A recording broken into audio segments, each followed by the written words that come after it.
Chapter 1: Rain and the Hammer.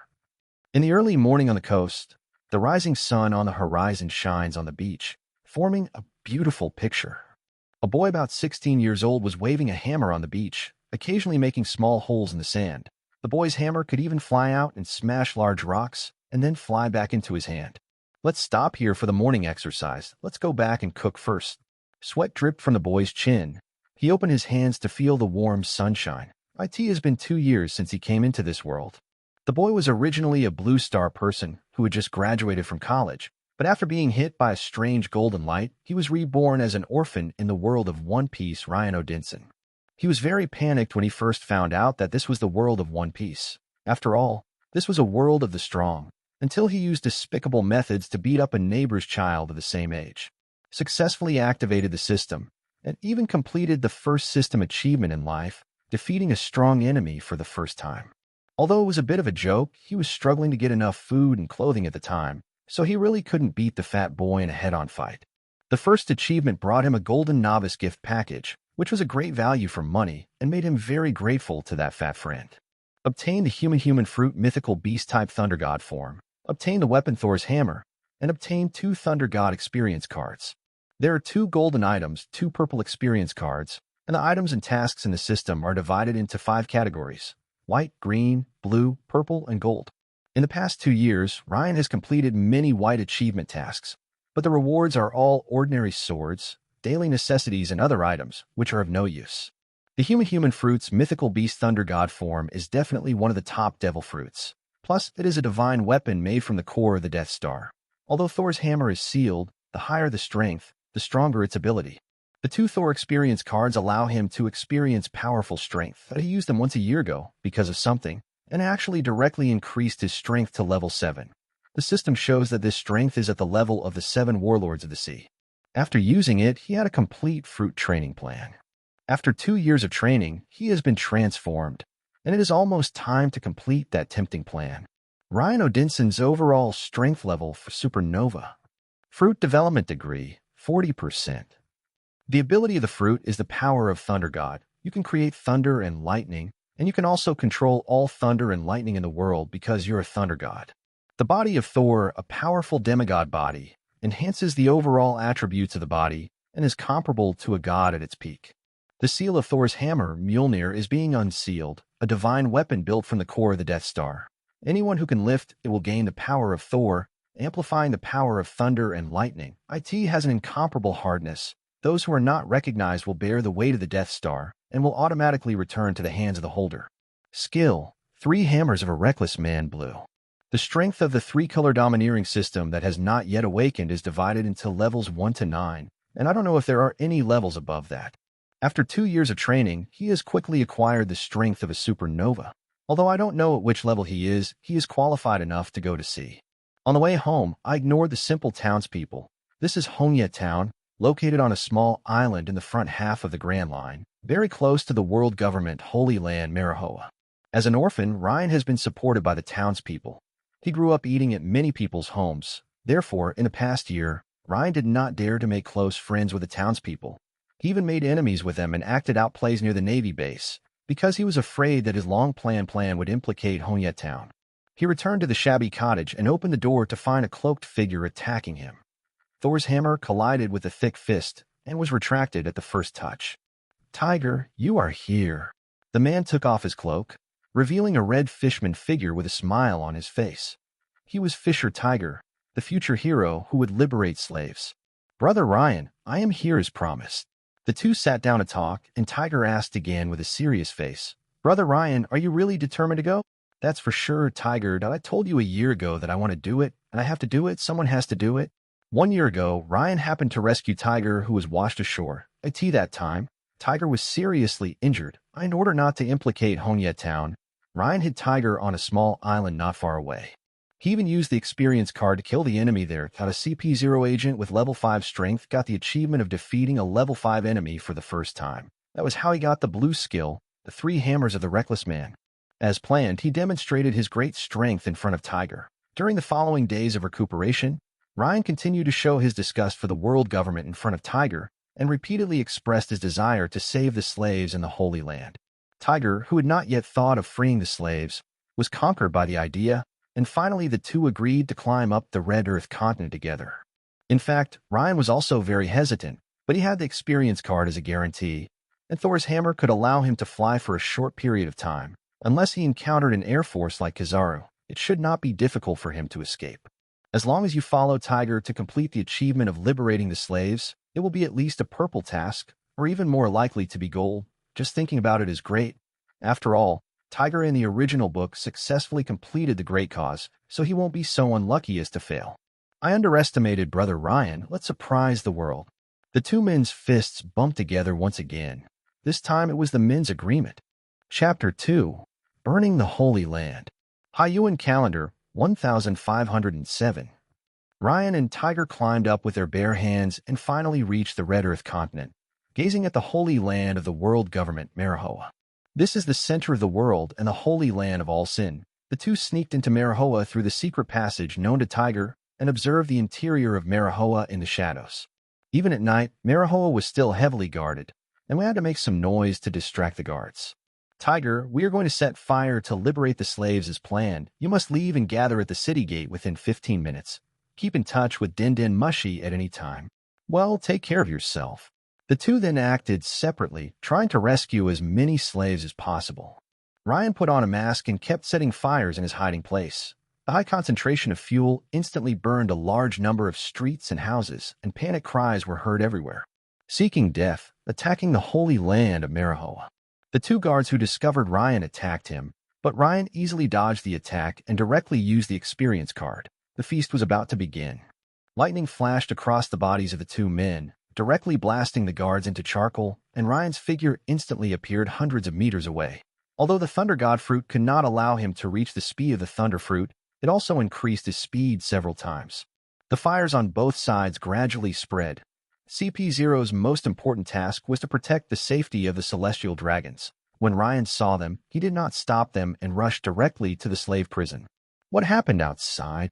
Many slaves noticed the noise and disturbance outside, but some slaves did not react at all. Bang! Ryan smashed through the ceiling and appeared in the prison. He used the hammer in his hand to hammer a CP0 agent to death on the ground. In the face of the slaves' incredulous expressions, he quickly opened the cell door and handed the guards key to them. I'm here to save you. Now hurry up and rescue the other slaves. Let's escape from Marihoa together for freedom. For freedom! The slaves cheered and poured out of the prison, rescuing people everywhere. This was the only hope for the desperate people, and they were willing to sacrifice everything for this straw. After rescuing this group of slaves, he had to rush to other places. The original book only rescued a few thousand people, but he had to rescue more. Otherwise, his joining would have no effect, and it would make Ryan doubt himself. In the darkness, the three girls watched the boy leave before following the crowd and fleeing. As time went on, more and more slaves escaped, and the weak Marihoa guards gradually could not withstand the impact. Among the slaves, there were powerful ones who were once great pirates. More than tens of thousands of people rushed out of Marihoa and headed towards the port. They had to seize the ship before the guards drove it away. Otherwise, all the escaped slaves would suffer the same fate. Ryan and Tiger successfully met at the city gate. They wanted to cover the rear together to delay time. He could fly and Tiger was a Murloc, so it was not difficult for them to escape. There were also a large number of Murlocs following Tiger behind them. Led by several strong men, the slaves seized the ships with great force and started several ships amid cheers. Bloody Knife Liu Kai's eyes welled up with tears as he watched the ship sailing out of the port. He was finally free. Suddenly, a figure appeared above his head. The person made his pupils shrink. He looked at the figure in astonishment and raised his hand. Although I don't want to stop you, I still can't let you leave, Ice Age. Akiji touched the board, and in just a moment, the flowing river water suddenly stopped. The frost spread so quickly that there was no sign at all. The originally clear river surface turned into a thick layer of ice at this moment. If you look down at this scene from the air, you will find that not only the river surface here is frozen, but the entire canal and the shore are frozen. Under the moonlight, the frozen river surface looked like an ice mirror embedded on the top of the entire red soil continent. All the ships were frozen in the harbor, unable to move. All the people on Akiji's ship were frozen into ice sculptures, leaving behind terrified figures in despair. Crack, crack. The ice sculpture in front of Akiji cracked, and the scarred Luke appeared in front of Akiji. He looked at the boat full of ice sculptures and roared with tears of blood on his ferocious face. Why aren't you righteous?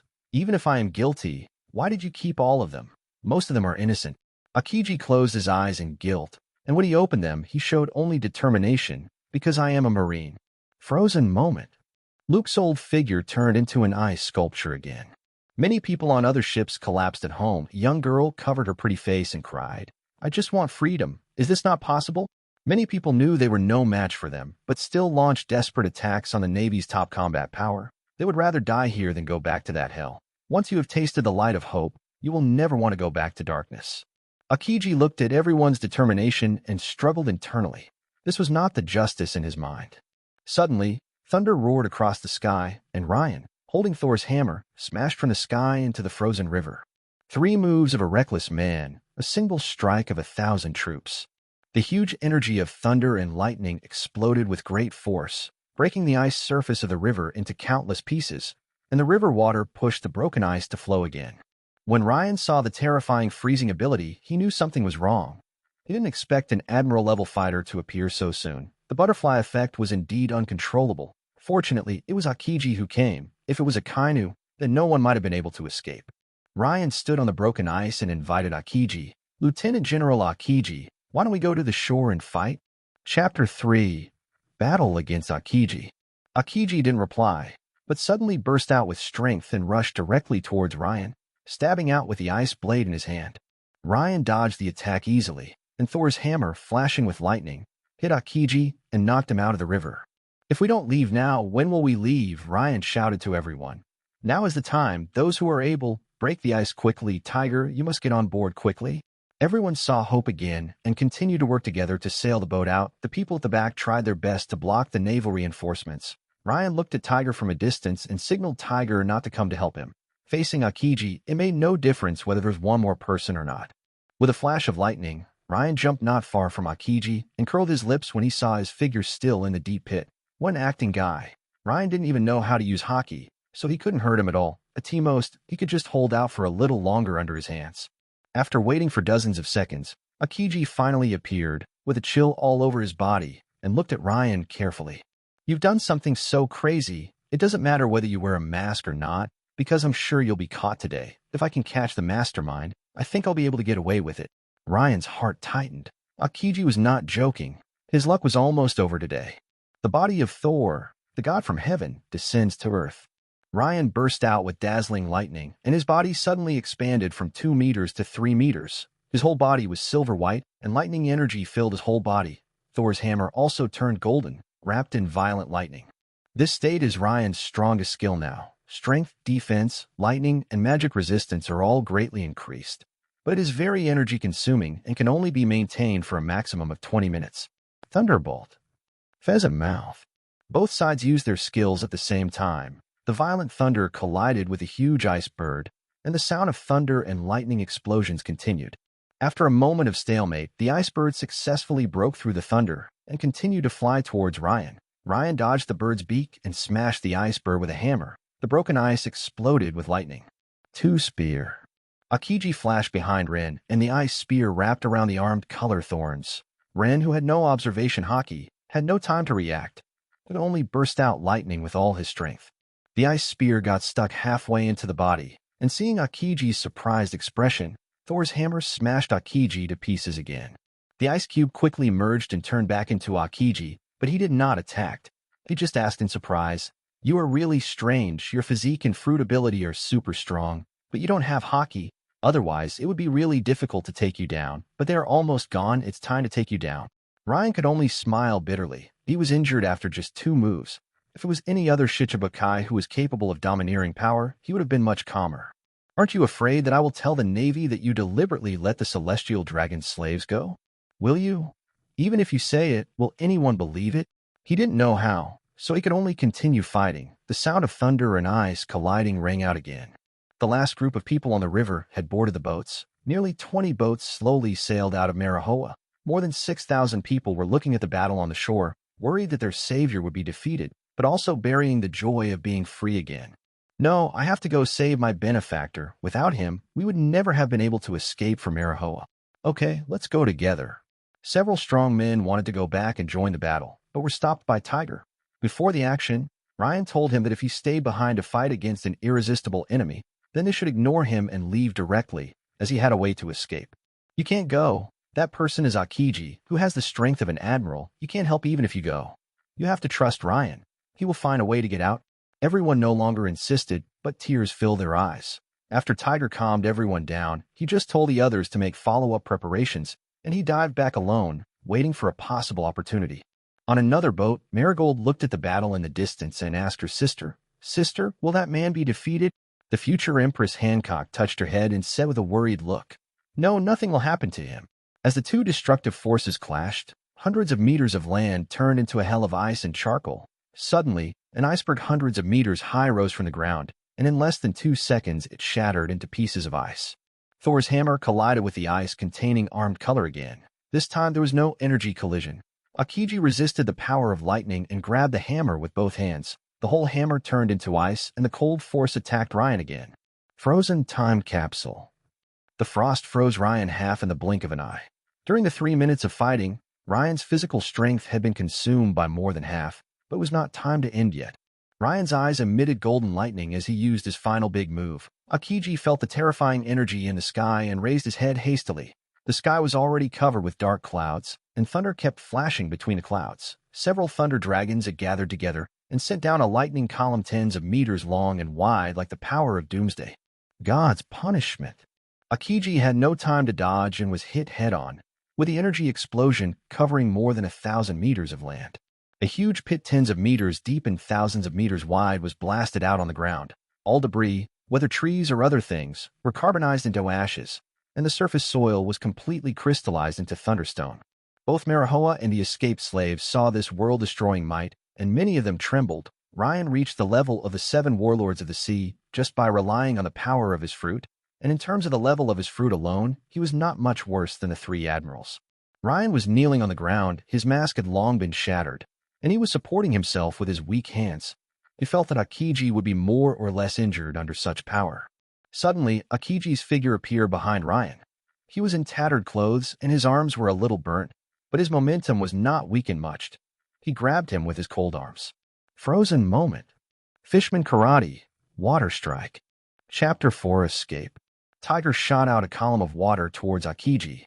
Although the water column was frozen as soon as it touched Akiji's arm, this also gave Ryan time to counterattack. One strike for all. The thunder hammer knocked Akiji hundreds of meters away again and smashed several huge rocks. Ryan knew it was time to leave. This was the last chance. Tiger, go. After sending a signal to Tiger, Thor's hammer carried Ryan into the sky and flew away. Tiger also hurriedly jumped into the water and chased after the fleet. Akiji walked out of the stone pestle, and his observation hockey could still sense enemies from 2 directions. If he chased them now, he might still be able to catch one. After hesitating for a moment, he walked directly towards the navy that came to support him. He had not much desire to fight in the first place, and what happened today had a great impact on him.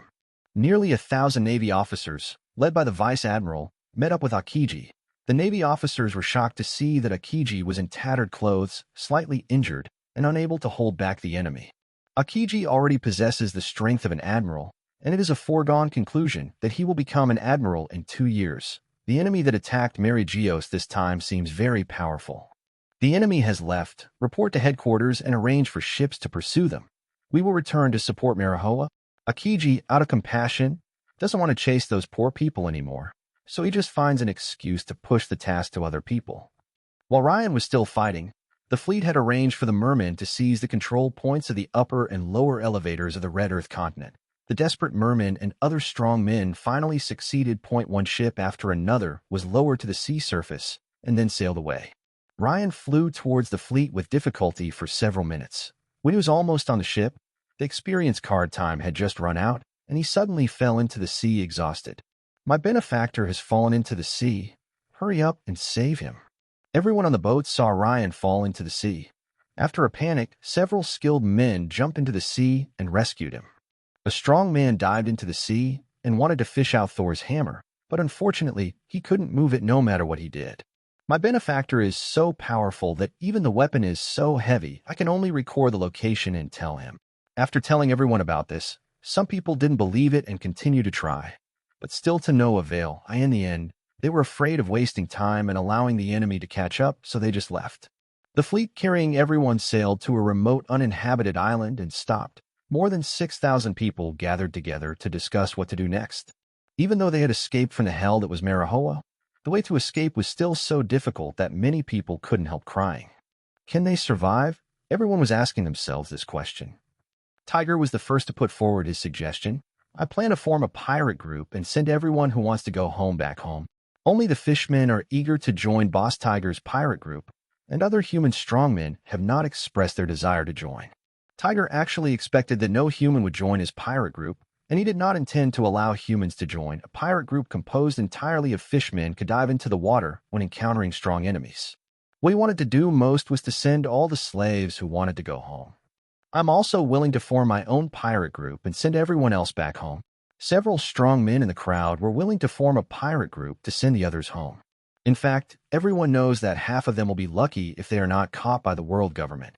The road to escape is difficult, but they are willing to fight for freedom. It took the 20 ships half a day to disperse and sail in different directions, including the East China Sea, South China Sea, West China Sea, and North China Sea, which were all their targets. The remaining people will stay on the island first and then be sent home in batches. Some strong people want to see if Ryan will form a pirate group so that they can join Ryan's pirate group. Ryan, who woke up last, said he had no intention of forming a pirate group and left. In the holy land of Marahoa, the 5 elders, the pillars of the world government, gathered together. The 5 people looked solemn. The attack on Marahoa was a heavy blow to the prestige of the world government. If this matter was not handled properly, all the allied countries might have an excuse to question certain policies of the world government, such as Tenjujin. The Great Pirate Era has already tightened the world government's military strength. If those great criminals think that the world government is nothing special, there may be a second or third attack on the holy land of Marahoa, which will shake the foundation of the world government. The 5 elders holding swords said, "We must quickly eliminate those slaves, as well as those 2 people, the Fishman Fisher Tiger and Ryan Odinson. These 2 criminals. Let the Navy dispatch the Admiral forces to chase them, and make sure this matter ends as soon as possible." I agree. I agree, too. Although this attack caused much destruction in Marahoa, nearly 10,000 slaves escaped from the Holy Land. But these are just small matters. Rebuilding Marahoa is very simple. If the slaves are gone, they can be captured again. They are just dispensable toys. They are just a waste of time for those useless people. Chapter 5: Heroes and Sinners. At the headquarters of the Navy, the new Admiral of Marineford, Sengoku Buddha, slammed the newly issued newspaper on the table and said seriously, "Morgans dared to report such a thing. It seems that the whole world will know about it soon. Just now, the 5 elders sent us an order to send out a general to arrest the 2 culprits of the Mary Geos incident as soon as possible." The Navy hero Garp, who was standing next to him, just picked his nose as he listened, as if he didn't take it seriously at all. Vice Admiral Tsuru, the Navy's chief of staff, carefully reviewed the information received. If this incident is not handled properly, the world government will lose all its dignity. The branch has received news that they have discovered several escaped slave ships. They captured one of them and interrogated it to get some information. Zhanghua, you make the decision. Zhanghua took the information handed over by he, and the more he looked at his expression, the more struggled he became. After interrogation, it was found that most of the escaped ships were carrying slaves home, some were pirates going out to sea again, and some were hiding their identities to avoid being hunted by the world government. The most important thing was to know the approximate location of the 2 criminals. Kazan, you have fought with the 2 main criminals. What is their strength level?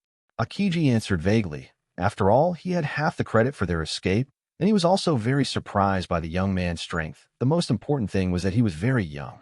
The strength of Fishman Tiger is not a concern. The young man named Ryan is very strong.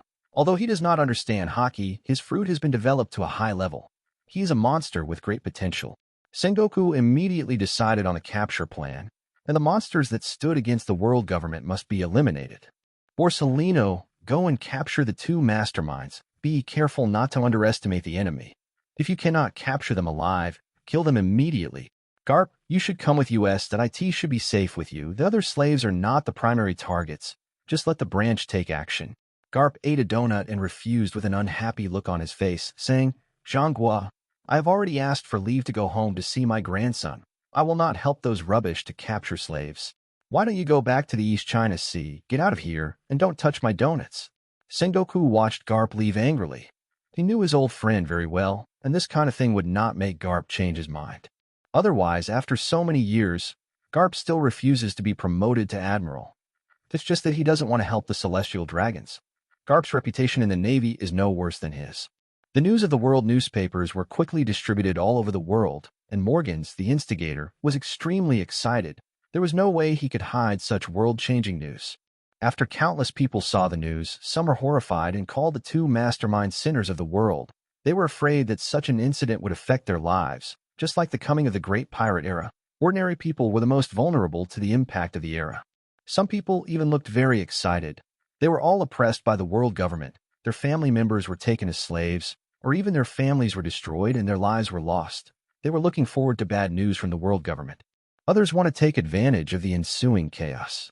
In a country in the East China Sea, Monkey D. Dragon, who had just founded the Revolutionary Army, was checking the news attentively. Next to him was the she-male king embryo Ivankov. Ivankov, wherever there is oppression in the world, there is resistance. No one can stop the people from pursuing happiness. I really want to see if this brother Ryan dares to do such a big thing. A fierce battle is taking place at the New World G-15 naval base, with artillery fire and chaos. The pirates have completely suppressed the Navy in the base, and victory is already in sight. They are the Whitebeard pirates' large fleet, and under the leadership of several Whitebeard captains, they are unstoppable. Not far away on the Moby Dick, Whitebeard casually handed the newspaper to Marco beside him. He didn't need to worry about the war outside at all. He had great confidence in his children. Gulala, what an interesting young man. I really look forward to meeting him in the New World. Roger, is this the great pirate era you've been waiting for? Marco joked. Dad can let him join us when the time comes. With such a strong man joining us, our Whitebeard pirates will be even more powerful. The people around him also followed suit and said, it's an honor for that kid to join us. We are the Whitebeard pirates. Dad is the strongest man in the world. Ryan didn't know what other people in the world thought of him. Had already moved away from the island with Tiger and led the remaining hundreds of people to the Calm Belt Island. With so many slaves leaving, it would be impossible to hide it even if one wanted to. Sure enough, a few hours later, a large Navy force arrived, led by Kizaru. The Navy, which had lost track of Ryan and his gang once again, also officially issued a bounty order for Ryan and Tiger.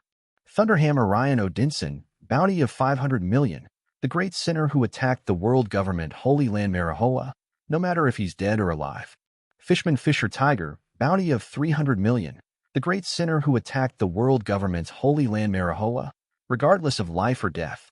Ryan's first bounty reached 500 million, which is unprecedented. This also means that he is now the #1 thorn in the side of the world government. Chapter 6. Domination and Hegemony. Seagulls are flying freely in the blue sky. In the sea, ships are sailing slowly on the water. Ryan was standing in the top of the ship and looking into the distance. An island was slowly emerging on the distant horizon. The island was made up of many big trees, and the roots of the trees formed the land. This was the terminal station of the first half of the Grand Line, the Sabaody Archipelago. In Ryan's opinion, this is a decadent island, where tourism and slave trade coexist, and commerce and crime coexist. The purpose of his visit this time was to send several slaves from the Sabaody Archipelago back home, and to send the 3 girls from the 9-Snake Island to Rayleigh, and to see if he could become his disciple. This voyage actually means formally parting with Tiger, and the remaining several hundred people are escorted by Tiger's son pirates. And Ryan just needs to find an opportunity to become stronger. Without the experience card, he is no match for Tiger. The most important thing now is to turn his potential into strength. He exchanged life cards and Den Mushy with Tiger, and whenever there was a need, Ryan would rush to help no matter how far away he was. He also brought Kurla, the cause of Tiger's death, with him. The 11-year-old Kurla greets people with a numb smile, but whenever she is maliciously insulted, under pressure, or suddenly nervous and at a loss, she will subconsciously kneel down and wipe the floor. It's very troublesome to deal with this child. That it would be very difficult for him to be taken care of by the world government's #1 thorn in the eye. After arriving at Shampoo Island, see if he can keep her with Rayleigh, or follow her to 9 Snakes. Thinking of his second sister-in-law dressed as an Amazon lily warrior, Ryan wanted to laugh. The trip to Marahoa was unexpectedly dangerous, but the rewards of the achievement system were also extremely rich. Just by using the experience card, The fruit development level reached 50%. Complete the golden achievement. Liberate the slaves of Mary Geos reward. Awaken the domineering color domineering. 4th level domineering color domineering experience card 1. Complete the golden achievement. World government's #1 enemy reward. Understand the domination. Complete the purple achievement and become world famous. Reward a Dragon Ball world being. Complete the blue achievement. The general's men escaped. Reward primary amplifier device. The reward turned out to be the awakening of Conqueror's Hockey. Ryan wasn't sure if he had it at first. After all, it only appeared once in a million people. The 3-color domineering strength is divided into 5 levels, and now Ryan is only at the lowest level of domineering level 1. He can only release domineering unconsciously. The most important thing is that he has mastered the skills and knowledge of bullying to the point where he can teach others. Although he only has level 1 domineering hockey now, and can't even entangle, as long as the domineering hockey becomes stronger, he will be able to use it immediately. After accepting all the rewards, his strength still failed to break through level 5, but he already had the entry ticket to the power of the top strong. A level 4 domineering hockey experience card and Senzu beans made him feel extremely safe that as long as he could survive now, he would have a promising future. That primary amplification device was useless to Ryan. The introduction book said it could only enhance strength below level for supernova. Ryan, have we arrived at the Sabaody archipelago? Hancock came over with her 2 sisters and asked. During the 4 years since they were captured, the 3 of them missed home very much and regretted very much that they had been so reckless. Ryan didn't answer. He turned around and touched Hancock's head when she didn't respond, and asked curiously, "When we got on board yesterday, you called me Brother Ryan. Why did you change your tone today?" The 2 girls also nodded. Yesterday, he took the initiative to get closer to the 3 sisters and introduce them to Kurla. Under the halo of being their lifesaver, the 3 sisters called him Brother Ryan. Maybe it was because he looked mature beyond his years. When they wanted to become Rayleigh's apprentice, he might be of unexpected help.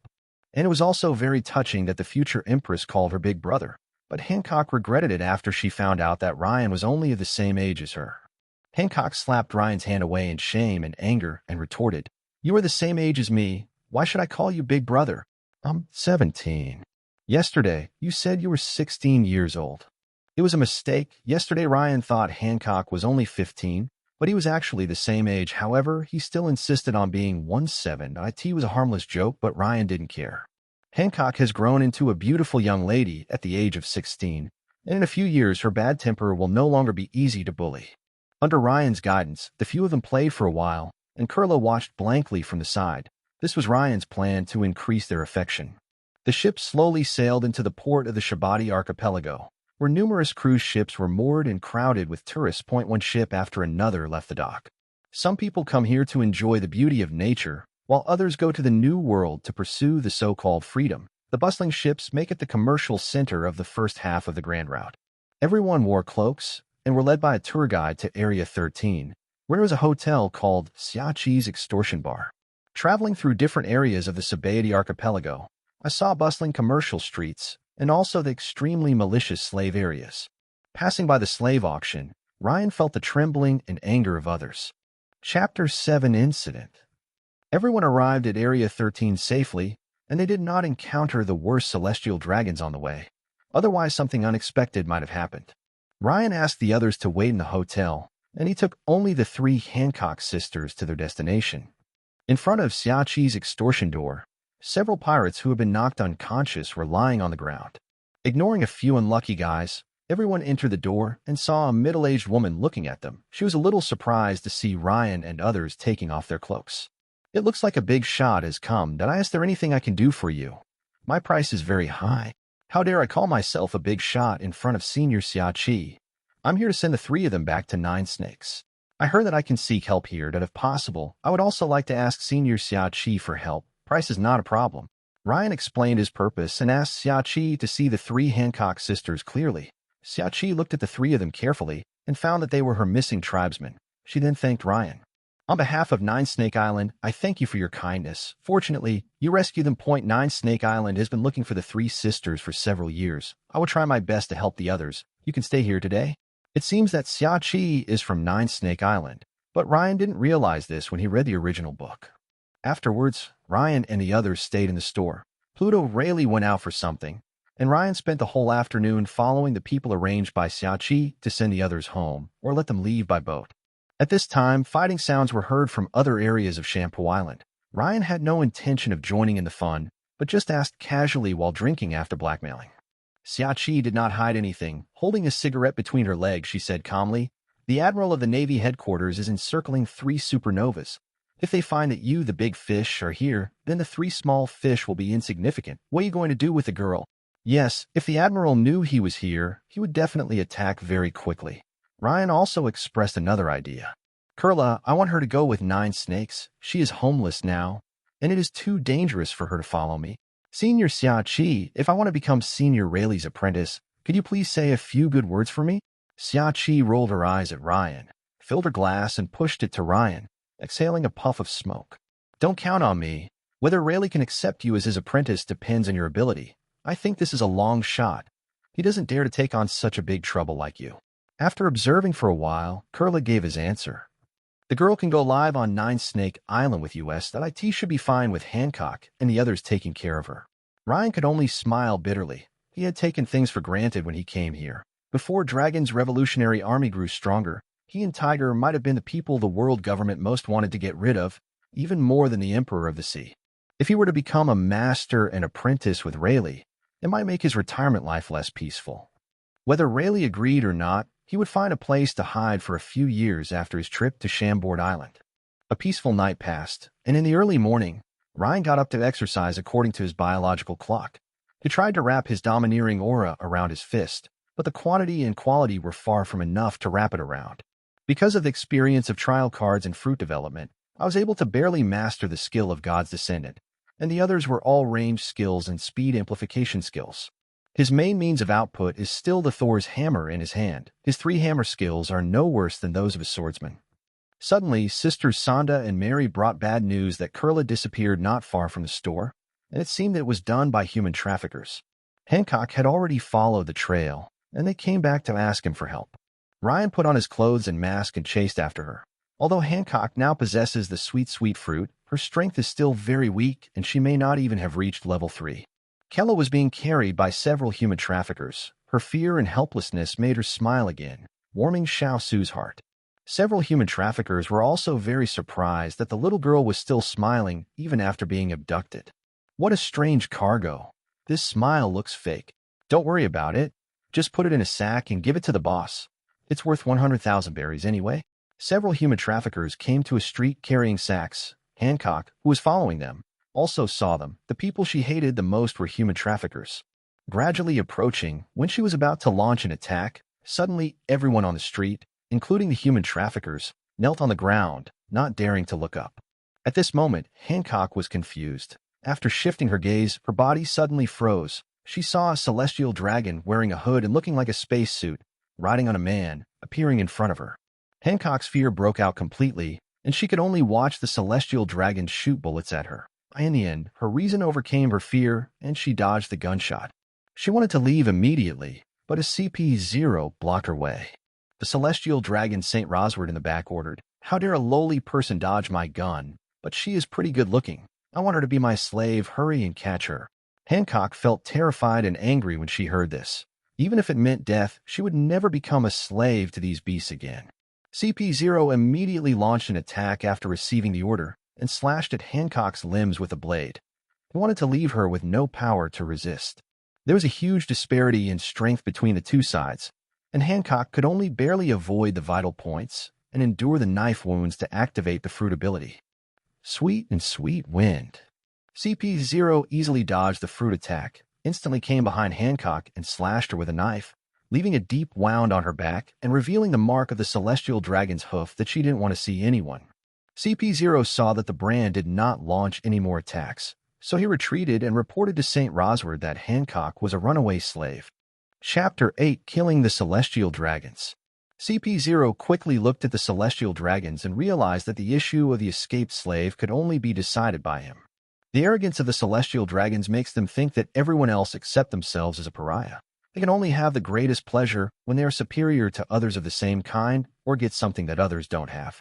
St. Rosward was overjoyed, pointing at Hancock and shouting, "It turned out to be those damn escaped slaves. Catch her back. I will torture her to death in front of those bastards."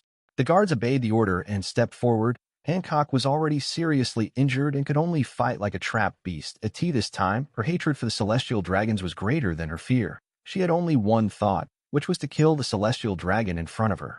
Suddenly, a domineering aura surged from her. Under the domineering aura, all the ordinary people around her fainted, and even some guards lost their will to fight.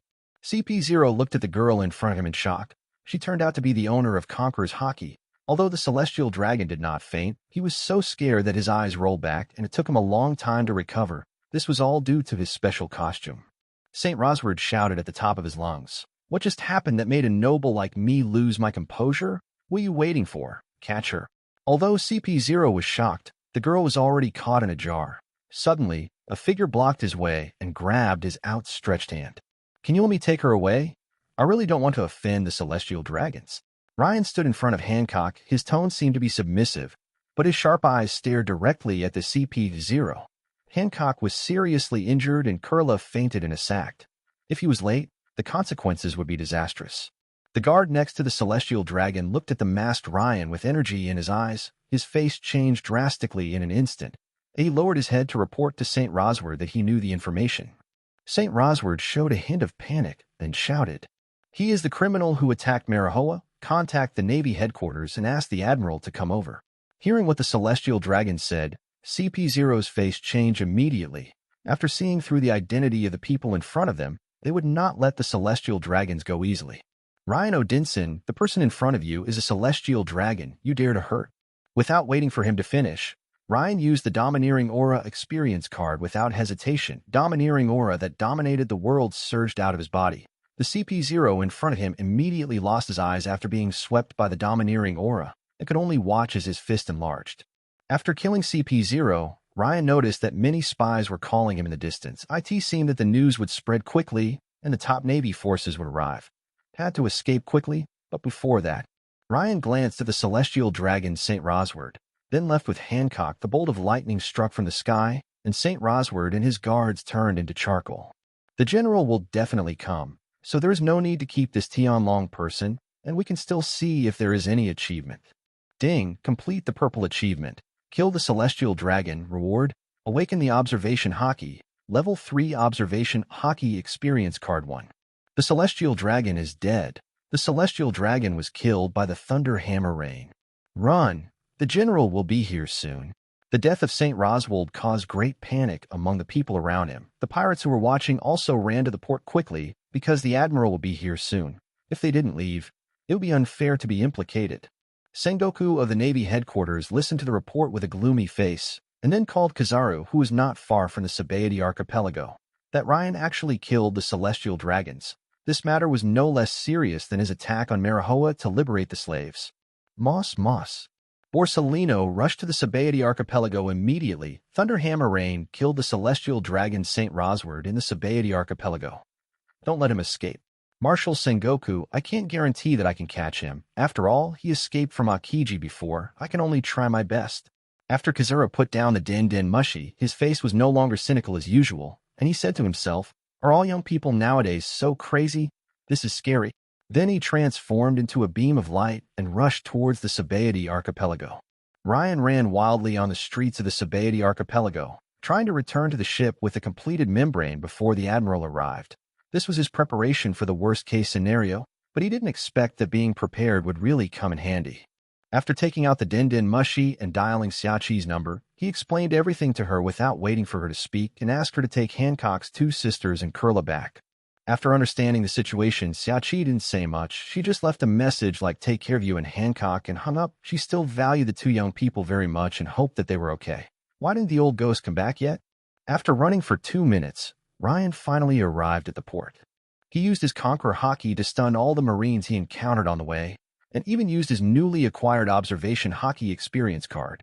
The combination of the 2 experience cards made him even stronger than when he was in Marijoa.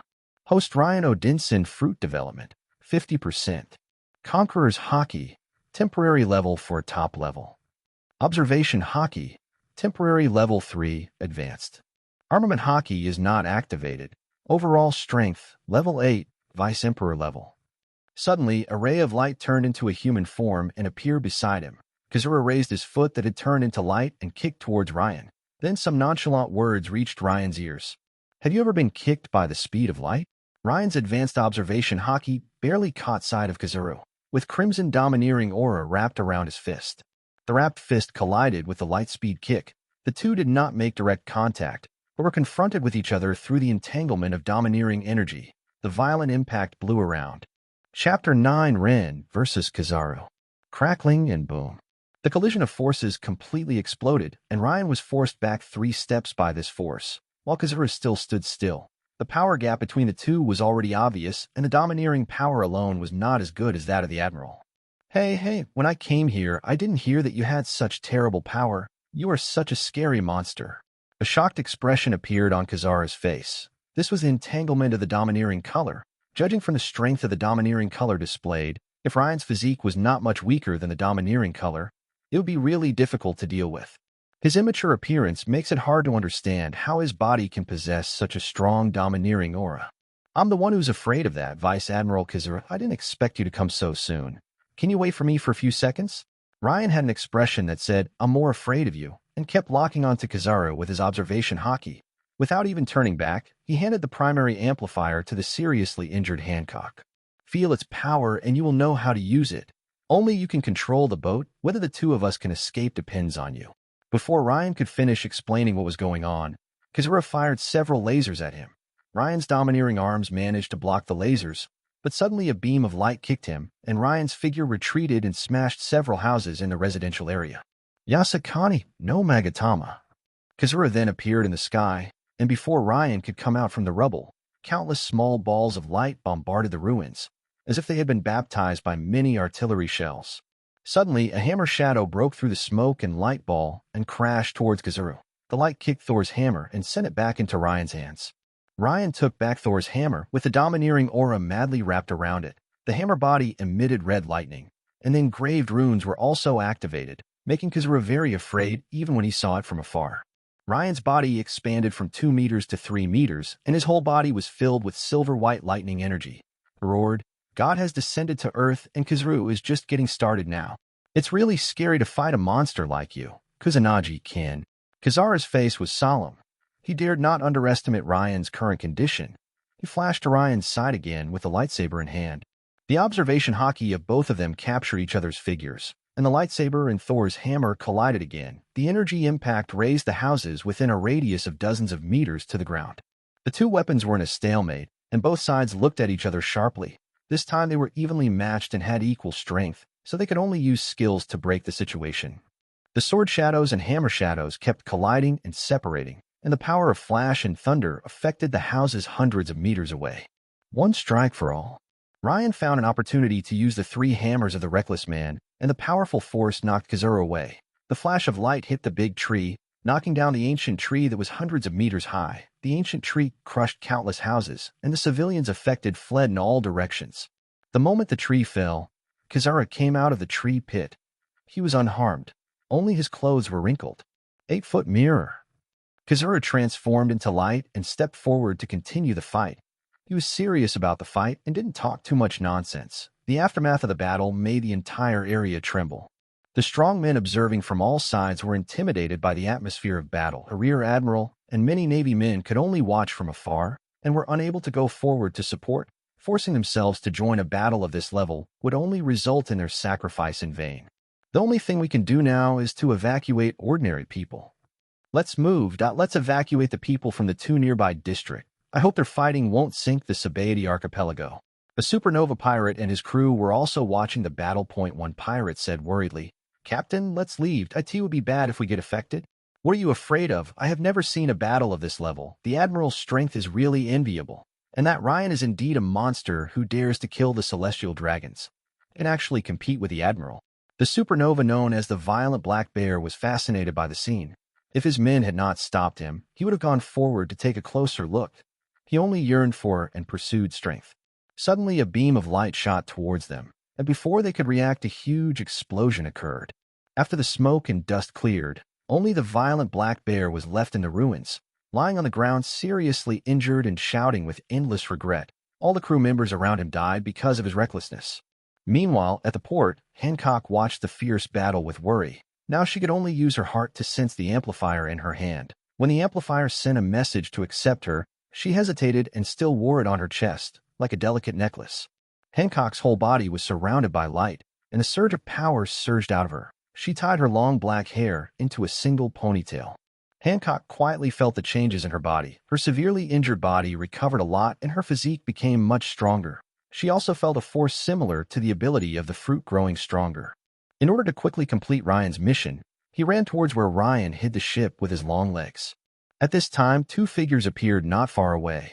They looked at Hancock strangely as she left, and then turned to look at the battle between Ryan and Kizaru.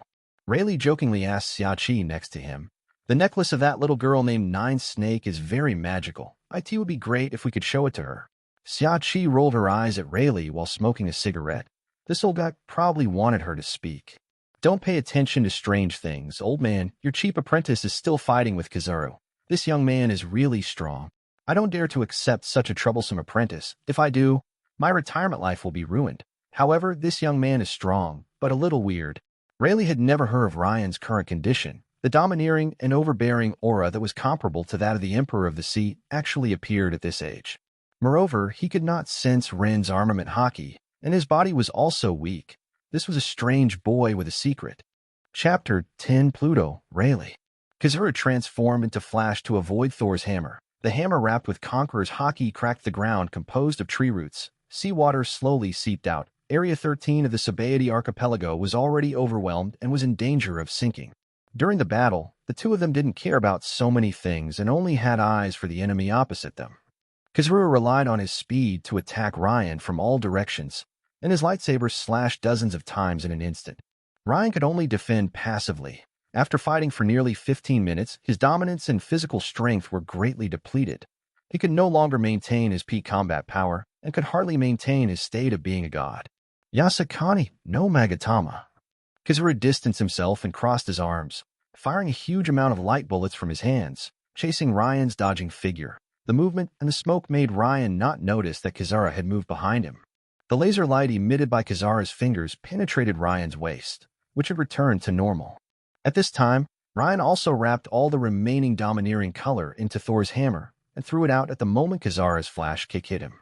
The hammer covered in dark red thunder hit Kizaru in the chest, and both of them were blown away by each other's moves, crashing through several streets. Kizaru walked out of the ruins. His shirt was torn, his breath was a little disordered, and his chest was bloody and looked scary, but was only a minor injury. The Admiral's terrifying physique would heal in a few hours. On the other side, Ryan was lying on the ground seriously injured. His domineering aura and physical strength had been completely used up. The penetrating wound on his waist continued to bleed. His chest was sunken, and his sternum had obviously pierced his internal organs. Kizaru walked up to Ryan. With no intention of continuing to attack, he just checked Ryan's injuries and teased, "What a scary young man. Uncle, if I were a few years younger, I might not be your opponent, but now you can only accompany me back to the Marine headquarters." Sweet and sweet wind. Kizaru saw a wave of energy coming towards him and blocked it with his armed colored arm. He looked up and saw Hancock kicking at him again. After Kizaru easily dodged the attack, he raised his leg that turned into light and said, "Little girl, have you ever been kicked by the speed of light?" Hancock could only watch as Kizaru's flashing kick slowly kicked towards her, her body having no time to react. Suddenly, a figure rushed over from a distance, then stretched out his foot to block Kizaru's flash kick, and the two men were in a stalemate in a kicking confrontation. What appeared in front of Kizaru was a 2-meter-tall, white-haired old man, and the appearance of this figure also made his pupils shrink slightly. Hey, the famous Pluto Rayleigh actually appears here, and he is also helping Thunder hammer Rain. This is really unexpected. Rayleigh smiled, gradually exerted force with his thighs, and actually slowly pressed down Kizaru's feet. "I'm not on Raytheon's side, it's just that I know this girl, so I can't let you do anything to her." Kizaru felt the power on his feet and groaned secretly. He is now a little worse than he was more than 10 years ago, while the 65-year-old Rayleigh can still exert a strength that is not much worse than his peak. The two may not win even if they fight in their prime, not to mention that he is injured now. It's really unexpected that Pluto Rayleigh took action personally. "There is something even more surprising for you, Vice Admiral Kizaru." The familiar voice startled Kizaru, and he quickly turned around to look, only to see the familiar domineering color hammer coming towards him. It was impossible to dodge at this distance, so he could only use the armed color to resist it. Boom! The violent wind wave hit the surroundings, and Hancock was blown several meters away, while Khazru turned into light and retreated thousands of meters. All the houses and buildings along the way, and even the giant trees were destroyed, and the ground was scratched with a few meters wide.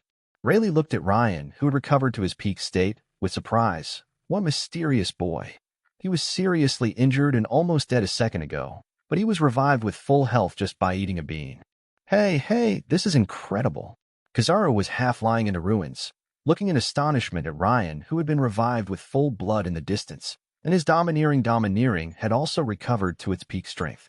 Being hit by Thor's hammer without any defense, even a general like him would be seriously injured. The intense pain in his chest and the blood flowing from his mouth made him realize that he had failed this time.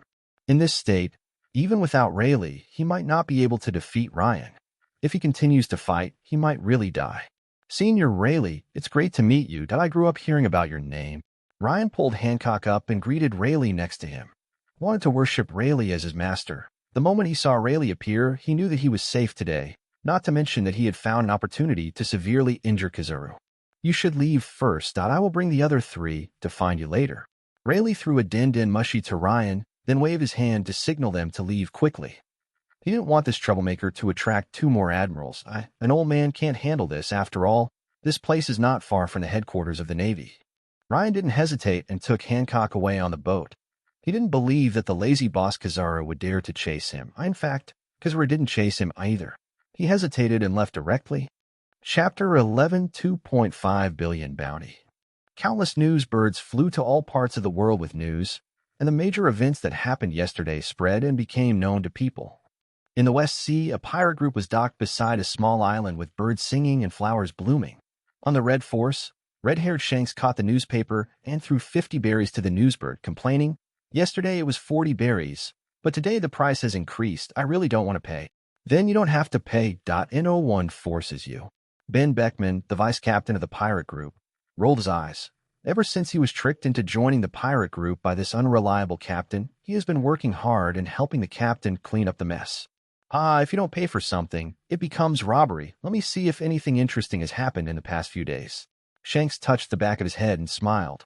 He unfolded the newspaper, and his expression became more and more serious as he read it. After reading it, he threw it to the curious Beckman beside him. "I don't know if I should call that Ryan crazy or what. He attacked Marahoa a few days ago and killed a celestial dragon yesterday. He was able to escape from the Admiral's forces both times. It looks like a new storm is coming." Beckman ignored the topic of the captain and just pointed at the new bounty and taunted his captain. "Look, the bounty is 2.5 billion, which is several times higher than that of a certain person. I remember a few days ago someone said that young people nowadays are too reckless and need to be pulled on board to be taught by a senior." When it comes to this topic, Shanks can only cover it up with laughter. The subsequent impact continued to expand. The attack on Marahoa, the killing of the celestial dragons, and the successful escape made the whole world realize that the world government in the Great Pirate Era was no longer as domineering as before. It was heard that the Navy was being expelled from the New World by the 3 emperors, and terrible battles broke out in several naval fortresses. Some people have already smelled the opportunity and are planning to attack the naval fortress, or even the previously unthinkable Tianjin. Marshal Sengoku of the Marine Headquarters, Marineford, is having a headache right now. Ever since Kizaru came back injured, the Navy has clearly realized that a top combat force may not be able to capture Ryan. The 5 elders kept urging them to send 2 generals. If 1 general was not enough, they had to catch the great criminal who humiliated the world government and restore the declining deterrent power. But now the powerful attack of the pirate emperors in the New World has tied up most of the Navy's forces. It is difficult to withdraw even 1, let alone 2 admirals. "What do you say we should do now? Even if the Navy wants to withdraw its forces from the New World, it will take time. We simply cannot spare the manpower to capture Ryan now." Vice Admiral Tsuru drank his tea calmly, without any of the anxiety that warring states had. Excessive emotions would only affect his judgment. "Zhonghua, you have actually figured it out. You can't have both. You have to give up one. There can be no mistakes in the retreat to the New World, so we can only give up on capturing Ryan and Tiger for the time being." In fact, both Sengoku and he are aware of the current situation, which is that this decision will inevitably face strong pressure from the world government. On a small island in the first half of the Grand Line, Ryan and Hancock were grilling fish and waiting for Rayleigh and the others to arrive. Since what happened yesterday, Hancock's attitude towards Ryan has become much better, and Ryan has also noticed this. Hancock, the amplifier is useless to me. Why don't you use it? Hancock took the grilled fish handed to her by Ryan and ate it slowly. I don't want it anymore, it's too expensive, and I think it's not good to always rely on external forces. It seems there is no hope now that IT would be useless for him to keep it. He originally wanted to make some use of it. As night gradually approached, Ryan was summing up everything that happened yesterday. He decided to take a risk. If he had left 10 minutes later, he would have been blocked by the Navy. That battle also wiped out all of Ryan's assets, and he was back to the time before liberation. However, the gains were also very good, and in addition to the achievement of killing the celestial dragon, he also completed a purple achievement. The experience gained from the 2 experience cards greatly increased his strength. Complete the purple achievement. 2.5 billion bounty reward, 10 cubic meters of portable space. Ryan Odinson's overall strength level 5, big pirate strength. Fruit development level, 51%. The ability of the fruit is the power of Thunder God. You can create thunder and lightning, and you can also control all thunder and lightning in the world because you're a thunder god. The body of Thor, a powerful demigod body, enhances the overall attributes of the body and is comparable to a god at its peak. The seal of Thor's hammer, Mjolnir, is being unsealed, a divine weapon built from the core of the Death Star. Anyone who can lift it will gain the power of Thor, amplifying the power of thunder and lightning. IT has an incomparable hardness. Those who are not recognized will bear the weight of the Death Star and will automatically return to the hands of the holder. Skills: 3 hammers of a reckless man, blue; God's Descent, purple; Heaven's Punishment, gold; Sealed Overlord Hockey. Late level 1 observation hockey, early level 1 in just 1 week. His strength has undergone a qualitative change. IT is true that high risk means high reward. However, he still has to be careful in the future. Without a trump card, he may not be a match for the Lieutenant Admiral of the headquarters. The key is to survive. The two continued to wait for another day and chatted for a day. Suddenly, a ship slowly sailed towards them, and standing on the bow were Rayleigh and his companions.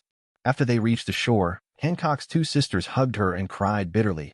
They were very worried yesterday when they saw their sister seriously injured and they couldn't get close to her. They were even more afraid that their sister would be captured by the celestial dragons again. And Kurla looked at Ryan with tears in her eyes. It was because she was caught yesterday that the subsequent events happened. She felt very guilty. Ryan just smiled and touched her head. The child was finally willing to express her feelings. Otherwise, he didn't know how to correct her problematic look. Chapter 12: Rayleigh's Teachings. This was the first time Ryan and Rayleigh had a face-to-face communication. The two sat on a big rock. Ryan simply and directly stated his purpose, with a gleam in his eyes like a fan meeting his idol. Everyone enjoys respect from others. He relies on Rayleigh to teach him how to practice hockey, although there are always people on the internet saying that Rayleigh is misleading his students and that after 2 years of teaching, Luffy has only learned the basics of hockey. In contrast, Kaido is the professional teacher in the world of One Piece. He taught Luffy the skill of Tyrannosaurus Rex with 1 stick and awakened Luffy's fruit with 2 sticks, directly turning it into the mythical beast-type sun god Nika fruit, and even changed the type of fruit. In the end, he even sacrificed himself to help Luffy become one of the 4 emperors. I was so moved. Ren also wanted such a teacher. Unfortunately, he didn't have one, so he could only choose Rayleigh as his master. It's better to strike first and make the facts known first. Master Rayleigh, I want to take you as my master. Once a master, always a father. I will definitely treat you well in the future. Master, please accept your disciples' greetings. Rayleigh looked at Ryan's outrageous actions with a dark face and directly reached out to grab Ryan to prevent him from kneeling. The powerful domineering color intimidated Ryan like a devil, as if he would let him sleep forever if he dared to kneel again. Rayleigh didn't want to accept a troublesome person as his apprentice. He was afraid that as soon as he accepted him, the 3 generals behind him would come to encircle and suppress him. Ahem, you don't have to worship me as your master. I don't want to accept disciples yet, but I can teach you. Just tell me what you want to learn. Just consider it as your reward for saving the 3 sisters. I am friends with the previous Queen of 9 Snakes. Ryan hesitated. IT would be good if he didn't have to become a disciple. IT would be a bit uncomfortable to have multiple masters above him, but he was also afraid that he would not receive comprehensive teaching if he didn't become a disciple. Senior Rayleigh, this is not good. I still want to learn from you for 2 or 3 years. There's nothing wrong with it. You're a pretty good kid. I can teach you intermittently for 2 years. I'm very optimistic about you, young man. I'll take you to train after we send them to 9 Snakes. Rayleigh quickly agreed. He really didn't want to accept this apprentice, but other than that, he really admired Ryan. What he did in Marihoa and the Sabaody archipelago was very much to his liking. He was also happy to make this young man stronger. Ryan curled his lips in his heart. If you think highly of me, why don't you accept me as your disciple? I'm so sincere. 1 hour later, everyone sailed towards the Nine Snakes Island in the Calm Belt. The place where Rayleigh wanted to take Ryan to train was also in the Calm Belt, close to the Nine Snakes Island. Ryan was guessing that this was the monster island where Luffy was training. During the journey, Rayleigh also took out 2 bounties. Point one was for Ryan's 2.5 billion berries, which shocked everyone except Ryan and Rayleigh. Rayleigh was also surprised by Ryan's expression, as if he had known it before. The other bounty was for Hancock. Follower of Sin, Boya Hancock bounty, 50 million berries. He was once a fugitive slave from the Holy Land of Marihoa, a native of Nine Snake Island, and now a follower of the great sinner Ryan. He possesses the ability of the superhuman sweet fruit.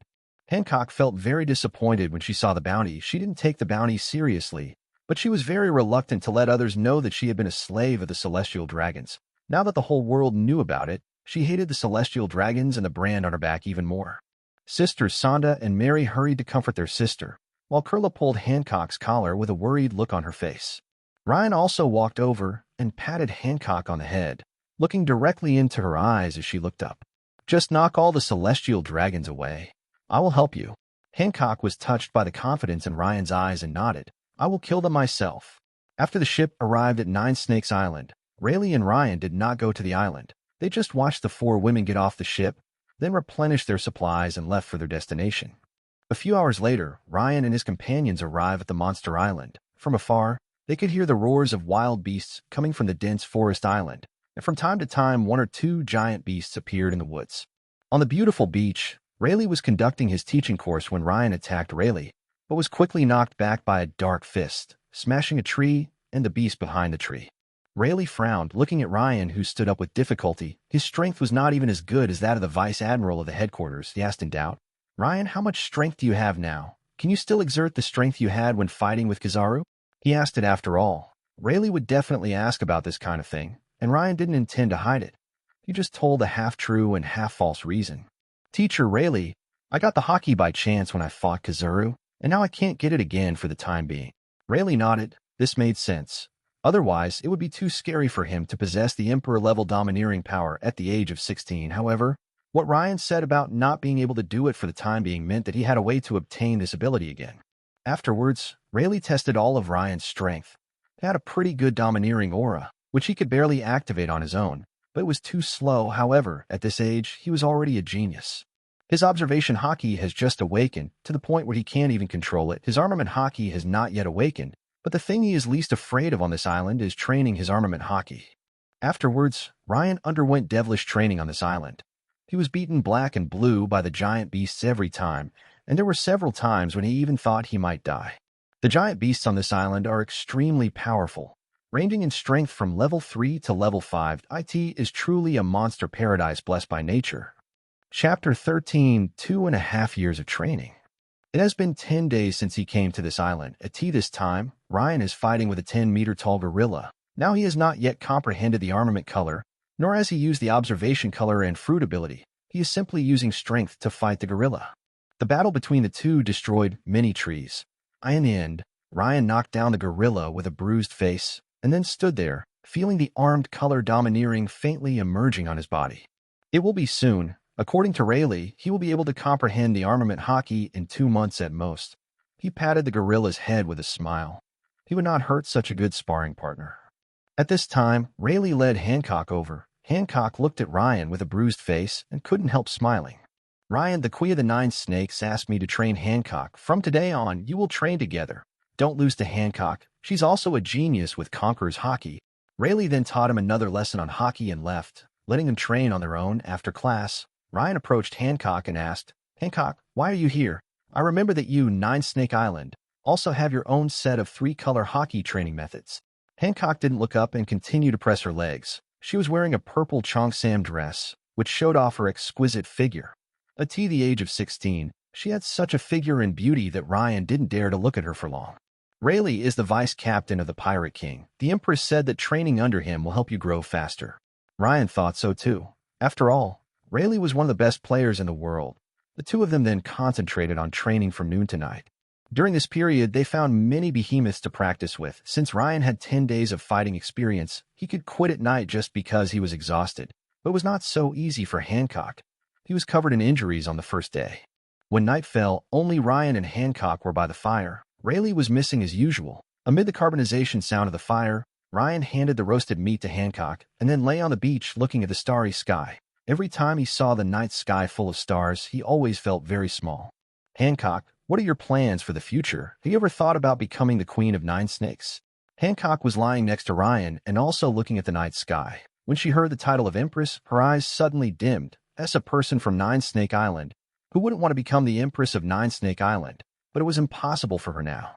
I won't become the Queen of Nine Snake Island. I might go out to sea. Ryan also realized that he had asked a bad question.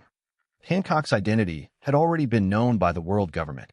Unless she reconciled with the world government, becoming the Empress would bring disaster to Nine Snake Island. After all, she was involved in killing the celestial dragons, not to mention that she had become his follower, even if that was what the world government thought. Why don't you get on my boat from now on? Let's go out to sea together and turn the world upside down. Hancock turned to look at Ryan's profile. Sure, but I want to be the captain. I'm better than you, so I must be the captain. It's not certain who will be stronger in the future. The two men spent the night slowly competing for the captaincy. In the days that followed, Ryan successfully comprehended the color of armament, and his strength in other aspects also increased significantly. Hancock's progress was no slower than Ryan's, and sometimes she even challenged Ryan. Of course, Ryan would not indulge her and directly knocked Hancock to the ground, regardless of whether the enemy was male or female. Rayleigh would still disappear for 10 days and then appear for 1 day. But he had a very accurate grasp of the progress of Ryan and the others and never wasted time. The days passed, spring came and autumn went, and 2.5 years had passed. Ryan had just turned 19 and Hancock was 18.5. On this day, Rayleigh was standing on the back of a giant tiger, watching with satisfaction the fight between his two apprentices below. Ryan's dark arms collided with Hancock's long dark legs. The two men's weapons were similar in color, but Ryan's strength still forced Hancock back. Hancock was not given a chance to regroup. The violent pursuit made her dodge in a panic. After defending for a long time, Hancock finally seized the opportunity and knocked Ryan back with a roundhouse kick. Aromatic feat. The spinning kick attacked Ryan again, and the two started fighting again. It took both sides 20 minutes to finally destroy half of the beautiful beach. Ryan also seized Hancock's negligence and used a finger-snapping skill containing armed color to hit Hancock's forehead, making it red and swollen. Hancock, you lost. Have won 10 games in AROW. It seemed that you were destined not to be a captain. After the victory was decided, Ryan looked elated. Today's battle was to decide who would be the captain, and as he expected, he won. Hancock looked at Ryan's smug expression in distress. She really wanted to beat him into a pig head. Then, as if she had other ideas, she immediately retracted her unhappy expression.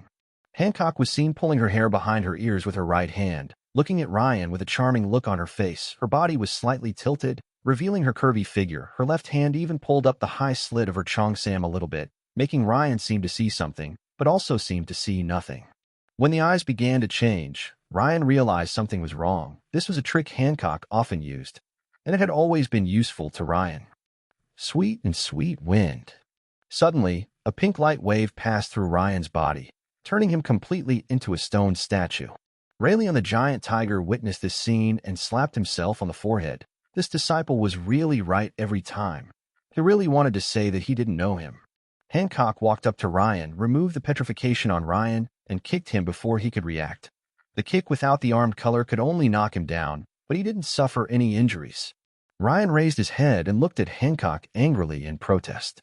Hancock, how can you cheat? We agree not to use this trick.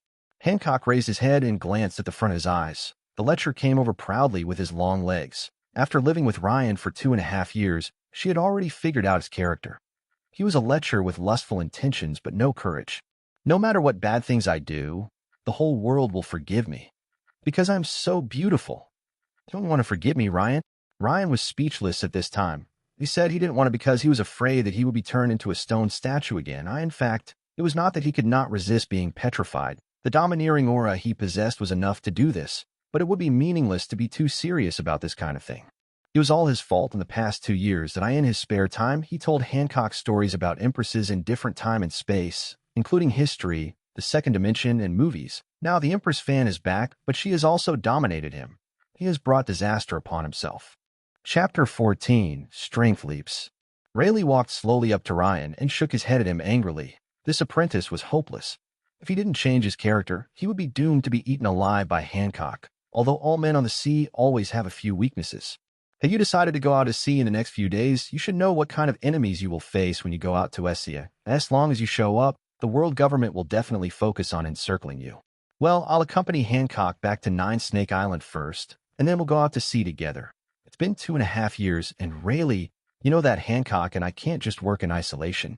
Ryan looked into the distance with deep eyes as if nothing had happened. As long as he was not embarrassed, then others would be embarrassed. As for the threat from the world government, he was very clear about it. Facing admiral-level enemies should become the norm, but his determination was unquestionable. In the past 2.5 years, Rayleigh has taught everything he can, and he is worthy of being a famous teacher. Although he and Hancock have not learned advanced skills like Raya Sakura, their basic knowledge is very solid. A tall building needs a solid foundation. With this foundation, he believes that their future will be brighter. Young eagles have to leave the nest eventually. I have only one request, which is that you cannot tell others that I taught you. Rayleigh looked at Ryan with satisfaction. If it weren't for the last sentence, there would have been a sense of deep affection between master and disciple. Well, I'm also very grateful to Mr. Rayleigh. After I go out to sea, I will definitely tell everyone that it was Pluto Rayleigh who taught me. And my achievements are all thanks to Mr. Rayleigh. I look forward to Mr. Rayleigh's exile to the ends of the earth. Ryan was picking his nose and trying to show gratitude, which made his expression look very funny. His current goal was to become one of the 4 emperors, which was bound to cause a storm. He was an ambitious man. The two of them started joking about this topic, and Ryan was hit into the ground by the iron fist of love. Just like their daily life together in the past 2.5 years, one person treated Rayleigh as a respected elder, and the other person treated Ryan as a junior who needed to be taught. Hancock noticed the two from a distance and just stared at them calmly. The two were still as stupid as ever. The next day, Rayleigh watched the two people leaving the ship. They did not go to Nine Snake Island with them. This was how it was on the sea. Today's farewell was for future reunion. It takes about 1 day for the ship to sail to Nine Snake Island. Ryan leaned against the boat's pole and carefully watched Hancock cooking.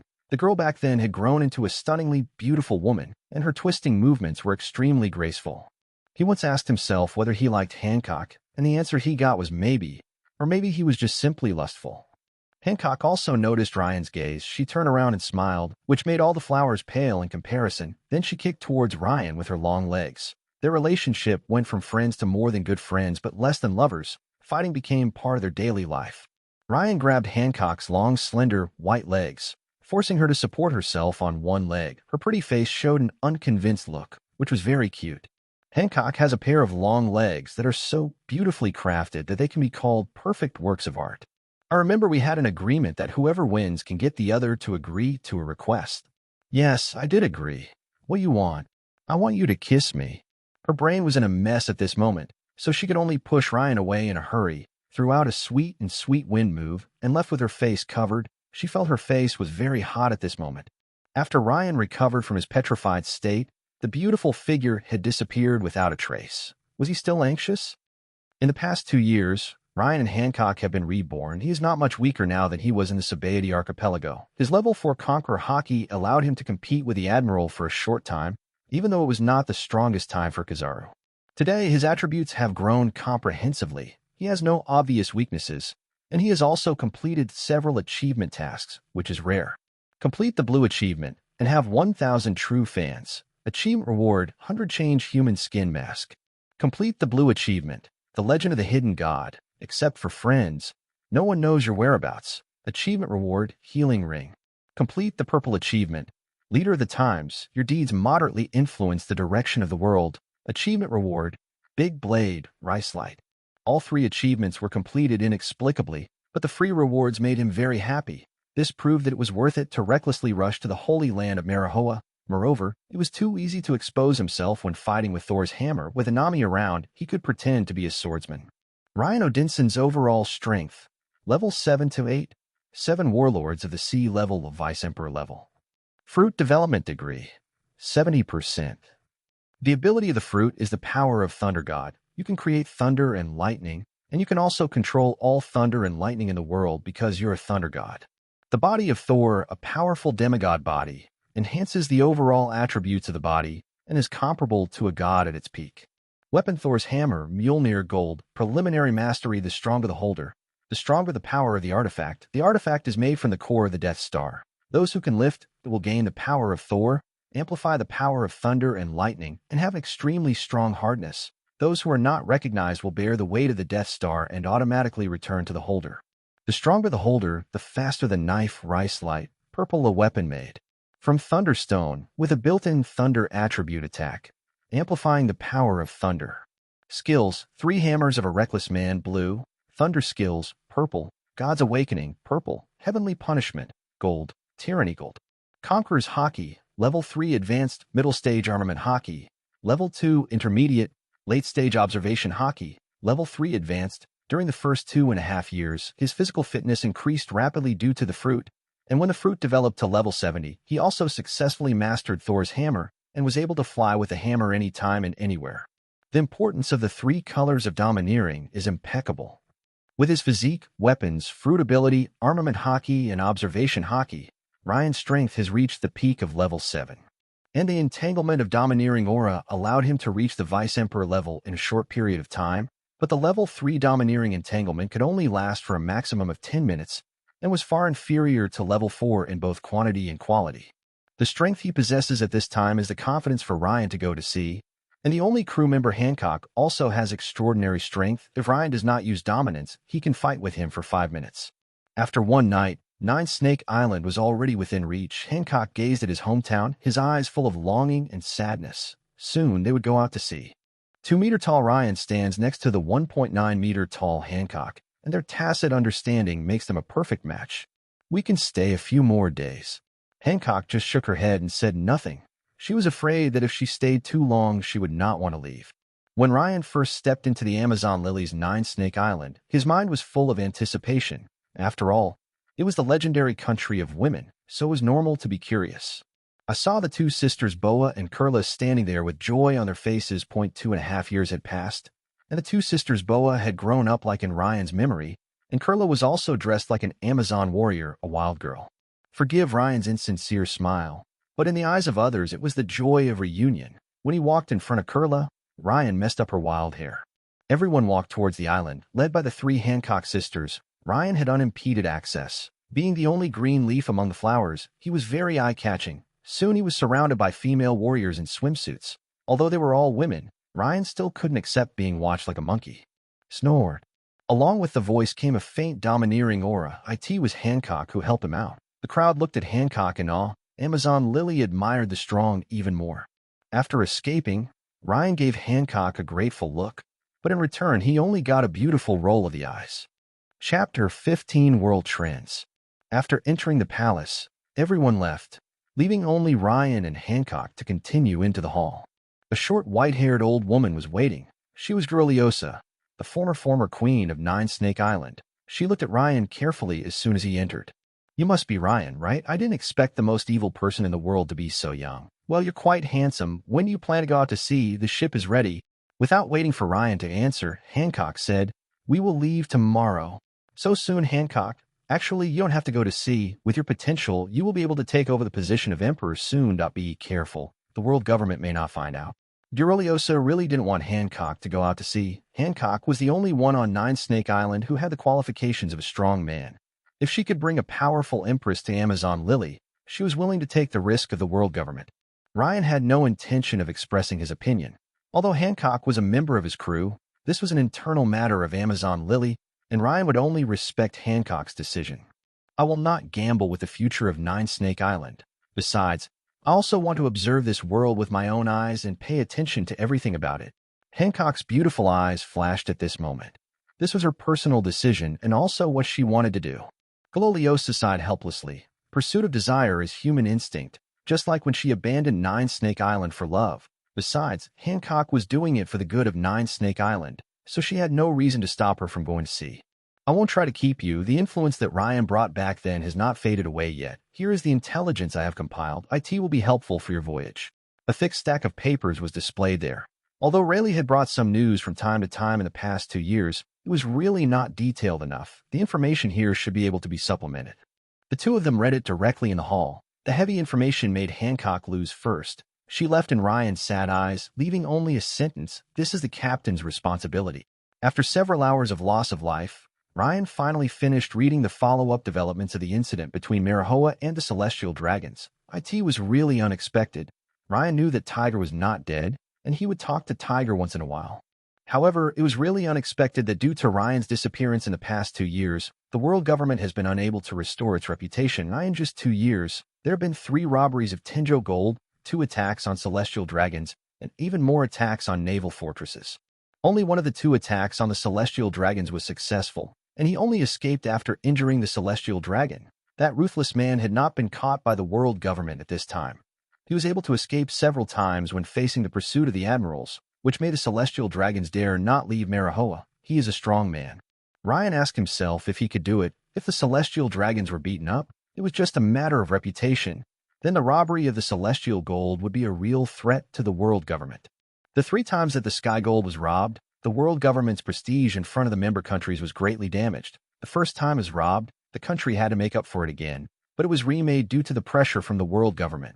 When it was robbed for the second time, the world government wanted to repeat the same trick, but caused unanimous strong opposition from the member countries. When it was robbed for the 3rd time, the member countries even asked to reduce the sky gold. Influenced by these events, Long's revolutionary army appeared ahead of schedule. In his impression, Long should still be in the preparation stage. The reality is that within 2 years, Long rose up and overthrew 2 member states, claiming to completely bury the world government, and was called the 2nd most evil person. Well, I'm sorry that Ryan stole Long's title. The premise of all these changes is that Ryan is still alive. Tiger seems less important in this crazy era. He just wanders around with a group of fishmen and poses no threat to the world government. The storms in the New World are no worse than the previous ones. The 3 Emperor substitutes compete in the New World, vowing to become the 4th Emperor of the Sea, and they clash with the 3 Emperors of the Sea from time to time. Ryan knew about red-haired Shanks and Wang Ji, but he had never heard of the 3rd giant god pirate group. The next day, Ryan and Hancock said goodbye to Nine Snake Island and officially started their journey. This was also the first time that a disagreement arose. What the name of the pirate group should be. Drawing lots in a fair and just manner, they finally drew the word destiny under the gaze of both parties. This is what Ryan wrote, which means I am the destiny, the man of destiny. After all, he is the one who carries the system. The Destiny Pirates were officially established. Ryan had already thought about the troubles this name would cause, but since he had already become the world's #1 evil, would he still care about such a small matter? In the second half of the Grand Line, the ship that Ryan and his crew are driving is facing a storm in the New World. The tsunami is hundreds of meters high, and there is a violent waterspout raging not far away. A tsunami, like a natural disaster, is sweeping towards the ship. Ryan. Hancock was holding the sail in the storm and calling out Ryan's name. She was powerless in the face of such a natural disaster. It was worthy of being a new world. She encountered a disaster that she was unable to deal with as soon as she arrived. Ba-chan thunder. A loud bang sounded, and Thor's hammer pierced through the tsunami like a thunder dragon, destroying the waterspout and splitting the sea like a ruler. Thor's hammer, which had been exhausted, returned to Ryan's hand. Hancock was watching everything, and this person was still so reliable. The storm continued to hit, and the 2 men stubbornly resisted the natural disaster. Gradually, the wind and rain stopped, and they finally left the range of the storm. It would have been great if they had that advanced ship. The day and night of support was finally over, and Hancock could finally breathe a sigh of relief, followed by exhaustion and fatigue. When she was drowsy, Ryan picked her up and prepared to take her back to her room. Ryan picked up Hancock in a princess hug, and when he focused his attention on the stunner in his arms, her enchanting charm almost mesmerized him. Hancock was already naked, with the remaining cloth still clinging to her body, showing off her perfect, curvy figure. The look of Hancock, without her usual tsundere look, makes her even more charming. Suddenly, Hancock woke up in his arms, her eyes revealing fatigue, and she looked into Ryan's eyes. After staring at each other for a long time, Ryan's gaze gradually became hot, causing the beauty in his arms to start to dodge his gaze. This time, both of them felt a little emotional. Ryan pretended to be calm and sent Hancock back to her room. Hancock didn't say anything, just smiled for a moment and fell asleep. After Ryan went out leisurely, he didn't take the matter to heart because in the past 2.5 years, both sides had developed a good tacit understanding. Now he still has something to do, which is to reconfirm the direction of Wano country. Chapter 16, Timely Rain. Ryan and his cruise ship was drifting in the waters of the New World. The storm had damaged the sails and mast to varying degrees, and the speed had been greatly reduced. Faced with this situation, Ryan, who had only a little knowledge of navigation, was helpless and could only look for an island to dock and repair the ship. A few days of sultry weather made the two feel a little irritated. It turned out that it was impossible to make any progress in the New World without a professional team. While Ryan was busy repairing the boat, Hancock was sunbathing on the deck in a red swimsuit. She was lying on a beach chair with her seductive figure, with a parasol and a drink beside her, looking like she was enjoying life. Hancock put on sunglasses and closed her eyes to rest, completely unaware of the gazes that occasionally stole glances at her. She only needed to be responsible for food and navigation. Now was her rest time. This was the division of labor that she and Ryan had already discussed. Ryan felt like he was shooting himself in the foot. The division of labor and cooperation was fair, but he didn't expect that in the New World, the frequency of ship damage was too high, making him, a part-time boatman, busy all the time. Hancock, can you give me a hand? I can't handle it by myself. Aren't you afraid of getting tanned if you keep basking in the sun? He still suffered from his lack of experience and wanted to reassign work to Hancock. I don't have time to help you. Who said before we set out that our word is final and that the decision cannot be changed? If you have time to chat with me, you might as well get back to work. Hancock took off his sunglasses and looked at Ryan with contempt. Go die for me, TNT on gone phone. The beautiful figure walked away, leaving only the stone statue as before.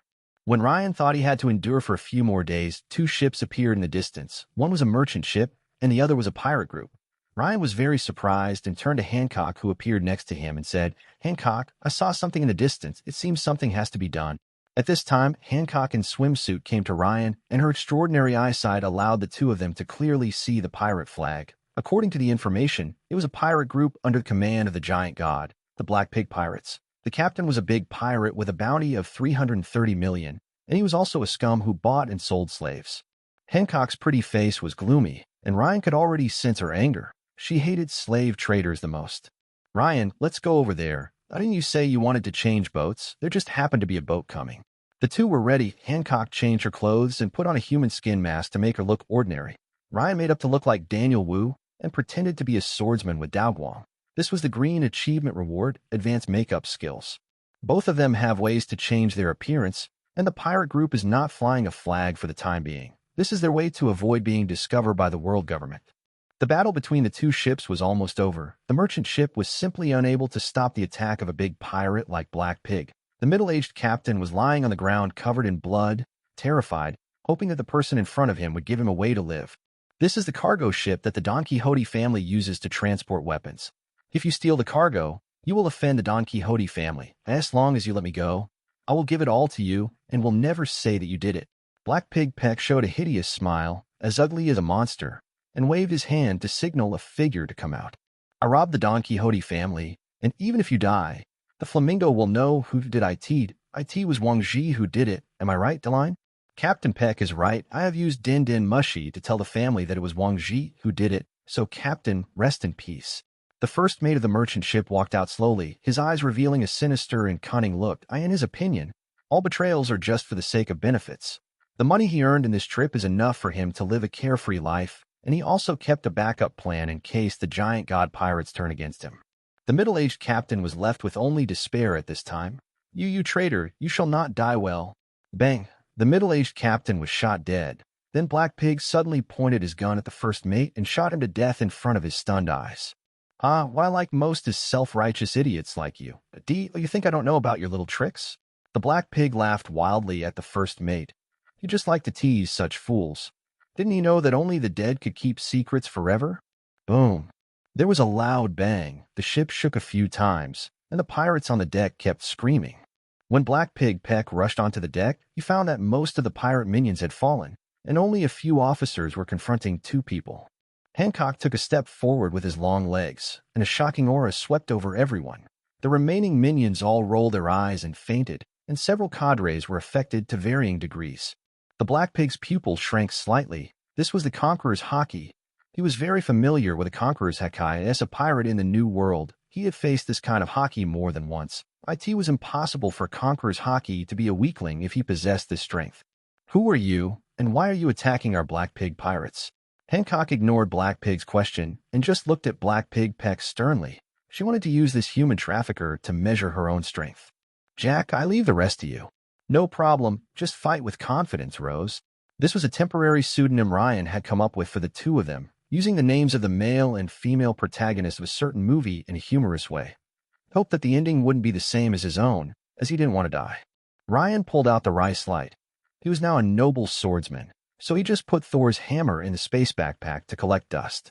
Hancock leaped up and kicked at the enemy at a high speed. Facing the armed-colored kick, the Black Pig hurriedly blocked it with the armed-colored arm shield, but his body was still knocked back 10 meters. Hancock didn't give the enemy a chance to breathe. Her long legs under her skirt kicked out like a storm, and her spinning roundhouse kicks almost broke the Black Pig's defense every time. Hancock dodged Black Pig's difficult counterattack and kicked him into the cabin with a beautiful back kick. After a long time, a roar was heard, and the Black Pig Peck came out and turned into a half-beast animal-type fruit, wild boar form. Those who can travel in the new world are not weak. Damn woman, don't think you're going to win. Hancock just treated her coldly. She had nothing to say to the human trafficker. The two continued to confront each other, and a new round began. Several officers looked at the captain, who was in a tough battle, and was ready to make a move. An aura locked onto them. This was not domineering, but the pure will of a strong man. Let's get started, dude. I hope you can take my blow. Wu Xiang's sword, lightning flashes. Thunder and armed color madly entangled the blade. Ryan held the rice light alone and slashed when his aura reached its peak. Countless thunder slashes instantly cut several people in half. Ryan then put the rice light into the scabbard cleanly. This was just a slash that Ryan simulated using the power of his fruit, and in fact, he hadn't even reached the swordsman's iron-cutting realm. Chapter 17, Snow Fruit. The power that erupted from the bow distracted Black Pig Peck, but such negligence was fatal in the face of a powerful enemy. Aromatic feet. Hancock would not miss this opportunity. She used her fragrant kick, which was powered by the fruit, to successfully break the Black Pig's defense. Part of his arm with the color of armed color was petrified, and gravel kept falling. Hancock's armament color and fruit ability are very strong. Using them together will turn her long legs back to normal skin color and greatly increase her power. Black Pig Peck's face looked very ugly. He was originally suppressed when he turned into a beast, and now one of his arms was broken due to negligence. The sea breeze blew, and Hancock did not take advantage of the Black Pig's disadvantage. She wanted to try out a new big move, but the two abilities on her long legs continued to rise steadily, reaching a level of strength that even the Black Pig was frightened. Big aromatic feet. The powerful big fragrant kick hit the Black Pig's defense again. The impact of the two caused countless cracks in the hull. After the sonic boom, the Black Pig himself was blasted into the sea by the big fragrant kick. The Black Pig who sank into the sea had his hands petrified and broken, his chest sunken, and he was unconscious. The consumption of the big fragrance kick made Hancock feel weak for a moment, but then she returned to normal and said to Ryan with a smile, "Ryan, the pirate ship is ours." Ryan was also very happy that he could finally get rid of the ship that wasted his life. Then the two of them counted the spoils of war together. All the crew members of the merchant ship were killed, leaving only a group of minions from the Black Boar pirates. Ryan and his men planned to keep them as sailors. If they could complete the mission well, they would release them when they reached the vicinity of Wano country. Let the weapons in the merchant ship sink along with the merchant ship. Selling weapons is too troublesome and not suitable for what they will do later. Besides, the treasure of the Black Pig alone is worth 500 million berries. The most important thing is the devil fruit that Hancock found, the snow white fruit. This is a natural devil fruit, the snow fruit. I didn't expect we would find it. After identifying the fruit, Ryan sighed, and in his memory, this fruit was owned by Monet of the Don Quixote family. It was a lower-level fruit of the ice fruit. Although it was a lower-level fruit, it was also very powerful as a natural fruit. If Ryan were to classify the fruits into different levels, he would not include the superhuman fruits, but only the natural and animal fruits. T0's fruits are the natural type freeze, sparkle, magma, dark, and thunder fruits, and the animal type ones are the mythical beast fruits. T1 natural fruit includes snow, flame, swamp, sand, etc., and among the animal fruit, Ryan thinks that only the Yamada no Orochi fruit is T1. After all, it is the worst performing mythical beast in the original work. T2 is an ancient species of the animal family. T3 is an ordinary animal species. In Ryan's eyes, even dogs wouldn't eat ordinary animal-type fruits. Any superhuman-type fruit is more useful than it. Of course, this is just Ryan's own opinion, and in short, as long as the snow fruit is used properly, it It can also become a fruit ability that brings top combat power. Hancock was also surprised to get a top-level devil fruit under such circumstances. After observing it carefully, she gave the fruit to Ryan. Then save it for the crew to eat in the future. It would be a pity to sell this rare fruit. You are the captain, and you are keeping it for me. Ryan put the fruit into his space backpack on the spot, without hiding it from Hancock because she already knew it. This fruit should be prepared by the Don Quixote family. I wonder if they have taken any action now. Hancock said indifferently, "It's better that you're here. Also want to meet this former celestial dragon, Doflamingo." Ryan had already communicated the secret with Hancock, and facing the former celestial dragon, Hancock was also eager to try. As night gradually fell, the moonlight rolled and leaped on the sea. The sound of waves suppressed the darkness. The ship cut through the moonlight and went away. In the new world, Doflamingo, who is in the Don Quixote family's territory, is listening to Den Den Mushi's report with a gloomy face. The Den Den Mushi changes into the appearance of Lao Ji and speaks in an old man's tone. "Young master, when Diamante and I arrived, the enemy had already left. According to the information I found, the Black Pig pirates attacked our merchant ship. They probably wanted to frame Wang Ji of Beehive Island. The latter party eliminated the Black Pig. The snow fruit must have been taken away by them. The shipload of weapons also sank into the sea. Lao Ji, try to catch up with them. Don't attack rashly. I want to let them know that my things are not easy to take." Doflamingo used laughter to cover up his anger. A ship full of weapons was nothing to him. But he used the snow fruit to increase the strength of his men, and the powerful fruit was also very precious to him, as his plan to hijack the Sky Gold would soon be put into practice. Because Tenjin was robbed 3 times, the power of Tenjin's guards has been greatly enhanced. He also has to carefully plan to hijack Tenjin, then plan the position of the 7 warlords, and finally take back the kingdom that should belong to him. How can he not be angry when someone comes out to hinder him before the first step has even begun? "I understand, young master. I will send people to look for these bandits." After the conversation, the Den Den Mushi turned back to its normal appearance. Doflamingo was silent for a while and called the 2 Den Den Mushi again.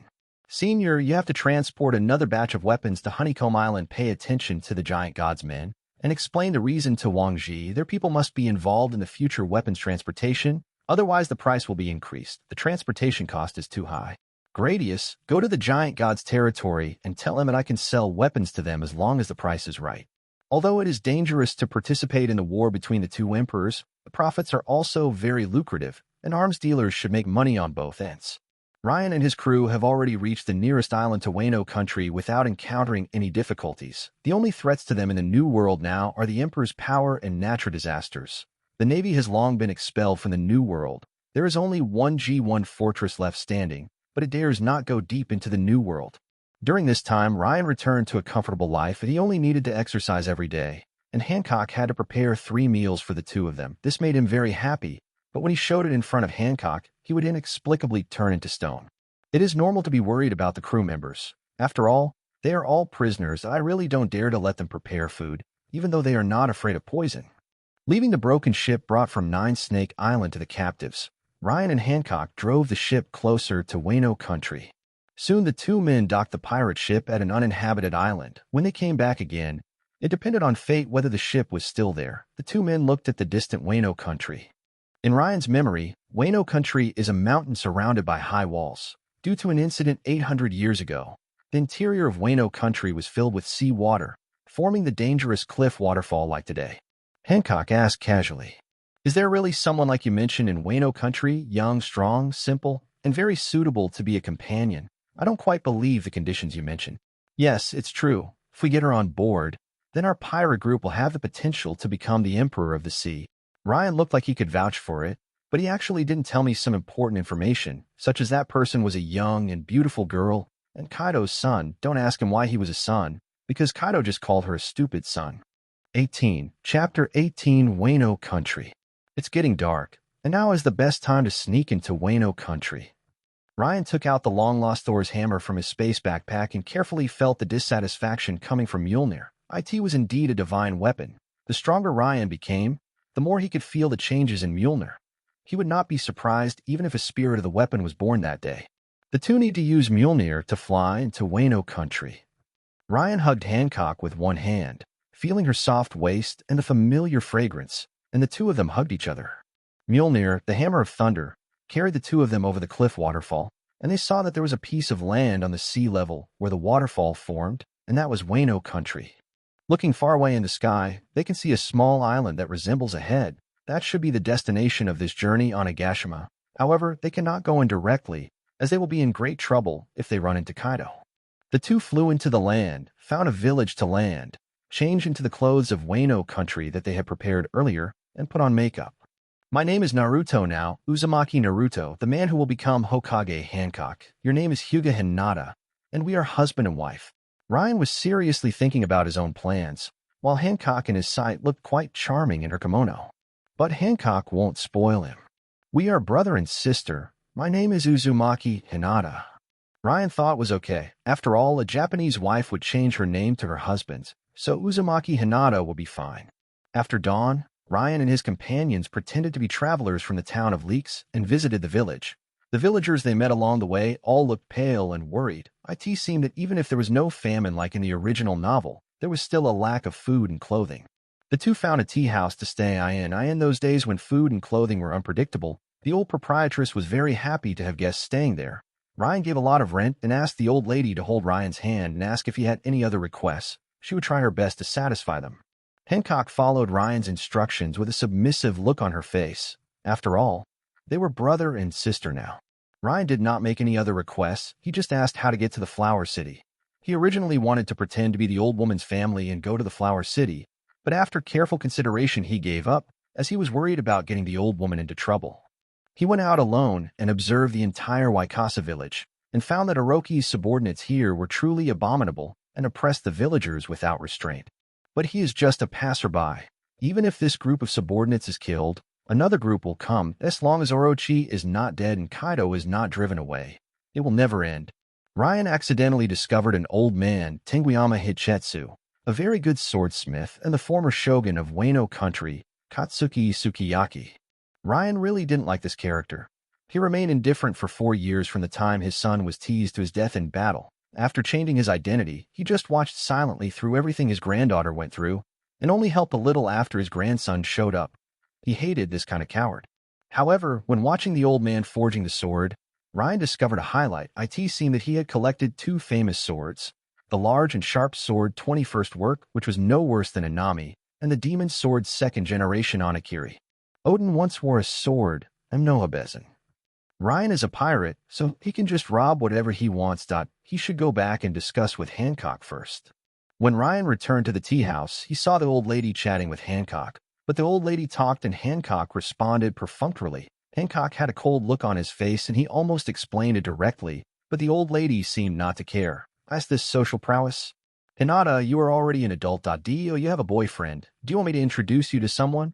I know a few good guys. Although you are not good looking, you have a good figure. You can tell at a glance that you are good at giving birth, that I guarantee you will have 2 babies in 3 years. Puff. Ryan spit out the drink he had just drunk. He was shocked by the fact that he had 2 children in 3 years. He smiled at Hancock, who turned around. He really wanted to laugh, but Hancock was just pretending to smile. Mother-in-law, I have something to discuss with my brother, so I'm going back first. Hancock walked towards Ryan with a cold face, pulled Ryan directly into the house, and activated the armament hockey waist twist again. I plan to steal the 2nd generation of Onakiri tonight and leave. What do you think? Ryan rubbed the purple flesh on his waist and made Hancock understand everything. Hancock hesitated for a moment but still asked her questions. She was proud and didn't want to steal without reason. Ryan, why do you want to steal treasures without a knife? Ryan thought for a while and finally answered honestly. Hancock knew him very well after spending nearly 3 years together, so there was no need to lie. I don't like that coward, and I want those 2 knives more. Maybe I'll meet someone who really needs him in the future. He hates the brat Momonosuke, who hasn't shown up yet, even more, that it would be better for me to snatch it away than to leave it to him. I have no objection, as long as you don't mess it up. Hancock is full of confidence in the man in front of her. His only flaw is that he is a lustful man, but people with flaws are real people. The full moon is like a yellow lantern, rising from the eastern horizon in the sky. Tranquility is spread over the earth with a silver, mist-like moonlight. A black shadow had been keeping an eye on the house with his observation hockey. When he discovered that Kazuki Sukiyaki was truly asleep, Ryan sneaked into the house like a ghost and headed towards the famous sword he had already discovered. Come quietly and go quietly, without taking away a cloud. After successfully stealing the famous sword, Ryan quickly reunited with Hancock and headed towards the flower capital. However, Kazuki Sukiyaki was still sleeping, and by the time he discovered anything, it was too late. Complete the achievement, steal the purple item, achievement reward, clone ability. It was beyond Ryan's expectation that this achievement could be accomplished. Although the clone's ability was not strong, only 1/10 of the original body, it was sometimes a very useful ability. It's better than nothing. In front of Hancock, Ryan took out two famous swords. The second generation of Onakiri was a demon sword that exuded purple demonic energy. It was said that it would backfire on the sword holder. Only the real master could. Only a swordsman can wield it. Emno Abaki is a semi-black sword, a famous sword that bears the traces of Odin's power. Black swords are made by great swordsmen using the armed color domineering over the years. Odin is a top great swordsman. If he had not died early, his sword should have become a black sword. According to Ryan's understanding, a black sword is not necessarily the fastest and greatest sword, but the fastest and greatest sword must be a black sword. I don't need a sword, you should keep it for yourself. Since Hancock doesn't want it, Ryan can only keep it for himself, or pretend to use 3 swords. The two were traveling in the night, and when they were about to reach the Flower City, they found a girl lying on the side of the road. She was about 14 years old, with long green hair and a delicate face. She was a little beauty, and she kept talking in her sleep while unconscious. I'm so hungry. I want to eat buns. Ryan looked at the girl. Are all girls nowadays so wild? 19. Chapter 19. Hayori Kazuki. Hancock stared for a moment, and after noticing the exposed scars on the girl's body, she picked her up and walked slowly towards the city gate, not paying attention to the dust on the girl's body. Ryan, let's go into the city first and then make plans. Ryan quickly caught up with the two of them. His observation Haki noticed that there was a person staying not far away, and his aura was still strong. After the two men disappeared, a sinister figure appeared. Ryan, who was walking side by side with Hancock, looked at her profile with a relieved expression. If it was the future Queen of Nine Snakes, she would never make this decision if she encountered such a situation. The queen was arrogant, and her experience as a slave of the celestial dragons made her close her heart. Although Hancock is arrogant now, she's also kind and a little tsundere, which makes Ryan more aware that what he cares about is Hancock's existence itself, not the Empress in his memory. Flower Capital is a prosperous city, the Pearl of Wano country.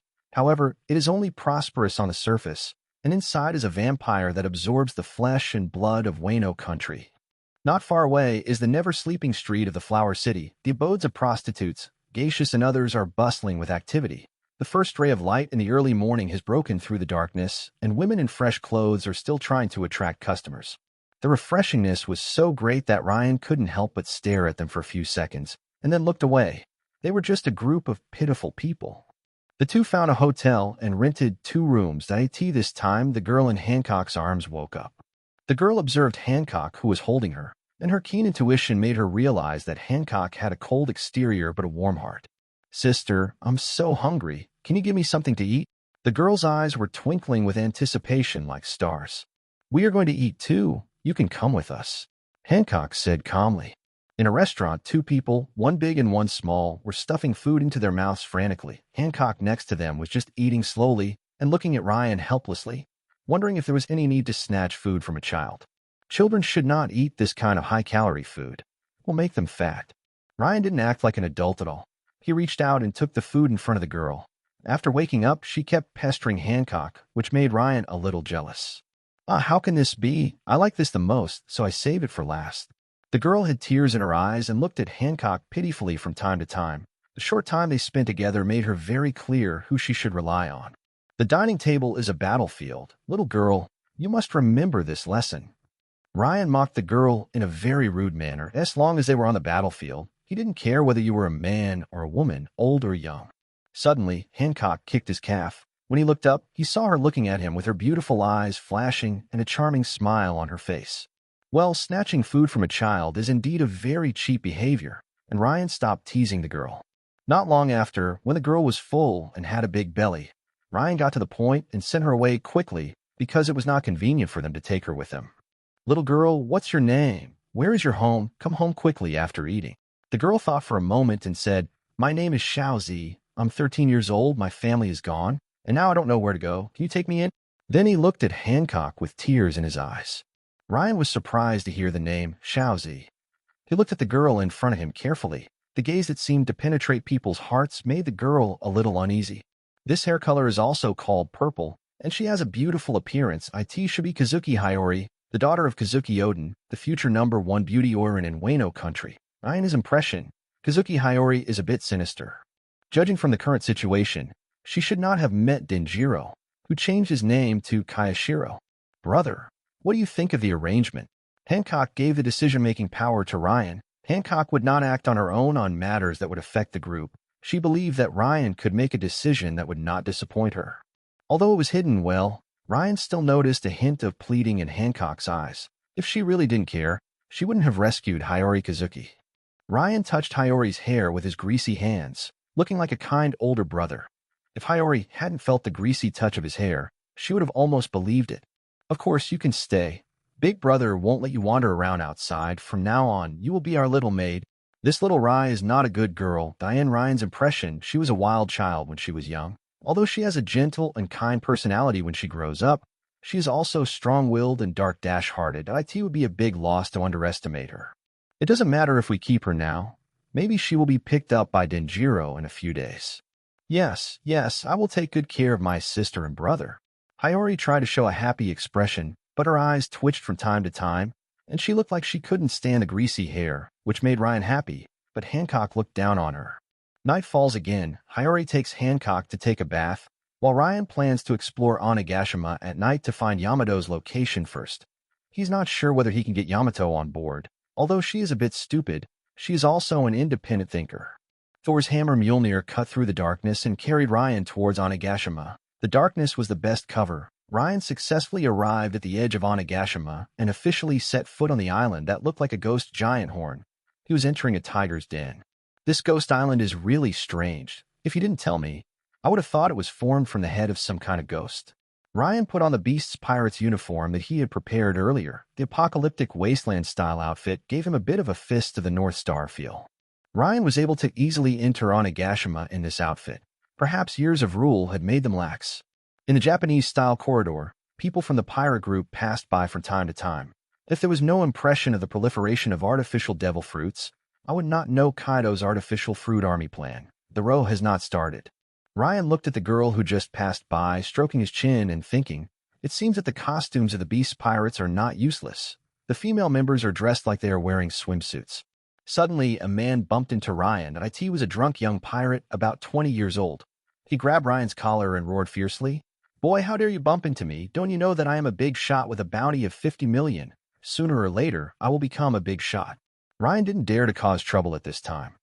He heard that Kaido was on Onigashima. There is always an audience for conflicts, and the pirates around also look like they are watching a show. Who are these two people? I don't know. Maybe he's new here. Is 50 million so arrogant? The drunken pirate also sobered up a little. He realized it was not appropriate for him, a newcomer, to cause trouble in front of the people around him. Seeing that Ryan did not seem to dare to resist, he simply pulled Ryan to a deserted place. "Come with me, kid. If you don't apologize, I promise to make you pay. Don't follow me." Ryan looked at the pirate in disbelief. Chapter 20 Yamato. Ryan was very moved when he came out of the deserted corner. He never expected to encounter such a weirdo when he was dozing off, and his identity could be easily discovered. He was close in age, new here, and didn't know many people, so he was the perfect candidate, and no one would care if he disappeared. During his time on Ghost Island, he was the arrogant guy, and the arrogant guy himself was still sleeping in his space backpack. After getting the fake identity, Ryan boldly went deep into Onigashima. Although he encountered many big pirates on the way, he also noticed that the current strength of the Beast pirates was much worse than 13 years later. The main bosses only had 2 people, Fire Disaster Jin and Plague Disaster Quinn, and Drought Disaster Jack had not grown up yet. There were only 2 or 3 of the Flying Six. After careful inquiries, Ryan found out that Kaido was holding a banquet. When he was about to enter the banquet hall, a powerful aura shocked everyone. Then a figure flew out from the hall, smashed the wall, and knocked Ryan to the ground. The man lying on Ryan cursed weakly, "Damn Kaido, even if you don't let me, I still have to go out to sea. I want to follow Odin's path again. I want to become Kazuki Odin." The person who said this should undoubtedly be Yamato. Ryan raised his aching head, and what came into his eyes was a big pig head with a bruised nose and a swollen face. If he hadn't noticed the white hair and devil horns, as well as the curvy figure lying on him, he really couldn't believe that this big pig head was Yamato. "Ah, you stupid son, you're still a long way from going out to sea. If I hear you say stupid things about wanting to be Odin again, I'll lock you up with explosive handcuffs." The 7-meter-tall Kaido taunted Yamato while drinking. The black mace placed next to him still had a strong aura. It seemed that he was the culprit for Yamato's pig head. "Damn it, I will never let go." Yamato staggered and tried to stand up, but finally fainted on the ground. "That kid, take Yamato to the infirmary. Let's continue drinking. Don't let that stupid son disturb the party." Kaido signaled Ren to send Yamato away, and then stopped paying attention to the two of them. He drank with the big boss Quinn. There were many familiar figures in the hall, such as Jack and Black Mary, but there was no sign of Flame Disaster Gene. There were also two small figures looking at Yamato with a little concern. Amidst the cheers and laughter, Ryan carried Yamato on his back and headed towards the infirmary he had inquired about. He never thought that he could find Yamato so easily. Could it be that this was the time when heaven and earth had joined forces? Along the way, Ryan couldn't help but sigh at how fast Yamato was growing. Yamato opened his hazy eyes, which were so red and swollen that they almost blocked his vision. "It hurts so much, it hurts so much. Damn, Kaido hit me so hard." "Master Yamato, please don't move for now. I want to apply medicine on you." Ryan applied the medicine he knew about on Yamato's face. The doctor had gone to the banquet, so he had to help himself. "Who are you? I don't think I've seen you before." "I'm the new member, Ren. Why did the captain beat you like this, Yamato?" He no longer called him young master. It was more intimate to just call him by his name. Besides, facing a fool like Yamato, he felt it would be better to honestly reveal his real name. The simpler the person, the easier it would be to convey your ideas with your sincerity. Ryan couldn't help but tap on Yamato's wrapped face, causing a scream. "Ryan, don't touch the wound. It hurts. I want to go out to sea like Odin did, and finally become Odin and found the country of Wano, but that bastard father won't let me go out to sea. I know Odin, he is a top warrior. He has been on the ships of Whitebeard and One Piece. He is a man worthy of respect." Ryan gave a fair opinion. He would not say bad things about Odin as soon as they met. This was not what Yamato wanted to hear, although he still disliked Odin as a person, thinking he was too stupid. "I also think Odin is very powerful. Back then, Ryan kept hanging around and being lazy, which successfully made Yamato interested in chatting with Ryan, which was exactly what Ryan wanted. Only by becoming good friends would it be easiest to get Yamato on board. It can only be said that Ryan has a black heart and deceive a simple and stupid little girl. One night of communication made them get along like friends. Ryan only talked about Odin in the beginning, and later he talked about the interesting things in his memory of the world of One Piece, or stories from the time on Blue Planet, just like when he showed off his ink in front of Hancock. The innocent Yamato would only ask many questions, and then look forward to the development of the story with shining eyes. When the early morning sun broke out, the injured and exhausted Yamato fell asleep. Ryan wiped the non-existent sweat. Although both were telling stories, telling a story with Yamato was much more difficult. Although Hancock was also very curious back then, she would not keep asking questions and urging for more updates. Leaving behind the sleeping Yamato, Ryan will also take the ship from Onigashima back to Wano country and come back tonight. When Ryan returned to the inn, he saw Hiyori holding a broom and thinking about something, and Hancock was not in the inn. "Xiao Zi, where's Hinata? What are you worried about? Would you like to tell me so I can give you some advice?" Ryan sat down to enjoy the food left by Hancock, which was still mouth-watering. 2.5 years of training had given Hancock the cooking skills of a master chef. "I don't have anything to worry about. Sister Hinata is out shopping." Hiyori said she had no worries, but her expression betrayed her. Even without her saying it, Ryan guessed that she had no way of revenge now, like a rootless duckweed. Even if it was Denjiro's unreliable method, at least it could give her hope and motivation for revenge. Forget it, just ignore her and let Denjiro be upset. After she took the initiative to clean up the table that day, she still couldn't help but express her troubles. At tea this time, she couldn't help but reveal an expression of hatred. This is the real hurt, and it is very painful to hide hatred all the time. "Naruto, is there any way you can revenge?" "You should call Naruto brother. Don't you know to use honorifics when asking for favors?" Ryan patted Hiyori's head lightly, looking like he was unhappy, and called Hancock's sister. "How dare she not call me brother?" At tea this time, Hiyori's hateful expression was also changed by the slight pain. Ryan hated to see children in sorrow, whether in the past or now. Hiyori covered her head and added, "Brother Naruto, do you have any solution?" Ryan looked directly into Hiyori's eyes, with a sharp edge in his eyes that made Hiyori want to back away. "Xiao Zi, I don't know about your past, but if you want revenge, The most important thing is strength, that as long as you have strength, nothing can stop you from taking revenge, and the premise of strong strength is a firm will. Hiyori looked downcast. She knew that she could take revenge if she had the strength, but she didn't have that strength. But I didn't. Anyone has the opportunity to become a strong person. You haven't even tried, so how do you know?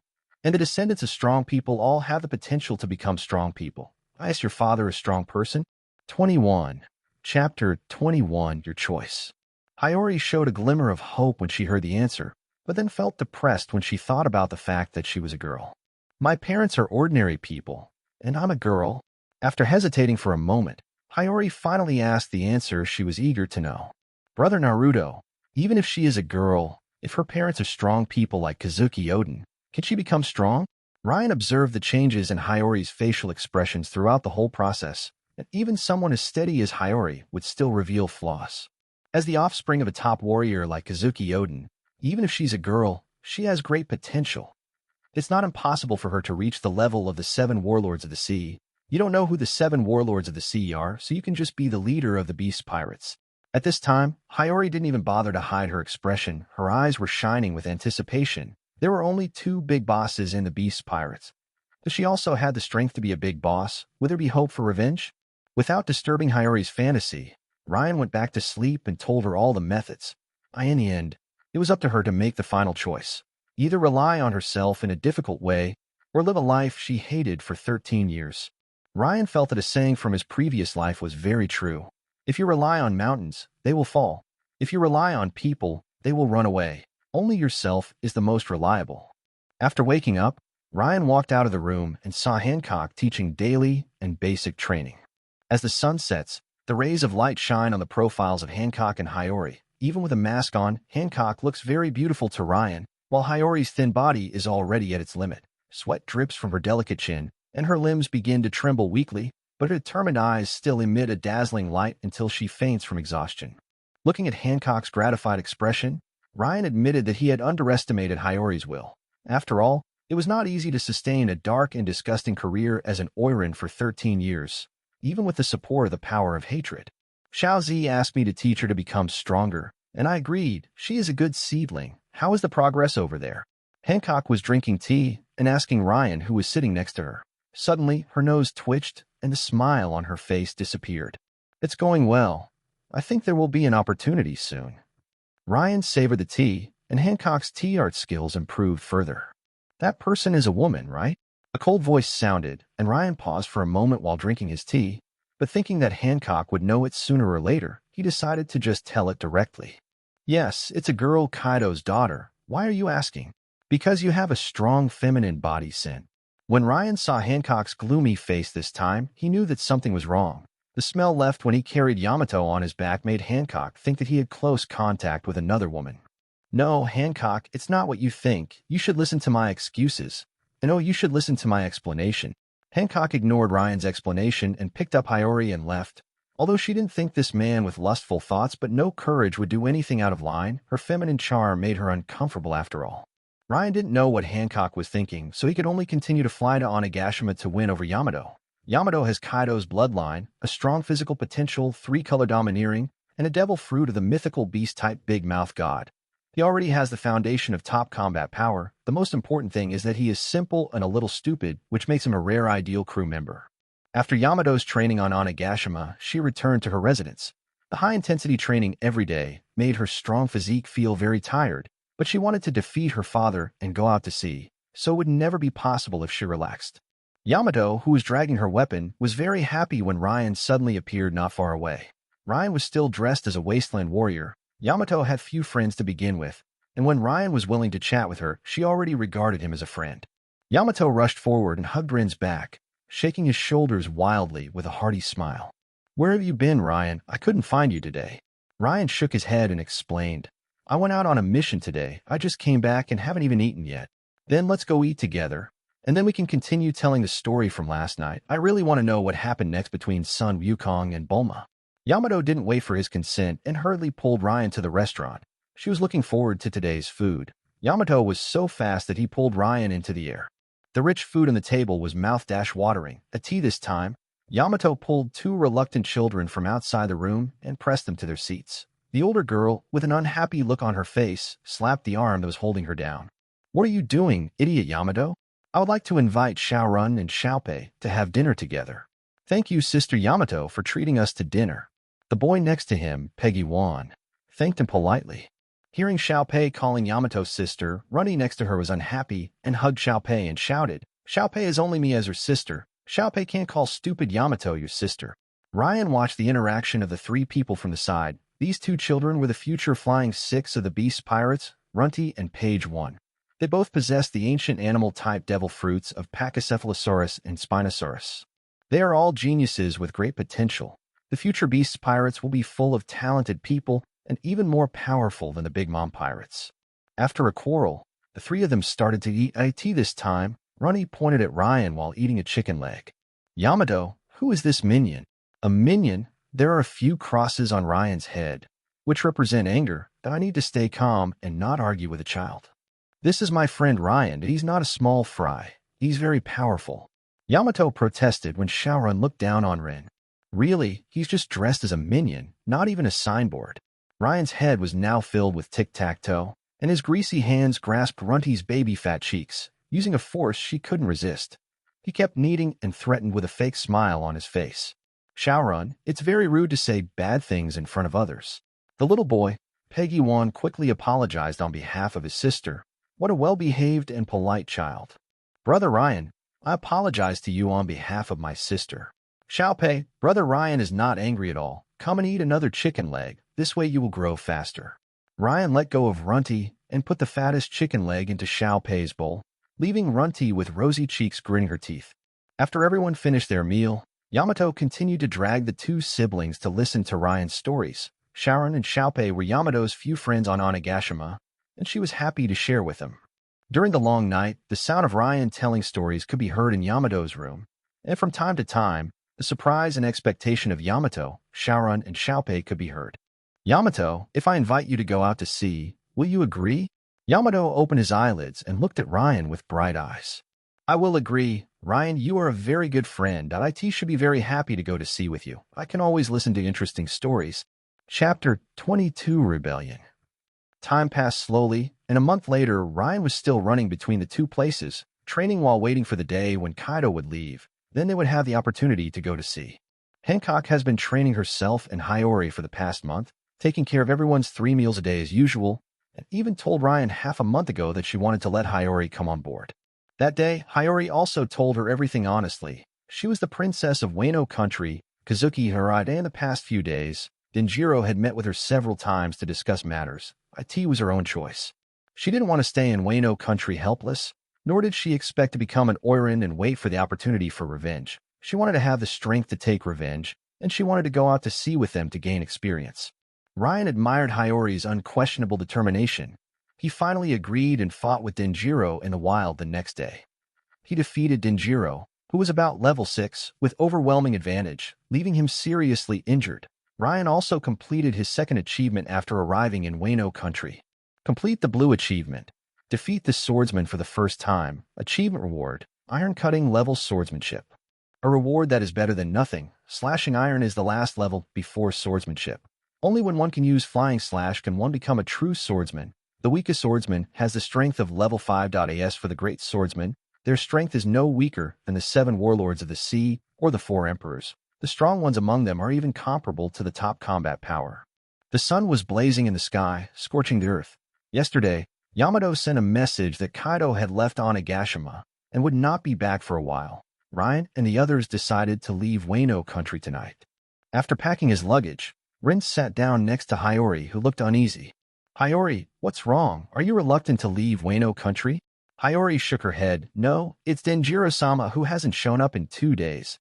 He said he would send me off. Oh, it's that sinister face that he is. A ninja who suddenly appeared interrupted Ryan's words. Hundreds of ninjas surrounded the hotel. According to Ryan's observation hockey, more people were rushing here.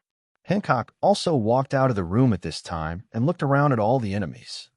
Ryan looked at Hancock with a serious expression. It will be difficult to leave directly in this situation. There was a commotion at the door, and a short, ugly, middle-aged man appeared in front of the 3 people. He was the current general of Wano country, Kurazumi Orochi. Haha, Princess Hiyori, your loyal Kurizumi Orochi is here to pick you up. Following behind Kurizumi Orochi was the Aniwabenshu. The one that Ryan feared the most was an old man, Kurizumi Shanaru, the user of the barrier fruit. Even Odin couldn't break his barrier, although he was about to be buried. Black charcoal snake. Hiyori looked at Orochi with hatred. Come to think of it, I have to thank you, Princess, for killing that guy Denjiro. If he hadn't come to see you so frequently, I really wouldn't have realized that he would pretend to be Kayashiro to approach me. Kurizumi Orochi was dancing comically. Hiyori's hatred made him feel very happy. Moreover, after getting rid of the hidden danger of Denjiro, he thought there was no threat anymore. After hearing the bad news about Denjiro, Hiyori turned pale and looked shaky. Suddenly, two hands supported Hiyori's body. Ryan and Hancock stood on both sides of Hiyori and remained calm in the face of Kurizumi Orochi and his group. Hiyori, take the Denden Mushi and inform Yamato. We need to act in advance. Leave this to me and your sister Hancock. Then he said helplessly to Hancock, Hancock, there is no need to hide your identity in this situation. If we don't take it seriously, we may not be able to leave. I understand. I will fight and resolve it quickly. Hancock took off her human skin mask, and her stunning beauty came into view. With her beautiful figure, Hancock's stunning appearance was fascinating. Even Ryan missed Hancock's original face very much. He hadn't seen this pretty face for more than a month. Hancock had been wearing a human skin mask during this period. So beautiful. Who is this? Everyone on the Orochi side felt hearts appear in their eyes. Even Orochi. The lustful hearts, a temp will harden your bodies. Sweet and sweet wind. Hancock made a heart-shaped gesture and emitted a petrifying energy wave. Everyone who was touched by the sweet wind turned into stone statues, and only a few strong people who realized something was wrong dodged the attack. Kurizumi Shanmaru stood in front of Kurizumi Orochi and set up a barrier to save the Orochi from the fate of being turned into a stone statue. The appearance of many stone statues completely frightened Kurizumi's snake, and he let out a heart-wrenching roar. What is going on? How is this possible? It's all your fault. You witched. I will never let you go. Facing the accusation, Hancock just said seriously, no matter what I do, the whole world will understand, because I'm too beautiful. Don't you think so, Ryan? The stunned Hiyori next to her hadn't reacted yet. Hinata, who had an ordinary appearance, suddenly turned into a stunning beauty, and she was so narcissistic, but she liked it so much, and she also wanted to say such narcissistic words. Yes, I will forgive you anyway. Ryan thought silently, it's not me who got tricked, so I must have forgiven IT to know. It seems like even if I got tricked, I should also forgive it. He had guessed that Hancock, who suppressed her narcissistic nature, would probably do the same when she recovered. Hiyori, go make the call. I can't waste any more time. Hancock, Conqueror Hockey. The two of them burst out with domineering aura at the same time, and the violent deterrence of the two swept the whole place, covering everyone like two red fields. Many people who avoided the sweet wind fainted again. Now there are less than 10 people left in the Kurizumi Orochi who can continue to fight. Kurizumi Shanmaru looked unhappy. He probably guessed who was in front of him, the evil follower BOA. It is not difficult to guess that Hancock is another man who possesses such a powerful domineering color. Ryan Odinson, the most evil man in the world. Kurizumi Shanmaru said to himself. Ryan stood still, his eyes emitting golden lightning. The clear sky had turned into dark clouds without anyone noticing, and lightning snakes flashed out from time to time. Thunder. The violent thunder enveloped the remaining people. The only ones left on the snake side were strong men, and each of them used armament color or various abilities to block the attacks. Ryan and Hancock, who were unarmed, seized the opportunity to disappear at the same time and instantly appeared in front of the enemy. One strike for all. Aromatic legs. Both Bishamon and Jigaku Braid 10 were blown away. The current Orochi Wabenshu is still quite different from what would be 13 years later. Fulukashu and Hanzo's attacks followed shortly after, trying to entangle the two men. Thunder and various ninjutsu continued to clash, destroying many houses in the area, leaving only devastation. Boom! An electromagnetic cannon was fired from Ryan's palm, oxidizing one of the ninja Kazakage's hands. Suddenly, Fulusho's figure appeared behind Ryan, and a beam of energy froze Ryan. Hurry, I've sealed him up. Daikaku and Hanzo appeared, intending to pursue the victory and inflict heavy damage on the powerful enemy. When Ryan found out that the two of them were attacking together, there was only a smile in his eyes. The other hand grasped the Thor's hammer that appeared out of thin air. A violent and domineering aura wrapped around his body and activated the inscriptions in the artifact. All of this was seen by the captain of the Orochi Anawaban, Fukurokuju. He could only tremble and be overwhelmed by the tyranny. Chapter 23: Death of Kurozumi Orochi. Hegemony Ming Shin. The raging thunder and domineering move of the divine hammer expanded like a black hole and swallowed everything around it. This move was Ryan's new move. Unlike the ordinary domineering move, which only compressed and entangled, Ming Shin's move was to expand and explode the thunder and domineering in an instant, destroying everything around it. Fu Lu Shou's body was lying on the ground in pieces, his eyes gradually losing their luster, and the other two had disappeared without a trace. Ryan took a deep breath to relieve the fatigue that had just appeared. Ming Shin had consumed too much energy and was not suitable for actual combat. The three strongest members of Orochi Anawabanshu died, causing Kurozumi Orochi to collapse to the ground. Kurozumi Shanmaru covered the panicked Orochi and planned to retreat. He was frightened by Ryan's dominance just now. He was too old to contend with such top-level power. He could only retreat and wait for the support of the beast pirates. "You can't leave without my permission." Aromatic feat. Hancock stood in front of Kurozumi Shanmaru and kicked the barrier to force them back, her graceful figure circling around them and attacking them continuously. Kurozumi Shanmaru can only use the barrier to defend himself. As he is old, he doesn't even have much hockey left and can only defend passively. "Damn it, you witch, don't be so proud."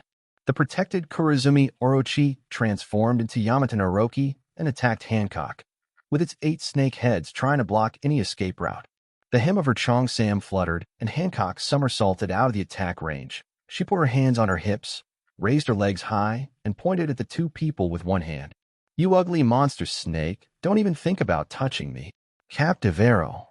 Hancock raised his head and looked at Orochi and the other man with contempt, then drew a heart-shaped power ball with one hand, and with the other hand pulled up the power like a longbow, shooting out countless attacks. The huge Yamata no Orochi had no time to dodge, and most of its body was covered by the petrifying arrows. The pain of its body gradually turning to stone made the Kurozumi Orochi roll up and down. "It hurts. Make that witch stop." When the 5 heads of Kurozumi Orochi were petrified by arrows, Kurozumi Shanmaru intervened in time to block other attacks, and the situation became very dangerous for them. God descends to Earth. Ryan's body expanded from 2 meters in height to 3 meters, and his whole body was filled with silver-white lightning energy. With the blessing of thunder, his speed increased greatly. Facing ninja enemies, as long as he kept up with his speed, it would be easy to deal with them. He instantly arrived in front of the few remaining people, thunder raging, and easily killed them all with just the armed-colored Thor's hammer. All of the men brought by Kurozumi Orochi have been defeated, and now only Hancock and Kurozumi are left on the battlefield. The tall figure kept wandering around the barrier, trying to find a flaw, but any attacks on the weak points were blocked in time by the transformed Kurozumi Orochi. Hancock was unable to defeat them for a while despite the cooperation of the two. Just when Kurozumi Shanmaru blocked Hancock's kick, his face suddenly changed, and he tried to defend behind him, shouting even more wildly. "Oh no, big snake, look behind you. One strike for all." Before the two could react, Thor's hammer, wrapped in domineering energy, crushed them head-on. The impact wind pressure spread dozens of meters away, and after the smoke and dust, Kurozumi Shanmaru was seen twisted to death, with only Kurozumi Orochi's body with a snake head still remaining, rolling to Hancock's feet. Kurozumi Orochi was already unconscious. Looking at the snake head, Ryan signaled Hancock to take action. Hancock shook her head with a look of disgust. "This ugly thing is not worthy of my touching. Let Hiyori decide." Ryan also felt that it was appropriate for Hiyori to take action, so he pulled the snake up and walked back. The snake's body scratched a deep mark on the road. He handed the snake to Hiyori in disbelief. "Let me do it for you. This should be something you really want to do." Ryan seemed to remember something and took out the Tenyuuzhan from his space backpack and gave it to Hiyori. "This seems to be my father's sword. How did it end up in your hands, Naruto-sama?" The sword with the white sheath made Hiyori feel very familiar. When she was a child, she would always play with her father's Aim no Hibiki sword, but she was also puzzled as to how it came into Ryan's hands. "Ah, this sword is a gift for you before you go out to sea." Ryan touched the back of his head and smiled awkwardly.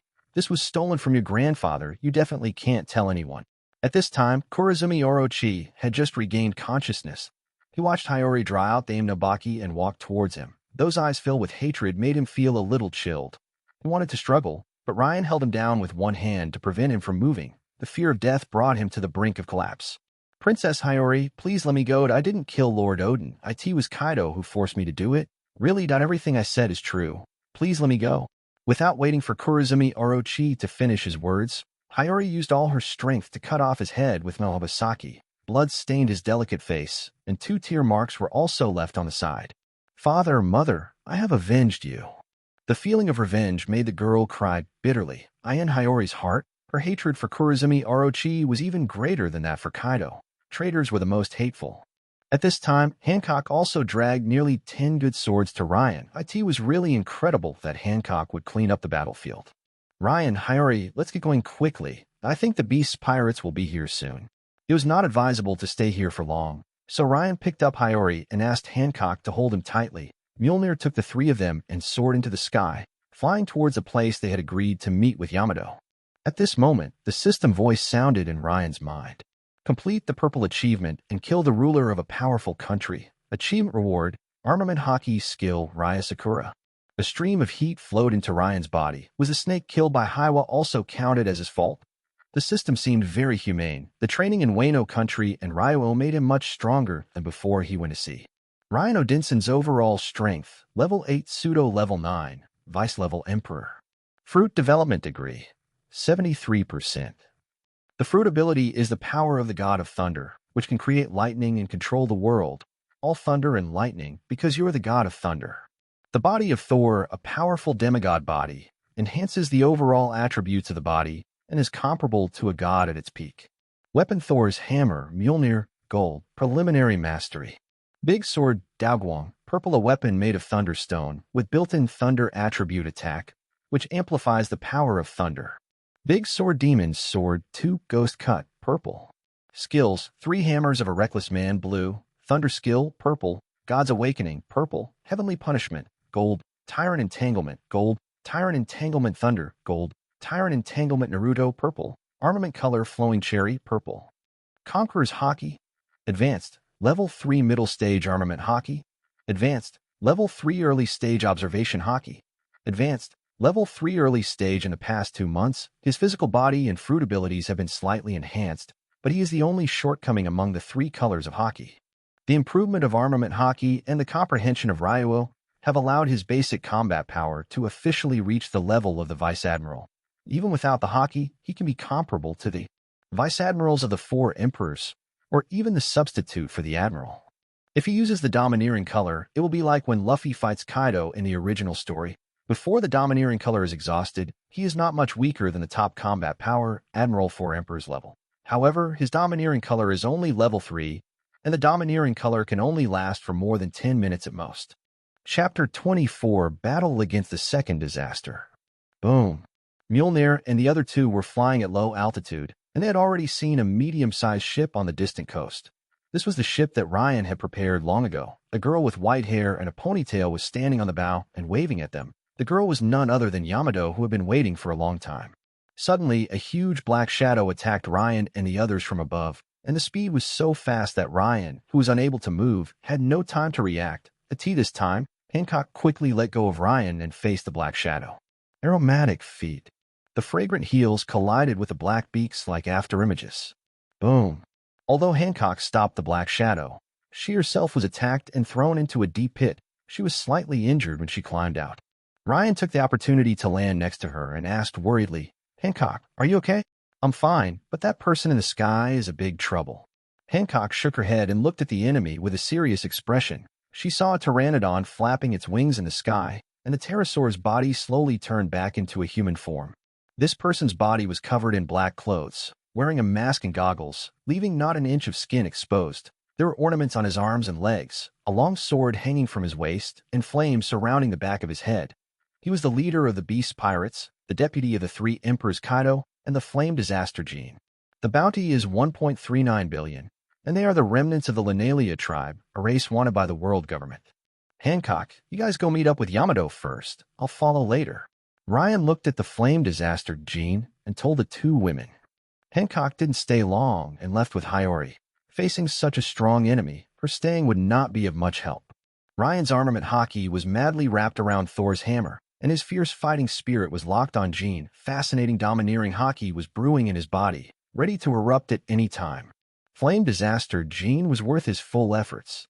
Thunder Beast Ren, I never thought you would show up in Wano country after disappearing for 2.5 years. You killed Kurozumi Orochi and dared to kidnap Yamato. Dio, you think my beast pirates are deserted? A deep voice came out from Jin's mouth, and with it came a huge murderous aura. You must get rid of this enemy, who looked down on Brother Gad. No matter how much you say, no one can stop a person's determination to yearn for the sea. Ryan would not admit the accusations. Although killing Orochi, Kaido's nominal subordinate, and kidnapping his daughter seemed unjust, in the world of One Piece, strength is respected. Fire Dragon Emperor. Gene drew out his sword and slashed out a blazing fire dragon, the temperature of which seemed to be able to burn everything to ashes. Blue Dragon Breaks. Ryan raised Thor's hammer, and a giant thunder dragon blasted towards the enemy with divine power.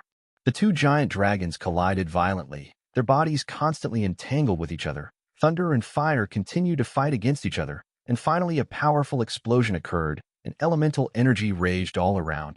Without waiting for the explosion to subside, the two of them instantly rushed into the remaining energy circle, and the two figures with thunder and fire collided again. Thor's hammer and the arm-colored long sword kept colliding, hitting the ground from the sky. Jin flew into the air to avoid Ryan's hammer attack, and the long sword in his hand slashed down as his body rotated. Returning Flame Slash. The slash hit Ryan at lightning speed, and even though Ryan had reacted at his fastest speed, he was still cut with a shallow wound. God descends to Earth. Ryan's body expanded from 2 meters to 3 meters in height, and his whole body was filled with silver-white lightning energy. His body was already half the height of Jin, and his strength was even greater. One strike for all. Thor's hammer bounced the long sword away with such force that Jin was forced back a few steps. The violent thunder tried to pursue the victory, but was easily intercepted by the flaming long sword. The two men's fighting eyes collided again, and for the time being, both sides were evenly matched. Hancock picked up Hiyori and was very close to the ship. The fierce battle behind her did not make her look back. She had confidence in Ryan. However, Hiyori in his arms seemed very worried about this situation. Sister Hancock, will Brother Ryan be okay? It'll be fine. Even the generals couldn't stop him, so it's even more impossible for him to get into trouble when facing the Flame Disaster Gene. Hancock suddenly dodged sideways while running, and a laser beam came from a distance and passed by her just a fraction of the distance. Boom! The beam of light exploded violently behind the two people, and the air wave blew up their hair. Hancock looked in the direction of the attack seriously. Ryan had told her that this kind of attack method should only be possessed by one person in the Beast's pirates, Plague Queen. A fat round man appeared not far away. He was wearing sunglasses, a cigar between his purple lips, a golden braid on his head, and a black and white suspender jumpsuit. He had 2 knives on his back and a mechanical prosthetic limb in his left hand, with white smoke coming out of the muzzle. Haha, this doesn't even work. I was thinking of finishing you off with one shot so you don't have to go through so much trouble. The fat man came up to the two of them with funny dance steps, looked at Hancock with a smile on his face, and then burst into cheers. I didn't expect Boa Hancock to be so beautiful. I'm so lucky that I don't have to deal with that tough guy. Ultralist, I really want to transform you into a cyborg as soon as possible. Hancock ignored Quinn with a gloomy face, just patted Hiyori on the back and said, You go to the boat by yourself first. But Hiyori looked at Hancock with hesitation, but finally ran towards the coast alone. Suddenly, several laser beams shot toward Hiyori. Hancock hurriedly used her armament color to block the attack to prevent the laser beam from affecting Hiyori's departure. A slight burning sensation made her notice the wound on her hand. Hancock put away her ugly expression and looked seriously at the despicable fat man in front of her. Strong emotions would only affect the battle. It seems that little tricks don't work. I can only fight seriously. Quinn's obese body suddenly swelled and turned yellow, eventually transforming into a huge muscular bull dragon with yellow skin and a long neck. There was still a golden ponytail on his head, and his elastic clothes were not damaged. Quinn opened his dragon mouth and shot out a laser beam. Black Flame. After dodging the attack, Hancock rushed towards Quinn's body. With her agility, she dodged several lasers and came in front of Quinn, with the hem of her Chong Sam fluttering in the wind. Aromatic feet. A series of fragrant kicks were fired at Quinn. The dense attacks prevented the muzzle from emitting laser beams, making Quinn's bulky body seem unable to withstand it. Hancock dodged the heavy iron claw again and kicked at Quinn, who was wide open, not noticing a triumphant smile on the dragon's face. Wind Fist. Quinn retracted his mechanical arms and mechanical claws on his hair, and swung his arms quickly to deal continuous blows to Hancock. The intensive punches sent Hancock flying hundreds of meters away. Hancock was seen in tattered clothes and bleeding at the corners of her mouth. Even though she used armed color defense in time, she was still seriously injured. Chapter 25, Each One's Rival. Haha, my little beauty, just surrender. I don't want to end up with only a dead body. Quinn twisted the huge body of the Brachiosaurus nimbly. He was an agile, fat man. My beautiful body will never be touched by an ugly person like you. Seeing a despicable person like you makes me want to vomit. Hancock tilted her head back, then raised her hands and chest. Pointing at Quinn with contempt, a ring on her finger on her waist was emitting weak energy, constantly healing Hancock's wounds. This was the healing ring given to her by Ryan. IT could heal 3 minor injuries when fully charged. Quinn was stunned by Hancock's arrogant and narcissistic attitude, and then he laughed, and his tone changed from laughing to gloomy. Let me see how you deal with an ugly guy like me. At this moment, the white-haired Yamato suddenly jumped up from behind Quinn, holding the mace and Aegean, condensing a powerful armed color. Thunderous gossip. The pitch-black club wrapped in the color of armed forces hit Quinn's head, knocking his entire dragon body into the ground. Quinn used all his limbs to pull his body out of the ground. He roared with pain in his head and vowed to tear into pieces the hateful guy who attacked him.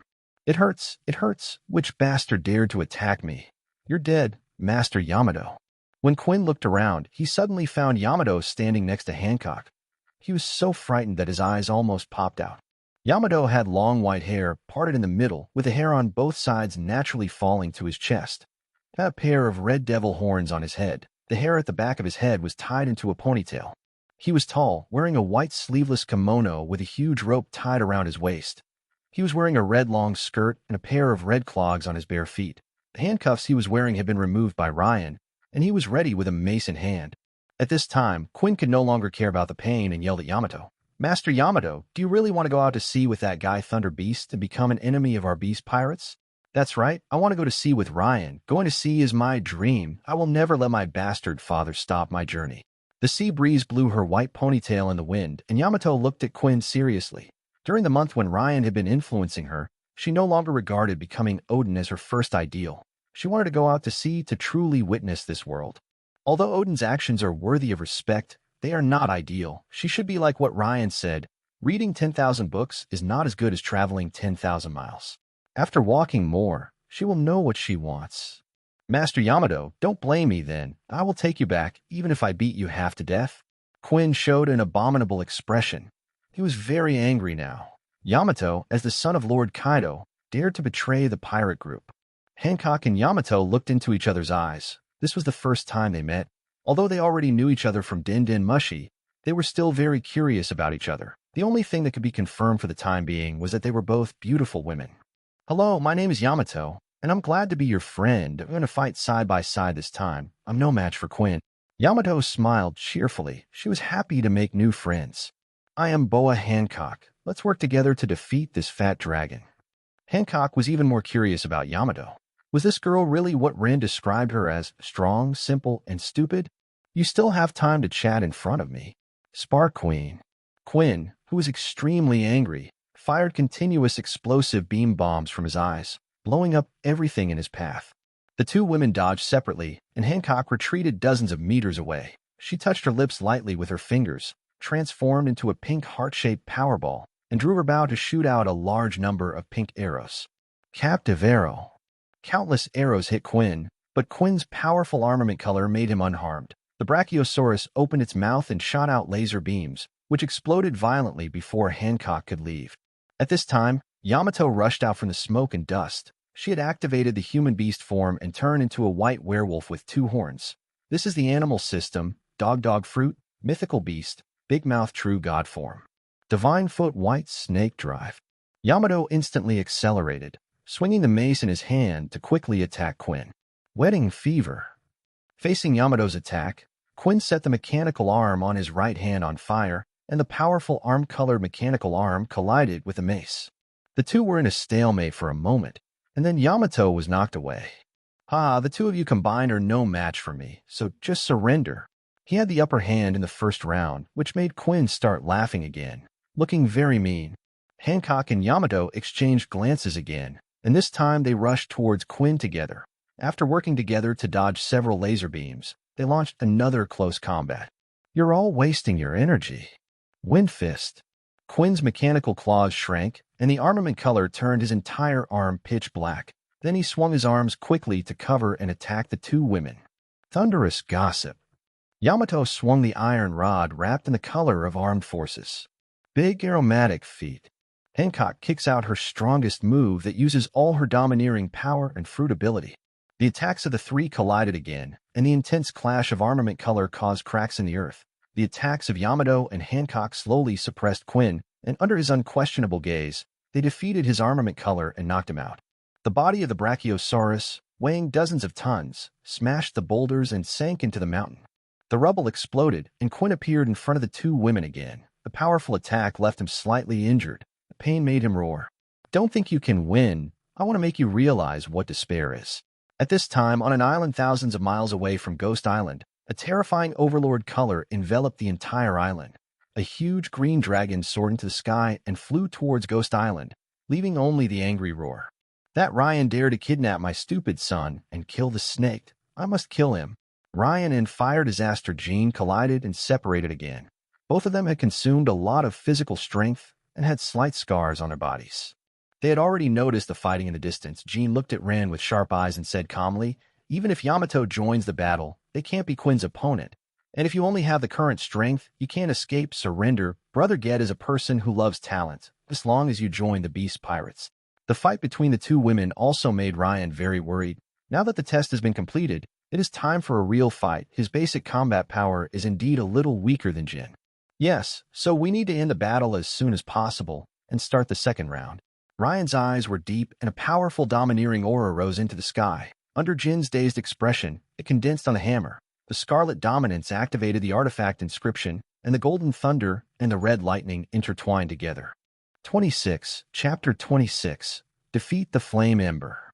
Bad Troll, I never thought you would have such top-level power. Let me, the Flame Disaster, come and see how magnanimous you are. Jin stared at Thor's hammer with a serious expression, and flames and armament domineering covered the blade again. Just as Ryan had just said, this was only the second round.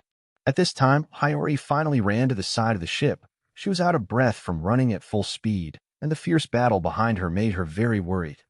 Suddenly, the pirate ship began to shake and slowly started to move away from the coast. The movement of the ship made Hiyori realize that something was wrong. She had just seen Yamato go to support Sister Hancock, so there should be no one on the ship, so how could it start moving? Hiyori tightly gripped her sword, and after hesitating for a moment, she climbed onto the ship with difficulty. She was also a member of the pirate group, and would never allow Hancock and the others' retreat to be destroyed, even if it meant sacrificing her life.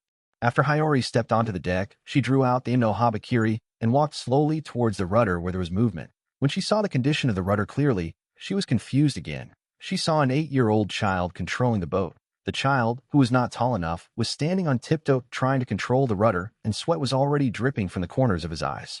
You must be Hiyori's sister, right? I heard about you from Yamato's sister. Come and take control of the rudder, and I can't see what's going on outside at all. Suddenly, the child noticed Hiyori, said Hiyori's name with great joy, and handed her the rudder. Who are you? I haven't heard from Brother Ryan. Are there any other people on the ship? Hiyori took the rudder in confusion, then asked about the child's situation. My name is Peggy Wan. Brother Ryan and Sister Yamato all call me Little Peggy. My sister Runty is also on the ship, but she was knocked unconscious by Sister Yamato and locked in the hold. Peggy Wan answered calmly, acting like a little adult. His well-behaved appearance made Hiyori unable to help but touch his head. I've already made all the preparations for the ship to set sail. We can leave as soon as Brother Ryan and the others come back. Oh, thank you for your help, Xiaopei. Hiyori didn't know how to sail a boat at all. He could only touch Xiaopei's head and pretend that he knew it too. He was just a sensible child. Fierce fighting is still going on in the two battlefields outside. Boom. Lightning flashed across the space, and Ryan appeared in front of Jin in an instant like thunder and swung down Thor's hammer fiercely. Jin swung his sword to block again, but the long sword was knocked back in less than a second after resisting the impact of the domineering aura. Even Jin was pushed back more than 10 meters. The powerful aftermath of the domineering aura caused the air to explode violently. Although Jin was not injured in this collision, he knew clearly that a head-on confrontation was not a solution. Protective Fire Dragon King.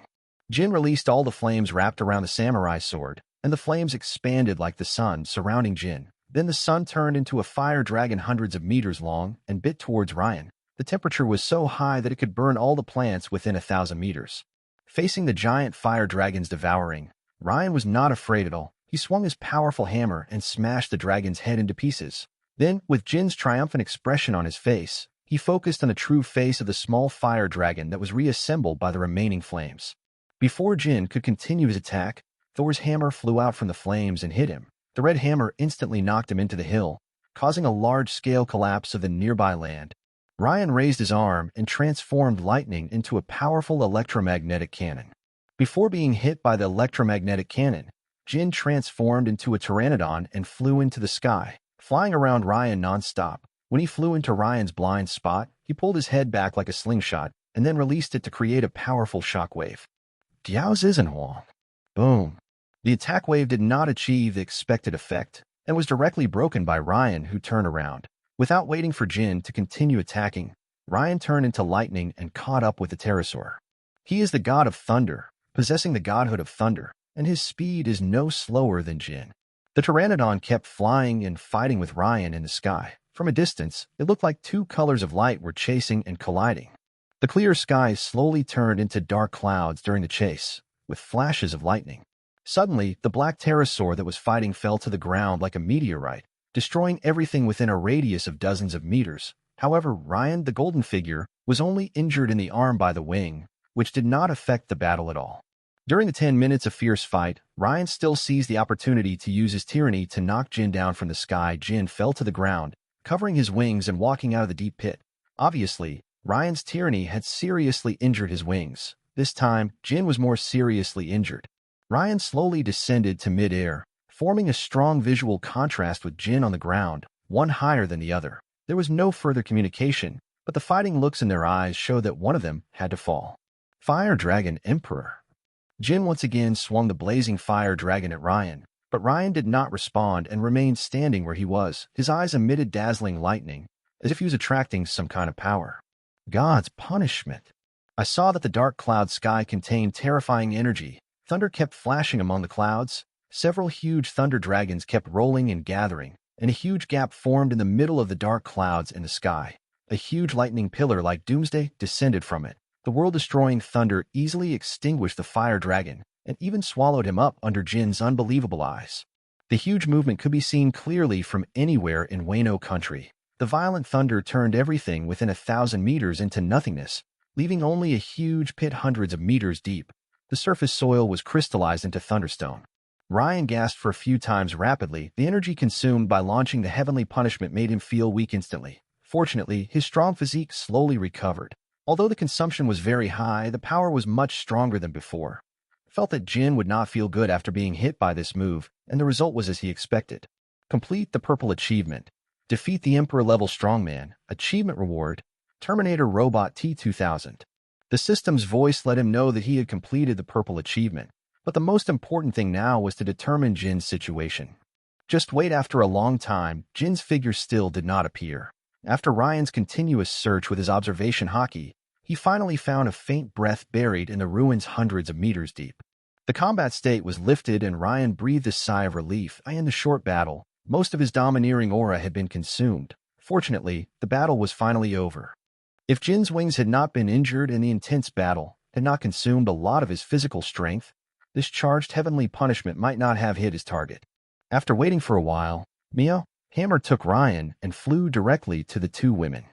He didn't plan to finish off King, who couldn't fight. Not to mention that in the original work, Ryan liked King's loyalty. Just killing him would lead to a life-and-death struggle with the Beast's pirates, which was not cost-effective. Just thinking about Kaido chasing him all over the world gave him a headache.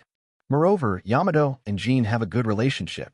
After all, Yamato has been taken care of by him since he was a child. If it was Quinn, then Ryan would definitely kill him, because Quinn is a cruel, arrogant, insidious, and cunning person.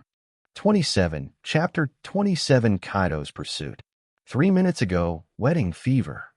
Quinn used his burning mechanical arm to force Yamato back, then turned his dragon body and used his thick tail to sweep Hancock away. Spark Qu Brachiosaurus in. Without giving the two men time to breathe, the huge Brachiosaurus revealed several gun muzzles on its body and continuously fired laser beams. the dense beams forced the two men to dodge in a panic. The battle has been going on for nearly 20 minutes. Both women are seriously injured. Hancock's strength and domineering aura are almost gone. Only Yamato, who has a better physique, is barely able to resist. Although Quinn was also slightly injured, he still had plenty of physical strength. This is the advantage of people with animal fruit abilities, that as long as they are not seriously injured, their endurance is very strong.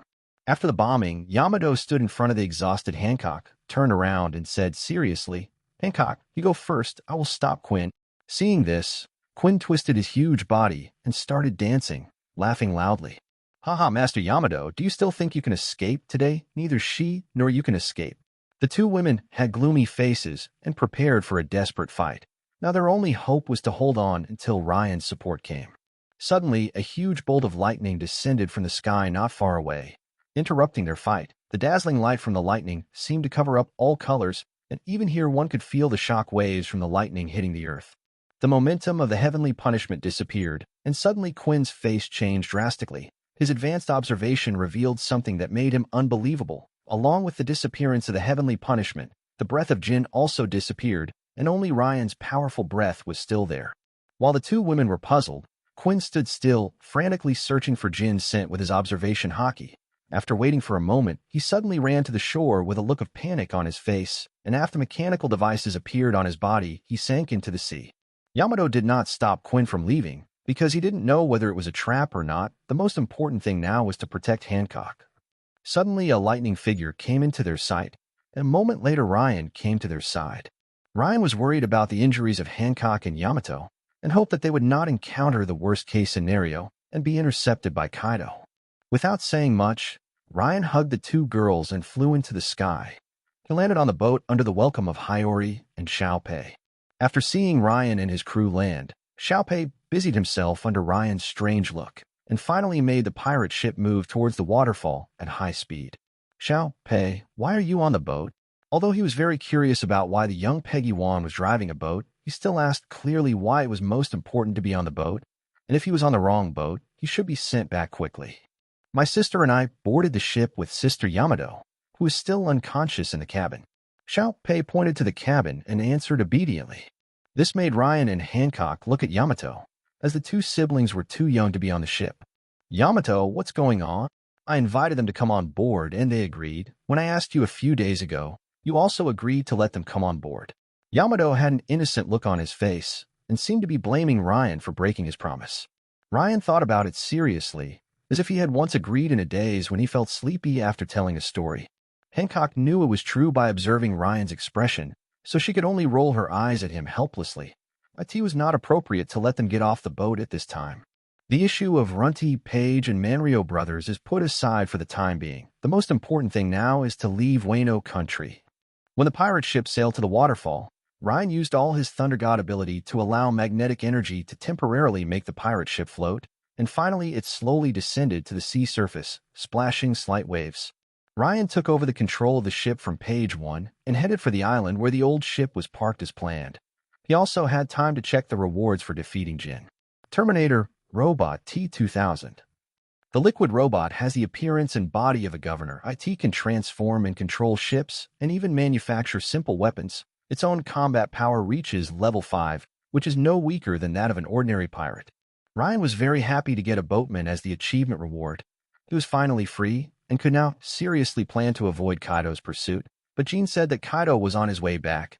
They were most afraid of the worst. They were most afraid of encountering Kaido when they were at their weakest, and they might not be able to escape if that happened. When the pirate ship arrived at the island, the old ship could still be seen. Ryan brought the Terminator to face everyone, introduced it to them amid their doubts, and asked them to change to the old ship to rush to the designated island. He and the Terminator drove another ship to another direction. After explaining the situation, they parted amid everyone's concern. The ship became much faster after being transformed and driven by the Terminator. This time, Ryan was standing on the deck, exuding a strong aura. As long as the observation haki was strong, Ryan's presence would be discovered even from a long distance. And the fact was just as Ryan wished. A huge green dragon appeared among the clouds, riding on the clouds, and a huge roar came from the dragon's mouth. "Ryan boy, how dare you kidnap my stupid son and kill the snake? I will never let you go." A blue dragon hundreds of meters long blocked the way of Ryan and his companion. Kaido's aura, like that of a peerless, ferocious beast, made ordinary people tremble with fear. Ryan looked into Qinglong's eyes without changing his expression and let the Terminator proceed according to the plan. Kato-senpai, you've sensed it, right? There are only 3 of us here, Yamato, and the others left long ago. Kaido also sensed that there was no one else on the ship, so his only target now was this guy Ryan.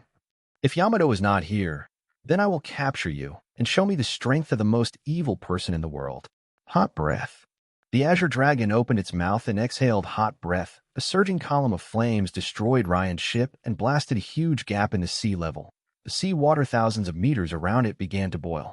Ryan flew into the air with Thor's hammer in hand, while the Terminator dived into the sea before the ship was destroyed. Ryan cut through the sky to avoid the Azure Dragon's bite, raised Thor's hammer and smashed it down before the dragon's head turned around, with the Red Overlord's color wrapped around its body. Roar. Accompanying Kaido's pain with a loud bang, Thor's hammer hit the dragon's body. The powerful tyrant knocked Kaido down from the sky and he almost fell into the sea. The huge dragon body turned back into human form, and the ability of Flame Cloud allowed him to float in the air. Kaido turned into a human beast form, holding a mace and looking at Ryan seriously. He was not as relaxed as before. The person with the domineering color was worthy of his serious treatment. I didn't expect you to be able to use the King's Haki. However, even though it's the same King's Haki, there are still differences in strength. Let me teach you the true power of a king. Kaido's ferocious half-dragon head showed a smile, an expression of anticipation for a fight. I couldn't ask for more, Senior Kaido. Ryan's eyes were deep and a fierce fighting spirit burst out. The 2 men's bodies burst out with terrifying domineering aura, and the 2 domineering aura fields kept colliding and squeezing each other, gradually from being evenly matched to Kaido having the upper hand. Although Ryan's domineering aura field was less than half of Kaido's, he still defended the last line of defense and prevented Kaido's domineering aura field from advancing an inch. Chapter 28. Overlord Collision. Soon after, both sides put away their stalemate in the domineering Haki field, and they were already clear about the extent of the other party's domineering Haki. Is this the extent of your domineering style? How disappointing. Kaido's eyes were sharp, and a grim smile appeared on his lips. His mace was wrapped with domineering aura and lightning. The cloud of flames made him rush towards Ryan quickly. Fighting in the air did not allow him to exert his full strength, so he had to end the battle quickly. Wheel of Thunder, inducing Naraku. Ryan had already expected that the clash of domineering fields would be suppressed, but he didn't think he would lose in the clash of domineering weapons. The remaining domineering wrapped around the hammer, and Thor's hammer was fully activated. The red domineering and the golden thunder intertwined, and with a flash of lightning, Ryan rushed towards Kaido. Kaido, don't be too confident. I'll be careful of a car accident. Strike 1,000 troops with one blow. 2 figures, one big and one small, appear in front of each other in an instant. The mace and hammer, with the color of dominance entangled in them, collided with each other in a shocking manner. A huge roar sounded, and even the surrounding space trembled. From afar, it seemed as if there was an invisible barrier between Thor's hammer and the mace, and dark red lightning exploded all over the sky. An unimaginable energy storm enveloped the nearby sea area in an instant, and as Ryan and Kaido's domineering power was output, it expanded until it finally soared into the sky. I saw a huge, deep, and terrifying gully appearing between the clouds, like an abyss that swallowed up everything, appearing in the sky. It cracked. A terrifying crack split the sky, and dark red lightning raged all around.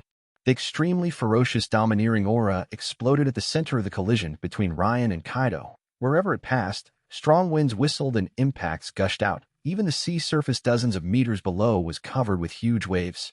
The 2 continued to wrestle in the air, and as the entanglement was compressed to the extreme and then rebounded, the violent force even pushed the 2 people who had no fulcrum back dozens of meters. The howling wind gradually stopped, and the surging sea also calmed down. The 2 men looked at each other in the eyes with only a burning desire for fighting, which was the look of anticipation for a hearty battle. It seems that I underestimated you.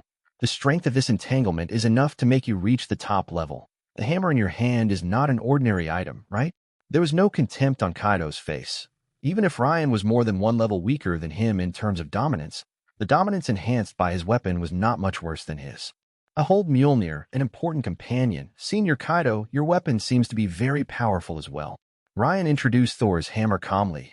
The previous collision with the Overlord had consumed more than half of his remaining Overlord Haki. It was time to prepare to escape. Kaido didn't respond, but just observed Ryan carefully. and suddenly he swung his mace. King Kong Dysprosium. Several column-shaped shockwaves shot out from the stick, and he rushed towards Ryan again. After observing for a long time, he found that Ryan's breath was unstable, and he was already at the end of his strength. Ryan blocked several attacks, and seeing Kaido approaching, he turned into thunder and fled far away. When Kaido discovered that Ryan was trying to escape, he transformed into a huge blue dragon, riding on clouds, and gave chase. The lightning figure fled in front, and the huge blue dragon chased behind. Seeing that the distance between the two was gradually increasing, the huge dragon spit out a large number of wind blades from its mouth and swept away Ryan, like the slash of a sickle weasel.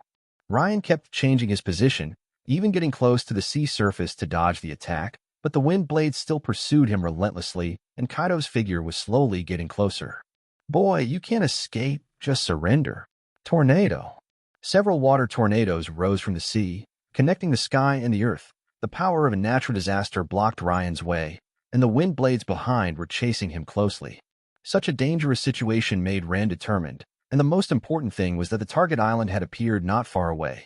The lightning figure stopped moving, turned around and raised Thor's hammer, and all the remaining domineering aura wrapped around his body and threw it at Kaido. Ba-chan thunder.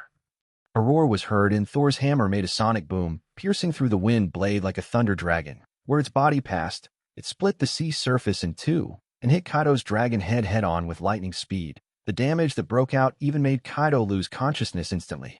The dragon's body fell towards the sea, but just as it touched the sea water, Kaido's white eyes regained consciousness, and the blue dragon flew into the air again, roaring at Ryan, who flew away again.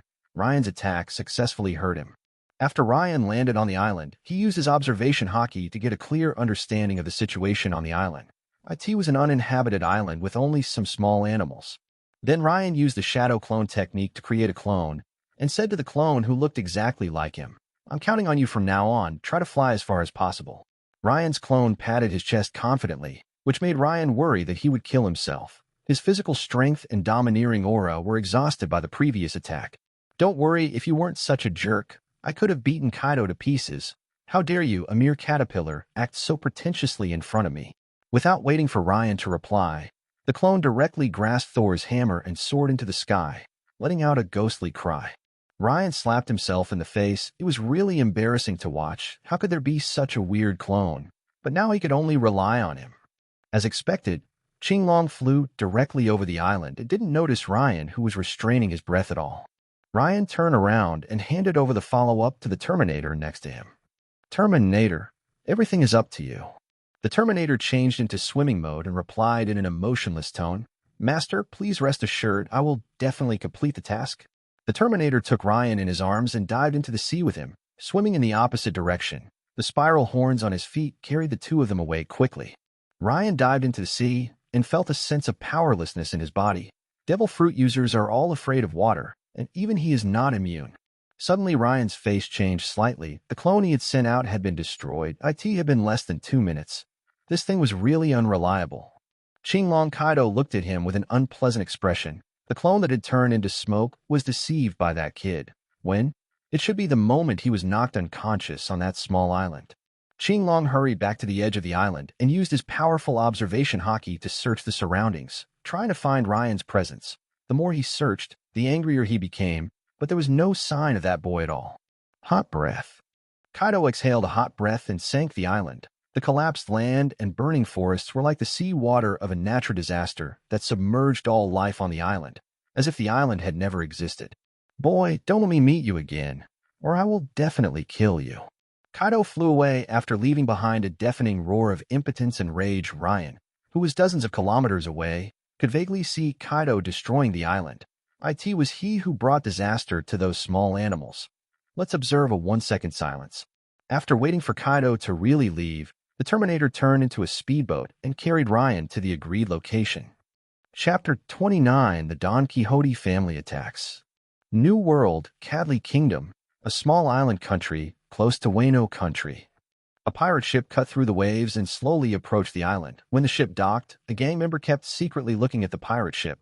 When he confirmed that it was the target ship last month, he quickly ran to report to his superiors. Soon a phone call came to the Don Quixote family's territory, which gave the information about the target ship and stated that they would arrange personnel to track the people on the ship before hanging up. This was a local gang related to them acting as a spy. The Don Quixote family's men eventually reported the matter to Doflamingo. Let Pica, Diamante, and Lauji go to Cadley first, and I will go there later. I really want to meet those thieves. Doflamingo propped up his glasses with his middle finger. He was very unhappy with what happened this month. The God Warrior pirates had no intention of trading arms with him and had been suppressing the Don Quixote family. He was seriously injured and defeated in the battle with the God Warrior. The giant god soldier's domineering aura crushed his own domineering aura, which was impossible for someone as proud as him to accept. The unexpected loss forced him to delay his plan to steal the country. Now that he has found the thief who stole the fruit, he can vent his anger. As a pirate whose power covers most of the Grand Line, he probably knows the whereabouts of people who might make him wary, so it's impossible for him to run into a tough guy, so let him enjoy the rest of the banquet. Hiyori followed the masked Hancock and looked at the town with curiosity. Yamato next to her was also dazzled by the new things. This was the first time for them to leave Wano country to see the outside world. The different styles of cultural costumes and the constantly interweaving flow of people were so novel. Stupid Yamato, you can let me go now. I won't run away. The 10-year-old Runty was having her little hand held by Yamato, and she was glaring at him angrily with her huge pink round eyes. If she was not defeated by Yamato, she would have pushed him into the sea with the two horns on her head. The more she thought about it, the angrier she got. She pulled Peggy Wan next to her in front of her and started kneading her chubby face. It's all Pei's fault. If you hadn't helped the stupid Yamato pull me on board, I wouldn't have gotten on Ryan's ship at all. Yamato couldn't stand Runty's behavior, so he pulled Peggy Wan to her other side. Okay, don't bully Xiao Pei. You promised me to get on the boat. Adio, you want to break your promise, Xiao Run? Snored. She did agree, but she thought Yamato was joking. Peggy Wan, who was standing next to him, could only hold Yamato's other hand. He really wanted to get on Brother Ryan's boat, and at a young age, he had been brainwashed by Ryan to become his #1 fanboy. Yamato, take Hiyori to buy some supplies. Xiaorun and Xiaopei will stay on the boat with me. But we can wait for Ryan. Hancock handed over the necessary tasks to them. She didn't go with them because she was seriously injured. She was also very worried about Ryan going to contain Kaido. After all, Kaido was one of the top guys. After the two got off the boat, they asked people about the location of the store. Along the way, there were several people with bad intentions following them. Yamato and Hiyori were both beautiful girls, and in their eyes, they were the best targets. Boom. Several human traffickers blocked Yamato and her friend's way on a small path, and the end result was that they were beaten into the wall by Yamato and couldn't be pulled out even with their hands. Judging from their injuries, they must be in serious condition. Yamato also criticized angrily, those who want to traffic in people are beasts. According to Ryan, the traffickers deserve to be beaten to death. Hiyori was searching the traffickers carefully, trying to find all the valuables on them. This was what Ryan had taught him. Defeating the enemy and looting the items is a must, and wasting is shameful. He really taught many people bad things. Suddenly, Yamato turned her gaze to the distant corner of the wall, and after searching with her observation hockey, she discovered that several people were following her from a distance, but she didn't intend to care if they didn't take action. The gangster on the wall was huddled in the corner, with sweat all over his head. The look that Yamato had just given him was quite intimidating. 2 hours later, Yamato and Hiyori bought all the supplies and prepared to go back. Yamato carried a lot of things on his shoulders, which surprised the people around him and even those who were following him. Several ships outside the Cadley Island officially met, and a tall and strong man wearing armor and a helmet with a cross visor on his head was waiting for the other two to come. He was the commander of this operation, Pica, and also the highest cadre of the Don Quixote family, the user of the Stone fruit ability. Pica, what should we do now? According to their report, there are only 2 women and 3 children on the entire ship. It should be easy to deal with them. A bald old man with veins bulging out of his head, Lao Ji, looked down on this mission. The target reported by him was really boring. Another top cadre, Diamante, did not comment. He is the user of the flying fruit and the flagman. Although the bounties of the 3 of them did not exceed 100 million, that was only because their leader was the former celestial dragon Doflamingo. Their strength was no weaker than that of the vice admiral of the marine headquarters. Then we won't wait for Dover. We will attack the pirate group directly and try to capture them alive and interrogate them. If that doesn't work, we will kill them. Pica made a very shrill, childlike voice. His strongman image combined with his childish appearance was easy to make people laugh at him, but no one present would say what was in their mind, because that would lead to a feud with the top official. After deciding on the plan, the 3 ships headed straight for Hancock and her group. Stupid Yamato, and the others haven't come back yet? Runty stood at the bow of the boat and kept looking around, her long blue and pink hair swaying in the wind. Yamato's sister and the others should be back soon. Peggy Wan, wearing a hat, tried to stand on tiptoe to see the scenery outside the boat.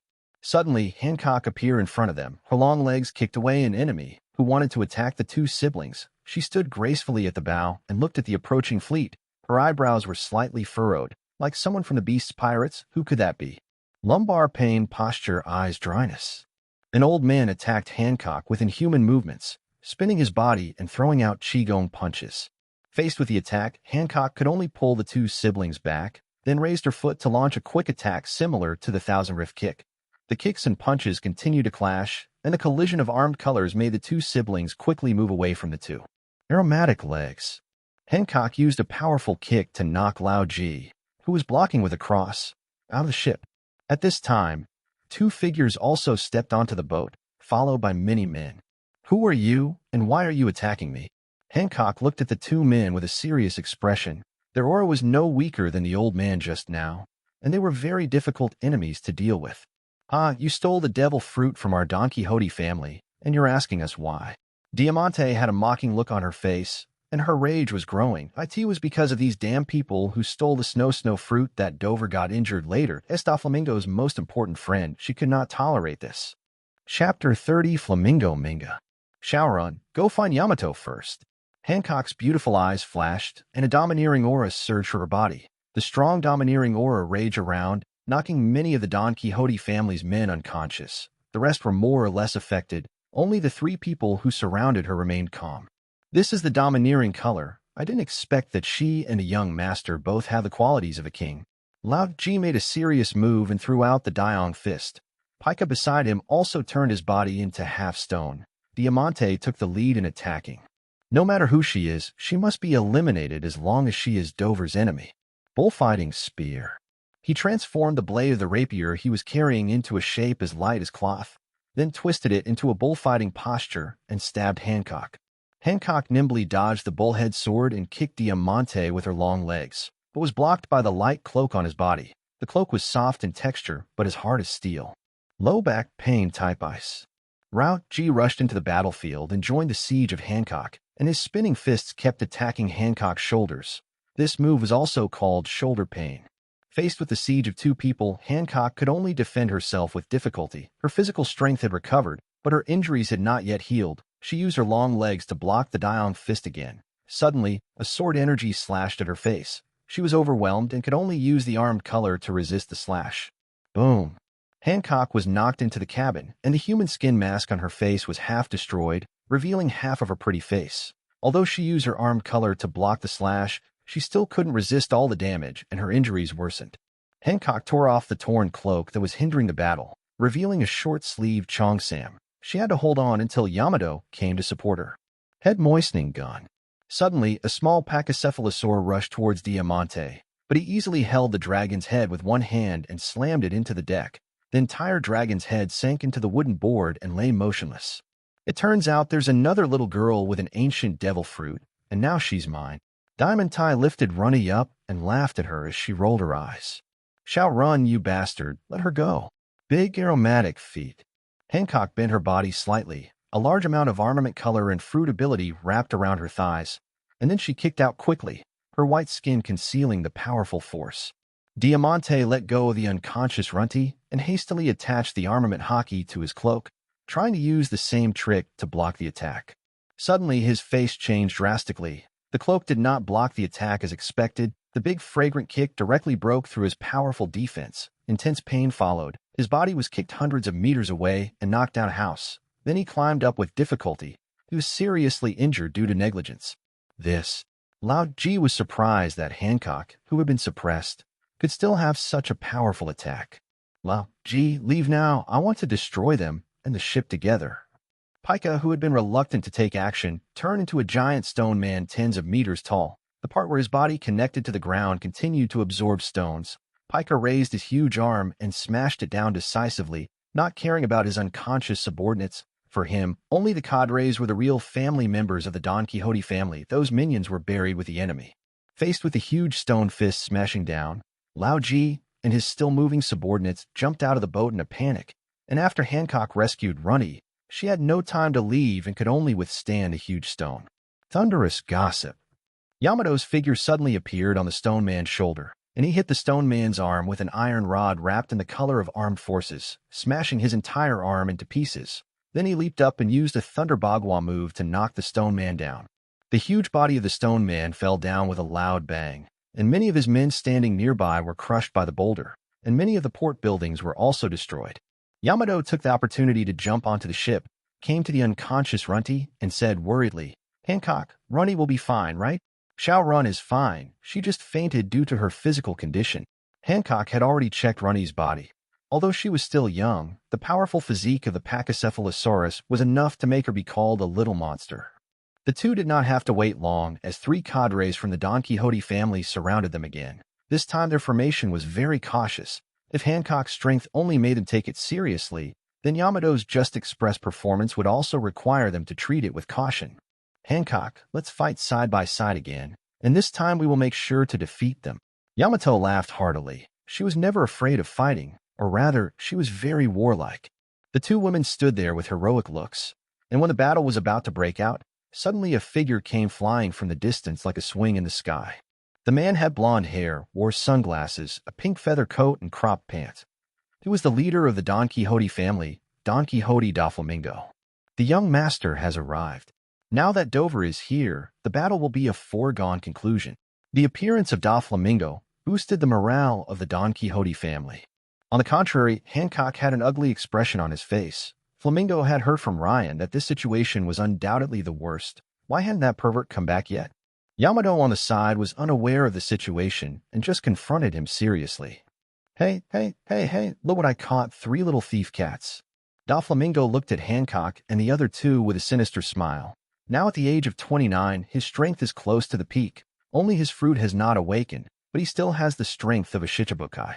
"I'm not a thief. My name is Yamato. Your outfit is really annoying. You look like a chicken." Yamato pointed at Da Flamingo and complained tit for tat. Although she didn't know him, she was sure that Da Flamingo was the enemy leader. Hearing this, Da Flamingo was a little angry. He was so anxious that the blood vessels on his forehead swelled. "You are such an annoying woman. Let me teach you some manners." Da Flamingo was majestic, and a powerful domineering aura pressed down on Yamato and the other two. This was much stronger than Hancock's domineering aura. Yamato, Hancock. Faced with the oncoming domineering color field, the two women had a tacit understanding and simultaneously unleashed their own domineering color point. 2 domineering color fields emerged and overlapped, competing with Da Flamingo's domineering color. The domineering fields kept squeezing and colliding, exploding with many dark red lightnings. The collision between the fields was evenly matched at the beginning, but gradually the domineering fields of the two people pushed back Da Flamingo. As Da Flamingo looked in disbelief, his domineering domain was squeezed to a corner. This situation left the 3 cadres dumbfounded. Their powerful leader actually lost. Even losing in a 1-on-2 battle was too unexpected. Chapter 31: Anger. "You 2 little girls." Da Flamingo was so furious that he could no longer control his emotions. He put away the fake smile he usually showed and revealed a ferocious expression. It was acceptable for him to be defeated by the giant god soldier. After all, the opponent was the emperor's substitute. Being suppressed by 2 girls was absolutely unacceptable.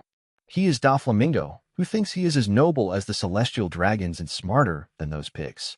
Multiple spring lines. Da Flamingo fired the thin lines created from his fingertips at high speed like a gun. The dense and rapid attack forced Yamato and the other man to respond hastily. Even if they blocked the attack, they still left shallow wounds on their skin. Ming Di. Kiss the gun.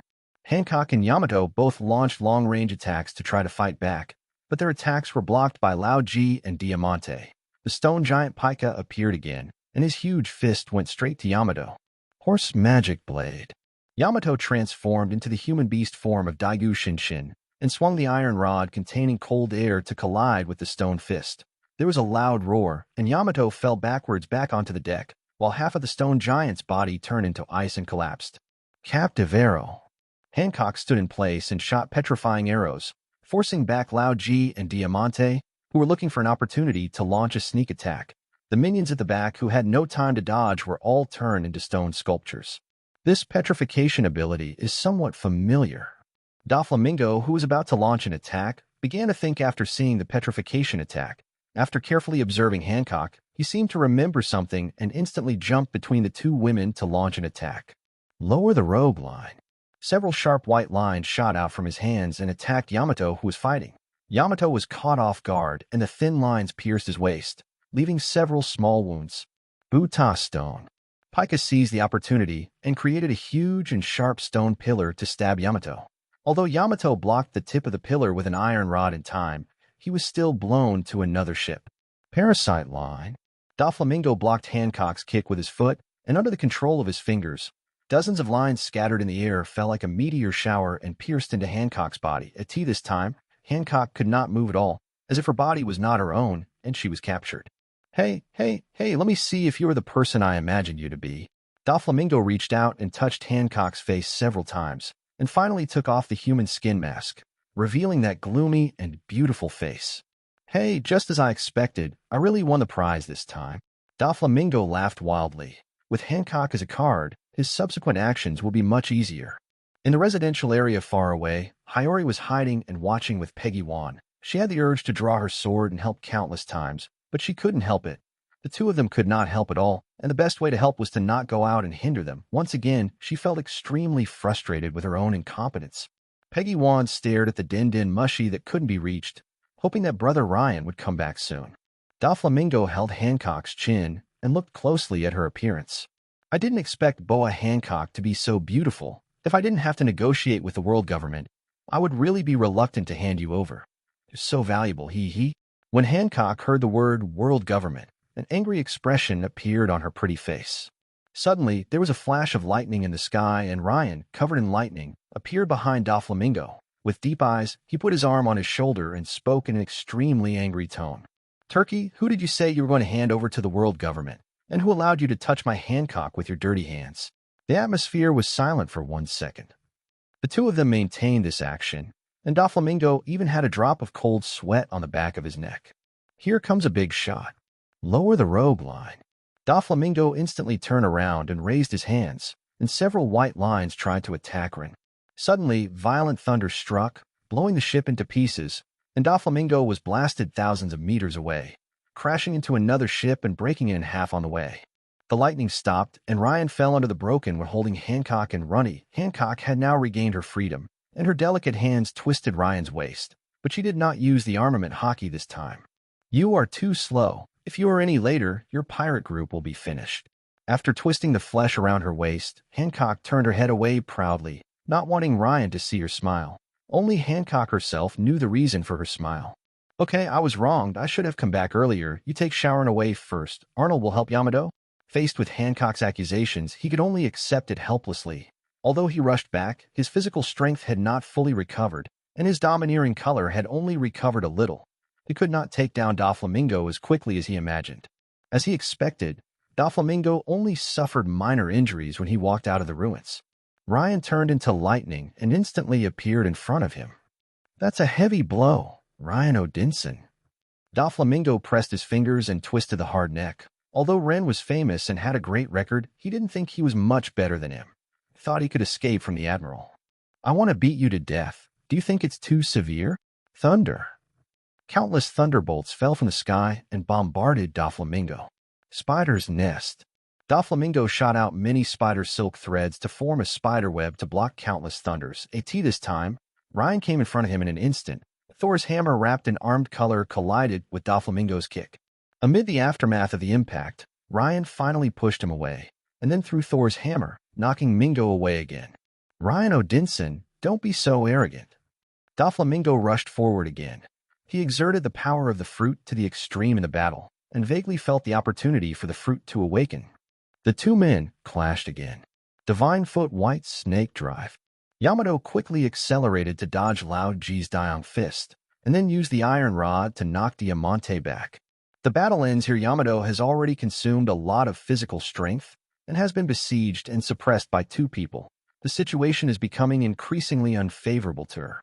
But she had noticed that Ryan had already rushed back, so as long as she held on, Ryan would definitely come to support her. Little girl, don't expect the newcomer to save you. The young master will not lose. Lao Ji tried to shake Yamato's confidence. Like Yamato, he also had absolute confidence in Doflamingo. Suddenly, a metal storm attacked the two, and bullets forced Rao Ji back like a storm. Terminator T-2000 Arnold was seen holding two Gatling guns and firing continuously, and even launching small missiles from behind to bombard, forcing the two to jump up and down for a while. Slash. This time it was Yamato's turn to take advantage of the opportunity to launch a sneak attack. She leaped up from a high place and used the mace wrapped in cold air in her hand to hit Lao Ji with all her strength, piercing through the hull and knocking Lao Ji into the sea. It's our turn to surround you, you Piampian fellow. Although Yamato's forehead was bleeding, he still smiled sweetly and pointed at Diamante. She was very annoyed that she had been besieged until now. 32, Chapter 32, Truce. 10 minutes later, a certain scientific railgun.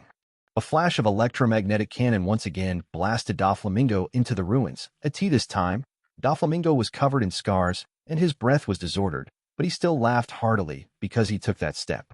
Hiya. Ryan Odinson, thank you so much for allowing me to awaken my fruit. Let you be the first to enjoy my power. White line of wild waves. Doflamingo controlled with both hands, and all the dead objects around were assimilated into white lines. Tens of thousands of transparent white lines were arranged horizontally, forming a raging attack like a sea wave. The huge white lines shaped like a twisted dough wave surged over, trying to crush Ryan. Ryan kept dodging, but the huge wave of lines kept chasing him. Even if it was shattered by thunder, it would reassemble. Even Doflamingo was defended by waves of lines, making it difficult to break through in a short time. The change in the situation made Ryan frown slightly. The battle should have ended soon, but the awakening of the flamingo fruit caused the battle to become stalemate again. He couldn't delay any longer. This place was not far from Wano country. It would be bad if he waited until Kaido arrived. Lightning flashed on Ryan's body, and he instantly dodged the incoming white line and came in front of the enemy. The remaining domineering aura madly entangled Thor's hammer. Hey, you're useless. Shield white line. Doflamingo touched the ground with both hands, causing several huge lines to emerge from the ground to defend against Ryan's attack. The strength of the lines made it difficult for ordinary armament color to break through. One strike for all. Thor's hammer, flashing with dark red thunder, hit the wire wall head-on. The surging force instantly shattered the white wire and overturned the stunned Doflamingo behind him. The aftermath of the violent impact raged, and countless bolts of lightning fell fiercely, once again turning Doflamingo's location into ruins. Doflamingo leaped out of the thunder and jumped onto the roof. The ability of his fruit was activated again, turning the surrounding objects into white lines. Several white lines were in a defensive posture, and his chest was covered in blood. The powerful attack just now made him sober up. The physical exhaustion and severe injuries had affected his combat effectiveness. The other two battles did not gain the upper hand. Pika was fighting with Hancock and Diamante, and the other two were suppressed by Yamato and the other two.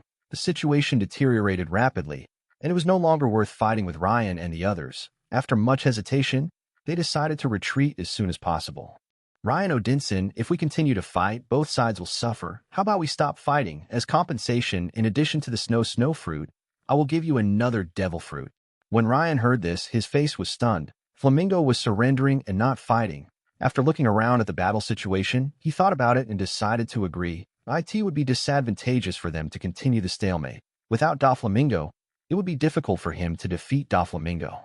Okay, but you have to admit that you lost and give me your din mushy number. Ryan wanted to try whether he could accomplish his goal if the other party admitted defeat while he had the upper hand. Doflamingo's face turned pale. He felt that this was Ryan's attempt to humiliate him, but the situation was stronger than the man. He had to accept it, otherwise he could retreat, but he didn't know how many of the other three cadres could escape. Okay, I'll lose to you this time, Ryan Odinson. The voice of surrender rang out, and Ryan waited for the system prompt as he wished. Complete the purple achievement and defeat the 7 warlords of the sea achievement reward, a copy of the achievement illustration book. 10 minutes later, Ryan and his group boarded Don Quixote's ship and left, leaving Doflamingo and his group with an unhappy look on their faces. They dismantled Ryan's ship, so they had to pay him back with another ship. In fact, Ryan blew up the ship directly. At the devastated port, Diamante came in front of Doflamingo with a frustrated look on his face. Dover. Diamante, this matter is not important. It's just 2 devil fruits and a ship. We don't need to help the world government fight to the death with Ryan Odinson and others. Pass the message to the world government later. I think the 5 elders should be very eager to find their whereabouts. Doflamingo shook his head and just watched the ship leave with deep eyes. His things were not easy to get, and he also had to figure out the power that Ryan and the God Warrior possessed. The continuous defeats made Doflamingo desire power as much as he has never done before. On the deck of the pirate ship, Yamato hugged Ryan from behind, her full chest pressing against his back, her face puffed up with dissatisfaction as she said, "Ryan, why did you let the Birdman leave? They attacked us first. That nasty Birdman, I really want to pluck all his hair off." Ryan could only pretend to enjoy this moment. He didn't want to let Doflamingo go, but time didn't allow it. "It's too troublesome to capture them. If your father arrives during this period, we will have to join the Beast's pirates, and you can forget about going out to sea." At this time, Hancock came over and forcefully pulled Yamato off, then pulled her into the cabin for treatment. Regardless of the resentment on Ryan's face, Hiyori quickly followed the two of them away. Peggy Wan, who was standing next to him, came over regardless of her sister Runty's attempt to stop her, and was looking at Ryan with admiration.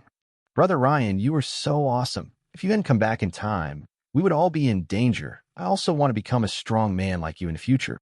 Xiaopei will become a man like me in the future. Infected by Ryan, Peggy Wan also laughed. The two of them, one big and one small, put their hands on their hips and laughed, which made Runty next to them roll her eyes. Little Peggy was taught a bad lesson. Suddenly, Ryan reached out and ruffled Runty's hair and praised with a smile. "Shout Run also did a good job, and was not afraid of strong enemies, but don't be so reckless next time. It's none of your business." Runty slapped away the hand that was messing up her hair, glared at Ryan with a proud look on her face, and pulled Peggy Wan to find Hancock and the others. Ryan, who was left behind, was thinking on the deck. Now their pirate group had enough members. Hancock and Yamato were enough to deal with most of them. According to the situation, both girls will have the strength of Shichibukai within 2 years, and the brother and sister Junty and Pageman are also potential stocks. As long as they are taught properly, they can be expected to reach the level of Shichibukai in the future. Although we don't know the potential of Hiyori, but as the daughter of Odin, her talent should not be bad. In this ocean, only those with the strength of the 7 warlords of the sea, level 7, can be called strong. The strength of the 7 warlords of the sea is a threshold. Even when facing top strength such as the admirals and the 4 emperors, level 9, they can fight for a short time without dying or even escape. According to the description in the original work, the weakest captains of the first 5 divisions of the Whitebeard pirates were all at the Shichibukai level, and the same was true for the generals of the Big Mom pirates and the big boss of the Beast pirates. A lieutenant general, level 6, of the headquarters might be killed instantly when facing top-level strength. The situation is very good. It all depends on whether the world government can do it and strangle them before they grow up. Chapter 33, Official Voyage. Ryan was checking out his newly acquired achievement at this time. This was a very important reward that had no effect on his strength. I saw a glowing book showing a lot of achievement tasks, which clearly explained the conditions for each achievement, and also indicated that the achievements would increase or decrease according to the direction of the world. The first page was an achievement level Ryan had never seen before. The colorful level and the difficulty of the task shocked him. 7 color achievements. Become a master of the world. 7 color achievements. Overthrowing the world government.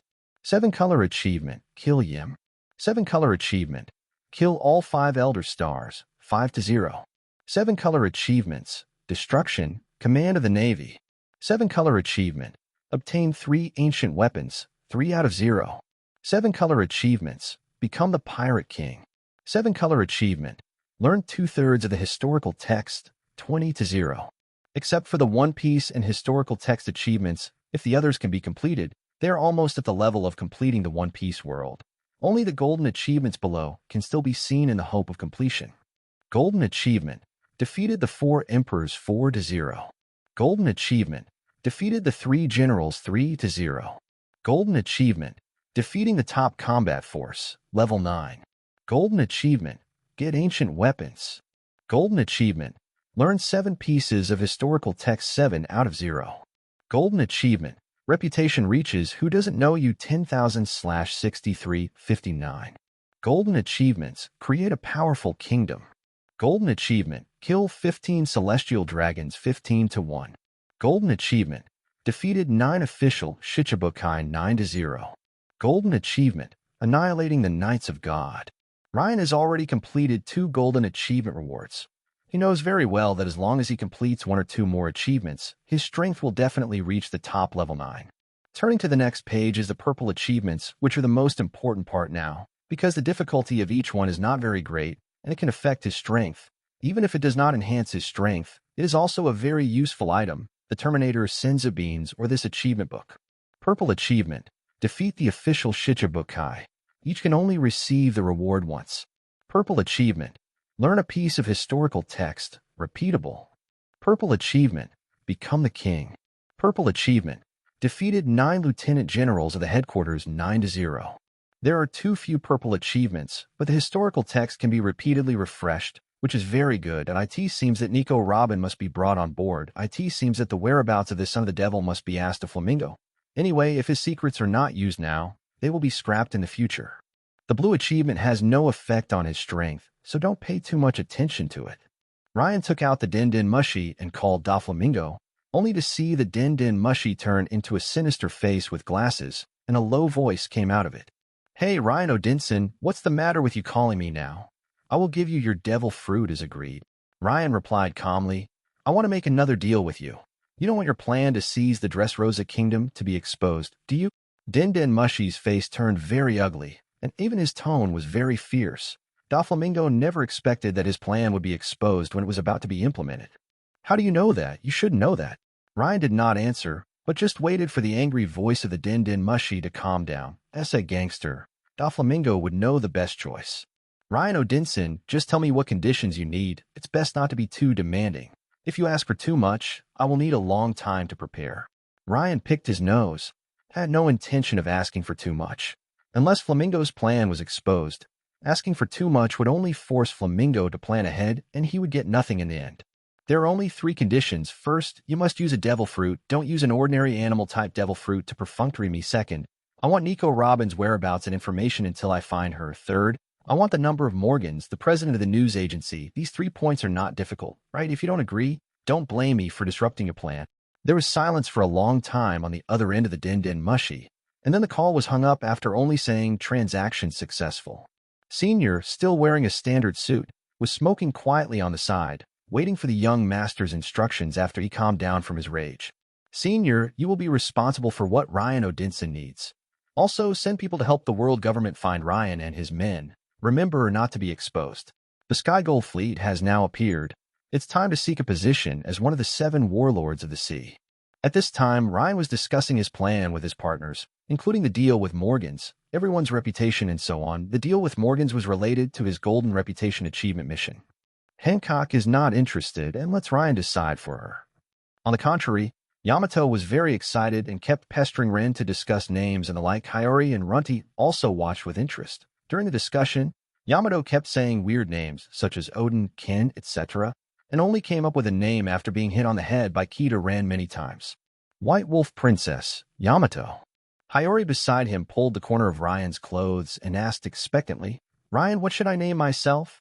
This question stumped Ryan, who could only grab her shoulders and said seriously, Hiyori, it's not too late to think about this title when you become a strong man. The most important thing for you now is to improve your strength. Hiyori glared at Ryan with a fierce look on her face and walked away angrily. The damn Ryan actually dared to look down on her for being too weak. With Rai's previous experience as a lesson, the Runty brother and sister decided not to mention their own names. Hello, is this Morgans? I'm Ryan Odinson. I want to discuss a deal with you. Morgans, who looked like an albatross, was confused as to how this criminal could contact him. However, as a seasoned reporter, he quickly found out. Adjust your mindset. Ryan, what do you want from me? I'll make it short. I want to inform you of any major events I'll do in the future as soon as possible. But you have to report it fairly and help me and my companions change to nicer titles. Morgans was in a dilemma. Changing the name was the power of the Navy, but he really wanted to get the first-hand news about Ryan. After all, this guy was still the #1 criminal of the world government and might cause bigger incidents in the future. Without waiting for Morgans to answer, Ryan threw out the bait again. I've been in a lot of trouble these past 2 days. Don't you want to know the first-hand news? Make a deal. And our pirate group is called the Destiny Pirates. Hey, do you hear me? Hey, shit, the other party hung up. As expected, the news on the next day caused a sensation around the world because the front page published the handsome and beautiful photos of Ryan, Hancock, and Yamato. Ryan took the photo himself and sent it to the news. The captain of the Hammer God Pirates, Hammer God Rain, the crew, the Empress Boa Hancock, and the White Wolf Princess Yamato. The 3 of them caused chaos in Wano Country. He killed the general of Wano Country, Kurozumi Orochi, defeated the Flame Disaster Gene and the Plague Disaster Queen, escaped safely after a confrontation with the pirate King Kaido, and then defeated the great pirate Doflamingo in the Kingdom of Cadley. Ryan, who was lying on a recliner, sprayed out his drink. What Morgans wrote was a bit exaggerated. If he hadn't said it, I would have thought that Ryan had become the fourth emperor. And the most important thing is why they are called the Hammer God Pirates. Isn't it called the Destiny Pirates? If you don't look at the words and only read the homonyms, you would think it is the God of Wealth Pirates. Chapter 34. Lively Times. Marine Headquarters, Marineford, Marshal Sengoku. This is the message that Admiral Kizaru just sent. During the high-level meeting of the Navy, Vice Admiral Sturles handed the intelligence he had just received to Sengoku, which contained the results of Kizaru leading the team to capture the Sun Pirates. After flipping through the report and taking a closer look, Zhonghua couldn't help but rub his aching head. Too many things happened today, making him a little flustered. Xiaohe Borsellino's encirclement and suppression failed. According to his report, Jinbei of the Sun Pirates has become much stronger. He's not sure about catching Tiger and Jinbei in the sea. The Navy's Chief of Staff, Vice Admiral Tsuru, was a little surprised. The reason the Sun Pirates had been able to evade justice in the past 3 years was because the Navy did not focus much energy on them. Who could have expected that once the Navy had pulled out its troops, the sure capture would fail? She thought for a moment and suggested, the Sun Pirates can be dealt with the same way as Doflamingo. Sengoku was a little surprised by this suggestion. After all, although Tiger was not the most eye-catching person in the past 3 years, he was an accomplice in the attack on Merigios. And today, Doflamingo demanded the position of the 7 warlords of the sea by kidnapping Tenjin. Sengoku, if the 5 elders are willing to give the former celestial dragon who robbed Tenjin a position as a Shichibukai, then why can't we invite Jinbei to become one of the Shichibukai? As long as Tiger shows up as little as possible in the future, it will be fine. Tsuruchi will continue to advise. Yes, the Sun Pirates pose too little threat, and it is not worth sending admirals to hunt them down. We are not sure we can catch them. Leaving them alone for 3 years is the limit. The world government is also impatient, so let's do as you suggest. Sengoku had no choice but to make the decision. It was all due to the problem of lack of manpower. Akainu, who had been stationed in the New World, had not been quiet these days, constantly fighting with the Whitebeard pirates in the G1 fortress, so he had to send his elite troops there. Akiji still has to hunt down those criminals who dare to attack the celestial dragons in Tenjin. Garp is in semi-retirement and was sent to the G1 fortress yesterday for support. Sengoku has to stay at the Marine headquarters, and Zephyr has been transferred to become a Marine instructor. The only one who can spare a hand is Kizaru.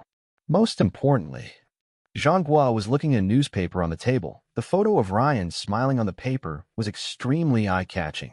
Ryan Odinson has been quiet for 2.5 years and has reappeared. As soon as this madman appeared, he went to cause trouble for Kaido and Wano country, and he was able to escape unscathed.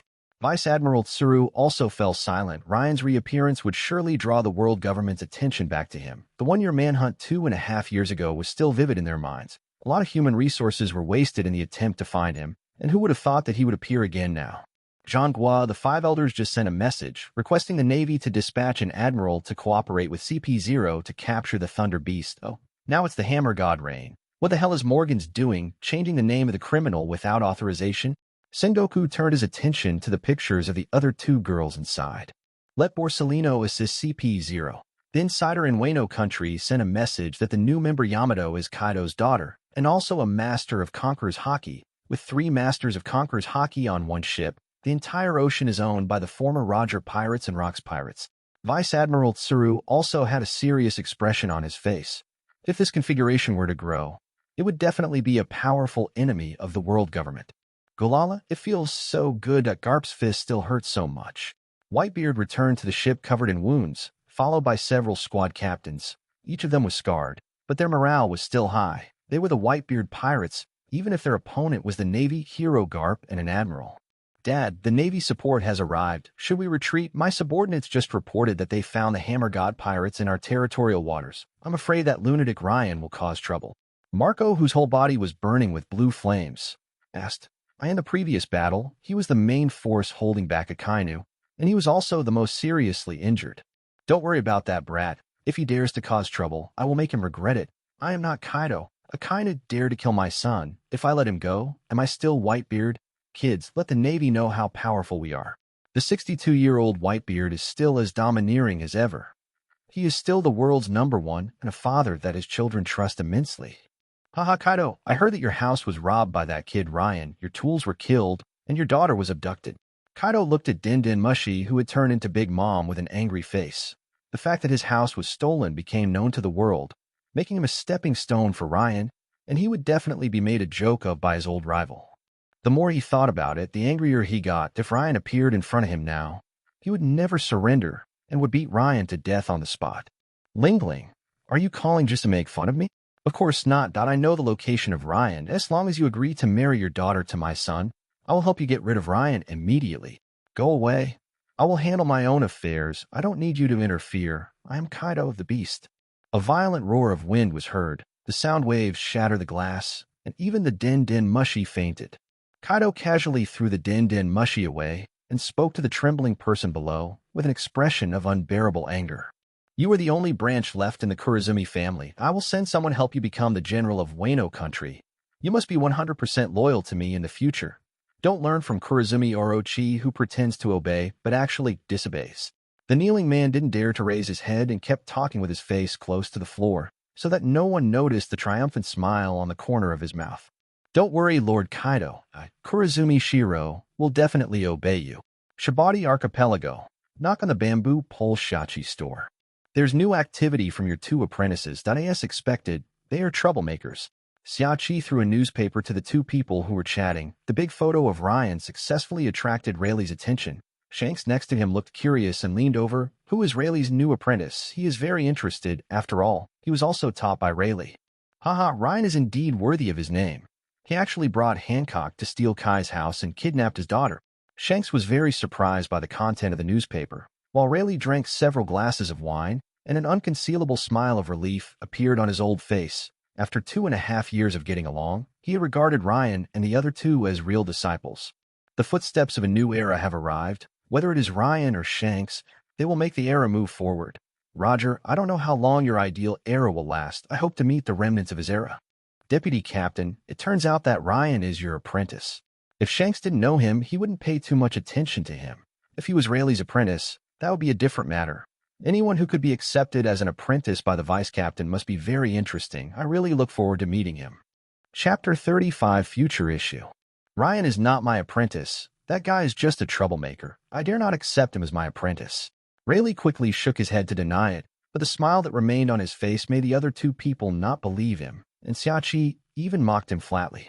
No matter if he is your apprentice or not, as long as the world government knows that you taught him for 2 years, your retirement life will be ruined. Get out of my house, then. I don't want to be implicated by you. The juniors are so amazing. It puts a lot of pressure on me as a senior. Shanks quickly changed the subject. Being familiar with both of them, he couldn't let them continue to show off their love.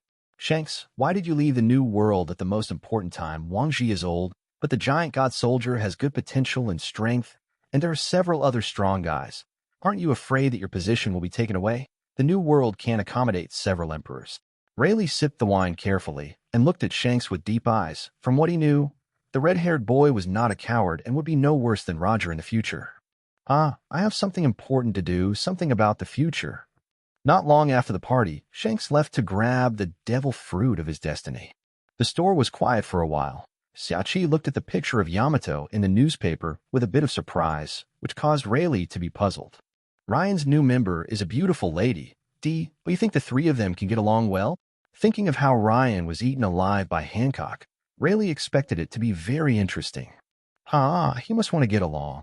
Half a month later in the New World, Nevada City, a large island country with a Whitebeard flag. After Ryan and his group came here half a month ago, they left the Terminator with the money and modified the ship alone. Because the Terminator is a liquid robot and can change its appearance, it is not afraid of being discovered. The other people of Ryan secretly came to an uninhabited island not far away for half a month of special training. At this time, the central training ground of the island was filled with the sounds of fighting and roaring. Hundreds splitting legs. Hancock was kicking out many kicks at the same time, and the speed was so fast that Ryan was overwhelmed. However, there was an obvious flaw. Ryan grabbed Hancock's long legs and stretched them into an attractive arc. Hancock was stunned and wanted to change her tactics quickly, but Ryan's punch was faster. His fist wrapped in powerful armament color knocked her to the ground with one blow. At this time, Yamato, who was blown away, also rushed back. His footsteps burst out instantly, and he came in front of Ryan at lightning speed. leaving many afterimages. The two attacks collided again. Divine Foot White Snake Drive. The collision between his fist and the iron rod created an impact wave. Ryan exerted force again, pushing Yamato back more than 10 meters, and then dodged the sneak kick by moving sideways. The three of them kept fighting. Hancock and Yamato had a great understanding of each other. They were always able to take turns to complement each other's weaknesses, forcing Ryan into a precarious situation, forcing him to use his fruit ability. Thunder from the sky continued to fall, trying to interrupt the joint attack of the two, and constantly trying to separate the two and then defeat them one by one. After a while of fighting, Ryan finally found an opportunity to launch an attack. One strike for all. The 1,000-troop strike, which had been upgraded to a purple skill, knocked the two men over. After the smoke and dust cleared, Hancock and Yamato's faces were slightly red and swollen. When it comes to fighting, Ryan will not hold back on any enemy, regardless of gender, age, or status, even during training. The three continue to fight. Thunder, petrification, and frost. The three energies completely turned the island into a devastated ruin.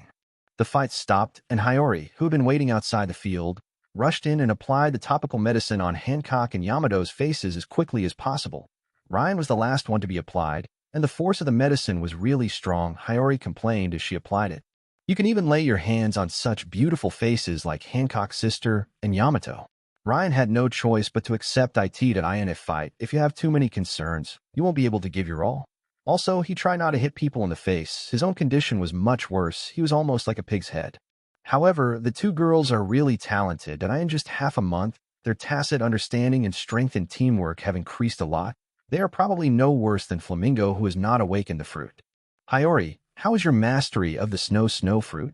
Ryan felt the medicine on his face numbing and a little comfortable. With Ryan's physique, the injury would heal tomorrow. I have started to try to combine the fruit ability with swordsmanship. I've already created a semi-finished move that is called the name you mentioned, Hatsamayu Wabai. Hiyori carefully applied the medicine on the pig's head. Her current swordsmanship and fruit development were all taught by Ryan. Ryan, wrapped in bandages, stood on a high place, looking at the runty siblings who were training outside. Their teaching did not need to be too advanced for the time being, as long as the basics were steadily improved. At night, Ryan also has to tutor Yamato, Hiyori, Runty, and Page 1 with cultural education. He only needs to teach them simple knowledge. The main reason is that he doesn't want the crew to be illiterate. As a captain, he really cares about the pirate group. Fortunately, he has the reliable robot partner, Terminator Arnold. Suddenly, a ship that looked like a sailboat and had a sense of technology appeared in the distance. It looked exactly like Ryan's ideal pirate ship, but it seemed that the Terminator had been modified. The ship slowly approached the shore. The ship was 80 meters long and 30 meters wide, with a mix of gold, blue, and white colors. IT had more than 30 single rooms, various bathhouses, kitchens, and training rooms.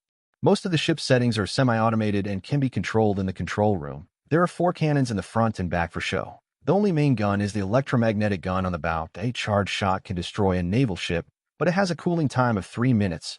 All of these can be activated using electricity as energy. The most important thing is that it has a flying device that can rise to a height of several thousand meters. The only drawback is that it wastes electricity. Ryan can only maintain flight for 3 hours at full power now. Arnold, thank you for your hard work.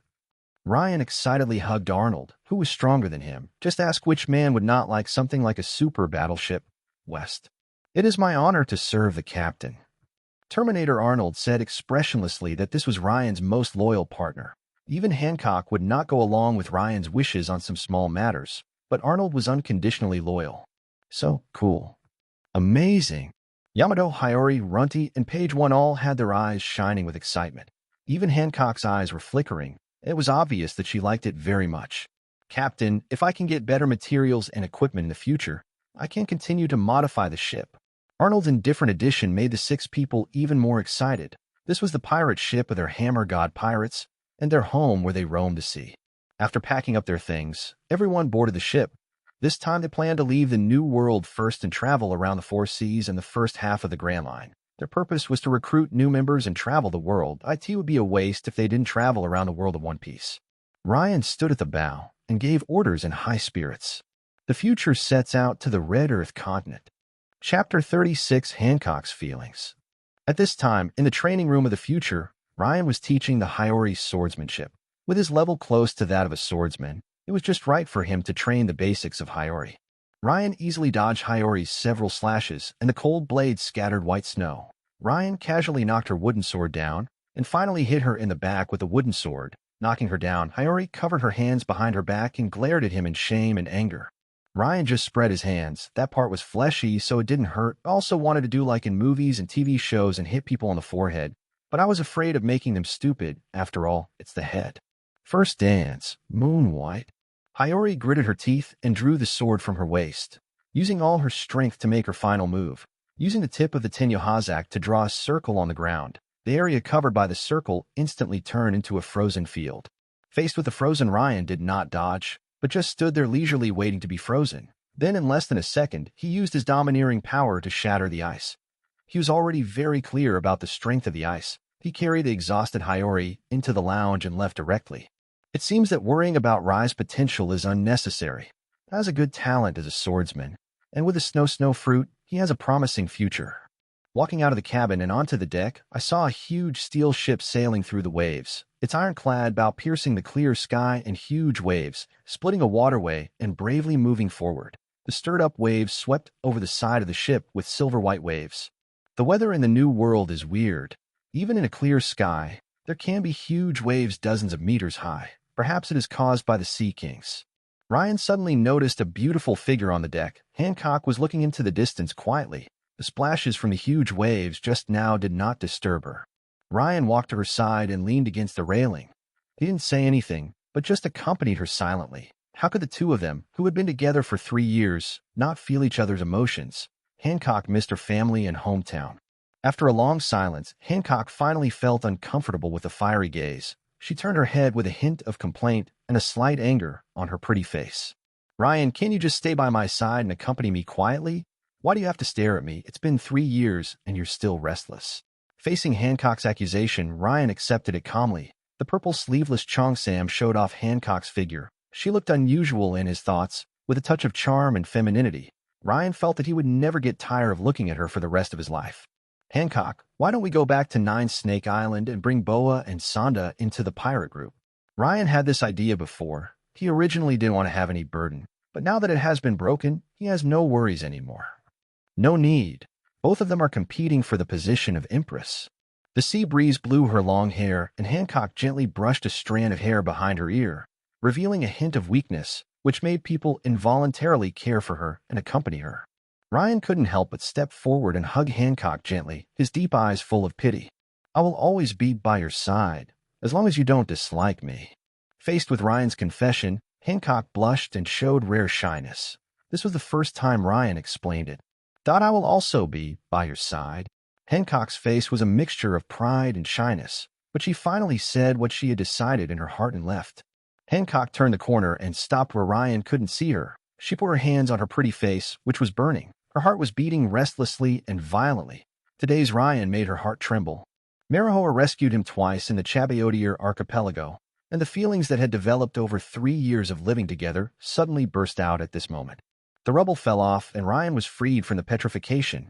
He stood there blankly, fascinated by the sweet taste and familiar touch. His mind kept replaying the past scenes. Now he was sure that Hancock liked him too. His heart was completely surrounded by sweetness, and he showed a look of surprise and excitement.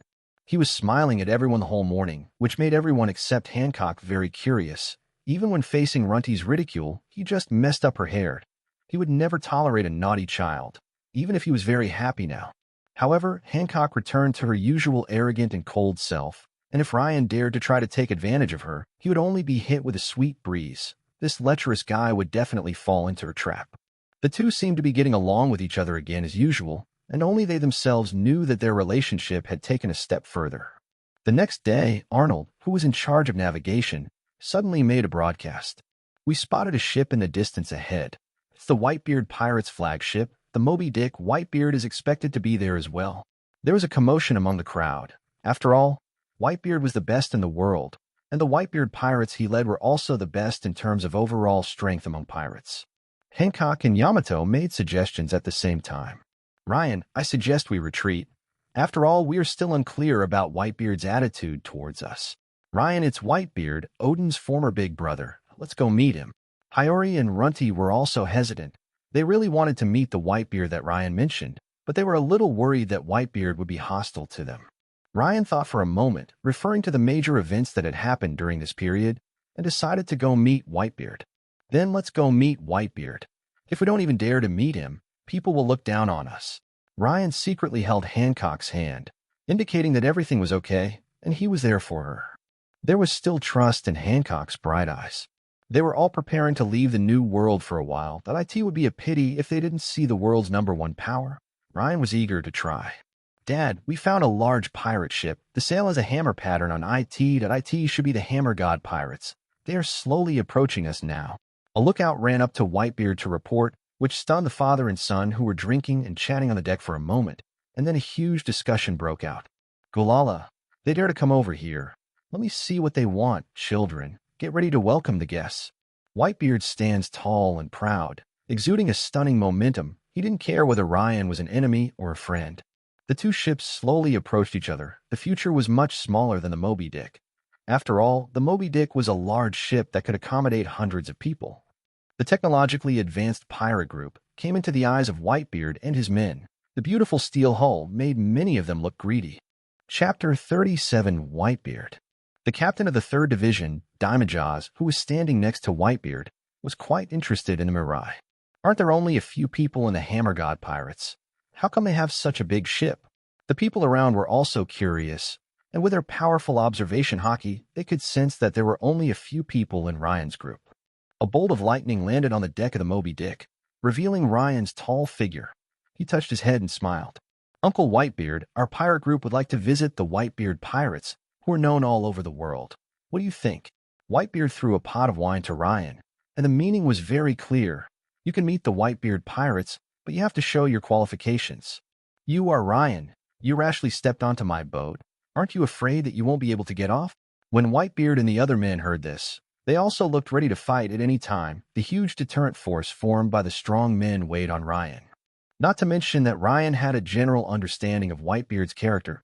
Even if he didn't, he wouldn't be shaken by this little pressure. A powerful domineering aura erupted from Ryan's body, and the dark red domineering field instantly enveloped Whitebeard and his gang, causing many people with mediocre strength to faint. How dare you act so arrogantly in front of me? An even more terrifying domineering aura burst out from Whitebeard, instantly crushing Ryan's domineering field like a whirlwind. Although Ryan's domineering domain was squeezed into a corner, it still stood firm, and dark red lightning was generated at the junction of the two sides. Ryan's pupil shrank slightly, revealing an unconcealable surprise. This strength was much stronger than Kaido's domineering color, although Kaido's current strength was not yet at its peak. The domineering confrontation between the two sides eventually disappeared, but the situation was still tense. Uncle Whitebeard, I'm not here to fight. I really came here to meet you. I also brought you a piece of news that might interest you, the descendants of Roger. Ryan quickly gave in. After all, it was wrong to use Conqueror's hockey in someone else's territory. Moreover, he wanted to fight with Whitebeard, but it was a fight based on a consensus between both parties. Although he was sure that Whitebeard would not attack the Hammer God pirates, it would not look good if he beat up his captain. Upon hearing the news involving Roger's descendants, Whitebeard relaxed his aura, sat down, and motioned for Ryan to speak. It's better to tell only you, Uncle Whitebeard. After all, it's not good for too many people to know this news. Ryan came close to Whitebeard and told him the information he knew, including the relationship between Garp and Roger, the relationship between Ace and Garp, and the master-disciple relationship between him and Rayleigh, and emphasized that this information could only be known by Whitebeard. Blackbeard Teach was not far away, and he didn't dare let him know about Ace in advance. Whitebeard's face was solemn. He did realize that Ace's affairs must not be known to others, but he felt that the affairs between Ryan and Rayleigh could be told. Halala, I didn't expect you to be Rayleigh's apprentice, D. Oh, you want to be my son? Uncle Whitebeard, I definitely didn't mean that. Ryan mourned for Rayleigh in his heart and said, I didn't mean to expose our relationship, Master Rayleigh. I hope you can live your life as usual. People around were surprised to hear that Ryan was Rayleigh's apprentice. They never thought that Ryan, this troublemaker, was the apprentice of Pluto Rayleigh. All the members of the Hammer God pirates came aboard the Moby Dick, and only Arnold stayed on the future to prevent any emergencies. The stunning looks of Hancock and Yamato dazzled many people and made them feel pleasing to the eye. During this period of time, Hancock and Yamato became close friends in the constant battles with Orion. Under the guidance of Hancock and Hiyori, Yamato's dressing style became very fashionable, making Yamato, who was originally a beautiful girl, almost comparable to Hancock in terms of appearance. This is the Queen Boa Hancock, so beautiful. I think White Wolf Princess Yamato is also good. There were constant whispers and peeping around the two women, which made Hancock very impatient, but Yamato was the only one who didn't care at all. Yamato, let's use Conqueror Hockey together. Why Hancock? Yamato was full of doubts. Don't you think their looks and conversations are annoying? It's really annoying. Boom, two overlapping domineering auras exploded instantly, stunning many of the pirates surrounding the two women and leaving behind many lecherous men shouting and cursing. What are you doing, bitch? This is the Whitebeard pirates. Hancock leaned back with one hand on her waist and pointed forward with the other hand and said, "Why do you do this?" "Because I'm so beautiful." Ryan looked at the distance in silence, but as the captain, he had to be responsible for the follow-up. "Halala, what an energetic little girl. The last person so energetic was Charlotte Lin Lin. Your pirate group is really full of talents. You even brought Kaido's daughter on board. Very good." Whitebeard laughed heartily, not taking this little thing seriously at all. Then he noticed Hiyori, one of the three people behind Ryan, and said with a sad look in his eyes, "You must be Odin's daughter, Hiyori. Come in front of me so I can take a closer look." Hiyori looked at Ryan a little timidly, and after feeling Ryan's encouraging eyes, she mustered up the courage to step forward. Although she knew that Whitebeard was her father's sworn brother, his aura still made her feel daunted. "Uncle Whitebeard." Whitebeard showed a rare kind expression as he stroked Hiyori's hair with a nostalgic look on his face. "Your father and I are sworn brothers. You can just call me Uncle. You look like your mother, but your eyes are like Odin, and you are just as stubborn. If you had asked me for help back then, nothing like this would have happened." Hiyori was touched by Whitebeard's sincerity and was moved to tears. She hugged Whitebeard's thigh and said, "Uncle," obediently. "Halala, child, you will be my relative from now on. D. Oh, you want to be my daughter?" After hearing the invitation, Hiyori hesitated for a moment, then became determined again. "Uncle, I want to talk to Lewell's sister Hancock, and everyone else will go out to sea together. I will become stronger and take back Wano country." After hearing the answer, Whitebeard felt both disappointed and relieved. He felt disappointed that he could not protect the growth of Odin's only child, but he was also happy that Odin had a successor. Sooner or later, this child would inherit Odin's will. In the back, Marco was teasing Runty and his brother. He was quite interested in them, but it was rare for an 8-year-old and a 10-year-old to go on board a ship. He became a daddy's boy when he was 13 years old. "You two are so young, and you're already pirates. Aren't you afraid? You should know that this profession is very cruel. Kids like you will be killed in an instant." Runty was very unhappy looking at the pineapple-headed boy in front of her, who dared to touch the hair of her important brother. "I won't be killed. I will become very strong to protect Xiao Pei and everyone. I will also protect that bastard Ryan. As for a pineapple-headed uncle like you, I will kill you with one move in the future." Peggy One also expressed her feelings. "I will protect my sister, brother Ryan, and everyone else. They are all my family." There was a cross on Marco's forehead. He was only 33 years old and was called an uncle, let alone an uncle with a pineapple head. He couldn't tolerate this, but the other party was a 10-year-old child, so he couldn't care less and could only mess up her hair.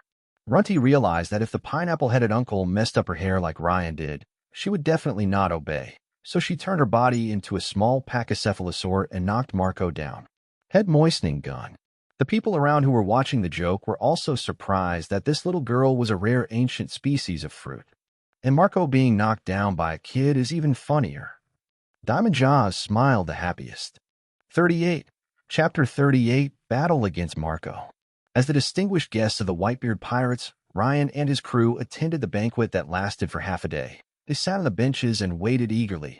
The delicious dishes were served one after another. The firewood crackled and burned, and everyone drank the endless supply of liquor. Ryan kept drinking with the Whitebeard captains as if he was being targeted. When he wanted to find an excuse to leave, he was stopped by the unromantic Yamato. As the only adult male in the pirate group, he successfully got drunk. This was the first time Ryan got drunk in 3 years. Except for Yamato, who was pulled away by Hancock when he was half drunk, the other 4 just watched the fire from the sidelines. The next day at noon, Ryan, who was hungover, took the towel prepared by Peggy Wan. After washing himself, he appeared on the deck of the Moby Dick again and saw a very unexpected scene. The captain of the 5th Squad, Vista, is teaching Hiyori swordsmanship. This flower swordsman is a great swordsman. His solid basic education made Hiyori look at Ryan, who was listening in with disdain. Comparison of the two courses revealed many of Ryan's mistakes that he took for granted. In this case, Ryan could only cover up his embarrassment with a smile. After all, he was not a swordsman. On the other hand, Marco was also carefully teaching the Runty siblings how to develop their bodies and fruits. Having already developed the mythical beast to the extreme, he was competent enough. Even Whitebeard was analyzing the three colors of Haki to Hancock and Yamato. The experience of being the world's #1 is very valuable. Whitebeard explained the advanced levels of the three colors of Haki, Ryo, and the branches of observation Haki. Ryan also benefited a lot from joining the trial, but he was very curious about what happened. Ryan, you have a very good vice captain. Hancock came to me early in the morning to ask for a favor, and I agreed to it if I thought it was possible. After hearing what Whitebeard said, Ryan also realized that it was Hancock who completed his expected plan. He originally wanted to find an opportunity to ask, but Hancock was the deputy captain, which made him full of question marks. Ryan, who was still hungover, asked the question directly. First officer, when did Hancock become the first officer? Ren's question caused the three people present to show different expressions, and Yamato looked extremely shocked. Ryan, isn't Hancock the deputy captain? She is your second partner and has been managing many small matters on the ship. Hancock had a dark face at this time and looked gritting her teeth, as if she was betrayed by a scumbag and had no reputation. Ever since they found a partner, she has been in charge of all the arrangements, and Ryan has almost become a hands-off boss. Ryan, am I not the vice captain? Are you saying that I am just being sentimental?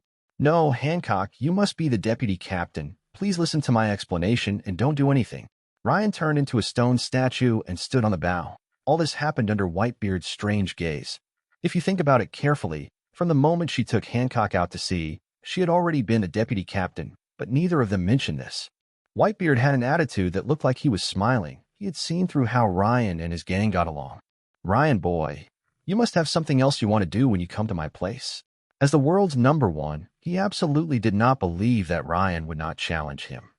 Haha, Uncle Whitebeard is really smart. I really want to challenge you once and see how far I am from being the strongest in the world. Ryan's tone changed from smiling to serious, and even the captains around him stopped smiling. Ryan wanted to directly challenge our general.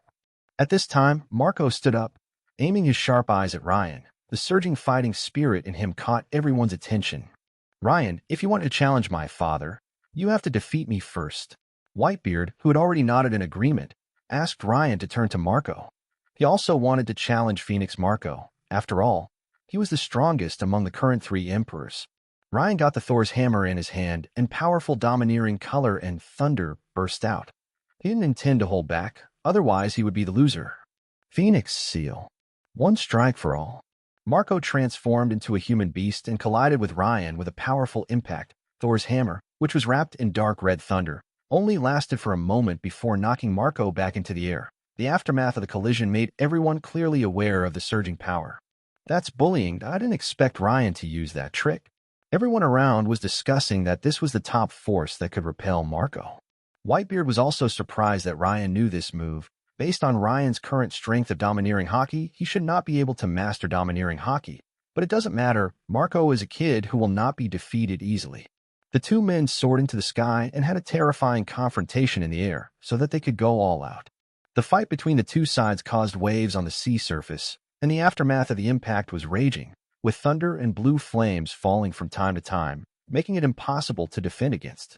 Standing in the crowd watching the battle, Teach began to worry. The new generation of strong men had already appeared, but his ideal dark fruit had not yet appeared. Would he be trapped in the Whitebeard pirates for the rest of his life? He also wanted to become a powerful top warrior. Blue Flame Goose. Marco's flaming wings suddenly turned into a fireball and attacked Ryan. The powerful flames almost blasted Ryan into the sea, which unfortunately attracted many people from the Whitebeard pirates. They were almost able to defeat Ryan.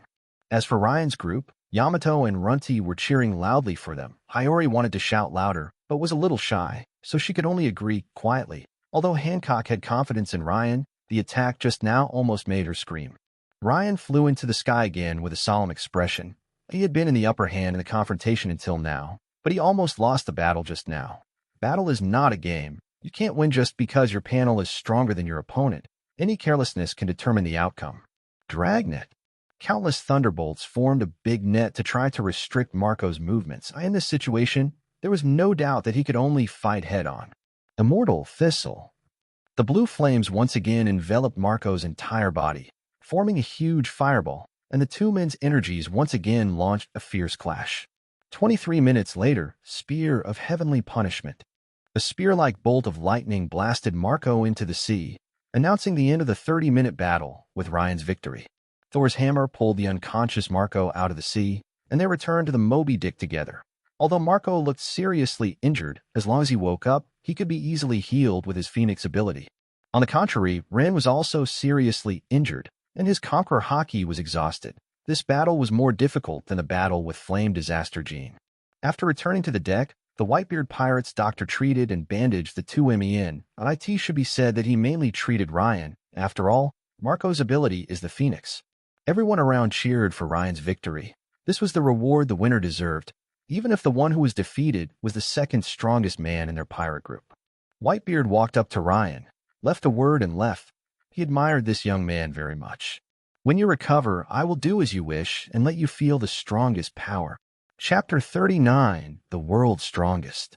The Future and Moby Dick were docked beside a small island, which was covered by large trees. From a distance, it looked like a lush green grass ball. However, 3 people were fighting on the Golden Beach, and the aftermath of their blows and domineering power blew across this beautiful scenery like a strong wind. Ryan, Whitebeard, and Marco were sitting cross-legged on the bow of the Mobidarch, eating melons and drinking wine while enjoying the fight. Hancock and Yamato teamed up to fight against Flower Sword Vista.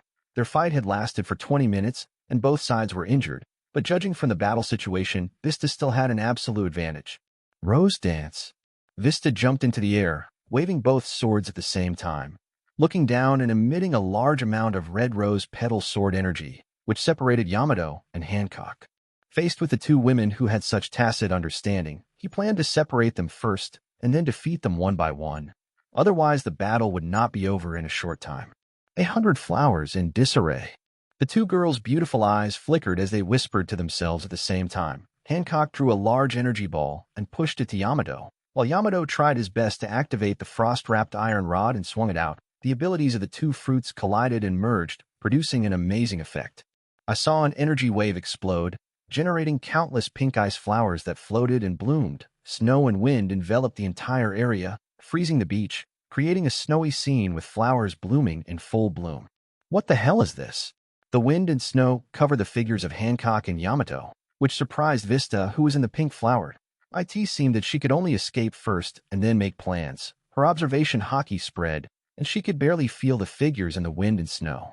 Vista swung his sword and slashed out several sword energies in an attempt to break the ice flowers in front of him. The moment the first ice flower shattered, a burst of energy suddenly erupted and petrified all the sword energies. The effect stunned Vista, who was stunned by the effect. Suddenly, Hancock came out from the wind and snow and kicked fiercely with her long legs, kicking Vista, who was defending with the sword, towards the ice flowers, forcing him to dodge sideways. It was also at this moment that the defense became weak. Thunderous gossip. Yamato suddenly appeared behind Vista and attacked him before he could recover his defense. The mace slowly enlarged in Vista's eyes until it hit his waist and sent him flying into the middle of the island. The wind and snow stopped, the ice flowers withered, and the figures of the 3 people reappeared in the audience's sight. Vista was seen in tattered clothes and looked seriously injured. Hancock and Yamato were also sweating profusely and seemed to have little physical strength left. The 100 blossoms had consumed a lot of their energy. That's it, you all come back and rest. At this point, Whitebeard gave the order to end the fight. Even if the 2 women were at a disadvantage, Vista still had a better chance of winning in the end. Hey, is this true? Vista was actually overturned. Marco even spilled the wine, which showed how shocked he was by the battle. Marco, don't make a fuss, but it's rare for the 2 of them to be able to cooperate to this extent. Even Kaido and Lean Sea Dominance can't compare to their tacit understanding. It's possible that the 2 of them can join forces to rival the admirals in the future. Whitebeard also praised that if before they only estimated that the 2 women could reach the level of Shichibukai, or even vice captains, now they can imagine a future where they will join forces to rival the admirals. Uncle, don't overestimate them both. Ryan smiled, and his false humility made Marco next to him want to hit him. Don't you think so? They both have a bright future. Whitebeard was just pretending to be humble to Ryan. Uncle, I don't agree with what you said. Hancock and Yamato will become top fighters in the future. Even you, Uncle, will not be their opponent if they join forces. Ryan said this with a righteous tone, even looking directly at Whitebeard, who was looking at him, making the 2 people next to him confirm that he was serious about what he said. After looking at each other for a moment, Whitebeard put down his wineglass, picked up Kurakumokiri, one of the 12 supreme swords, and jumped off the bow with his huge body, leaving only a sentence. Then let me look forward to their growth. Ryan boy, now it's our turn. Whitebeard's personal participation inspired everyone, and he was the spiritual pillar of everyone in the Whitebeard Pirates. Ryan, try not to lose too quickly. I couldn't even last 5 minutes in Dad's hands. Marco mocked Ryan as he was about to start moving. He was really looking forward to seeing Ryan being beaten black and blue. Don't worry, Marco. At least I'm taller than you. After all, you're my defeated opponent. Ryan turned into thunder and landed not far from Whitebeard, leaving Marco with an unhappy face. Whenever the two met, they always wanted to mock each other. This was the friendship between rivals of equal strength. Whitebeard and Ryan stood opposite each other. Although neither of them displayed their domineering aura, the powerful clash of fighting spirits left the audience speechless. Hiyori held Runty and the two siblings and looked at the battlefield nervously. Runty and Peggy 1 looked very excited. Peggy 1 was the respected big brother who was going to fight against the strongest in the world. And Runty just gets excited when she sees Ryan being beaten. She is more mature than Peggy 1, so she doesn't think Ryan can win. Isn't this a foregone conclusion? The two standing people moved at the same time. Both sides' weapons were wrapped in dark red domineering aura. All the inscriptions on Thor's hammer were activated, causing the dark red hammer to burst out with golden thunder. Then his whole body was filled with silver-white lightning energy, and with the blessing of the gods, he turned into a 4-meter giant. From a distance, the two of them looked like little giants. Ryan boy, I won't hold back. Uncle, don't underestimate me. The two shouted, and the dark red Kisakakiri collided with Thor's hammer, with a huge roar that shook the surrounding space. The collision of the two tyrants exploded into a blanket of dark red lightning, flattening the surrounding dense forest in an instant. An unimaginable energy storm enveloped the entire island in an instant, and with Ryan and Whitebeard's domineering power grew stronger and stronger until it finally soared into the sky. I saw a huge, deep, and terrifying gully appearing between the clouds, like an abyss that swallowed up everything, appearing in the sky. A crack appeared in the sky. The extremely fierce domineering aura exploded at the center of the collision between Ryan and Whitebeard. The aftermath, like a violent storm, hit everyone, and the surging waves made the two large ships sway continuously. The two were still in a stalemate, but Whitebeard smiled against the backdrop of the dark red lightning, while Ryan had a serious expression. He had lost this collision. Hong Mukamokuchi instantly bounced off Thor's hammer. The powerful force generated by the defeat of Tyrant pushed Ryan back dozens of meters. The vibration caused the surrounding land to collapse, and the sea water gushed out. It's not over yet, Ryan boy. Whitebeard jumped up, causing the ground beneath his feet to crack, and struck Ryan from top to bottom, with a momentum that seemed to split the earth in half. Don't underestimate me. The golden and red Thor's hammer blocked the falling blade and exploded again with dark red lightning that covered the sky. Ryan was forced to kneel on one knee by this powerful force, and the surrounding broken soil and seawater sank inward again. 40. Chapter 40 CP0's plan. Thor's hammer resisted with difficulty, and seeing that Bakhan was about to be defeated again, Ryan's eyes were filled with golden thunder, and powerful thunder force instantly burst out from his body, forming a golden lightning pillar dozens of meters high. Whitebeard was bounced dozens of meters away by the lightning pillar, but his body was protected by the armament color, and he was unharmed. Interesting fruit abilities. Whitebeard took a horse stance, gathered the vibrating energy of the Kusakum/blade, and swung it forward, shattering the air around Ryan and creating a powerful destructive force. The two abilities of thunder and vibration collided again, causing a violent explosion. Bista, wrapped in bandages, came and sat down next to Marco, then turned around to watch this top-level battle. Ryan is pretty reckless. He actually dared to take 2 full-strength attacks from his father. He thought he could fight his father head-on just because he learned how to bully him. It's awesome if he didn't get killed in 2 moves. Marco was indeed frightened by Ryan's head-on resistance. The only ones who could fight his father head-on and not be defeated were Roger, Golden Lion, Garp, Sengoku, and the likes, the top strongmen. Even Kaido would be at a disadvantage. At this time, Hancock and Yamato had also finished their treatment. The 2 women couldn't help but worry when they saw Ryan being beaten. Hancock clutched the hem of her clothes with her hands. This was the first time she saw Ryan in such a difficult battle. Her belief in Ryan's absolute confidence was shaken. Perhaps Ryan would need her protection in the future. Yamato, how long do you think it will take us to learn to be a tyrant? Yamato's expression changed with the battle situation, sometimes relaxed, sometimes nervous. I have no idea either. Ryan and the white-bearded uncle both said it would take several years. On an uninhabited island in Whitebeard's territory, a few dozen nautical miles away from where Ryan was, a warship that had been transformed into a merchant ship was docked at the shore. There were dozens of people dressed as world government agents on the deck, constantly adjusting machines. Leading them were 5 CP-0s known as the strongest shield of the celestial dragons. Those who could become CP-0s were the leaders among the intelligence personnel, and the weakest had the strength of a lieutenant admiral of the headquarters.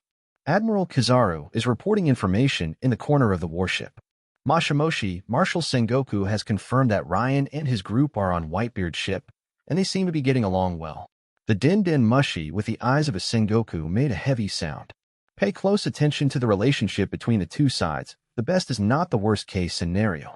After finishing the report, Kizaru took back the Den Mushi, feeling somewhat worried that the worst might happen.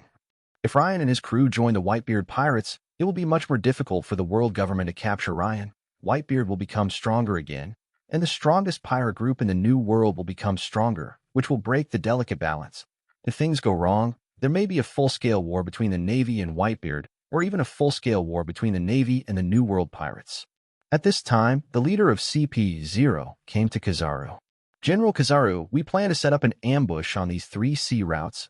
As long as Ryan and his gang take one of them, we can capture them.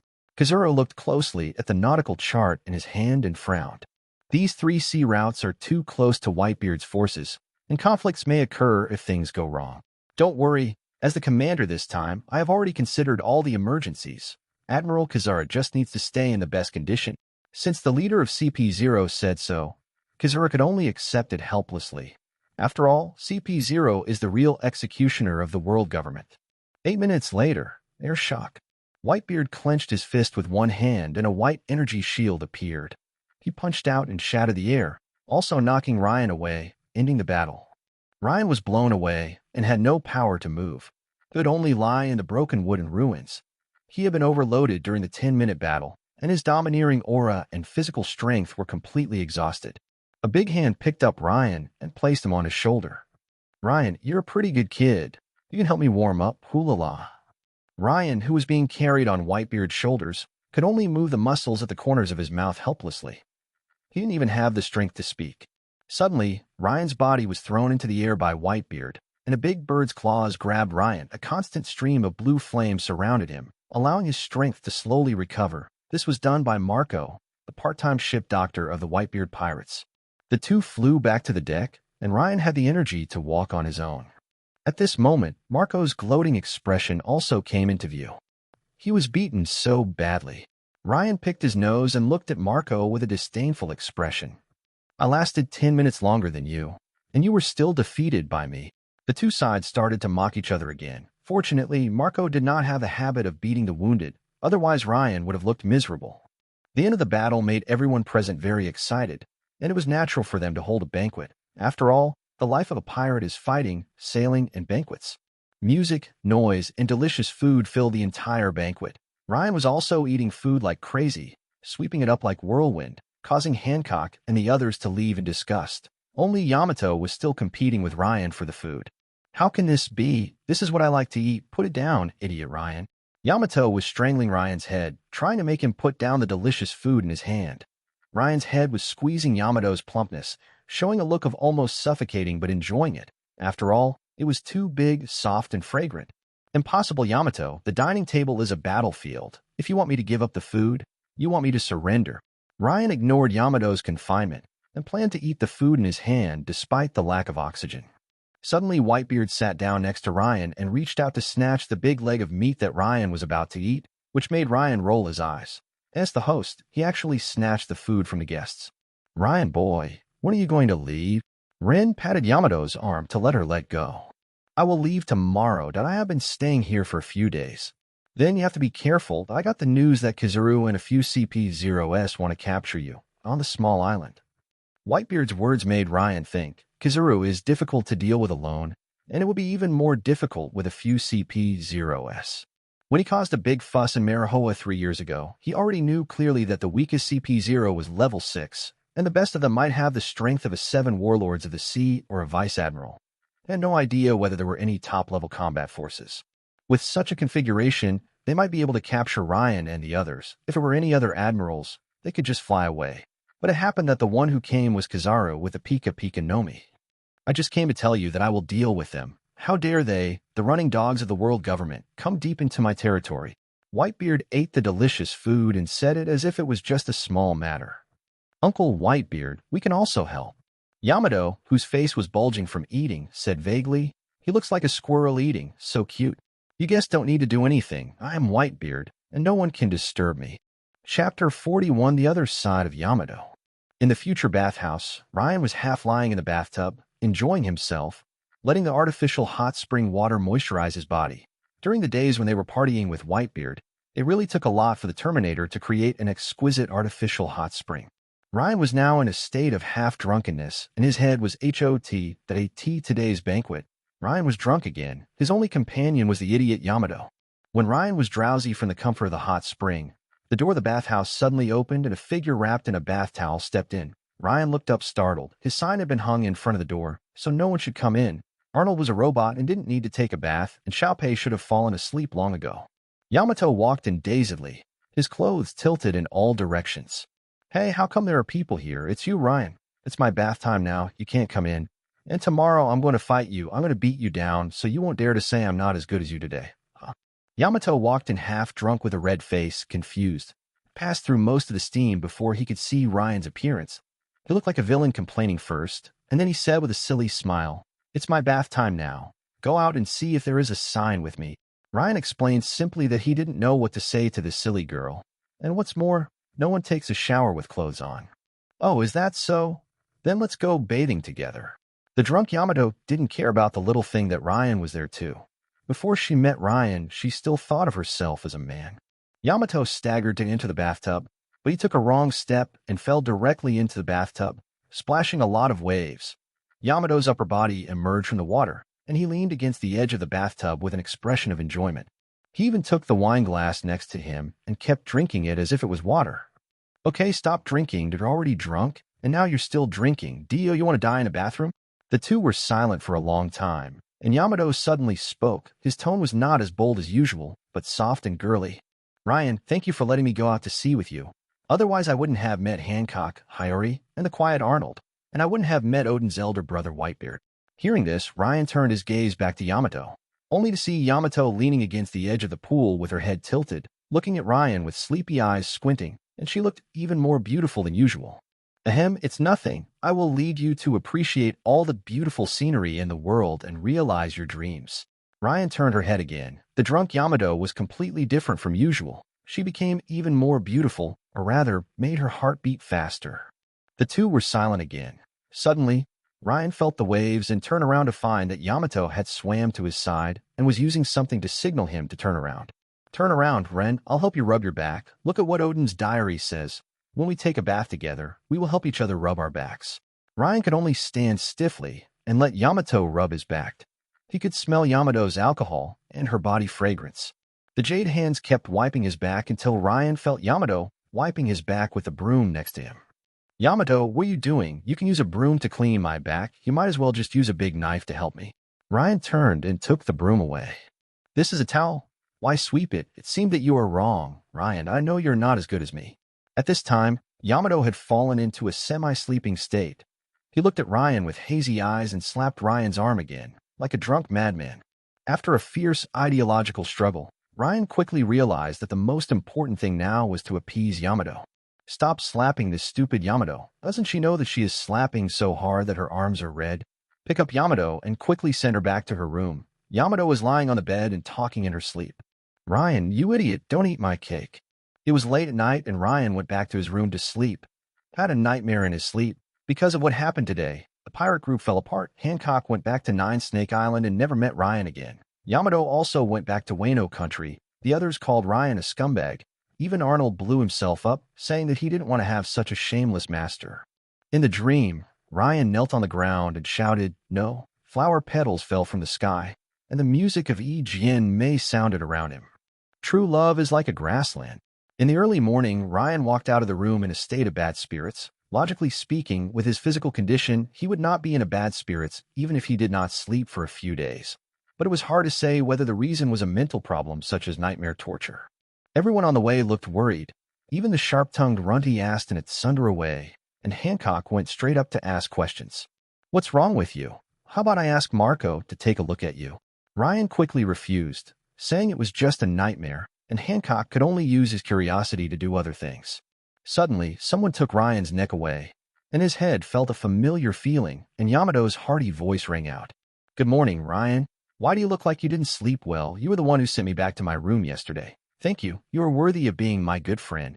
Ryan could only try his best to get Yamato to talk, leading her to ask if she remembered what happened last night. "Yesterday, I only remembered to rub your back, and then I fell asleep," Yamato said reminiscingly. Ryan stayed with Yamato for the sake of safety and told her the news story, carefully confirming that Yamato's condition was the same as usual before leaving. It was another happy day for Yamato. She was very interested in Ryan's story about fighting. However, she recalled that she seemed to have had a strange dream yesterday. Ryan wanted to kill her, and the dream almost scared her to death. Yamato shook his head, denying the dream, and Ryan and Henka could do as her best friend. How could he want to suffocate her? Arriving at the captain's room, Ryan confirmed with Arnold the preparations for sailing, and that the supplies had been replenished. As he was about to leave, Terminator Arnold said something expressionlessly that shocked Ryan. "Master, when I checked the video in the corridor, I found that you were holding Mistress Yamato and walked out in a panic yesterday.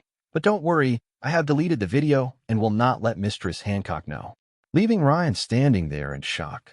42, Chapter 42, The Fall of CP-0. Nearly 10 pirate ships cut through the sea and sailed into the distance. The ship in the front led the fleet like a pilot whale. At the bow of the Future, Ryan watched the departure of the Whitebeard pirates with deep eyes. If Whitebeard had not been willing to take responsibility for the enemy, their voyage would have been very dangerous. Ryan would always remember this favor. "Young ones, let's set sail too, heading for the Red Earth continent." Yamato and Page 1 responded excitedly, and Runty was also looking forward to the new voyage. Only Hancock and Hiyori stared at the fleet going away indifferently. Hiyori's forehead was suddenly grabbed and kneaded, and Ren threatened with a kind look. "The respected captain has spoken. How dare you not respond, Hiyori?" Hiyori, whose face was rubbed red, looked at Hancock pitifully. "Sister Hancock, Ryan bullied me again." On the unnamed island, there is news that both parties are preparing to set sail and leave. Let the people of the 3 sea routes be alert. As soon as Ryan's group appears, they start planning. CP0 leader issued instructions to his subordinates. He enjoyed the feeling of carrying out the plan leisurely, as if everything was under his control. The generals followed his command, and the enemy of the world government slowly walked into the big net he designed. However, his fantasy was interrupted by a sudden alarm. The sharp sound of the alarm cut through the sky, making everyone in the camp restless. What happened? A messenger walked into the command room and said in panic, "Sir, the Whitebeard pirates' flagship, the Moby Dick, was spotted in front of the island." The CP0 leader's face suddenly changed. Kizaru, who had been pretending to sleep with his eyes closed, also opened his solemn eyes. At the bow of the Moby Dick, Marco walked up to Whitebeard and asked, "Dad, everyone else is in place. Shall we just charge in?" Whitebeard stood at the bow, his sharp eyes exuding murderous intent.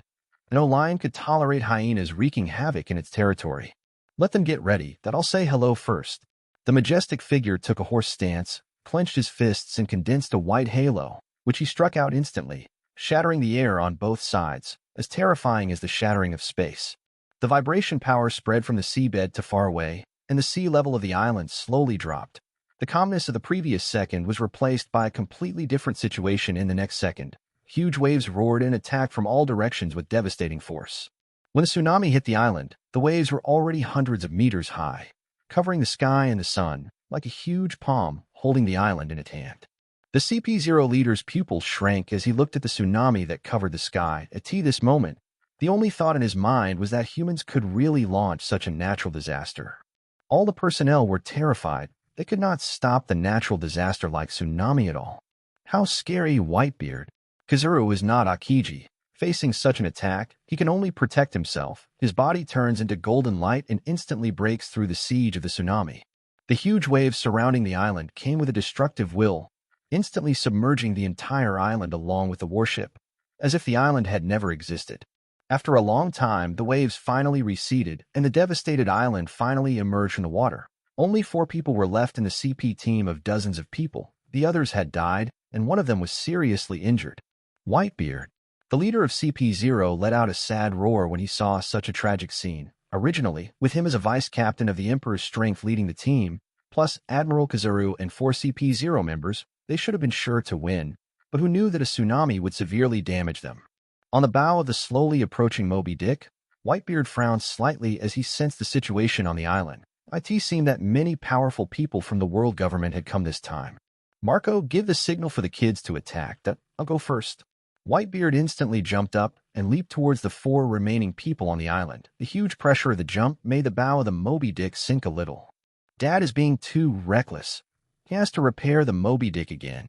Marco complained about Whitebeard's recklessness and transformed into a phoenix to catch up with his father. The remaining people on the island suddenly looked up at the sky and saw a huge figure falling from the sky, and the conqueror's color of Tsukumo Kirai instantly cut one of them.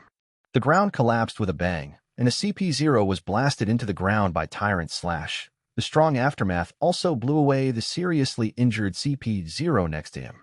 Damn Whitebeard. The CP0 leader instantly launched an attack, but was easily blocked by Whitebeard with a vibrating fist and a mocking smile that made him furious. Sky Cloud Sword. Phoenix Seal. Kizaru wanted to launch a sneak attack from behind Whitebeard, but was blocked by Marco, who was following closely behind Whitebeard. A fierce collision occurred between the two. General Kizaru, I can't let you sneak attack, Daddy. Marco's smiling face was particularly dazzling to Kizaru, and his powerful observation haki also allowed him to detect the enemies surrounding him from all directions. Phoenix Marco, this situation is really scary now. Marine Headquarters, Marineford Sengoku, stop walking around. It's annoying. Garp was picking his nose, not looking like a naval hero at all, and felt that Sengoku was preventing him from eating donuts. You bastard, Garp. If you want to eat donuts, go back to your room. Kizaru hasn't replied for 2 hours. I'm just thinking about you. You are a wise general of Buddha, and it would be bad if your subordinates saw you being so irritable.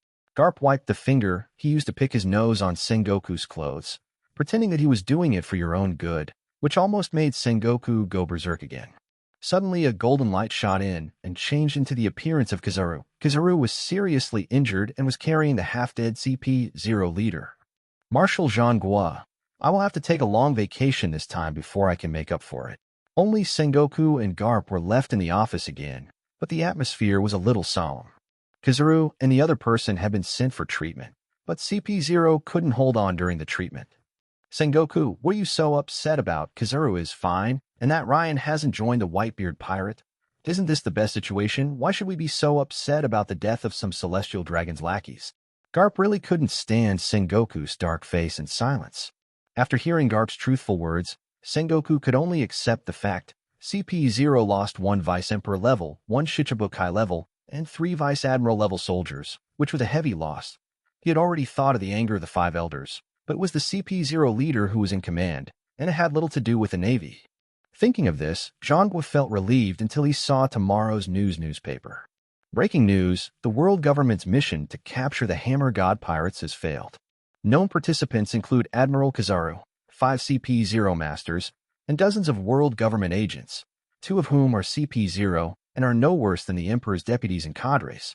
The Whitebeard pirates attacked brazenly, and except for Admiral Kizaru, who escaped with serious injuries, no one else survived. This time, the world government suffered heavy losses. Why is Whitebeard willing to help Ryan and his gang? Is there any unknown secret behind this? The capture team invaded the Whitebeard pirates' territory, so that's why they failed? 43. Chapter 43, Gossip News Machine. Kaido, the beast on Onigashima Island in Wano country, was thinking with a newspaper in his hand. At this time, Flame Disaster Jean walked in and asked, Brother Kaido, I found Ryan and his gang near Foul Island. Although they disappeared soon, I think they want to enter the Calm Belt and go to the North Sea. If we chase them now, we may be able to find them. Kaido did not give an immediate answer, but just looked at the newspaper report carefully. One of the 2 beauties of the Hammer God pirates, White Wolf Princess Yamato, the daughter of the 3 Emperors Kaido, with a bounty of 100 million berries. There's also the picture of Yamato with a bright smile. In Kaido's memory, this kind of smile has not appeared since Yamato was 8 years old. He never felt that his education of Yamato was wrong. It has always been his idea to shape her into an heir that satisfies him. Only in this way can she become the captain of the Beast's pirates in the future. No need to chase him. Let that stupid son experience the cruel world. They will return to the new world sooner or later. When the time comes, Kaido will be their opponent. Kaido's eyes were determined. When the time comes, he will defeat Ryan and his gang and capture Yamato. The future officially approached the Red Earth continent and saw that the continent made of red earth was towering into the clouds. And no matter how Ryan looked at it, he didn't think that this was a naturally formed continent. Suddenly, Ryan felt a sinking sensation on his back, and familiar fullness pressed against his back. Yamato's joyful voice rang in his ears. "Look, Ryan, I got a bounty on me. Just like Hancock, it's 100 million berries that I'm a pirate now, too." Ryan took the newspaper handed over by Yamato. He was not surprised to see the front page saying that CP0 was completely annihilated because he was the one who asked Marco about the battle situation and then broke the news to Morgans. It was also he who suggested that Hancock and Yamato be called the two beauties of the Hammer God pirates, but it was despicable that Morgans was unwilling to help change the name of the pirate group.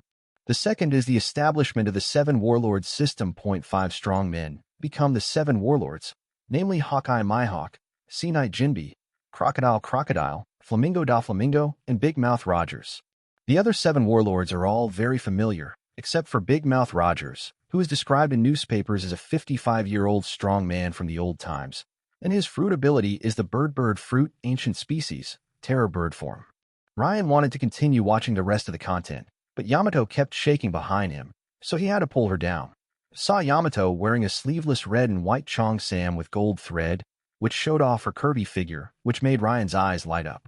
Yamato noticed Ryan's gaze and her beautiful eyes flickered. She turned around gracefully and said with a smile, "This was given to me by Hancock. Everyone has one too. It seems she made one for you too."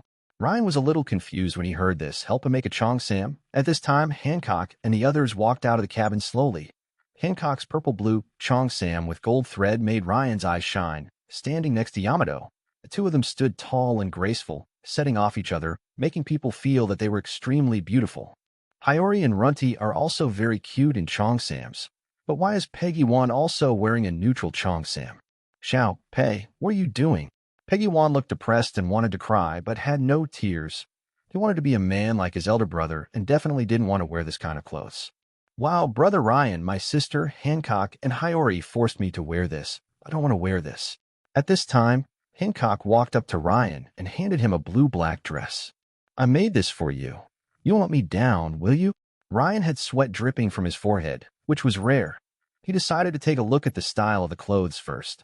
He spread them out stiffly and saw a Zhongshan suit. Ryan felt relieved and could only look at Xiao Pei with pity. "Who told you to be the youngest?" "Ryan, why do you keep looking at Xiao Pei's clothes? Do you want to wear a Chong Sam too?" When Yamato saw Ryan looking at Peggy Wan, she unconsciously thought that Ryan also liked Chong Sams. After all, she also liked the Chong Sams made by Hancock. No, I don't like Chong Sams. I just think Xiao Pei is a man and shouldn't wear this kind of clothes too many times." "Okay, I'm going to prepare to cross the Red Earth continent. You guys have fun." Ryan fled from here in a panic, complaining softly, leaving Peggy Wan with a desperate look. Stupid Yamato is stupid Yamato. He doesn't even understand my expression. The 4 corners of the future ship opened the flying jet devices, and the hull opened the magnetic suspension ring. With the cooperation of the two, the future slowly left the sea surface. Due to the balance system, the hull shook very slightly during flight. When the future rose to the top of the Red Earth continent, it instantly accelerated and flew to the other side of the Red Earth continent. One day later, Ryan was lying on the bed in a state of exhaustion, with Hiyori taking care of him. In order to cross the Red Earth continent, Ryan kept charging his energy, draining himself until he had no strength left. If he could take other routes in the future, he would never fly. Ryan was surprised by a sudden prompt that he had completed an achievement. Complete the hidden purple achievement and change the fate of the Fishman Tiger. Achievement reward, Gossip News Machine. Question mark. Didn't Tiger's fate change a long time ago? Ryan quickly checked the achievement details and understood them carefully. Because Jinbe became one of the Shichibukai, Tiger was able to return to Fishman Island safely and live in seclusion. He generally would not leave Fishman Island, and his historical mission could be considered to have been completed, so Tiger's fate has only changed now. Ryan also felt very relieved. Although they hadn't seen each other for 3 years, they still kept in touch and communicated from time to time. That's a good man. Ryan hoped to see a good ending. Ryan looked at the reward again. Gossip News Machine, a machine that specializes in generating gossip news. Things that are not gossip news cannot be reported. Point 1 newspaper is distributed for 1 berry. A minimum of 100,000 newspapers are required for delivery. After the route range is designed, the machine can release a flying vehicle to deliver the newspapers. Ryan became more and more excited as he watched, his eyes even glowing with excitement.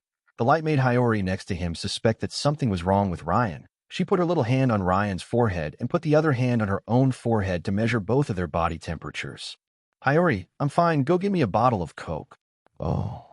Ryan was very satisfied to see Hiyori leave obediently. Apart from the fact that she asked Hancock for support when she was bullied by Ryan, Hiyori was still a gentle and well-behaved girl, except for a little bit of a dark side. For example, it was she who instigated Peggy want to wear women's clothes. I felt sorry for little Peggy for a second. Back to the Gossip News Machine, Ryan's eyes sparkled again. This was the best tool for him to complete his reputation mission and even shake the world government. Self-media had so many double standards and it was abominable. As a former Blue Star native, Ryan knew it very well. However, it was very uncomfortable to have to spend money on this. Ryan took out the 500 million berries hidden in his space backpack and was worried. Except for his private money, everything else was managed by Hancock. Even the funds Arnold wanted were given by Hancock. This was the consequence of laziness and decentralization. 44. Chapter 44 Legendary News. West Sea Jarlink Kingdom, one of the member states of the world government, a medium-sized country with a population of 1 million. In the port of Morin in the kingdom of Jarlinko, a person wearing a black cloak that covered her entire body walked in the shadows, paying careful attention to the kingdom's guards passing by from time to time, even though these guards were not there to arrest her, but only to suppress and take away those poor people. She had been hiding in the port of Morin for nearly a year, witnessing the decline of this bustling port of 100,000 people. Under the leadership of the previous king, the country was prosperous and strong, and all the citizens respected and loved their king. Since the old king passed away and his son became the new king, everything changed. As soon as the new king took office, he persecuted all his brothers and sisters, and even sent his sister and niece to the celestial dragons as slaves. His lifestyle was extremely extravagant, and he increased national taxes fourfold, forcing countless families to fall apart. And because the celestial dragons, whom he admired so much, were coming, he destroyed the fiefdom that was once his brother's. In this way, he could enrich his own wealth and send high-quality slaves to the celestial dragons. The man in black robe returned to his hiding place. The miserable screams along the way made him extremely angry, but he could not take action because he was Nico Robin, the last scholar of O'Hara and the son of the devil in the eyes of the world government. Nico Robin looked up at the sky, revealing a delicate and beautiful face. The gloomy sky was as despairing as the port of Morin. Suddenly, newspapers fell from the sky, causing everyone to stop what they were doing and also pausing the crime going on in Morinport. Nico Robin took the newspaper out of curiosity and saw that it was made of colorful paper with several bold and powerful characters written on the page. Legendary newspaper. A picture on the headline caught Robin's attention. After all, the man in the picture was too handsome and didn't look like a real person. The name written below the picture made her even more unbelievable.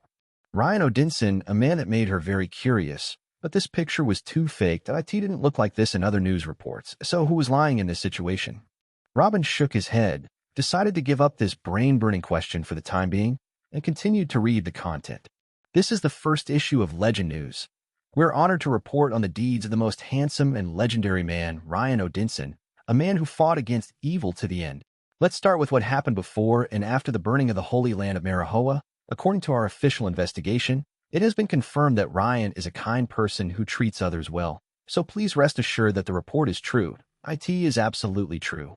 3 years before the Marahoa incident, Ryan met a man on his journey to do good deeds. He was a man whose lover was kidnapped by the celestial dragons. He was Guild Tesoro, and now he is the user of the gold fruit. At that time, he knelt in front of Ryan and cried, saying that he was very regretful and hated the celestial dragons. The kind-hearted Ryan talked with him by candlelight at night, which made Ryan feel the evil of the celestial dragons and planted the idea of freeing the slaves in Ryan. After they separated, I heard that Tesoro was captured by the celestial dragons and became a slave. He was not released until Ryan freed the slaves. At that time, he said that Ryan was his lifelong elder brother, and he would always be Ryan's younger brother, but that's all later. After Ryan separated from Tesoro, he traveled all over the world and truly realized that the celestial dragons were the cancer of the world. So he spent 3 years slowly planning until that day he landed on Marahoa.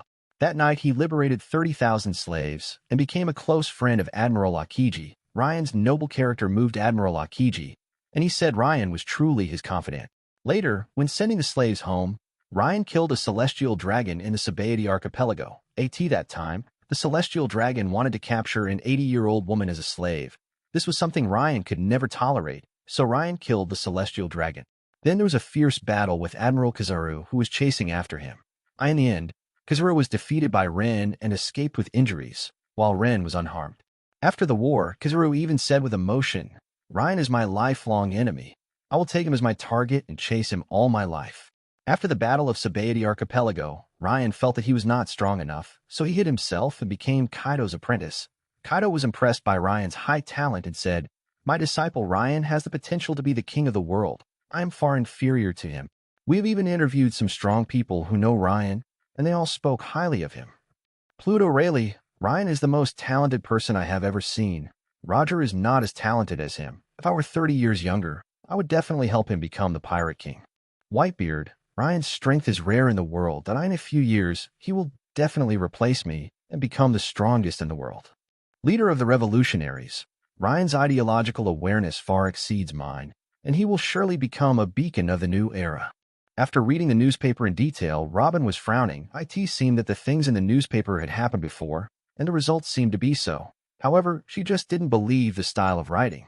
After calming down her restless heart, Robin planned to continue hiding, not realizing that this was the nearest point for newspaper distribution, which also meant that the future was not far away, and Ryan's target was her Nico Robin. In Ryan's hometown, Honya Town Square, Ryan's former fat neighbor has become a handsome man. This time, he is holding a newspaper and asking questions to his girlfriend. "Aki, didn't Ryan stay in Honya Town for 3 years? How come he is traveling around the world now?"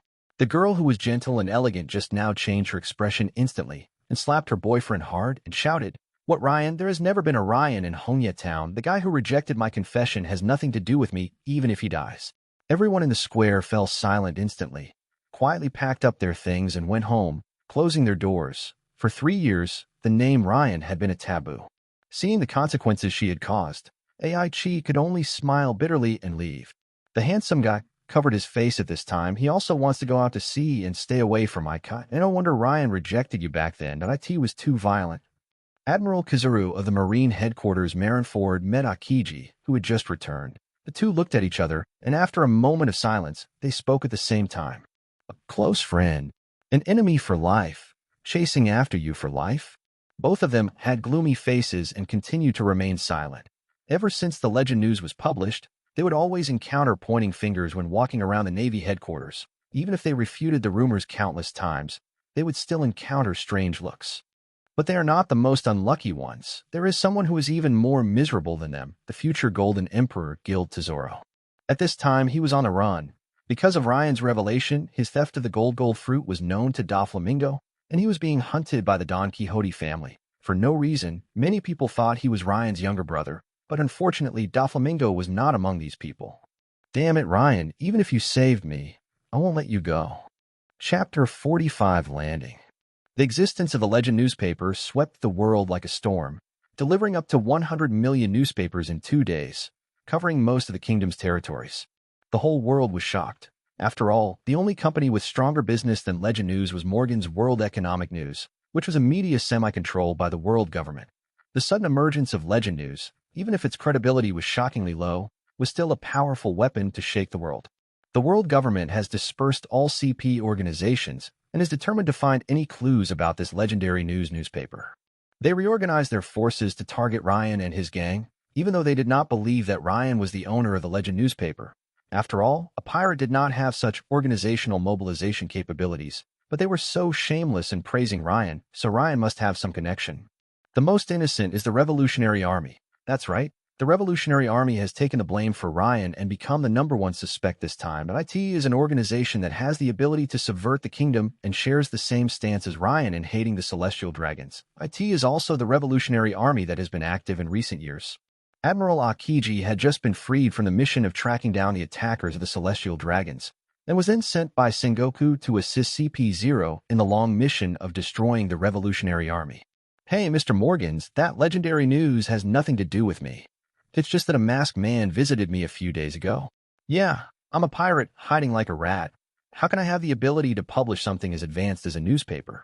Ryan hung up the phone and smiled. No one thought I was the mastermind. Marco and even Rayleigh called to question him in the past 2 days, but they all accused Ryan of being shameless. It was impossible for them to guess that it was me. The legendary newspaper was destined to become his trump card tool. The first piece of news increased his gold reputation achievement by 1,000, reaching 7,500/10,000. He believed that he would be able to complete the achievement after a few more attempts. Even if only one fool among 1,000 people believed it, he would have made a profit. Morgans cannot give up cooperation either. After all, his credibility alone has surpassed the legend news. In the future, any major events will still require Morgan's help in reporting. But thinking of the price, Ryan quickly covered his heart, feeling very painful and heartbroken. A piece of gossip reduced his private money by 5.1%, a full 100 million berries. This is the legendary Krypton gold buying traffic. All of this is what Ryan urgently needs to complete the golden achievement. His strength improvement has now reached a stable stage. After all, his own talent is very mediocre, and his normal strength can reach level 8 only thanks to the Thunder God fruit and Thor's hammer. However, the talent enhancement brought by the Thunder God fruit has little effect now. At the current rate of strength improvement, it will take at least several years to reach the top strength, level 9. It has been 2 months since I last checked the system panel, but the attribute changes are very small. Ryan Odinson's overall strength, level 8 pseudo level 9, dominant state. Fruit development degree, 75%. Fruit ability, Thunder God's power, Thunder God's body weapons, Thor's hammer, Mjolnir gold. In the initial stage of mastering, large fast sword Inamitsu purple, large fast sword 2nd generation Onakiri purple. Skills, thousands of troops attack purple, Tyrant entanglement gold, Tyrant entanglement, Thunder gold, Heavenly punishment gold, Heavenly dragnet purple, 5 thunders purple, electromagnetic cannon purple, armament hockey, flowing cherry purple, God descends purple. Conqueror's hockey, advanced level 3 middle stage armament hockey, advanced level 3 initial stage observation hockey, advanced level 3 initial stage. Only the fruit ability increases by 1% in 1 month, and the physical fitness is slightly improved. The only thing that comforted him was Hancock and Yamato. They both had excellent talents and were still in a period of rapid improvement before reaching the level of Shichibukai or even the Emperor's vice-chairman. Their speed was at least 5 times faster than that of Ryan. The future stopped not far from the kingdom of Jarlinko. They did not have the strength to brazenly enter the membership of the world government. Otherwise, they would be surrounded and attacked by the generals as soon as they entered. The future lowered the high-tech speedboat, and Ryan and his gang boarded the boat and headed for the kingdom of Jarlinko. Terminator Arnold stayed behind again. Ryan, are you sure that Nico Robin is in this country? Hancock wore a human skin mask to cover her face, and everyone else put on makeup to look different, all to prevent Doflamingo from tipping off the world government. Doflamingo said he was last seen here. I also asked Morgans for information, and it was the same. Even if he is not here, we can still treat it as a trip. After all, this country is famous for its scenery and food. Ryan smiled. He didn't expect to find Nico Robin in the first place he went. He just thought of it as a search while traveling. The speedboat braved the wind and waves and came to the shore, leaving a trail of waves on the sea. Ryan let go of the hand that was charging the speedboat. The more he thought about it, the more he felt something was wrong. It was as if since he had the future, he had become a charging baby and had to charge it every now and then. It seemed that he had to make some arrangements for Inalu or the Thunder Fruit on Sky Island. Arnold is really something. Can he change it to petrified energy or snow energy? There are also 2 ice and snow babies on the boat that can be used. Other people's boatman Frankie can use Coca's energy. Fortunately, Arnold didn't know what Ryan, his unscrupulous master, was thinking. Otherwise, he might have to self-destruct to live up to this weird idea. He could use electricity, wind, fire, and even nuclear energy, but he couldn't use petrification and snow energy. The crowd crossed the beach and climbed up the cliff, only to see smoke rising from a small town in the distance and sound of screaming and fighting everywhere. The townspeople who tried to escape were captured or even killed by the pursuing enemies. Right. Yamato pulled Rin's hand, signaling him to decide. My fellow pirates, someone is robbing in front of them. Let them experience the consequences of being robbed by pirates. Ryan shook Yamato's soft hand. Hancock and Yamato were both ruthless characters who could destroy a mountain with one punch. Why are his hands still so soft? It's strange, very strange. He is not concentrating on the battle at all. He didn't think that a group of bandits who looked like regular troops could resist Hancock and her men. Shout, Pei, let's see who can defeat more people. Run and charge forward. Runty excitedly pulled Peggy Wan and rushed down. The two of them charged like little dinosaurs, treating the enemy as nothing. Ryan slapped his forehead. These two youngest and weakest ones were so powerful. They were so inexperienced and playful. Aren't they afraid that a master would show up and teach them a lesson? Hancock, you decide how to deal with the villagers, and I'm leaving first. With a flash of electric arc, Ryan's figure immediately caught up with Runty and his brother. This time, the two of them were taught a lesson as soon as they confronted the enemy. A swordsman dressed as a captain drew his sword calmly, and two sword lights made Runty and his brother feel the threat of death. The sword light was easily broken by Ryan's fist, but its power was indeed not weak, enough to kill the reckless girl Runty in an instant. Chapter 46 Target Discovered. Bang! Runty didn't have time to brake and crashed into Ryan, who was blocking her way. In return, Ryan hit her on the head with his fist. Peggy Wan, who was half a step slower, stopped in time. It hurts, you bastard Ryan. Why are you hitting me? The enemy is still ahead. Runty squatted down with her head in her hands, but the pain came and went quickly, which made her very confused. Who are you? You are not from Luce Town. Are you from those traders? The swordsman looked ready for battle, and he would never let his guard down in the face of an enemy who could easily break his attacks. This was the reason why he was able to escape back from the Grand Line.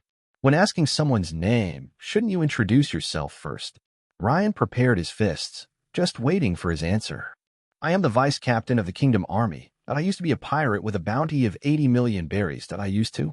Bang! Before the swordsman could finish his words, Ryan quickly hit Runty and Peggy Wan on the head with both fists, forcing them to squat with their heads in their hands again, without waiting for the two siblings to ask the reason. Let's see if you dare to be so reckless in the future. This is a pirate with 80 million troops who can kill you at will. He took the initiative and successfully yelled at the two siblings. I won't be reckless again, brother Ryan. Asshole Ryan, I won't be reckless again. Why did you hit me twice? It hurts. Ryan ignored the screams of the two siblings. Why, it was mainly to teach you not to be reckless next time. It was also to show my love as the eldest brother. Oh, it's so hard to be a big brother nowadays. When I hit them on the head, it hurts their hearts. It really makes me sad, but it's so satisfying to hit them with Runty's iron head. The swordsman was furious, thinking that anyone who dared to ignore the 80 million bounty was courting death. You bastard, I want. Friendship face-breaking fist. An ordinary armed fist hit the swordsman's nose. The powerful force produced a fierce sonic boom, and the swordsman himself was instantly knocked onto a hill hundreds of meters away. The rocks collapsed, burying the half-dead pirate in the rocks. Young Page 1 looked at Ryan with admiration again. At the age of 9, he actually had no idea about the gap between 80 million and the captains of the Whitebeard pirates. He just thought that brother Ryan was so powerful and killed the big pirate in seconds. Runty, who was almost 11 years old, could not be fooled so easily. Asshole Ryan, I think you are just looking for an excuse to bully me. I'm going to tell Sister Hancock. How is that possible? Brother Ryan, I care about you guys very much. Ryan stroked Runty's hair kindly. Runty's hair was very interesting to touch. It was Hiyori who taught them bad things. They had to ask Hancock to seek justice when they were bullied by Ryan. This had already excluded the stupid Yamato from the list of people who could support them. Hiyori blocked the attacks of the two soldiers with her sword, then pushed them away with all her might. Her petite body spun around and slashed, leaving two frozen bodies behind in bits of snow. Damn yellow-haired girl. Go to hell. A strong team leader nearby swung a huge hammer and swept it out fiercely. The powerful force smashed Hiyori into snowflakes. Such abnormality made him realize what kind of ability this was. How is it possible, a natural fruit? The falling snow gathered into a human form. The slightly weak Hiyori smiled, and she won against a team of kingdom soldiers. First dance, moon white. The frozen area that had already been drawn on the ground emitted a white beam of light, instantly turning the team leader within the range into an ice sculpture. At this time, Ryan also brought Runty and his sister to Hancock, who was watching. Hiyori is quite powerful. Her strength is no weaker than that of a pirate with 30 million members. She is so powerful at the age of 14. It seems that my reputation as a teacher has been very important. Hancock rolled her eyes at her, and the half-baked teacher had the nerve to say that. However, after observing this, she also discovered that Hiyori's physique could not keep up with the power of the fruit. Hancock thought for a moment and remembered that the gift Ryan wanted to give her 3 years ago should still be in Ryan's space backpack, so she asked Ryan immediately. It's still in the backpack, so give it to her. It would be a waste to leave it there. but I wanted to give it to you. Ryan turned around and looked into Hancock's eyes seriously. He was really looking forward to seeing Hancock in her sailor suit. Hancock's face was slightly red under the human skin mask. She didn't look at Ryan, but just tightened the flesh around Ryan's waist with her jade hands. Not using armament hockey didn't cause any pain to Rin, but instead confirmed that Hancock was shy. In the small town under the setting sun, broken walls can be seen everywhere, and the elderly and the young are helpless. The once prosperous town with a population of thousands no longer has the vitality it once had. Countless people are packing up their supplies and planning to hide in the mountains. Today's man-made disaster has caused the town to lose 1/3 of its population. Some have been killed, some have been abducted.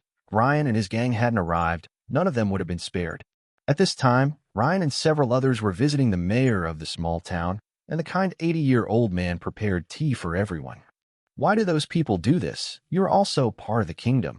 The impatient Yamato asked in advance. She was puzzled by the fact that the soldiers of the kingdom were killing the people of the kingdom, even though the king they had heard about was a wise ruler. When the old man heard Yamato's question, his expression was filled with grief, anger, and hatred. Ahem, this was done by the new king. He is the second son of the old king. Originally, the throne was inherited by the first prince, but then the old king suddenly passed away, and his royal highness also suddenly fell ill. In the end, the second prince succeeded. You ought to know, I should say that beast. When he became king, he killed all his brothers and sisters, leaving behind the most beautiful sister of the kingdom and his own niece, intending to offer them to the celestial dragons as slaves. He also raised the national tax rate several times and continuously annexed the land that the people depended on for survival. The territory of our first prince was directly persecuted. I heard that the people in nearby Morin Port have all been captured and used as slaves. He doesn't want to hear the name of his royal highness, the prince in the kingdom. I also heard these are all prepared for the visit of the celestial dragons in 3 days. That beast, the king in heaven, will never let him go. Cough. The old man became more and more excited as he spoke, and suddenly he started coughing violently. I quickly went forward and patted the old man to help him breathe. According to the old man, isn't this what Emperor Yang of Sui did? He killed his brother and father and lost his own kingdom. He may be an even more tyrannical emperor than Emperor Yang of Sui. Well, celestial dragons. 3 days later, a celestial dragon actually arrived. Ryan's eyes lit up. The material for the second issue of the gossip newspaper was finally ready. Old man, do you know the whereabouts of this person? We have something to ask her. At this time, Yamato took out the bounty order for Nico Robin and even described the appearance characteristics that Ryan had described. The old man thought for a moment, and his face changed slightly, as if he had thought of something. After hesitating, he set out. You are all good people. I will not hide it from you. You seem to be talking about Teacher Mockingbird. She is a teacher in Port Morin. She came to our town a few months ago to teach the children to read. She has a very learned temperament, very much like the archaeologist you mentioned. Chapter 47, Cruelty. Ryan and his companions walked out of the old mayor's house and saw that the migrating civilians had already set out for the mountains one after another. The capable people carry their assets and set out for the sea, leaving their fate to God. As for the old mayor, he has no intention of leaving the town. After all, this is his hometown where he has lived for more than 80 years. According to him, people are not valued when they leave their hometown. So let him and those old friends who can't walk stay to accompany the town for the last time. If they are lucky, they can wait for the townspeople to return. As outsiders, it was difficult for Ryan and others to persuade them. Ryan, I think you should explain this matter. Suddenly, Hancock took out a legendary newspaper from somewhere and handed it to Ryan, looking at him deeply. Since that day, she wanted to know more secrets of Ryan. Everyone was curious and came forward to take a look. The picture with a beauty filter made everyone look at Ryan with strange eyes and express the same opinion. Yamato, Ryan, did you write this? It looks so weird. Itoshi, what a shameless newspaper. The protagonist inside is even more shameless. Runty, asshole Ryan is shameless, bragging about himself like this. Peggy Wan, brother, I think this is a bit bad. If Arnold was there, he would definitely say that this was a normal operation. It's a machine that knows his master very well. He knows Ryan's true nature better than Hancock. There is no doubt that Ryan is such a person. This is a mysterious person visiting me, and I didn't say that. They just described me in an exaggerated way. Ryan, feeling guilty, explained that he had expected this day to come and had already prepared an excuse to cover it up. It was up to them to believe it or not. Hancock's beautiful eyes flashed as she looked at the guilty Ryan for a moment. Then she reached out to remove the human skin mask. Her pretty face revealed a pitiful look that made people feel pity unconsciously. She asked with hazy eyes and a pitiful look. Ryan, am I really not worthy of your trust? I also want to share your burden. Ryan was amazed by Hancock's tearful look. He would be obsessed with her if she were dressed in mourning clothes. He should not have told her harem stories like the legend of Jean Juan in the first place. Now he let her master new restraint skills. Hiyori, who is standing next to her, admires Hancock's ever-changing appearances. She also wants to be a resourceful woman like Hancock's sister. That's right, I'm not worthy of your trust, Ryan. I also want to help you. At this time, Yamato was imitating Hancock, and she also looked shy. But in fact, she was just imitating someone ugly. She was so heroic and handsome that it didn't suit her at all. Yamato only had that kind of charming and attractive look when she was drunk. Yamato's bold move made Hancock speechless. Holding her forehead, Ryan also successfully escaped from Hancock's temptation, but after thinking about it, he decided to be honest. They are all trustworthy partners. Okay, I admit I wrote and published all of this. Ryan then explained the function and effect of the gossip news machine. Everyone was dumbfounded when they heard the exaggerated scope of the machine that covered the entire world. Hancock's eyes widened. Although she expected it to be something magical like a space backpack, she could not have guessed it would be such a terrifying tool. So don't tell anyone else about this. I will help you write an autobiography later. Then Peggy Wan will become a real man. Let everyone have endless imagination about the future.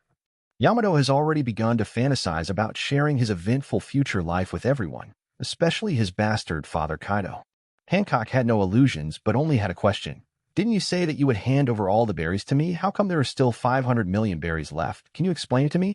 This made Ryan very ashamed. Perhaps it seemed that before tricking Hancock into taking charge of all matters, he did agree to hand over the financial power to Hancock. After leaving the town, Ryan and his group quickly rushed to Port Morin. In order to arrive quickly, Ryan became the freight team leader, carrying Ryan on his back and holding Runty and his brother and sister in his hands. After arriving at Port Morin, Ryan put down the two siblings who wanted to vomit with a look of disgust. If they vomited on him halfway, he promised to use the iron fist of love again. Hiyori, who was abandoned by Ryan, glared at him. During the few months of getting along, although Ryan liked to bully them, the younger generation, he was very reliable when they needed support, and had vaguely replaced the image of a big brother in Ryan's mind. At this time, the streets of Port Morin were deserted, and the surroundings were in a state of chaos. Even the bodies of those who were mutilated during the suppression had not been dealt with. The tragedy was unbearable to watch. Hancock, Yamato, and the others searched separately to see if you can find anyone alive. The Three People's Observation Hockey covered the entire port city and found many people hiding in secret places. They also discovered a group of soldiers escorting civilians on the road leading inland. Ryan asked Hiyori and the other two to wait for Hancock and Yamato, and he turned into thunder and chased the crowd. Those who were hiding might not know the details, but the escorting kingdom soldiers must have known some information. There were thousands of children in the escorted crowd and hundreds of soldiers guarding them. Faced with the children's cries, most of the soldiers would treat them cruelly. Although a small number of soldiers could not bear it, they dared not disobey orders. After all, they were the murderers who had just destroyed Morin, and their hands were stained with the blood of the children's families. Captain, this guy looks sick. Why not just kill him? A middle-aged soldier dragged out a weak boy to ask for instructions. After getting the captain's permission, he drew his sword and prepared to take action. He was a ferocious pirate. If it weren't for the captain's order, he would not be a shitty soldier. He only wanted to kill the weak. A bolt of thunder struck down, splitting the middle-aged soldier into powder, and in his place was the angry Ryan, who hated scum who hurt children the most. Who are you? Enemy attack. The sudden change made the captain of the soldiers panic. When he pulled out half of his weapon, Ryan's eyes flashed with silver lightning. Hundreds of raindrops fell from the clear, golden thunder. After the thunderous roar, what was left were hundreds of charred bodies, with only less than 10 soldiers injured and left, which Ryan left intentionally. Ryan grabbed the captain's head with one hand and lifted it up. A flash of lightning brought a scream. I ask you questions and you answer them. If you don't tell the truth, I'll make you wish you were dead. Anyway, there are 10 other people who can ask you. Ryan's cold voice rang out, causing the captain of the soldiers, who had suffered minor burns on a large area of his skin, to tremble with fear. He didn't want to endure the feeling of countless ants tearing his flesh and blood again. Sir, I will never lie. I just ask you to spare my life. The captain of the soldiers then explained the information he knew one by one.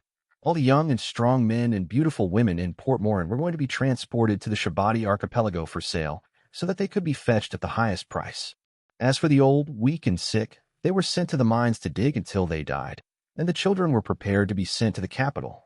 The captain of the soldiers didn't know who Captain Robin was, but he knew that the commander of the Legion had captured Nico Robin, the son of the devil, and was going to present her to the king, and probably to the celestial dragons as a gift.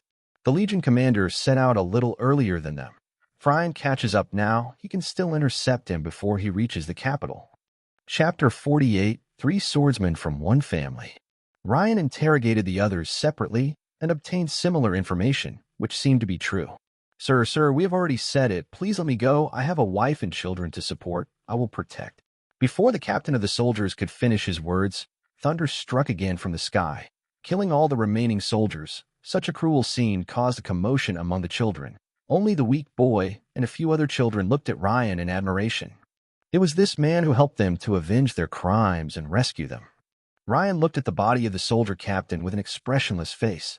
He would never keep his promises to the evil people. After all, Ryan, was not a gentleman. He was a big sinner in the eyes of the world government. If you repay evil with kindness, how can you repay kindness? There was no way Ryan would just leave these children alone. He could bring them back to the town or send them to the mountains. As long as Ryan prepared the supplies himself, he believed that the simple villagers would not refuse. In fact, Ryan has subconsciously regarded the king as a dead man. A master in a high-end game can beat you, a bronze player, and he can do whatever he wants. Use Din Din Mushi to contact Hancock and the others and explain the situation here. I believe that the omnipotent and virtuous wife will make reasonable arrangements. You wait here. There will be a big sister named Hancock to take care of you. Leaving behind a group of anxious children, Ryan flew towards the capital again. Thunder split the sky, and Ryan discovered a war dozens of kilometers away. Tens of thousands of poorly equipped troops, like peasant soldiers, were besieging the kingdom's regular army. The 3,000 regular soldiers formed a square formation and remained standing under the wave-like impact. Instead, they advanced and retreated in an orderly manner, killing and wounding many militiamen. In the middle of the battlefield, 3 swordsmen were fighting each other, and their flying slashes that seemed to be of the same style affected countless people. An old swordsman faced the attack of 2 young swordsmen with ease. The 3 swords collided again, and the strong-armed color domineering aura blew away everyone around. "Master, why do you insist on being so loyal to that scumbag?" The young blue-clad swordsman roared sadly. The mentor he respected like a father figure actually acted as the executioner of scum. "Why, master? Can't you hear the country cry?" The young female swordsman in purple also burst into tears, tears sliding down her delicate face. Why did her once kind master become like this? Is family honor really that important? The old swordsman's face showed a trace of grief, but the persistence in his heart for a lifetime, the shackles of his family that he had carried since birth, and his daughter in the royal capital, the old friend who once made him despair. Various factors still made him unable to help but swing the blade, even if the enemy was his apprentice whom he treated as his own child. See, slash. The powerful slash, like a wave, broke through the 2 men's domineering defenses, pushed them dozens of meters away, and left the ground in ruins. The old man's mentality is not as strong as he appears, even though he has a glimmer of hope of dying at the hands of his own apprentice. He pointed his sword at his disciple, showing his sharp edge. The huge murderous aura greatly reduced the momentum of the male and female swordsmen. "Stop talking. Your master has taught you that a swordsman can only decide everything with his sword. Use your swords to kill me. Only in this way can you stop me." The master's breakup made the battlefield desolate. Suddenly, a huge bolt of lightning struck the soldiers' formation. The powerful impact scattered the kingdom's soldiers, and the militia outside seized the opportunity to rush in. The 3 swordsmen looked over at the same time, and Ryan, emitting bursts of lightning, also looked at them. After observing for a while from the sky, he had a general understanding of their situation. The 3 of them were master and apprentice, but in this national crisis, the 2 sides stood on opposite sides, and in the end, they could only meet in battle like today. The old swordsman already has a look of old age, but the gleam in his eyes is still sharp.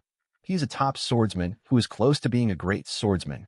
Even the late Denjiro may not be his opponent. If he really wants to end the battle, it should be easy.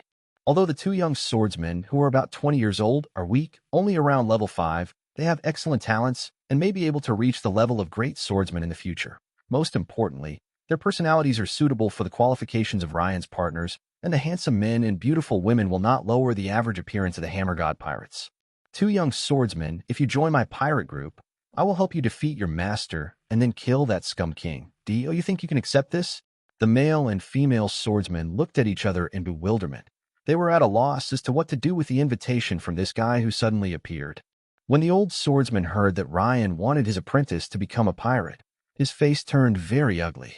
What he hated most in his life was pirates. Most of the enemies he had fought throughout his life were pirates. When that old pirate friend appeared again, he hated pirates as much as he did now. Big talk. Thunder slash. The old swordsman's figure flashed, and the blade wrapped in lightning slashed towards Ryan's head. The lightning-attributed swordsmanship made Ryan very curious, but now, one strike for all. Ryan's 3 axes appeared again, and he wanted to practice the 1,000-army strike into a golden skill. The fist wrapped in armament hockey collided violently with the blade. The powerful slash failed to penetrate Ryan's armament hockey. The lightning on the blade seemed to be given life and attacked the old swordsman back. The old swordsman was so surprised that his master was electrocuted and flew away. The old swordsman turned over instantly when he fell to the ground, ready to guard against possible attacks from Ryan. Ryan is very happy now. This is the first time that he has controlled the lightning created by the enemy. But it seems that the Thunder God Fruit can really control the lightning in the world. The user of the Thunder God Fruit will be in big trouble if he faces him, Ryan. Broken Mountain. The old man twisted his waist and took a step forward, pulling out the blade that had been sheathed again. In an instant, the blade burst out with powerful sword energy, which was so powerful that it seemed to cut through everything, and Ryan did not dare to take it head-on. Unless you use tyranny, but facing an opponent who is not even a great swordsman, using tyranny would be too bullying. With a flash of lightning, Ryan barely dodged the flying slash that was aimed at him. The mountains not far away were flattened, which showed that this attack was no weaker than a full-strength attack from an ordinary Shichibukai. Ryan's face was solemn. It seemed that he had underestimated this old man. Not just close to him, the old swordsman was already at the level of a great swordsman. It was just that he was old and weak and no longer had peak strength. Old man, it seems that I underestimated you. God descends to earth. Ryan unleashed an astonishing burst of thunder. His body expanded to more than 4 meters high, and he used all his strength to wrap his hands with armament hockey, for fear that the old swordsman would break his defense if he didn't use all his strength. The powerful might move the old swordsman and stun the 2 young swordsmen. In terms of momentum, Ryan is much stronger than their master, but strength comparison is not about momentum, and the opponent is still a master like the old swordsman who has been restrained for a long time. Ryan Odinson, he doesn't look like him, so that's the Thunder Fruit. I didn't expect a strong man like you to suddenly appear. The sea is really magical. The old swordsman sheathed his sword again. He wanted to face the powerful enemy with the strongest posture. It was impossible for him to fight against a strong man like Ryan at an old age, but he was very confident in his swordsmanship, which was close to the pinnacle. Chapter 49, The Old Swordsman. The 2 figures started to fight, and Ryan kept throwing punches to cover the old swordsman. The powerful armament color forced the old swordsman to temporarily avoid the edge and only use clever force to relieve the force. Broken Sparrow. The old man who was pushed into the air by Ryan's fist instantly slashed dozens of times with his sword, creating dozens of lightning sparks on Ryan's body, leaving only minor wounds. Cannon Fist. Ryan allowed the intensive attacks to hit his body, and his fruit's healing ability only took a while to recover from the injuries. He stretched his arm back and delivered a powerful straight punch that sent the old swordsman flying, even though he had defended himself with his blade in time. Hundreds of years-old towering trees fell down with a sudden rush of smoke and dust. Suddenly, a huge sword energy flew out, destroying everything that blocked its way, and was finally shattered by Ryan's fist filled with thunder. However, the strange sticky sword energy actually corroded the armament hockey and pierced the skin of Ryan's fist, which surprised him.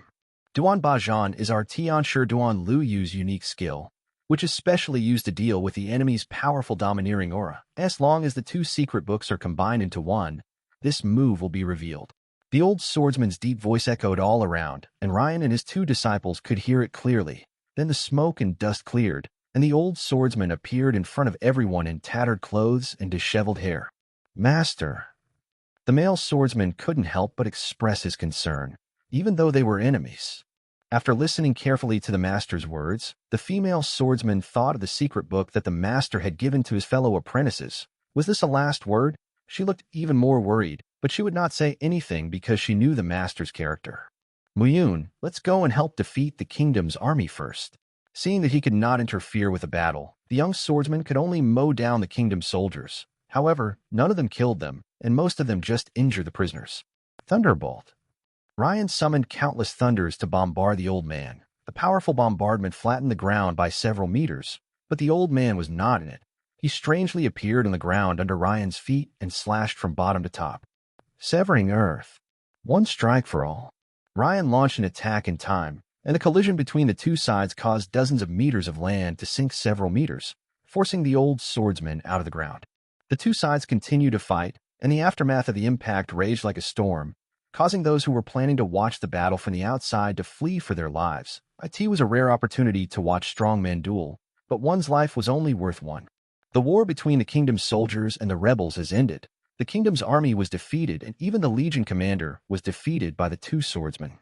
Now the whole mountain and field are filled with the scene of capturing prisoners, and the soldiers of the kingdom are unwilling to resist, seeing that the situation is hopeless. After all, the two apprentices of the king's sword are well known in the kingdom, and one of them will definitely be the next king's sword. Only the pirates who were incorporated into the kingdom's army a while ago are still resisting stubbornly. Even when they are captured, they still shout arrogantly that their boss will definitely kill you. The captured legion commander still refused to give up and kept on talking big in an attempt to give himself hope. That old guy will definitely win. Even if you are his apprentices, I will still win in the end, huh? He was extremely arrogant and let Mu Yu and Jian Hao knock the legion commander down directly. He hated the king's #1 minion very much. If it were not for the intelligence, he would have died 1,000 times ago. Suddenly, an electromagnetic cannon from a distance defeated the sword energy attack and blasted the old swordsman to their side. The old swordsman climbed out of the deep pit. Although his injuries were not serious, his breathing was disordered. Ryan on the opposite side was still full of momentum, as if he was at his peak. The outcome was already obvious. The legion commander, who was beaten into a pig's head, saw that defeat was inevitable and lost his arrogance and dared not speak. The old swordsman took a quick, deep breath, sweat dripping from his forehead. He felt helpless, and his heart. One has to admit that he is getting old. Less than 10 minutes into the fight, he was almost exhausted. However, Ryan's performance still made him dissatisfied. This kind of strength could not change the situation at all. The old man sheathed his knife. Since there was no hope, he would use his last trick. "Young man, is this all you have? Do you know who your final opponent will be? He was once the overlord of the sea. If you don't defeat him, you will never be able to change this country." Ryan was about to fight the old swordsman again, and was stunned. Was he once the overlord of the sea? Those powerful silver medalists? Stronger than the great swordsman, he might have the strength of a deputy emperor. After all, he didn't believe that someone with top strength would come to a remote place like the West Sea. "Old man, why didn't you tell me earlier? Do you really know my strength?" The old swordsman was stunned when he heard the answer. Isn't this his full strength? A smile appeared on Ryan's lips, and a powerful domineering aura surged out, exploding like an invisible air column, causing the clouds in the sky to surge. Even if he tried not to affect the people around him, it made everyone shudder. Afterwards, the powerful domineering aura was restrained and kept wrapping around the fist, forming a dark red lightning halo. The terrifying power was frightening just by looking at it.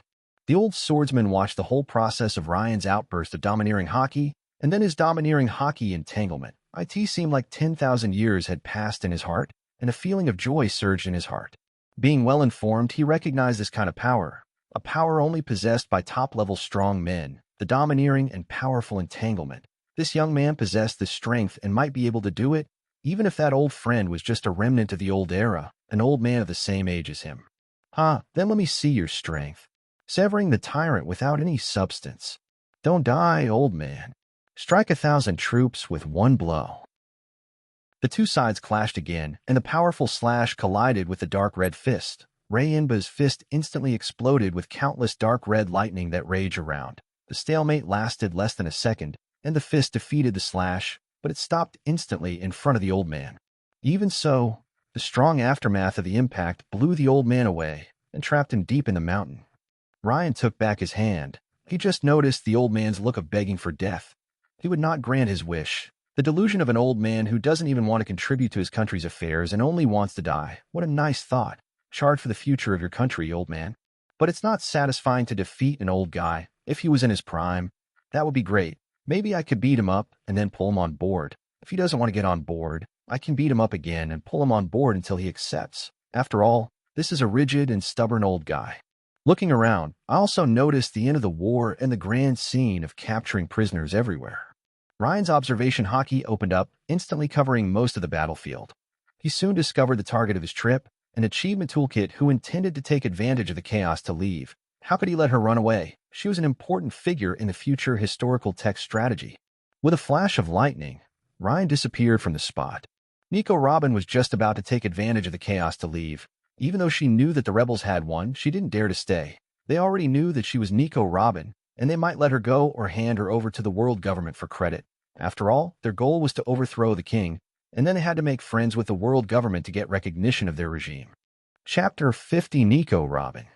She would never let others decide her fate. She had experienced many betrayals since she was a child, even if she still believed in Sorrow's words about finding her own partner. But 10 years of experience made her very confused, and she even began to doubt whether she really had a partner. Maybe that man had a chance, but now she would not take the initiative to look for him, and that chance in her heart was slowly fading. Ever since she saw the exaggerated content in the legend news, she had developed a very fake impression of the man. Perhaps she only knew his false face, and there was a dark side inside. She didn't dare to gamble. Just as she was about to squat down and crawl into the woods, she suddenly felt her waist tighten. A pair of large hands grabbed her slender waist like a water snake and lifted her up. Her whole body was carried on the shoulders of the person who came. She was being carried back to the battlefield when she heard the man's words. "I can't let you run away. You are my target." Nico Robin's heart tightened. He was trying to take credit for her. Her beautiful eyes flashed. She was not a weak woman. She crossed her hands behind the man's back. Six-wheeled flower, anchor flower. 6 hands suddenly grew out of Ryan's body and gripped his neck, arms, and feet tightly, trying to bend his body backwards and break his jaw. That weak force could not shake his strong physique at all. This was something no man could tolerate, so he raised his other hand decisively. At this time, Nico Robin's face turned red, and she quickly stopped her ability. She looked ashamed and angry. Suddenly, she felt a pain in her back, which made her realize that she had been hit from behind, and not just once. "If you do something stupid again, don't blame me, Ryan also realized at this time that his actions were like those of a villain in a movie or TV show. But as a pirate, it was understandable that he was a villain. Nico Robin stopped resisting. She knew she was a wise man and understood the current situation, so she knew she had to obey. However, she hated Ryan so much. It would not be too late for her, Nico Robin, to take revenge even after 10 years. The two men returned to the center of the battlefield together, but one was carried back like cargo, while the other walked back like a bandit. The two young swordsmen were very surprised, and the old swordsman who was dug out for treatment also had a strange look on his face. Lei Ting and Ba Chan had already made it clear to him that this young man was Ryan Odinson, who was active in major newspapers. The Legion commander lying dead next to him pretended not to exist, even though the person Ryan was carrying was his original prey. Nico Robin was put down by Ryan. She couldn't help rubbing her abdomen, which was hurt by her shoulder. She looked up at Ryan. She wanted to remember this enemy. But Ryan, who was wearing makeup, had a mediocre face, which lowered the score of her golden ratio body. Ryan was also observing Robin at this time, with her delicate and beautiful face and charming eyes. With thick black hair hanging down in the air like a black waterfall, she is a literary girl full of intellectual beauty. She would be even more perfect if she wore glasses. Wearing a black one-piece miniskirt that shows off her beautiful figure, and a pair of tall and graceful long legs, Robin is still fair-skinned and beautiful, not the dark beauty she will be 10 years later. Her looks are only slightly less attractive than Hancock, and are on par with Yamato. Ryan looked at Robin with angry eyes and found it interesting that she didn't dare to show her anger and just swallowed her anger. At this time, the old swordsman made a weak sound. At the age of nearly 80, he could still withstand a blow from Ryan. He was indeed in good health. "Ryan Odinson, do you have any plans to liberate this suffering country?" Everyone around looked at Ryan in surprise. Which man was he that had been dominating the spotlight recently? The face of the lying dead Legion commander changed drastically, and he quickly covered his ears, pretending that he didn't hear who I was and where I was. He must not hear such important information, otherwise his life, which was already half dead, will be even more hopeless. Nico Robin also stared at Ryan in amazement. Then she looked furious with her eyes wide open. She had thought at first that he would be the partner she was looking for, but he turned out to be so hateful. Ryan was picking his nose, looking like he didn't want to bother with the old guy. He was an enemy a few minutes ago, but now he wanted to show up that IT was really a fantasy. Ryan introduces Nico Robin to the two young swordsmen, who will be their partners from now on. "If you are a prisoner, don't make a sound. You are an old man, and you want to be a wise man. This is Nico Robin. You will be the scholar of our pirate group in the future. You will also be the swordsman of the pirate group in the future. What are your names?" The two young swordsmen looked embarrassed because their master's face had turned blue. His beard was dancing with anger, his eyes were wide open, and the muscles on his face were twitching constantly. But they still introduced themselves, and Ryan was now the only savior of the kingdom. "My name is Mu Yun, her name is Mu Shui. We are senior brothers and sisters. This is our master, Pero Dark. He is the king's sword, the pillar of the kingdom, the great swordsman who is feared in the West Sea, the great swordsman who cuts through things." Ryan nodded, looking appreciative. "Muyun, Mushiwe, good names. These names are very unique in your country. As for the outdated great swordsman, there's no need to explain. He's just an old bone, not even strong enough for me to hammer with one hand." Nico Robin next to him already knew one side of Ryan. He was mean, really mean. Even the great swordsman Dark was almost killed by him. But why did he pull her on board without asking her opinion? This bitch. Robin's face turned back to that of gritting her teeth and enduring in silence. The old-fashioned and stubborn swordsman Dark had never been treated like this before. He pointed at Ryan with a look of rage. "How dare you bully me, boy? If I were 20 years younger, I would definitely let you know how powerful I am." Ryan scratched his ears and said nonchalantly, "You were no match for me when you were young. I can send you back home with just one move of bullying." Seeing that his master was about to faint from anger, Muyun hurried to smooth things over. "Captain Ryan, we are both orphans adopted by our master. Our master gave us these two names after the great swordsmen of ancient times." Chapter 51: Invitation and Plan. Looking at the angry old man Dark, Ryan decided to quit while he was ahead. He found a flat tree root, sat cross-legged, and asked about the information he was interested in. "Old man, I already know you are very powerful. Now let's talk about your so-called sea overlord and your position." After hearing about his old friend, the old swordsman Dark put away his anger. If he wanted to end the disaster of the kingdom, he would be unable to overcome the obstacles. Only by defeating him could order be restored. "He is my old friend, Egla, who is 78 years old like me. He is the user of the jet fruit. He does not have the Conqueror Haki, but his two-color Haki is very powerful." Thinking of his old friends, Old Dake couldn't help but reminisce. He was once the overlord of the New World. He fought with Kong and Rocks on the sea. Although he was defeated by Rocks in the end, his peak strength was undoubtedly top-notch. 10 years ago, I heard that he fought with Jean Gua for a day and a night and was eventually defeated and disappeared. I didn't expect him to appear beside the new king. He has 3 capable assistants around him. They were not much weaker than me at their peak, and now they are old guys in their 60s and 70s. Ryan rubbed his chin and fell into deep thought. He didn't expect that he was really top-notch in strength, and also had 3 Shichibukai-level cadres with him. If they were 10 years younger, they would be the substitutes for the current emperor and qualified to compete for the existence of the 4 emperors. Fortunately, they are all remnants of the old era. It is expected that their strength will decline a lot, but Ryan's group is not dominant either. The most important thing now is to understand whether the old man in front of him can help. "Can you help me? If a war really starts, I want you to hold back a cadre." Old man Dake looked depressed and was still hesitant, even though he knew it was right to take action. Seeing that his master was in trouble, Muyun took the initiative to explain to Ryan. As Ryan expected, Old Dake was really a stubborn person. Their sect had been loyal to the king for hundreds of years. He was a close friend of the old king. When he was young, he swore to the old king that he would always be loyal to the king, even if the king was wrong. Now, her only daughter is also held hostage in the royal city. Think carefully about it. That I ask your blind loyalty more important, or is the kingdom more important? Ryan told Mu Shui about what happened with Hancock and the children, as well as the changes in the town. Mu Yun said that the rebels would properly resettle everyone. They were fighting for the country and would not abandon anyone.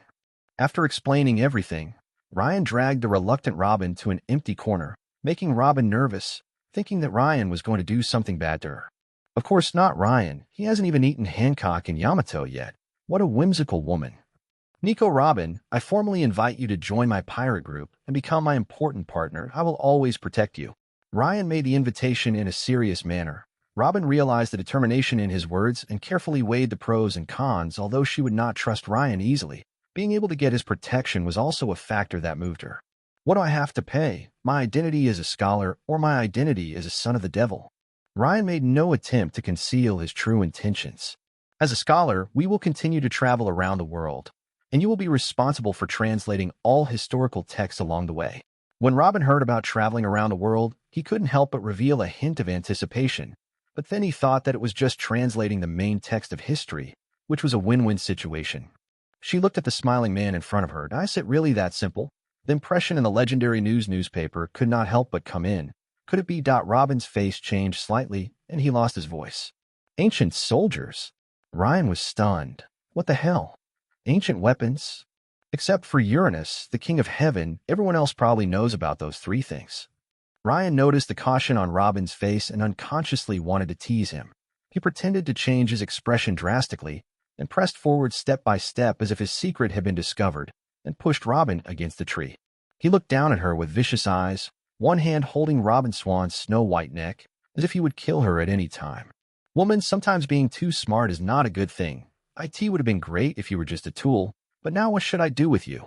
Robin, pale with fright, froze in place. She had never expected that the man would immediately tear off the mask of disguise. She could only look up and wait for death. I'm dying of laughter. You are really smart. I won't kill you. I know who has those three ancient weapons. I don't need you to translate. You might as well say that I want your body, which will be more convincing. Ryan tapped Robin on the forehead, turned and left, leaving Robin confused. After a long silence, she finally realized that it was Ryan who was teasing her, just like he was teasing the great swordsman Dark. For the first time, Robin puffed up her forehead and angrily cursed Ryan, the nasty bitch, but she was also very curious about the information about the ancient weapons. Ryan had no idea how despicable he was now in Robin's eyes. No one likes to be teased, so he recruited a partner within the pirate group to target him. Not long after, Hancock and his companions successfully met up with Ryan. Ryan introduced Robin to everyone. At this time, Robin returned to the appearance of an intellectual and beautiful girl. She carefully observed everything about the Hammer God pirates. She was amazed by Hancock and Yamato, as well as the beauty Hiyori, and now she. A bold thought came to my mind. That bitch Ryan might be a pervert, right? Everyone gets along very well. 10 years of experience on the run has made it easy for Robin to grasp the preferences of Ryan and his gang, except for Hancock, who thinks she still needs to be tested. At this time, the three masters and apprentices also came over. Seeing that old Dake looked energetic, it was obvious that he had done the psychological work. Ryan boy, I will take action, but don't underestimate Egla, or you will be beaten to death. It was obvious that old Duck still remembered the grudge of being teased. This was the first time he was so angry. You should take care of yourself. You are old. If you are, it would be bad if people dismantled it. Seeing the two mocking each other again, Mu Yun and his sister felt helpless. Where had their once sage-like, steady, and strict master gone? Ryan and his gang had discussed their ideas before, and they were all eager to help overthrow the king, especially since they knew their opponent was the former overlord of the sea. Afterwards, he discussed a countermeasure with Dake and the other two. First, they would rescue the two princesses from the royal capital and rescue old Dake's daughter as well. Then they would use the princess's reputation to win over helpers and finally launch a war against the royal capital. Otherwise, the 30,000 elite soldiers in the royal capital and masters from all sides will become a considerable obstacle. Ryan was surprised by the number of masters of the same generation in the kingdom. There were Dark and Igra above the 7 warlords of the sea, and there were also many good players above level 4. Old Dake boasted proudly that the kingdom had a 1,000-year history and that there were all kinds of schools of thought, which made Ryan want to break his bones. As night fell, Ryan disappeared into the night under Hancock's watch. He and Mu Yun wanted to take action, while the enemy was still unclear about the battle situation. Chapter 52-3 Cadres. Ryan and Mu Yun came to the corner of the city wall of the royal capital. They would then act separately. Mu Yun would be responsible for the family of old Dake's daughter. Since there was an insider, his task was not difficult. Ryan was responsible for going deep into the palace to find the two princesses, which was a task of a different level. Take care, Captain Ryan. I believe you will be fine. Ryan was speechless as he watched Mu Yun going away. He himself had no idea what was going on. After all, this was his first time in a stealth operation, and the one on Ghost Island didn't count. Ryan quickly passed through the inner city and entered the palace. The tall and magnificent palace made Ryan sigh that it was worthy of being a 1,000-year-old palace. He captured several people along the way and interrogated them, and he was able to obtain information very easily. IT was so smooth that it was a bit unbelievable. Traveling at night, Ryan sneaked into the heavily guarded mansion, moving around in the mansion as fast as lightning, as if he was in an empty space. However, there were many rooms in the magnificent building, making it impossible for him to find his destination. He carefully used his observation hockey to search, as he was worried that he would be discovered by the enemy. After all, he was once a top fighter, so he had to be wary. There are only 4 people's auras in the entire mansion, 2 weak auras like old people, and a young aura not far away.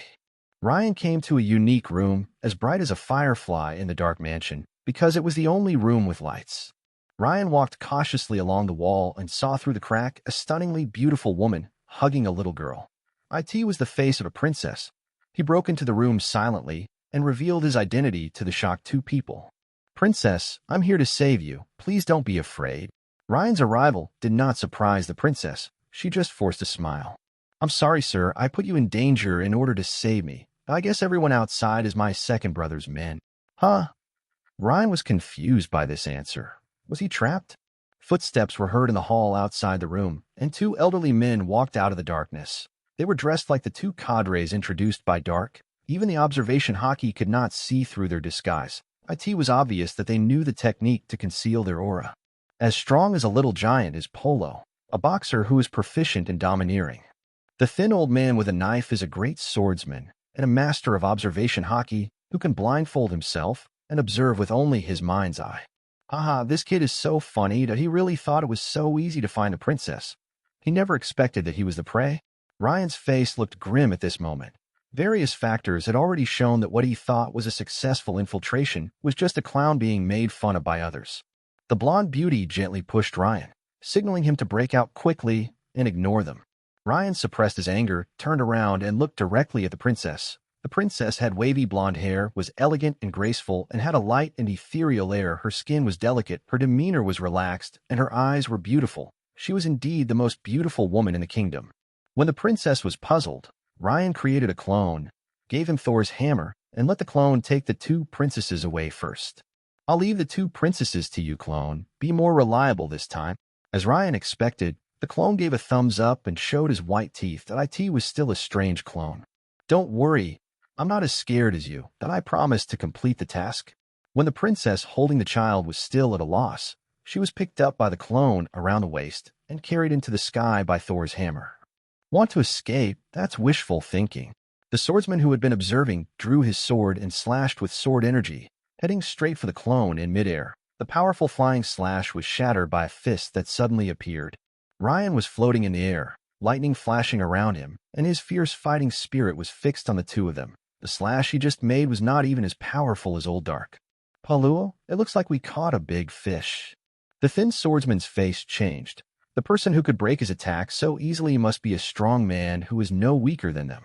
"Big fish is good. As long as we catch him, Brother Eager will be happy. I thought it would be that guy Dark." The 5-meter-tall Paluo's muscles expanded, making his body muscles wider again. Like a muscular monster, his violent fighting spirit burst out, the stone slab shattered, and his figure instantly appeared in front of Ryan, and his dark fist blasted out fiercely. One strike for all. Ryan condensed his fist of thunder and collided with it. The stalemate of airwaves made the hall unrecognizable. Ryan's fist was slowly pushed back, and the wrestling situation tilted toward the opponent. The 1-meter-wide fist finally blasted Ryan away, knocking down all the buildings that blocked the way. "Ha, that's great, kid. Take another punch from me."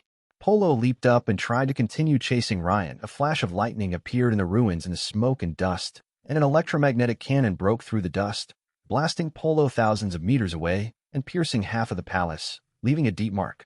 At this moment, the figure of a thin swordsman suddenly appeared behind Ryan. He sheathed his sword, and countless sharp sword auras surrounded Ryan, as if they would cut Ryan into pieces in the next second.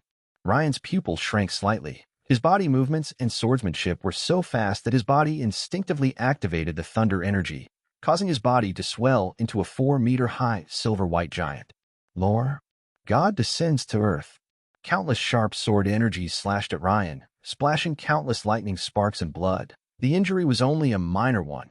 Ryan turned around and punched without hesitation, but his body suddenly froze in place as if he had lost control.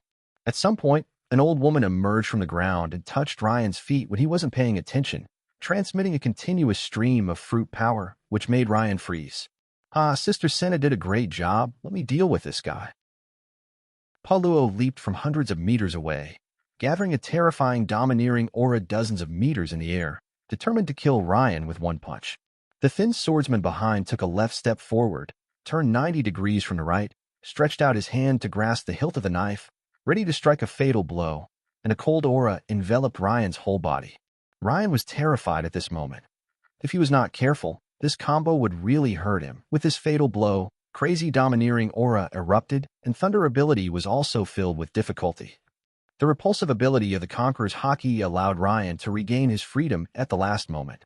He instantly swung out the dark red thunder fist and sent the broken hammer flying in the air again. The powerful aftermath of the domineering impact pushed the old woman under his feet away from him. Then Ryan turned around and attacked again, forcing the thin swordsman who had already retracted his attack back several meters and regained the initiative. But the knife wound on his waist that was so deep that the bone was visible reminded him all the time that he had lost the previous confrontation.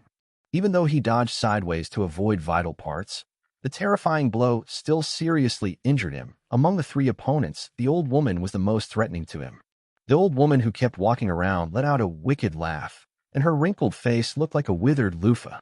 What a powerful young man. However, the three of us are not weak either. We have fought against masters with domineering Haki before.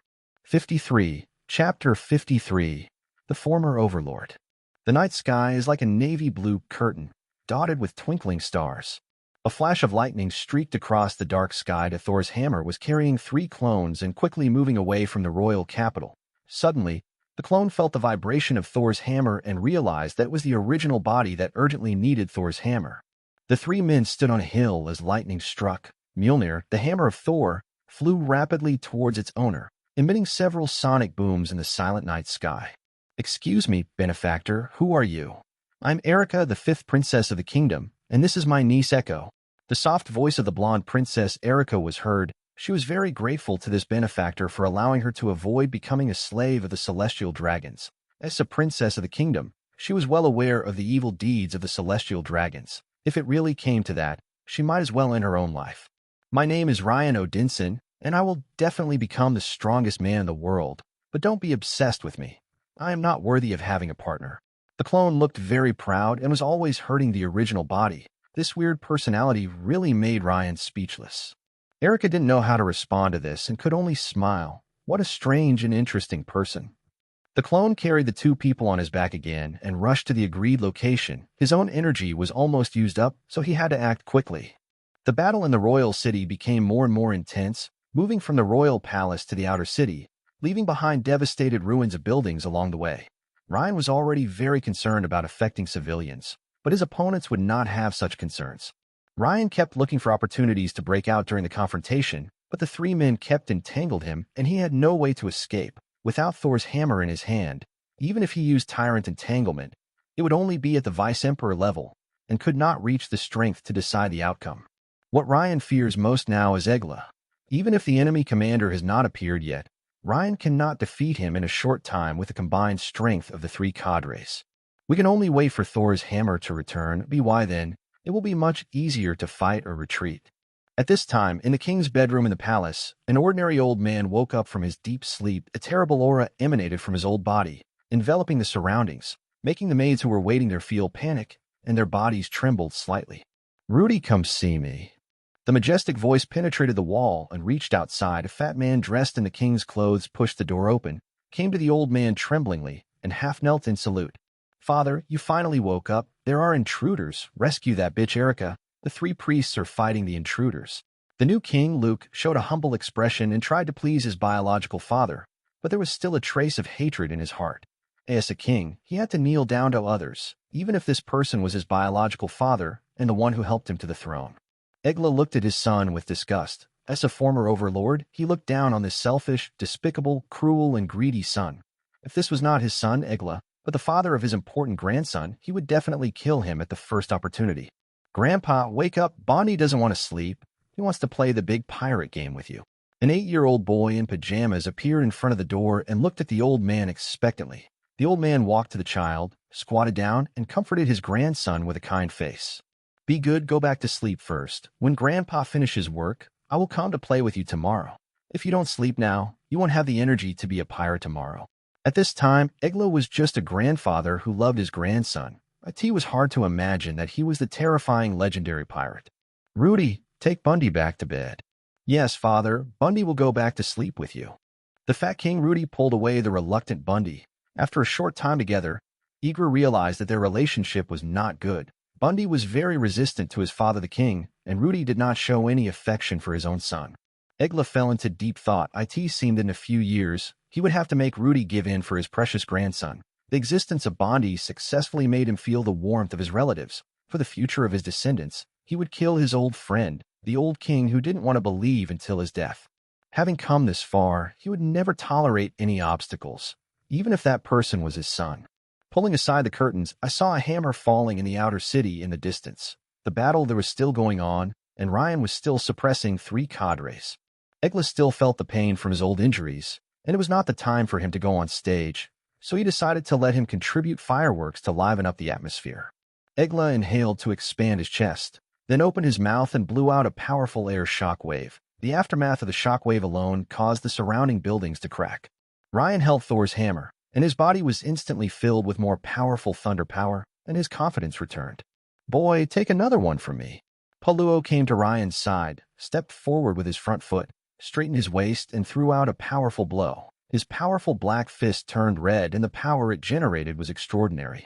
The inscription was activated, and the hammer wrapped in dark red and golden thunder was swung down fiercely. The collision between the fist and the hammer did not end in a stalemate as Polo had expected. His arm was twisted, and the dark white bones broke out of the flesh. The entire muscular giant was hammered into the deep earth by Ryan, and the strong impact swept away the surrounding buildings. The thin swordsman who was about to attack suddenly stopped, took the old woman away, and retreated together. He saw a huge shock wave shot out from the palace in the distance and quickly attacked Ryan.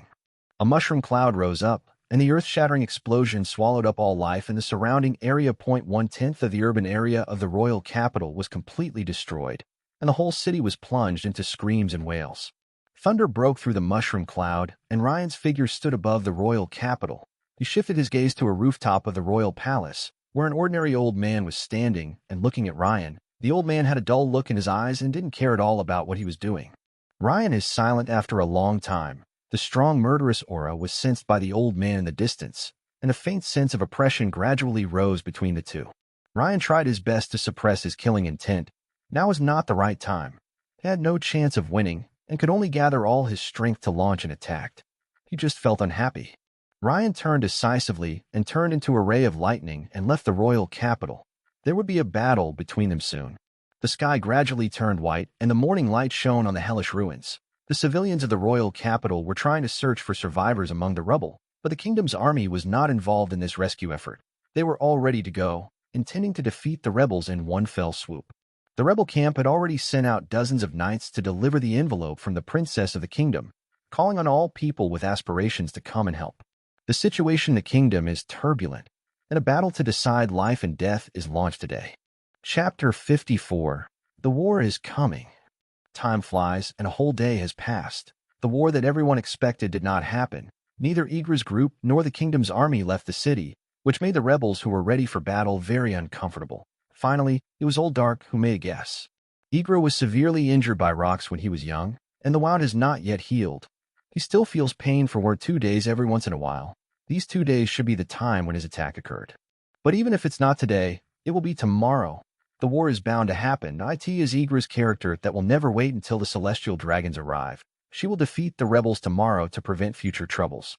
The sky darkened again, and in a hidden secret room in the palace, King Rudy was waiting anxiously. A favorite minister sneaked in and whispered in Rudy's ear, "Your Majesty, we have already contacted them. The world government has agreed to send a general. When the time comes, the Grand King will definitely not be spared." Rudy was overjoyed to hear the news. This was the best news for him. His fat round face showed a gloomy expression. He was so flattering to the celestial dragons just to use their relationship to complete his plan and finally get rid of his strange father. "Don't blame me, father. What I want is to be the real king, not your puppet. At most, I will let your beloved Cuddy be buried with you. He is just the bastard born of a servant." Because Egla didn't care about her son, she didn't even mention that the invading enemy was probably Ryan's gang. And Ruth thought that the arrival of the general would definitely stabilize the situation, so he didn't even ask his father who the enemy was. He just guessed that it was Dark and his gang of rebels. Marshal Sengoku of the Marine headquarters Marineford fell into deep thought. He had just received an order from the world government that the once legendary pirate Igra was going to launch a country-stealing operation in the kingdom of Jarlinko, and he requested the Navy to send an admiral to capture him. He didn't want to send out the admirals of the Navy when the top combat forces were busy, but due to the pressure from the celestial dragons, he had to send them out. Only the newly returned Akainu could be dispatched. Originally, Akainu was supposed to continue to go to G1 Fortress to replace Garp. Sakaski, you go to the Kingdom of Jarink and capture the pirate Egla. Protect the celestial dragons. Yes, that celestial dragon insisted on going and said that he couldn't afford to lose his slave princess. Sengoku can still clearly recall the battle 10 years ago, the wound that determined Igra's defeat. After 10 years, the old pirate's strength will inevitably decline greatly, and he will only become a stepping stone for a new era. Why would a remnant of the old era, who is almost 80 years old, show up now? Wouldn't it be better to just end his own legend? The next day officially arrived, and all 30,000 troops of the kingdom left the city and marched towards the rebel positions that had been scouted long ago. Igra stood on the towering city wall and gazed at all this. This should be his last great battle. He was very aware of the speed at which his own strength was declining. Ryan Odinson, the leader of the new era, let me, an old man, end his journey. You three have worked hard and accompanied me throughout my life. Why don't you stay here and continue to accompany me in the future? Hearing the captain's invitation, the 3 officers behind him all smiled, and the old woman Senna showed a hint of tenderness. She had followed him all her life. If Igra hadn't insisted on liking the same woman as her friend, she might have. The thin swordsman agreed silently, saying that it would be a good thing to retire in this kingdom. Brother, I won't stay here. I want to continue exploring the new world. It should be very interesting to fight with those new eras. Polo rejected Egla's kindness. As the youngest of the 4, he didn't want to retire so soon. The others just smiled and said nothing. They were all old friends, and they could predict what Polo would be thinking. The rebels have received reinforcements continuously in the past 2 days. The king has long been hated by the people, but with justice in hand, the rebels' mobilization capabilities far exceed those of the royal army. Although they originally had 10,000 ordinary volunteers, they did not accept large-scale helpers at the ordinary level because they were concerned about Igra's destructive power. Only 1,000 strong men above level 1 came. All of them were elites, and there were even 2 level 5 strong men. In this kind of war, ordinary people will only become cannon fodder and will be of no use in facing the battle situation. At this time, in the formation of Ryan's group, Runty and his brother had already been sent back to the future ship. And no matter how unwilling they were, Ryan would not let them take risks. Arnold still controls the pirate ship to prevent accidents, but Ryan is not going to gamble everything. If the situation really comes to a desperate one, he will have no choice but to abandon Dark and the others with great pain, even if it will make him feel very guilty. But his companions in the pirate group are his family. Ryan turned to look at Hiyori and Robin. He didn't want them to go to the battlefield. Both of them were level 3 in strength, which was just average here. But after Robin heard that there was a historical text in the palace, she was determined to join the war. Ryan didn't know if there was any personal vendetta involved. Hiyori took out the beautiful girl transformation device, and after the transformation, with the help of the snow fruit, her strength was close to level 4, which made her stronger than Robin. Ryan had no choice but to accept it, but he couldn't be reckless in asking them to stay together in the back. Finally, only Hancock and Yamato are left to ask the 3 giants of the Hammer God pirates, self-proclaimed by Ryan. There is no need to worry at all. Their individual strength is not much weaker than the 3 cadres, and their combined strength is definitely not afraid of anyone. Mu Yun and Mu Shui acted together with their master. The army's approaching force makes people feel heavy-hearted, like a dark cloud destroying a city. Ryan looked at Igra's group and the neatly organized kingdom army in the distance, and he was determined. Let him return the gift from 2 days ago. The sky was suddenly covered with dark clouds. Lightning snakes kept flashing and merging, and gradually more than 10 thunder dragons were flying among the clouds. The huge body of the golden thunder was chilling, and such a natural disaster-like scene caused a commotion on both sides. Ryan's eyes were filled with dazzling silver-white thunder, and a huge gap quickly formed in the middle of the dark clouds in the sky. Below the sky's eye was Igra and his gang. The thunder gradually filled the gap, and a huge pillar of lightning like doomsday descended from it. Egla watched the formation of the sky eye without wavering, and had no intention of avoiding it. The 3 cadres not far away had absolute confidence in their captain, especially in this kind of energy confrontation. Egla's body suddenly expanded and turned into a ball of energy, absorbing all surrounding matter like a black hole. No matter whether it was soil, rocks, or liquid gas, nothing was spared. Faced with a descending, huge lightning column, the energy ball instantly ejected an energy shock wave, and the golden and white energy waves instantly collided destructively. A circle of impact waves spread out in all directions, shattering and collapsing the small hills that blocked the way. Chapter 55 Chaos. The dazzling collision of energy made many people unable to open their eyes, and the aftermath even broke up the formation of the kingdom's army.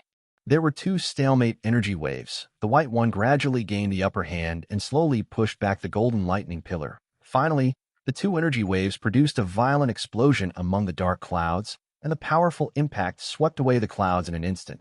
The bright sunshine once again shone on the earth, but the shocking contest just now made people unable to calm down for a long time.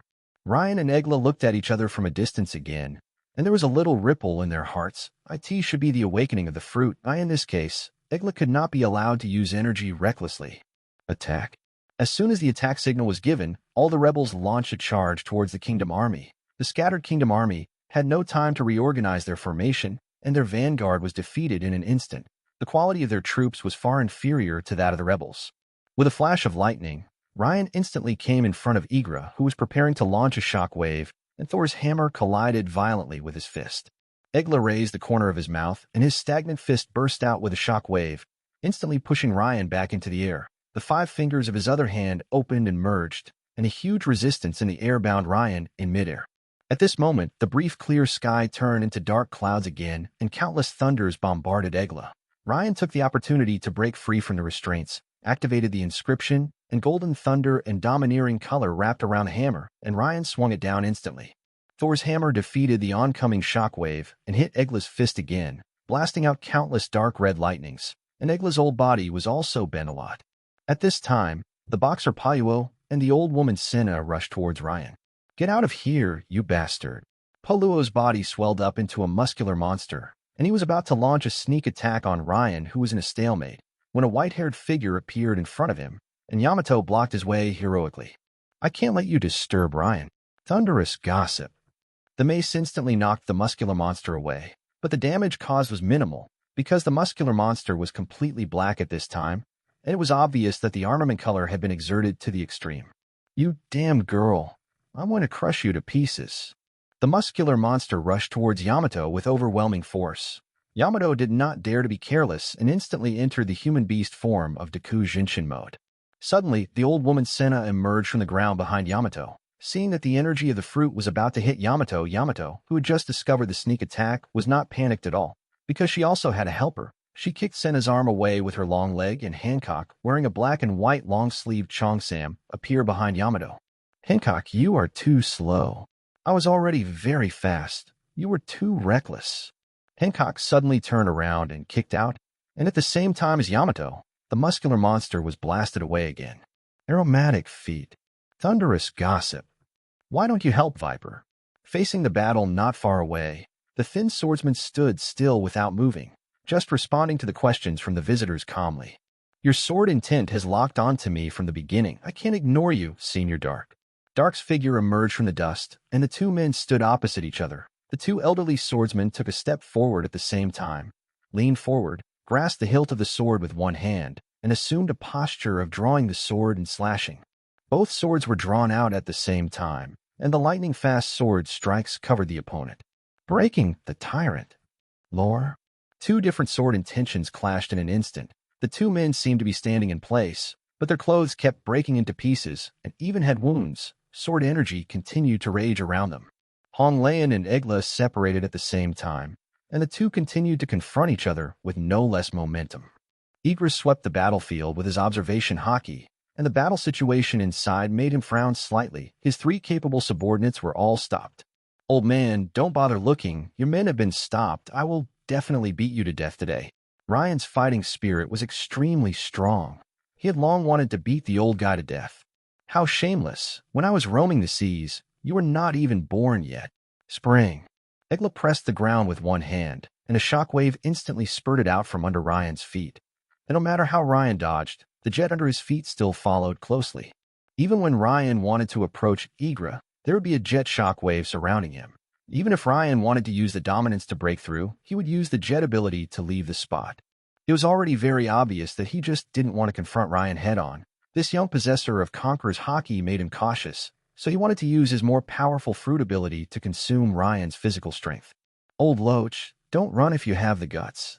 This rogue style of play forced Ryan to use Thunder to fight him. It was probably because his observation hockey was not strong enough, otherwise Igra would not have been able to escape. Thunder struck from top to bottom, and shockwaves spurted from bottom to top. The two kinds of fruit abilities kept appearing, allowing this wonderful scene to last for more than 10 minutes. Suddenly, an old pirate covered in blood appeared in front of the two men, who tried his best to deliver a message to break the stalemate between the two.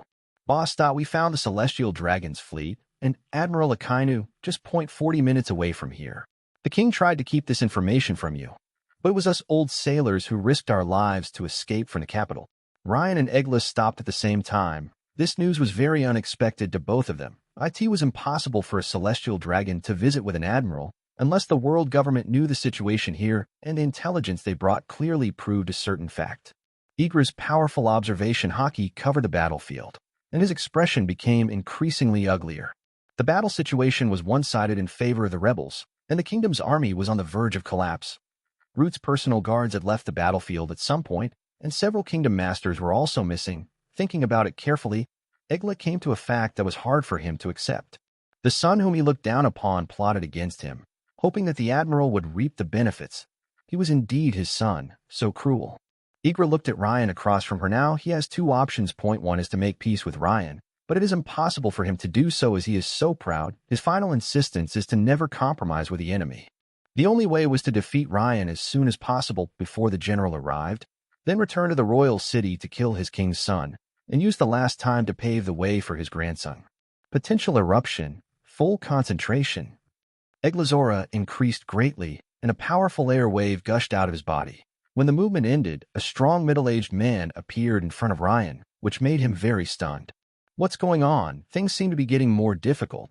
Ryan's face was solemn. This kind of explosive potential and move to return to peak state had only been seen in Blue Star's film and television works before. This was a top-notch strength, a strong man who was no weaker than a general. The domineering color was madly entangled with Thor's hammer. Ryan wanted to try to delay until Igra returned to its original state. He didn't believe that this state had no side effects. Igra raised her fist, with a very strong armament hockey domineering aura wrapped around it. Chapter 56. Victory in sight. Boom. The powerful jet ability made Egla crash into Ryan at a high speed. The domineering Thor's hammer blocked the dark fist, and dark red lightning continued to explode. But this time, unlike moving forward, Ryan had no advantage at all. There was a continuous powerful force pushing Egla forward, and Ryan was slowly sliding backwards, leaving scratches on the ground with his feet.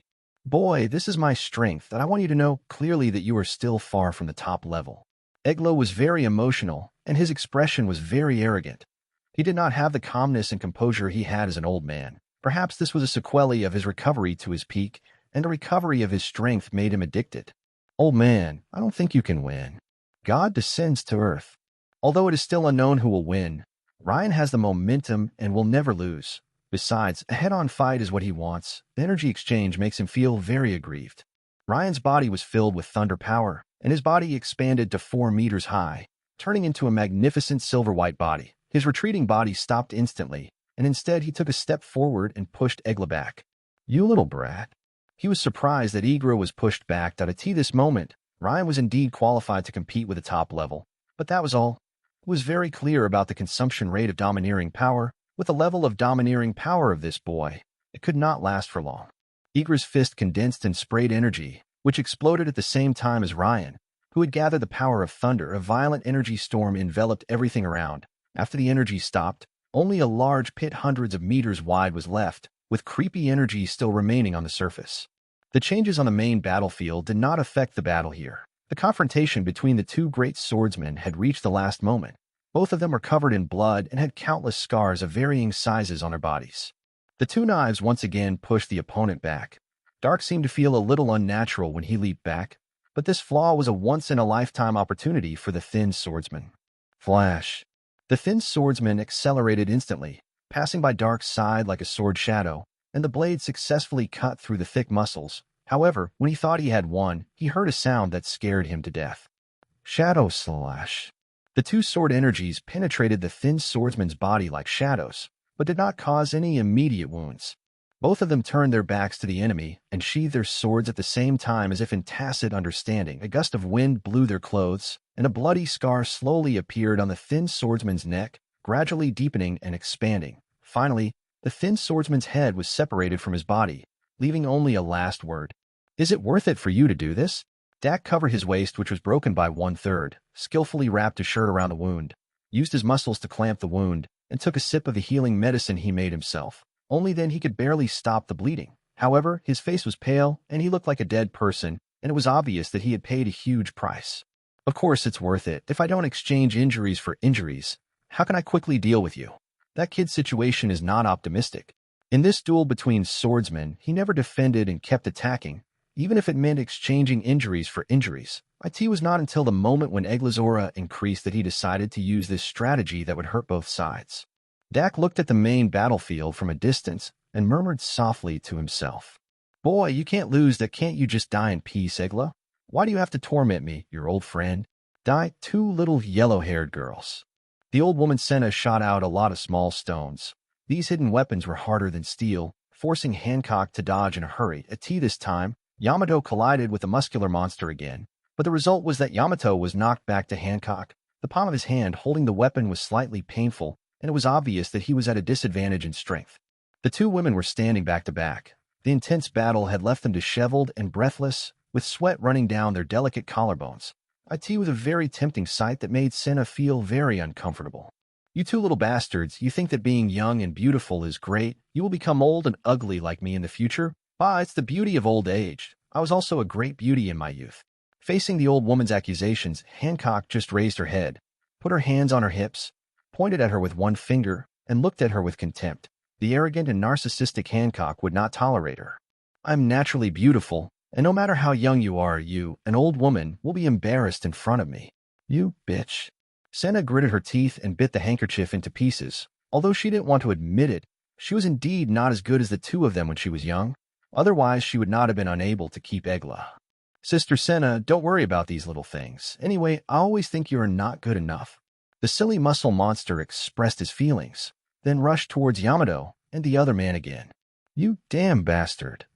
Although Senna was angry, she also knew that the overall situation was more important. She waited for Hancock and the other man's formation to be broken and then launched a fatal attack. "Hancock, let's use that trick. Otherwise, it will be hard to defeat them." "I agree. It's time to give it my all." The two women reached a consensus in an instant. Hancock released the petrifying energy of the sweet fruit, while Yamato burst out with powerful ice and snow energy. The fusion of the two abilities produced amazing effects. 100 flowers in disarray. Suddenly, there was a combination of wind and snow within a radius of several thousand meters, forming a picture of ice and snow. Beautiful pink ice flowers fell from the sky. The blizzard enveloped the four people and also hid the figures of Hancock and the other person in the wind and snow. The muscular monster's weak observation haki was unable to capture the figures of the two women in the snow. It could only turn his head and smash the ice flowers, and the energy in the ice flowers petrified some of his muscles. Although his armament haki could instantly eliminate the petrification, he still screamed. "What kind of ability is this? Neither of them is a natural type. I'm here, come find me." Now Senna was panicking, and her voice of calling out to Polo was covered by the blizzard.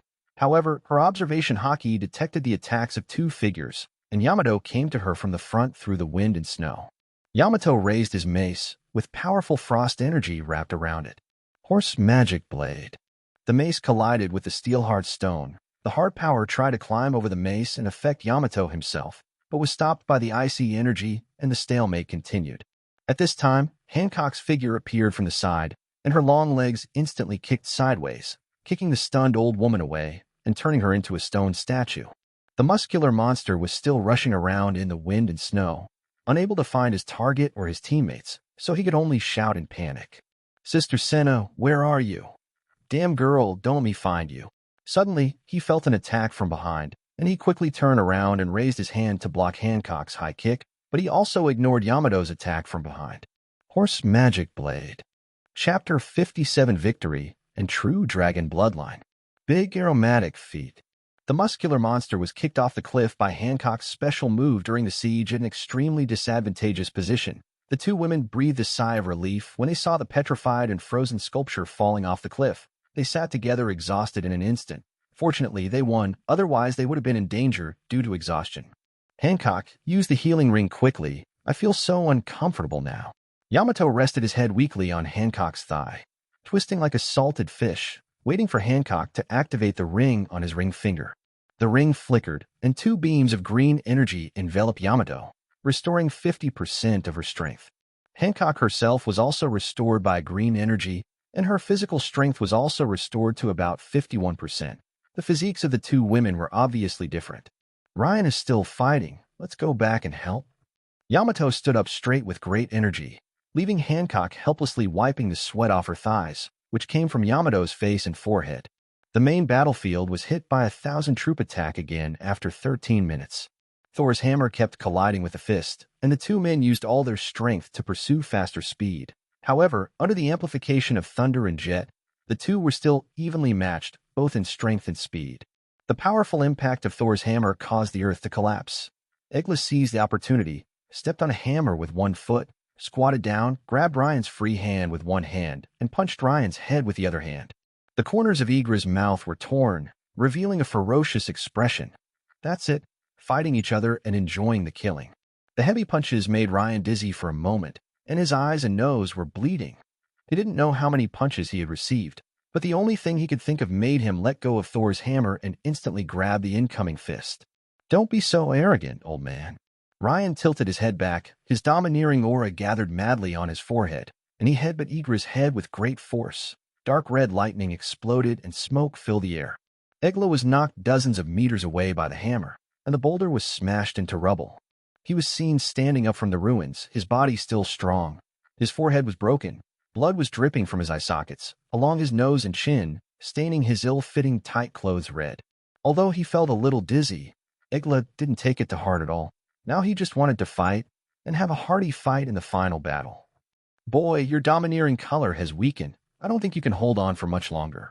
Ryan pulled out the Thor's hammer that was stuck in the ground. His vision was a little blurry. It was true that he didn't have much domineering color left, but Igra's body was almost at its limit. Ryan had noticed that Egla's muscles twitched from time to time. Old man, you can't hold on for much longer. I see you are shaking and scared. Egla's face was gloomy. This kid actually said that he was afraid. He was sure that he could kill Ryan before changing back to his original form. Captive arrow. No attendant ice fong. Suddenly, a gust of freezing air carrying petrifying arrows swept over, but was defeated by the shock wave of Igra's punch. At this time, the figures of Hancock and the 2 girls appeared not far away. Igra's face looked very ugly. The appearance of Yamato and the other man had proved that his 2 companions had been defeated by the new generation. Then would he lose himself, just like he was defeated by the younger generation Sengoku 10 years ago. No, I can't lose.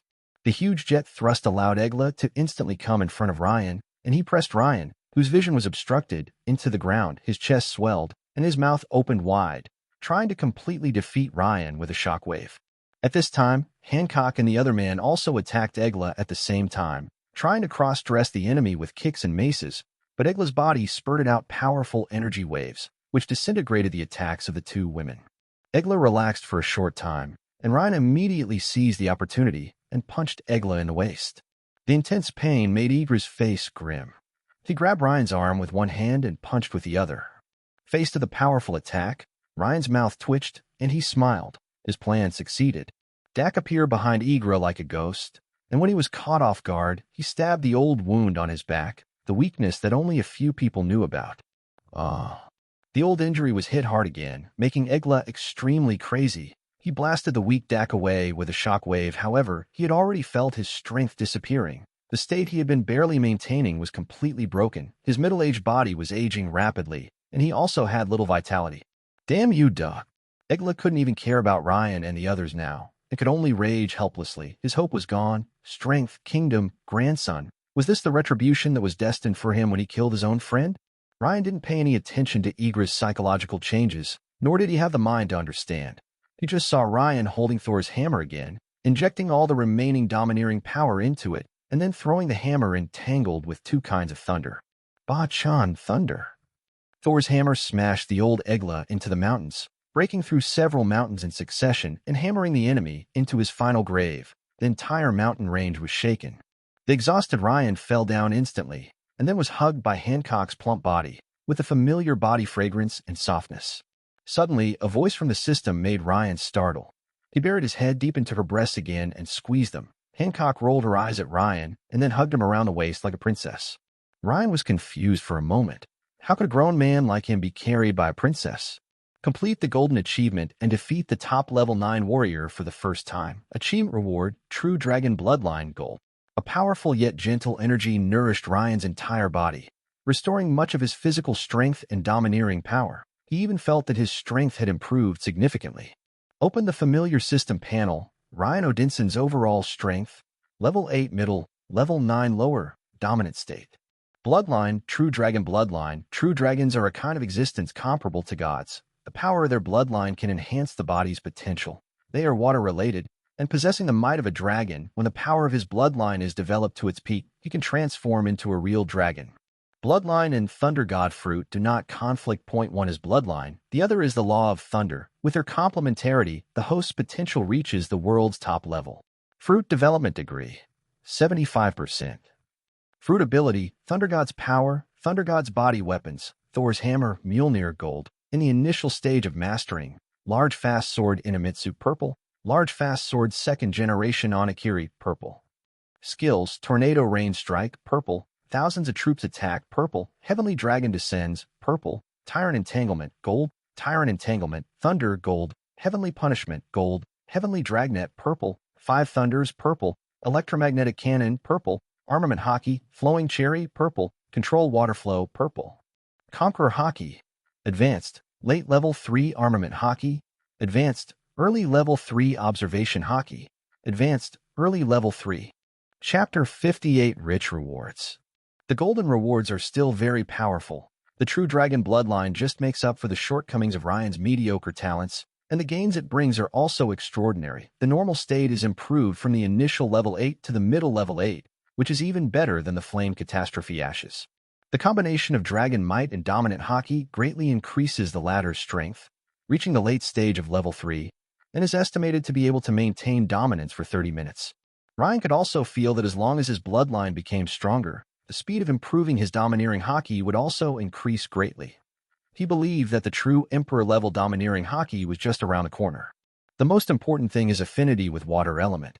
Although it is not known whether the shortcoming of seawater can be solved, Ryan is confident that he can breathe in the sea, which is also an important way to save his life.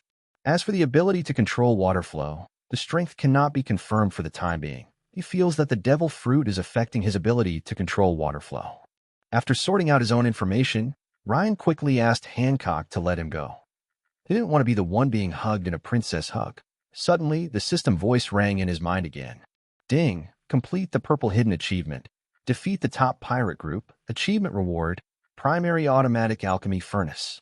This achievement made Ryan a little confused as to why it was completed only now, but it didn't matter because the reward was so good. Primary Automatic Alchemy Furnace. Put your own alchemy materials into it, and it will automatically make pills. The labor cost for each furnace is 100,000 berries. The existing primary elixir types, Primary Bodybuilding Elixir, which can greatly enhance the speed of physical training, Level 1 and Level 2 have the best effects, Level 3 has a weak effect, and there is no effect after Level 4. Primary Talent Pill can slightly enhance one's own talent, the effect is weak for Level 4 strongmen, and has no effect on Level 7 strongmen. Primary Healing Pill can slightly restore injuries. The stronger the strength, the lower the effect. The effect is weak for Level 7 strong people. Primary Chi Restoring Pill can slightly and continuously restore physical strength and domineering power. The stronger the strength, the lower the effect. The effect is weak for Level 7 strong people. While even if only 2 of the 4 kinds of elixirs have a little effect on Ryan, this is a magic weapon to enhance power. When the country is founded in the future, it will be able to create elites like an eruption. After all, in the Navy, a level 2 strength can make you a branch major, even if you need to mix up your qualifications. Ryan was already imagining the grand occasion in the future. Tens of thousands of elites above level 2 would definitely become a powerful force that could influence the rule of the world government. The only drawback is that it requires in-game currency. The cost of materials plus labor cost gives Ryan a headache, and he has to find a way to make money. When Ryan and his gang arrive at the royal city, they unexpectedly discovered that the rebels had captured the king, or rather, the king had his head chopped off. The king's head was displayed in the royal square, and the crowd of onlookers cheered. They could no longer tolerate this tyrant. This made Ryan very curious. They were the fastest group of people, so how come someone got ahead of them? After careful questioning, it was discovered that it was arranged by the princess. She had already arranged for people and spies to infiltrate the city, and when the king wanted to leave the city to avoid the limelight, they were all caught in one fell swoop.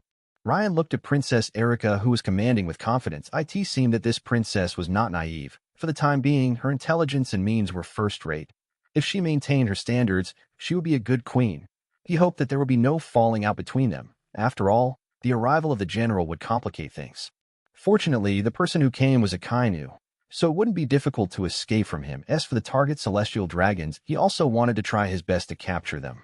During the remaining time, Robin translated the historical text, while Hancock took Yamato, Hiyori, and the other two to change their clothes. Not to mention Yamato, even Hiyori's clothes were stained with blood, and it seemed that the battle they faced was very fierce. As for Ryan, he was discussing things with the new queen, or rather, discussing compensation. Ryan wanted Erica to help them collect materials for the elixir, and he would give her enough money. After all, Ryan did not have the manpower and channels to collect materials. Moreover, as long as they were not exposed, this kingdom would be a suitable country to establish diplomatic relations with, and they could help solve many basic needs. Anyway, Ryan would not let them suffer any loss. That's all fine. Ryan, you are our benefactors. I'm sorry to only do you a small favor in return. Please excuse me for being rude. The fragrant breeze blew by, and Erica's petite body leaned against Ryan. Erica took 2 steps back, tucked her hair behind her ears, and spoke softly and sweetly. Don't misunderstand, Ryan, I'm just saying thank you. You won't mind my return gift, will you? This was indeed Erica's spur-of-the-moment idea. She remembered what her clone said 2 days ago, and also thought about maintaining friendly relations with Ryan and his gang. After all, Ryan planned to cooperate with her for a long time. Befriending a powerful man with a promising future is absolutely in line with her policy of governing the country, and she doesn't hate Ryan. Then I will go and prepare to receive the celestial dragons and the admiral. You should also prepare to set sail. Erica left after she finished speaking, leaving Ryan standing there in a daze. He was kissed forcibly, and although he had no feelings for the queen, it still smelled good, and he didn't lose out anyway. But after thinking for a moment, there might be other factors involved. After all, Erica didn't show any sign of liking him. Captain Ryan, it seems that I came at the wrong time, but I won't tell anyone. Robin's figure suddenly appeared in front of the door. She was looking at Ryan with a smile on her face and handed Ryan the translation she had prepared. Robin, it's not what you think. Erica was just saying thank you. Faced with Robin's teasing, Ryan could only explain helplessly. He didn't want his character to collapse. Well, I believe the most beautiful woman in the kingdom is just saying thank you. I'll be leaving first. Ryan was the only one left in the room again. Putting aside the idea of explaining, he picked up the translator and looked at it carefully. The system voice sounded as expected. Complete the purple achievement. Collect the historical text. Achievement reward. Combat power detector. Revised version. A pair of unilateral glasses detector appeared in Ryan's hand, which made Ryan very curious. Isn't this the combat power glasses of Dragon Ball? According to Dragon Ball's calculation, he may not even have 500 combat power. He put on the detector and looked at Robin, who was not far away. The detector to display the text. Female individual, combat power level 3, grade 3, midterm. The combat power detector divides strength into 9 levels and 9 grades, with a total of 81 grades. Level 10 strength cannot be displayed. The strength level is for reference only and cannot determine the outcome of the battle. This reward suits Ryan's taste very well. It is very convenient to be able to detect the enemy's strength. In less than 5 minutes, Ryan and his gang gathered in the hall. Miyun and Mu Shui were among them, and Erica and Dak and their gang were there to see them off. Suddenly, a guard came up to the crowd and brought some information that was bad for the kingdom. Boxer Paluo didn't die. They took advantage of the army's departure to kill many people and took many prisoners away by boat.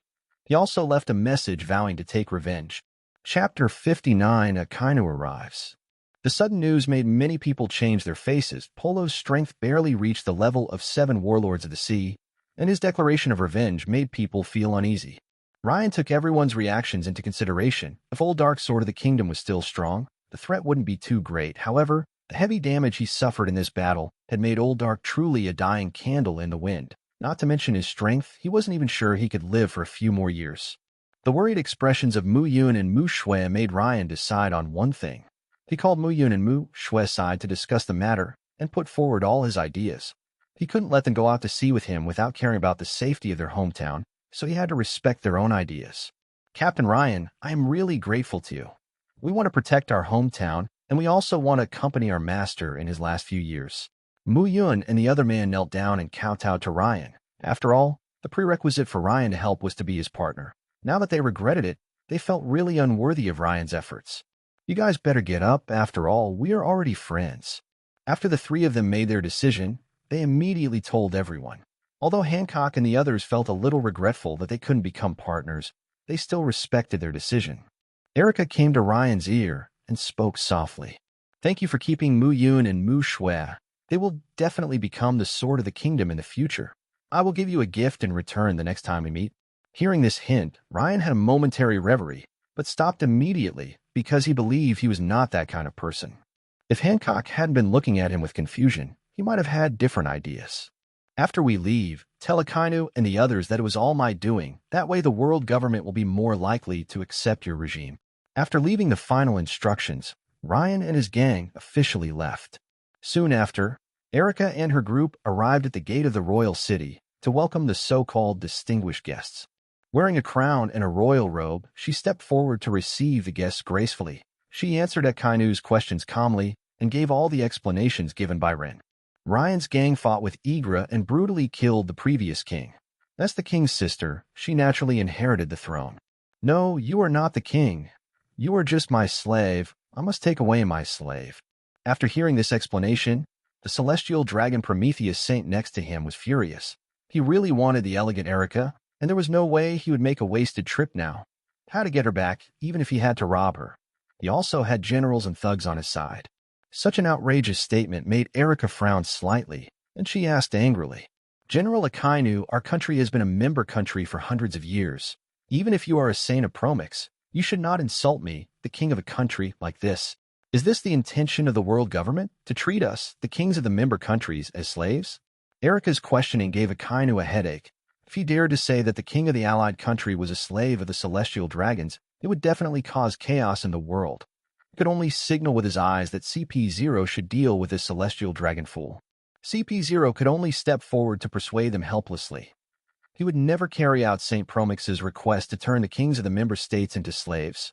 This would be a stupid move that could shake the rule of the world government. Moreover, the status of the kingdom of Jarlinko among the member states was also at the forefront. St. Promix, you can't do this. The five elders will blame you if you do this. Besides, Ryan Odinson is nearby. For your safety, let's leave first. After hearing about the five elders and his own safety, St. Promix regained his sanity. Ryan Odinson was a great sinner who really dared to kill him, and a noble man like him did not need to take the risk. After the celestial dragons left, Akainu also refused Erica's attempt to keep him. The remaining thieves in the kingdom of Jarlink were far less important than Ryan, so he chased after them at an extremely fast speed. Erica breathed a sigh of relief after both parties left, but she began to worry about Ryan and his gang again. After all, Ryan and his gang were the kingdom's great benefactors, and they were high-quality stocks that she had just bet on. Ryan and his crew successfully reached the dock and saw the Runty siblings waving their arms at the bow of the future. After everyone boarded the ship, Ryan touched the heads of Runty, Peggy, and Juan and said proudly, you must be disappointed that you didn't get to join the battle. I'm a big shot, and I beat up Igra all the time. Peggy Juan enjoyed Ryan's head pat and admired her big brother for defeating the strong enemy. As for Runty, she was unhappy and slapped Ryan's hand away. What's there to be proud of, bastard Ryan? I will definitely be able to defeat that kind of bastard in the future. Robin was surprised to see how Ryan and the others were getting along.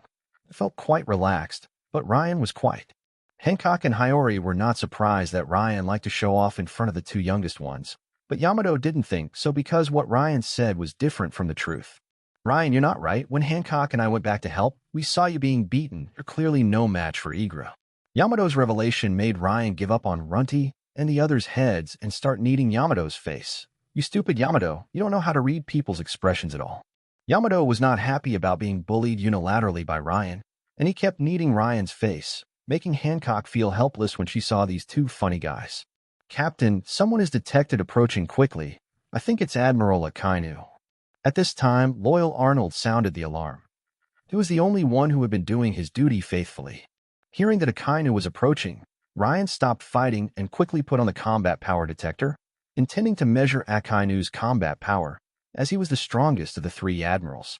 I saw that Akainu was not far away, and his strength was accurately displayed.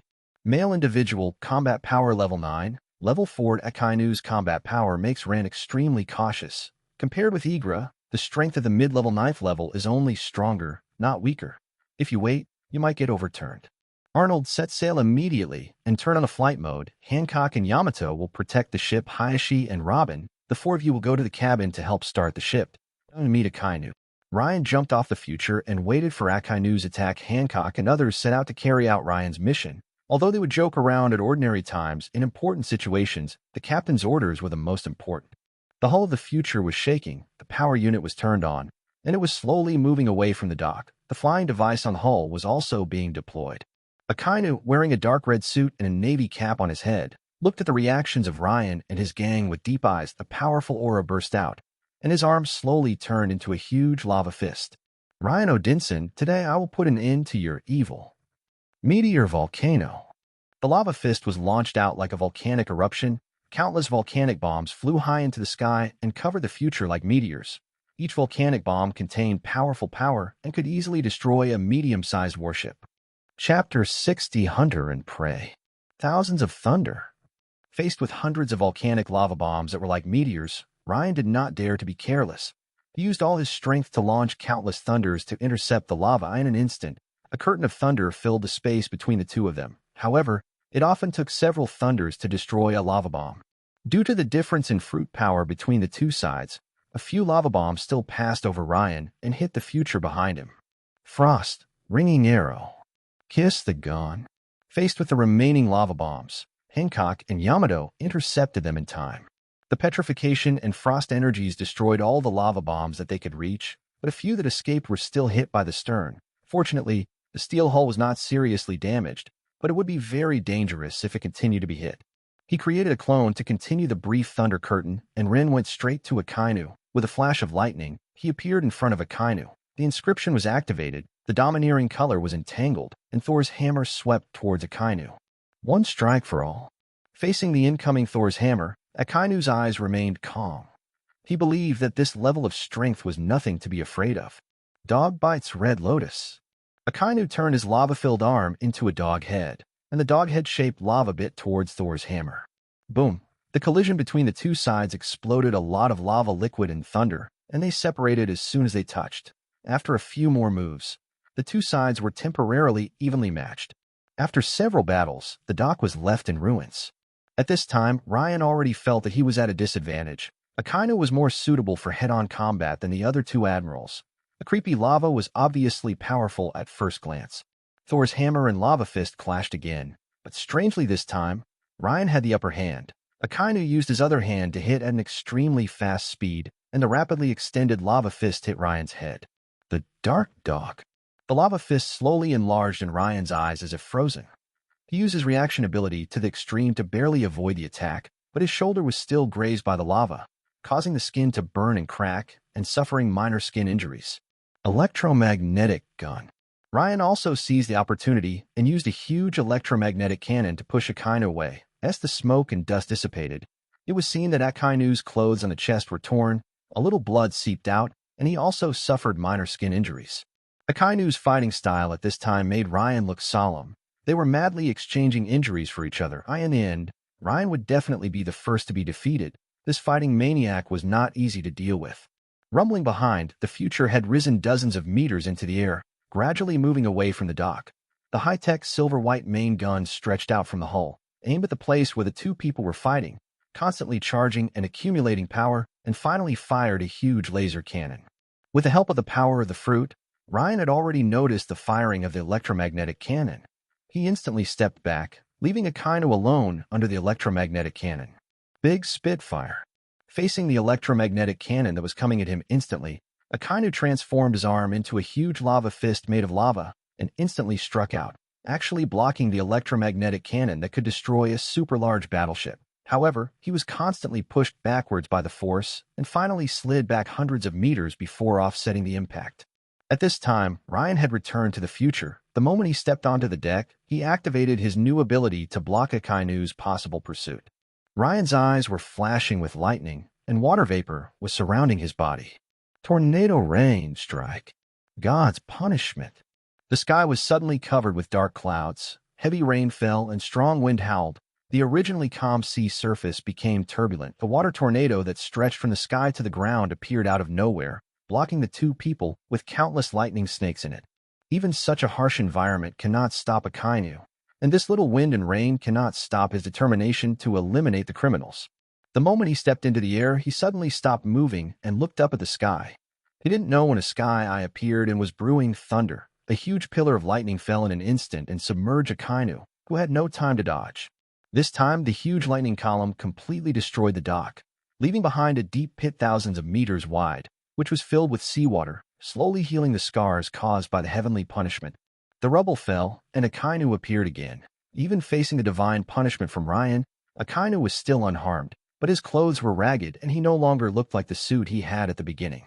Akainu looked at the slowly shrinking future with a gloomy face. Due to this delay, the future had already risen to 1,000 meters high and was leaving at a very fast speed. It was impossible for him to catch up. If it were Kizaru, he would still have a chance to stop Ryan and his gang. On the future, we finally got rid of Akainu. Ryan was lying on the deck and laughing. The battle with Egla had consumed all his strength and domineering power. Even with the recovery of his true dragon bloodline, he could not withstand another high-intensity battle. It was worth being happy that he could escape perfectly. Suddenly, two beautiful figures appeared in front of Ryan. They were Yamato and Hancock. Although they both looked tired, they were smiling, which was really charming. Now that the world government's turn is over, it is his turn to make a move. The celestial dragons are very valuable. Arnold, head to Port Morin, and I think Tianlong's fleet is still there. We can't let him get away. In response to Ryan's order, Arnold's cold voice rang out on the deck. Please rest assured, Captain, I've already sent out small robots to monitor Morin Port. They have just arrived at Morin Port. The Mirai flew towards Port Morin. Akainu was not as fast as them. This operation was like catching a turtle in a jar. The celestial dragons would definitely not be able to escape. Two world government ships are slowly leaving the port of Morin. The best decorated and largest ship is the one where the celestial dragons are. The other medium-sized ship is for escorts only. After 3 years of changes, the celestial dragons no longer dare to travel with only a small number of guards. Damn it, which bitch didn't even give me a slave and dared to disobey my orders? This is unforgivable. St. Promix was furious and whipped a slave girl, leaving her covered in bruises. This time, not only did they lose the princess slaves, they also lost a huge number of slaves that the previous king had promised them. If they return like this, if you go to Marihoa, you will definitely be laughed at by those bastards. Sir, we can actually let the world government put pressure on her, and there are many other ways to target her. A lackey nearby suggested in a mean way that all the doubts in Erica's explanation should be pointed out, as there is still a lot of room for maneuver. Yes, that's right, we must make that bitch pay the price. St. Promix laughed evilly. He was already imagining making Erica pay the price. Boom, boom. Suddenly, there was a loud explosion outside and the ship shook violently, causing the Tianlong man and his lackeys to panic. What's going on? What's happening? St. Promix, please stay here first and I will go out and take a look. CP0, the captain of the escort, quickly took people out to check the situation. The moment CP0 walked out of the cabin, his pupils dilated and he realized that the worst situation had occurred. 61. Chapter 61 Make a Big Event. The original frigate had disappeared, leaving only the waves that had not yet subsided and a small amount of wreckage, and a huge black shadow was cast from the sky hundreds of meters high, a giant steel ship that was larger than their ship.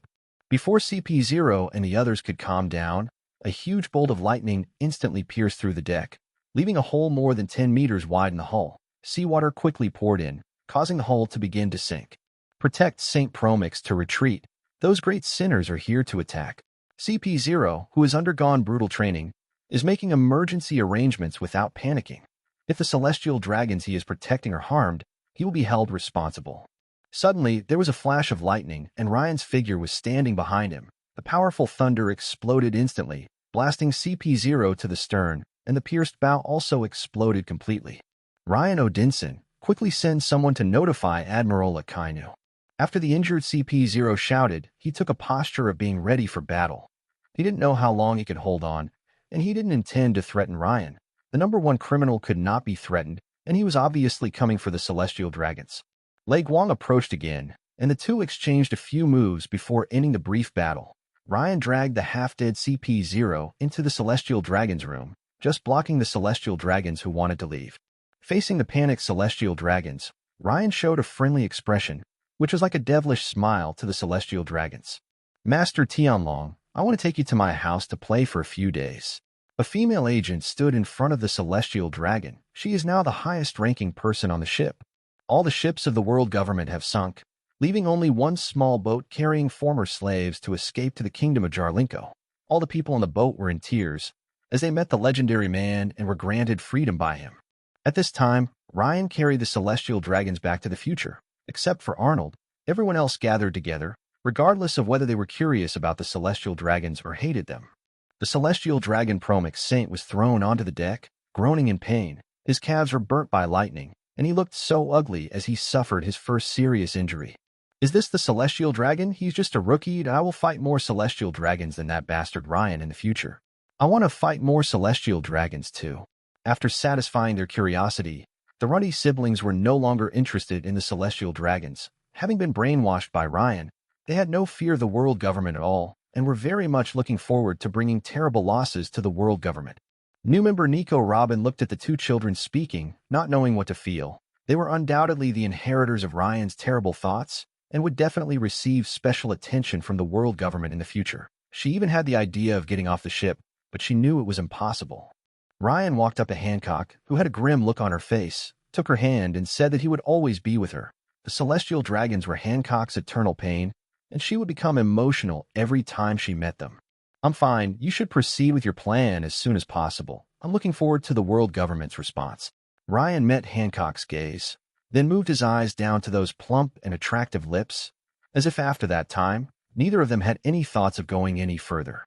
At this time, the curious baby Yamato was watching the Celestial Dragons carefully. It turned out that the Celestial Dragons were like this. She had only heard Ryan talk about how bad they were before, but now that she was going to interrogate the Celestial Dragons, she also wanted to try it. Ryan, why don't you let me interrogate you? I promised to get everything out of you. I really want to try out the police's techniques in your story, low-temperature air conditioning, and high-brightness lamps. After hearing Yamato's suggestion, Ryan, Hancock, and Hiyori felt a headache. Doesn't Yamato have any self-awareness? If they leave the task to her, she might be sold out and help others count money. After the small talk, it's time to get ready for work. Ryan's devil-like shadow covered the trembling body of the Celestial Dragon. Now St. Promix can only silently endure everything like a helpless woman. Morinport Akainu was standing on Morinport, looking at the Mirai which was sailing away again with a gloomy face. The life and death of the Celestial Dragons were uncertain, so he was more or less responsible. Now he could only report the truth to the headquarters, pull out the Den Mushi, and call Marshal Sengoku to explain everything that had happened. Den Mushi, which had transformed into the appearance of a Sengoku, was silent for a while, but finally said something. I understand, and I will report this to the world government. Please come back first.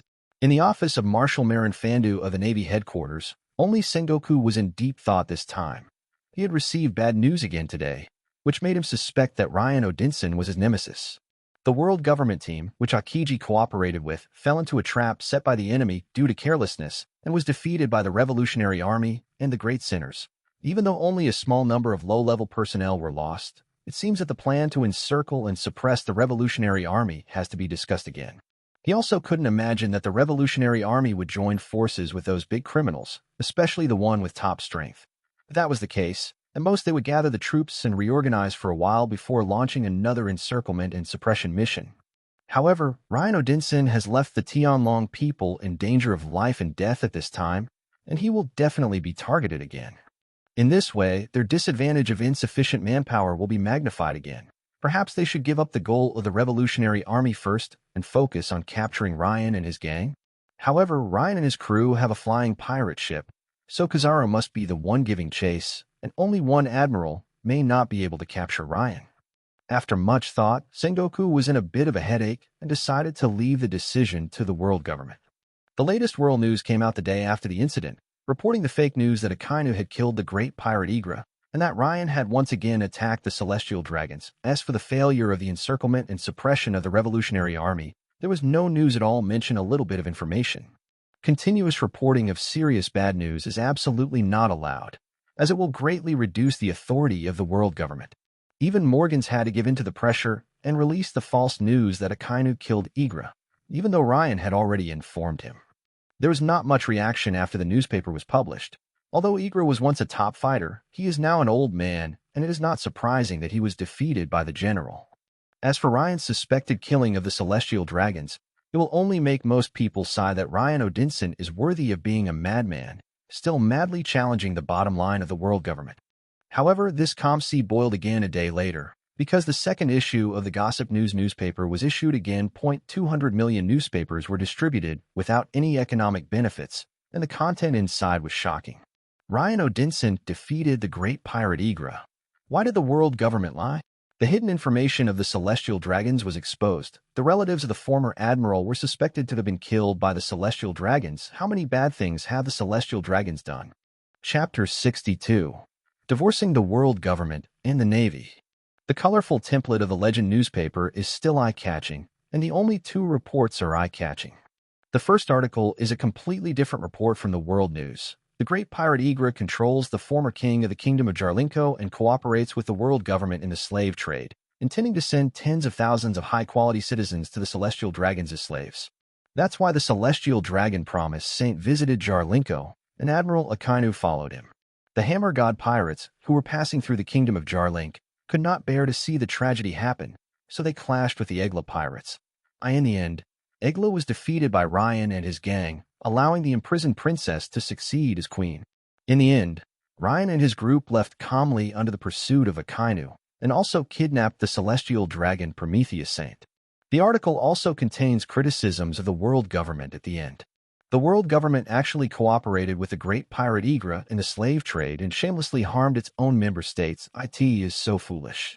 The Navy, which claims to be righteous, also aided and abetted such evil deeds. Otherwise, why would they send admirals to follow when the New World was short of troops? If they were not cooperating with Igra, why would the celestial dragons come to visit together? This is a very unreasonable arrangement. The detailed process in the Legend News is more convincing than that in the World News. After all, what the Legend News said is reasonable. Didn't Admiral Akainu capture him? Then why did they bring the celestial dragons with them? Aren't they afraid that the celestial dragons might encounter an accident? Apart from the world government, no one else would have thought of another possibility. Could it be that this weirdo Promix Saint was seeking his own death? Comparing the two news reports, even though the credibility of the Legend News is too low, many people still doubt it and point the finger at the world government. The other member states, after making every effort to inquire, all knew clearly that this kind of thing had indeed happened in the kingdom of Jarlinko. Even though they did not dare to believe the legendary news, it still gave the member states a strong sense of crisis. The world government's interference with the rule of the member states had already touched their reverse scale. At the same time, they all called the world government. Under pressure, the world government had to let Erica come forward to clarify the so-called truth, and the price was that the world government provided free financial aid to the kingdom of Jarlinko. So the final winners of this report are Ryan and Erica, because Erica agreed to help Ryan collect 2 billion berries of materials for free. The second report is the most explosive one in the Legend News. Did the celestial dragons murder the relatives of a former Navy admiral? The story begins with a confession of the celestial dragon Saint Promixus, in which he explains everything he has done in his life, from never taking human life seriously to being obsessed with playing with slaves, and finally the affairs of the celestial dragon circle. His description introduces another protagonist, his father, Saint Iapetus, a blood relative even more evil than him. Iapetus was a celestial dragon who was hostile to former Admiral Zephyr. The reason for his hostility was that Zephyr disobeyed the celestial dragon's orders and did not persecute those innocent civilians, which ultimately led to the celestial dragons returning in defeat. 2 months after this incident, the former admiral's relatives were killed by pirates, and the murderer pirates had landed on an island with the celestial dragons, where they planned revenge on Zephyr. Otherwise, why would the celestial dragons go to that remote island? Why did they land on the island with the pirates? Otherwise, why would such coincidences happen in the world? All of this was done by Ryan, who interrogated Promix's ancestors for 18 generations and fabricated the information. He had never expected to get this kind of material, and he was very lucky to find information about the time when the murderer landed on the island. With such explosive material, he would definitely make the best use of it. As for gossip news, it is mostly false and only one is true. Ryan has no pressure in deceiving people, and what he makes up is also quite reasonable. The only way to reasonably forge it is by Arnold sorting out the historical events that have occurred over the past few decades. Former Admiral Zephyr is now the chief instructor of the Navy. Most of the new generation of elites in the Navy have been taught by Zephyr, and his influence is no less than that of Sengoku Garp. He just didn't believe that such explosive information would be of no use at all. Even if there was only a slight crack, it would be worth the money. The rift between the world government and the Navy would be a major event that would shake the rule of the world government. The perfect ending is that Zephyr rebels from the Navy. From the beginning to the end, Ryan felt that the world government was not worthy of having a great man like Zephyr. Otherwise, Zephyr would also have a miserable future 12 years later. The confession of the celestial dragons did not cause much shock. It only made the remote civilians realize the evil of the nobles in this world and made others deepen their understanding of the celestial dragons. The murder of the relatives of former Navy Admiral Zephyr by the celestial dragons was what shocked the world. Even the new generation of Navy, who were once Zephyr's students, found the content unbelievable. How dare the celestial dragons, who are the nobles of the world, treat their mentor like this? The storm of public opinion instantly swept across the entire Navy, and even with the suppression of the world government, the Navy was still divided into two different ideas. One is to never believe the information in the legend news, no matter what the considerations are, otherwise it will push the Navy into the abyss. The other group is half believing and half doubting. After all, the legend news is obviously a product of the enemy, but the content of the report is reasonable and logical, which makes them suspicious. Could it be that the celestial dragons really did this? What will be the attitude of the world government? Not only the Navy, but even the pirates of the old era were very shocked. Even if they were enemies, they felt a little admiration for Zepha's character. Such a person was actually treated so cruelly. Although Whitebeard, Rayleigh, and even Kaido were skeptical, they all felt sorry for Zephyr, who had dedicated his entire life to the Navy and was treated like this. At the Marine headquarters, Mariford was still in the Marshal's office. The four colleagues and good friends fell silent. Finally, it was the Warring States period that broke the silence. Zeph, the legend news cannot be trusted. He wants to alienate the relationship between the world government and the Navy. If he succeeds, the impact will be immeasurable. Sengoku, I understand what you said, but I can't ignore it. I checked and Iapetus Saint is indeed on the same island. I want to verify the information with the world government. Zepha's hoarse voice sounded. Ever since he saw the legendary newspaper, he has been caught in a fierce psychological struggle. On one side is the Navy for which he has devoted his whole life, and on the other side is his wife and children whom he has let down. He wants to get the truth, even if it will lead him into eternal damnation in the end. Garp, Xiao, you guys should also persuade Zephyr. Zhonghua was powerless to do anything about it to ask the Marshal. He certainly wanted to calm Zephyr down, but as a friend he couldn't do that. He could only hope that a few people will persuade Zephyr not to act too hastily and to slowly verify the situation. Chapter 63, Different World Thunder God Summoning Card. Zhonghua, there is nothing to persuade you. Zephyr, I support you. If it is proved that the scumbag is the mastermind, I will definitely help you. Garp was not as relaxed as usual. He was very serious about this matter. If Zephyr's family was really harmed by the celestial dragons, he would seek justice for his good friend.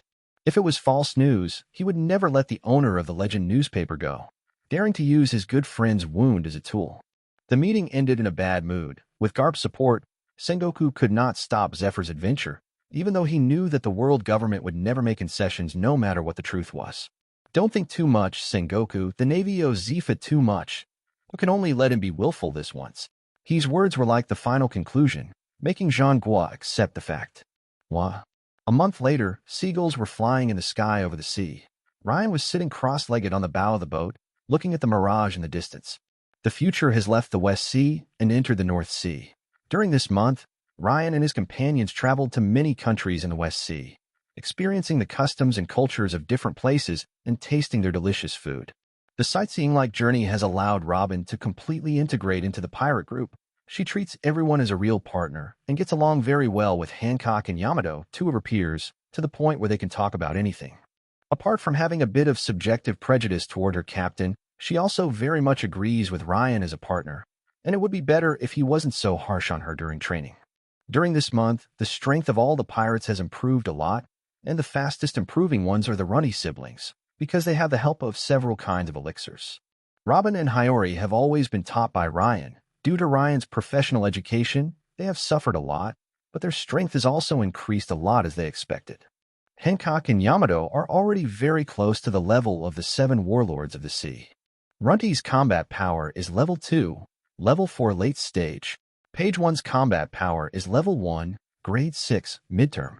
Hiyori's combat power level 3, level 1 early stage, amplified state level 4, level 1. Robin's combat power level 3, level 5 midterm. Yamato's combat power is level 6, level 9 late stage. Hancock's combat power is level 6, level 9 late stage. Ryan's combat power is level 8, level 6 midterm, level 9, level 1 dominant. This is the full strength of the Hammer God pirates, and they already have the prototype of the Emperor's substitute.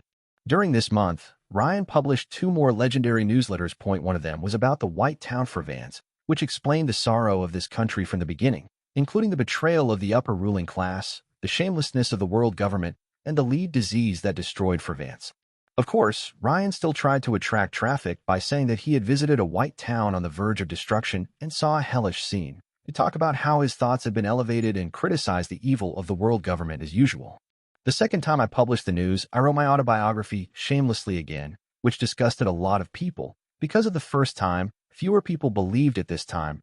Even though 300 million copies of the newspaper have been published, the traffic is still not as much as the first time. The 2 self-boasting also exposed the fact that Ryan was an important figure in the legend news. The world government vowed to eliminate Ryan and his gang, and the capture force increased again to avenge the murder of Promise Saint. In fact, Ryan kept his promise and did not kill the celestial dragon. He just sold him to a remote place as a slave to let him taste what it was like to be a slave. Fortunately, the reliable Arnold created a simulated environment device, so as long as you don't look carefully, you won't find the disguised future. Although the price Ryan paid was very high, he completed the golden achievement as he wished and even unlocked the subsequent colorful achievement tasks. Complete the golden achievement. Reputation reaches 10,000. Achievement reward, Thunder God summoning card. Colorful achievement task. Reputation reaches 0/100000. Holding the golden summoning card in his hand, he saw 4 figures on the card constantly changing. They are all thunder gods from different worlds. Ryan can randomly draw one and summon it to this world. The summoned character will have the basic knowledge and identity of this world. Thor relationship with Zeus, no blood relationship with his father, the powerful king of gods, who will be renamed Zeus Odinson when summoned to this world. He will let you know what the Iron Fist of Love is. Under his whip, you will become a second-generation god who only eats and waits for death, and you will have many younger brothers and sisters. Thor relationship with Thor Odinson, half-brother, son of the powerful god king, with a straightforward and simple personality. He is definitely easy to get along with. He is a freak who is in the late stage of brother control. He will let you know that an elder brother is like a father and a father's love is like a mountain. Thor relationship. Half-brother, the powerful Norse god of thunder, summoned to this world, will be renamed Thor Odinson.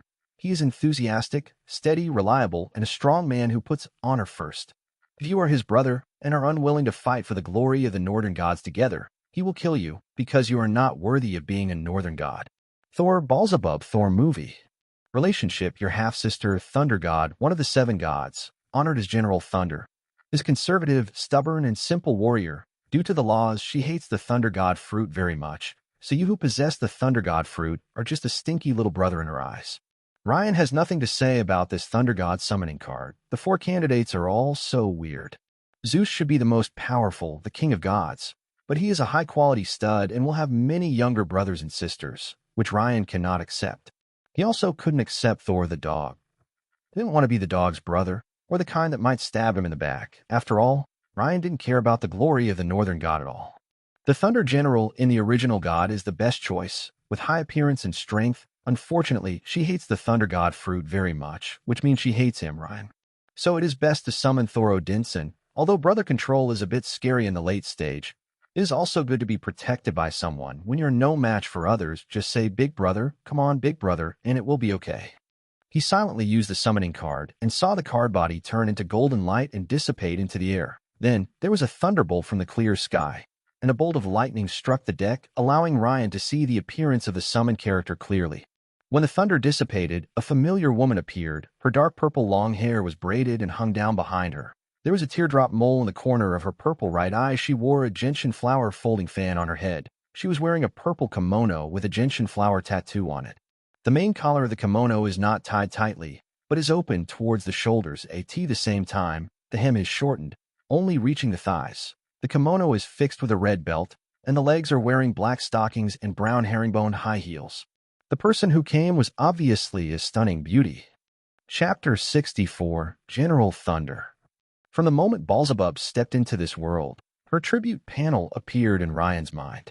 Real name, Beelzebub Lame Movie. Status, in the process of adapting to the world. Overall strength, level 7, grade 7, late stage, level 7, grade 1 without weapons. Title, Thunder God, General Thunder Identity, Rain Odinson's sister, Ray Movie, Odinson Favorability, 7, cold, full value 100. Skills, top-notch swordsmanship, Dream Truth / No Thoughts. No Thoughts Sword, gold, Dream Sword, gold. Conqueror's Hockey, early stage of level 2 Armament Hockey, mid-stage of level 2 Observation Hockey, early stage of level 3 Note. When the favorability becomes negative, the summon character may betray and leave the team. Because he hates the Thunder God fruit, his favorability should be negative, and his family relationship remains cold. So please maintain the family relationship. When Lei Dianying no longer considers her as your sister, the favorability will automatically become negative. When the favorability becomes negative, the negative favorability will automatically increase due to the dislike of the Thunder God fruit until a negative value reaches the maximum, fighting to the death. She has residual energy of the Heart of God in her body, and when she is near death, the energy will be automatically activated, allowing her to return to top combat power once again. Ryan and Lei Dianying looked at each other. Neither of them spoke, and they fell into silence. Ryan only saw indifference in the other's eyes. That cold temperament gave him a headache. This was like summoning a big boss who really hated you. Even if he summoned his dog brother Thor, he could only pretend to fight for the glory of the Northern God. Now he has realized the importance of Arnold. His favorability is full, and he will always be loyal to him. Ryan racked his brains but couldn't think of how to treat Lei Dianying. He really didn't want to be a grandson and maintain a relationship, especially a relationship with someone who hated you. But if he didn't maintain it, she would betray him, and it would end in a fight to the death. If he wanted to get rid of her, he would need top-notch combat power. The current situation is really a dilemma, but the golden rewards are indeed powerful. The initial values have the strength of the top 7 warlords of the sea, and it seems that their potential is also extremely extraordinary. Suddenly a cold voice interrupted Ryan's thoughts. Ryan, give me my weapon, and Nami. Lei Dianying walked over in high heels. Even if her hair and shoes were taken into account, she was only 1.84 meters tall, a head shorter than Ryan. However, her aura was superior to Ryan's. Did I have a weapon called Inamitsu? But that is a katana. I remember your Inamitsu is a naginata. Facing Lei Dianying, who was already close to him and looking up at him, Ryan still expressed his cooperation, although she was a little petite to Ryan, but the look in her eyes was really fierce and compelling. Lei Dianying took the katana that Ryan handed to her and slowly input the lightning energy into the blade. Finally, a surprising change occurred in the dazzling light, and the blade turned into an illusory purple. Today, Inami is still Ryan's weapon, and its properties can be viewed in the system. Rice Light Dreams of One Heart Gold. It's a supreme sword that can freely transform into 2 forms of a katana and a naginata. It's a semi-artifact formed by the power of the law of the God of Thunder. Wow, it turns out that what Ryan had was just a semi-finished product. At this time, Hancock and the others also discovered the existence of Lei Dianying and walked out of the cabin. They were full of doubts about Lei Dianying, who was holding Ryan's sword. The matter was done, and Ryan had no choice but to accept it and introduce Lei Movies to all his friends. You all came at the right time. This is my elder sister, Lei Dianying. She said that I have been making too much trouble recently, so she came to help me. We're all partners from now on. Ryan's words made them even more confused, especially Hancock, that in the 3 years they had been together, Ryan had never told them that he had a sister. The two also looked quite different. At least Ryan had black hair and black eyes, while Hancock had purple hair and purple eyes. Hello, thank you for taking care of my unsuccessful brother. Although Lei Dianying was a little indifferent in front of other people, he was still very polite. He was not as cold as he was to Ryan. This really gave Ryan a headache. Sister, you are my sister now, but others think you are my enemy. Beautiful big sister. Are you really the bastard Ryan's sister? At this time, Runty stepped forward to ask questions, and after Lei Dianying admitted it without hesitation, his eyes lit up. Here came another person who could suppress the bastard Ryan. Nowadays, Hancock was sometimes coaxed by Ryan and was no longer as reliable as before. Runty was secretly delighted, and she decided to please Lei Dianying to fight against Ryan. Everyone was talking around Lei Dianying, and they were all very curious about Ryan's sister, but Lei Dianying behaved like an ordinary woman who was not good at communication. Ryan didn't go over, but just carefully felt the power of the fruit. He had already discovered why Raytheon hated the Thunder God fruit. The power of the Thunder God fruit and hers are both based on the law of thunder, but the law of the Thunder God fruit is more domineering and can control all laws that are less powerful than thunder. However, Lei Dianying's thunder law has no ability to control, it only pursues more powerful power. Now that she has lost the power of perfecting the law, she is more easily restrained by the Thunder God fruit. Unless she recovers her peak strength, perhaps she can possess the perfect thunder law again to compete with the Thunder God fruit. In summary, Lei Movie extremely hates the aggressiveness of the Thunder God fruit. Ryan, your sister gives people a very gentle and generous feeling. She seems to be very caring. How old is she? Yamato came up to Ryan and asked a question. Ryan was deep in thought at this time and didn't react at all. He just spoke the truth frankly. Oh, she is 3,000 years old, an old lady. Without waiting for Ryan to answer, he kicked him down from top to bottom with a high kick, pressing Ryan's entire body to the floor, and his feet in purple stockings kept exerting force. At this moment, Ryan had just come back to his senses from his thoughts, still looking confused and at a loss, as if he had said something wrong. Leon Oding Sin, I'm only 25 years old, not an old woman. Do you understand, stupid brother? Lei Dianying said this in a cold tone without a trace of emotion. His condescending eyes were as if he was looking at a piece of trash. A tea was so cold as throwing 2 stones into an unfathomable ancient pond without even causing a ripple. He took off his shoes and didn't step on anyone with his soles. He only used his feet to give Ryan the last bit of dignity. Sister Ing, I just said something wrong. Faced with this situation, Ryan could only accept it helplessly. She must be more vigilant in the future and use a stronger physique than Lei Dianying to deal with this situation. If she had not been in a state of unconsciousness just now, she might not have been able to put him down. When faced with a bad movie, you can neither hit it nor let it go. You can only increase its favorability. It's really a cheating system. Wouldn't it be nice to have a big brother who loves his younger brother? Suddenly, a long leg crossed Ying's legs. Chapter 65, Sister-in-Law Battle. Lei Dianying turned to look at the owner of the long legs and said calmly, Hancock, why are you stopping me? I'm teaching my stupid brother a lesson. Hancock looked at Lei Dianying with a gloomy face. She was very upset when Ryan was bullied by Lei Dianying just now. Ryan, the most important person in her heart, was bullied by only her, no matter who it was, not even Ryan's sister. I will never let anyone bully Ryan, not even his sister. Oh, this is my family affair. What if I have to teach Ryan a lesson? The atmosphere between the two women became increasingly tense, and their respective auras slowly rose. Everyone calm down. We can discuss this slowly.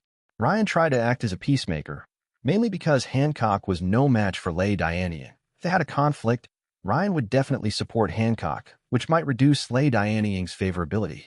I want her to know clearly that no one can deprive me of the right to educate my brother. Only I can bully Ryan. Having said that, Ryan could only accept it helplessly. He knew that Ray Movie would not do anything to Hancock. After all, it was not in line with her character. Isn't this different? You guys stop fighting. Stop it.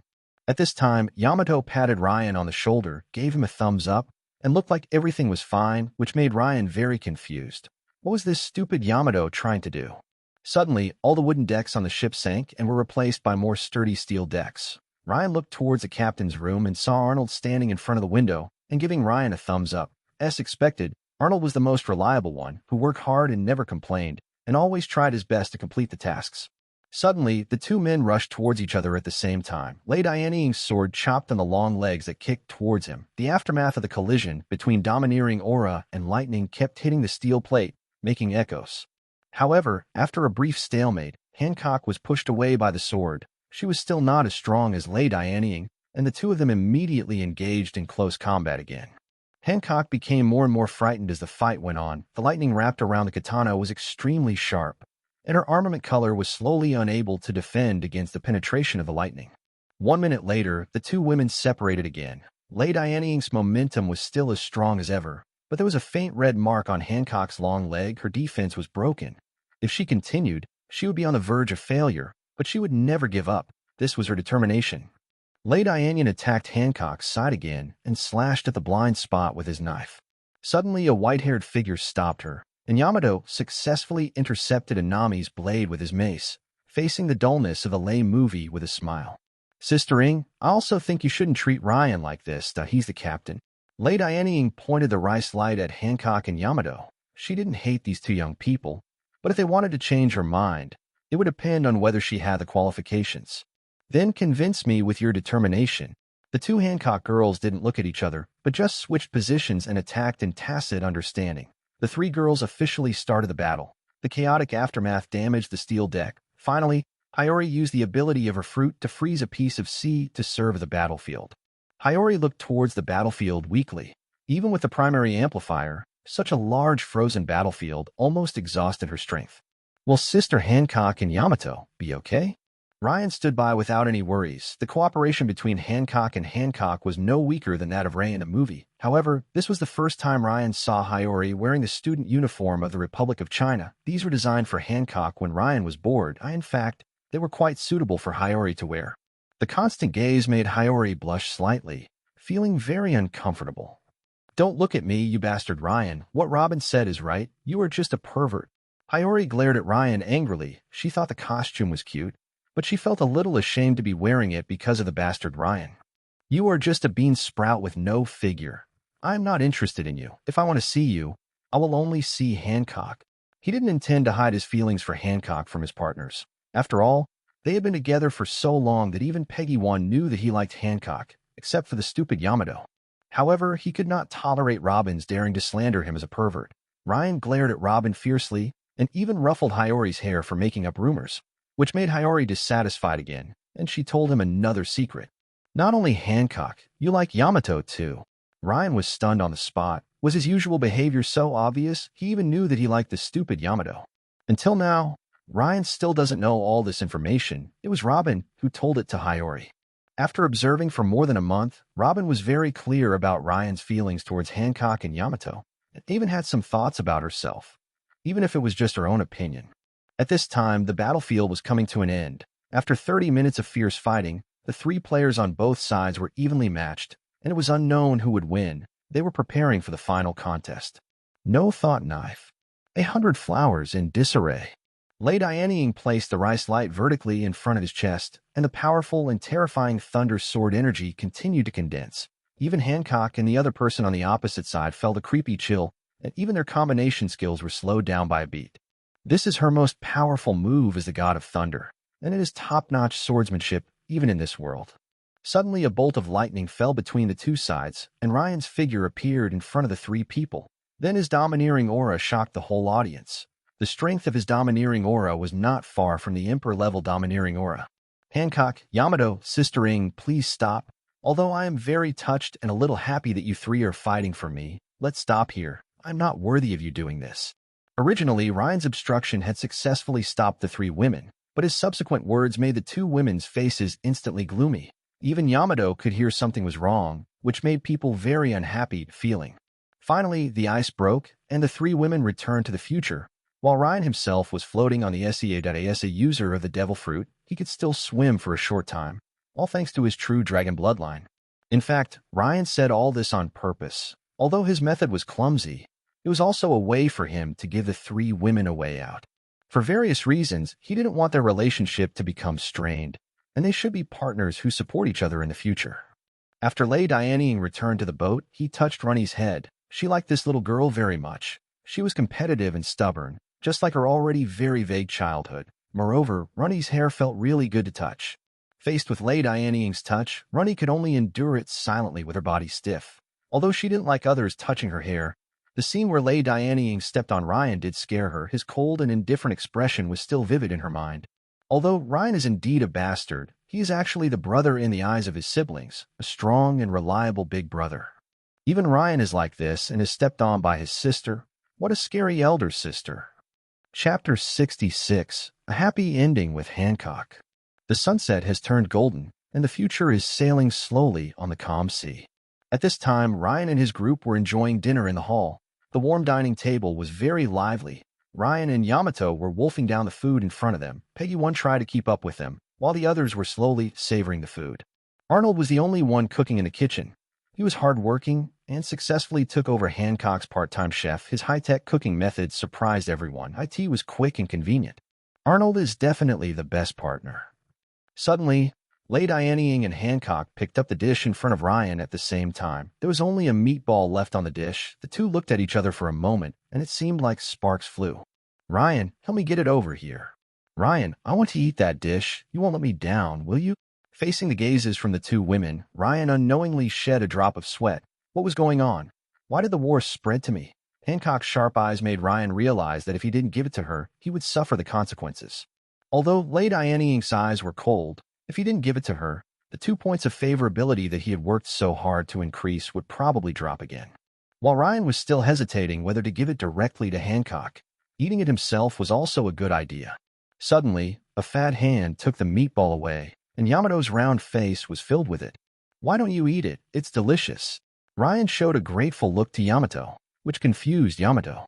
As night fell and the dinner party was over, Ryan came to Hancock's room and knocked on the door. The possessiveness she showed today really touched Ryan. Come in, I didn't lock the door. When Ryan entered the room, he found Hancock reading a book in her pajamas, a long white cotton nightgown, and a pair of white lace socks, with an exquisite hairpin hanging on her long hair. The light shone on her white cotton nightgown and skin, making her look like an angel. That beautiful figure made Ryan's eyes light up. Hancock, I'm here to explain Sister Ying's origins to you. Hearing that Ryan was here to explain the origin of Lei's movie, Hancock put away the book and looked at Ryan with charming eyes. She really cared about the existence of Lei's movie. Ryan sat beside her bed and explained slowly. Except for not mentioning the existence of the system, he told Hancock the origin and concerns of Lei's movie one by one, which made Hancock feel incredible. It turned out that Ryan's sister had the same existence as Arnold, both of whom had magical origins. You are the most important person to me. I can't possibly hide anything from you. Hope you won't confront Sister Ying in the future. It will be very difficult for me if I do. Faced with Ryan's confession and trust, Hancock's beautiful eyes flashed, and her heart felt as sweet as if she had eaten honey. She was the most important person to Ryan. After 3 years of companionship, she really loved him. Afterwards, the two of them kept talking and chatting about all kinds of little things from 3 years ago to now, and all kinds of things that they cared about. It was late at night, and Hancock suddenly found that Ryan was carefully admiring her face. Hancock rolled his eyes at him and said helplessly, I can choose not to confront Lady Dianying, but you can't take her side. Ryan patted his chest and said, I'm definitely on your side. Don't worry. Don't you know what kind of person I am? Hancock looked at Ryan with tender eyes. She believed in Ryan all her life, but Ryan might become a scumbag. Hancock, I will treat you well forever. Hancock nodded shyly and agreed to be taken care of by him. Her face with lowered eyebrows and eyes looked like an angel that deserved pity. I wish to win the heart of one person and stay with him till we grow old. Having lived 2 lives, Ryan Odinson is indeed very bad at dealing with love, but he will still try very hard to warm Hancock. The next morning, the sun shone into the room, waking up Ryan, who was full of happiness. This time, Ryan was lying on the desk, opening his eyes dazedly. It seemed that Hancock still could not fully accept him. Ryan looked at Hancock, who was sleeping beside him, smiling and sleeping happily. He kissed her forehead gently. This was Ryan's most important treasure, as important as his own life. Ryan stood up quietly, afraid to wake up the sleeping beauty next to him. This is his most important treasure, and after overthrowing the world government, he plans to accompany Hancock to a life of poetry and distant places. When the time comes, ask Teacher Rayleigh if he is willing to accompany you.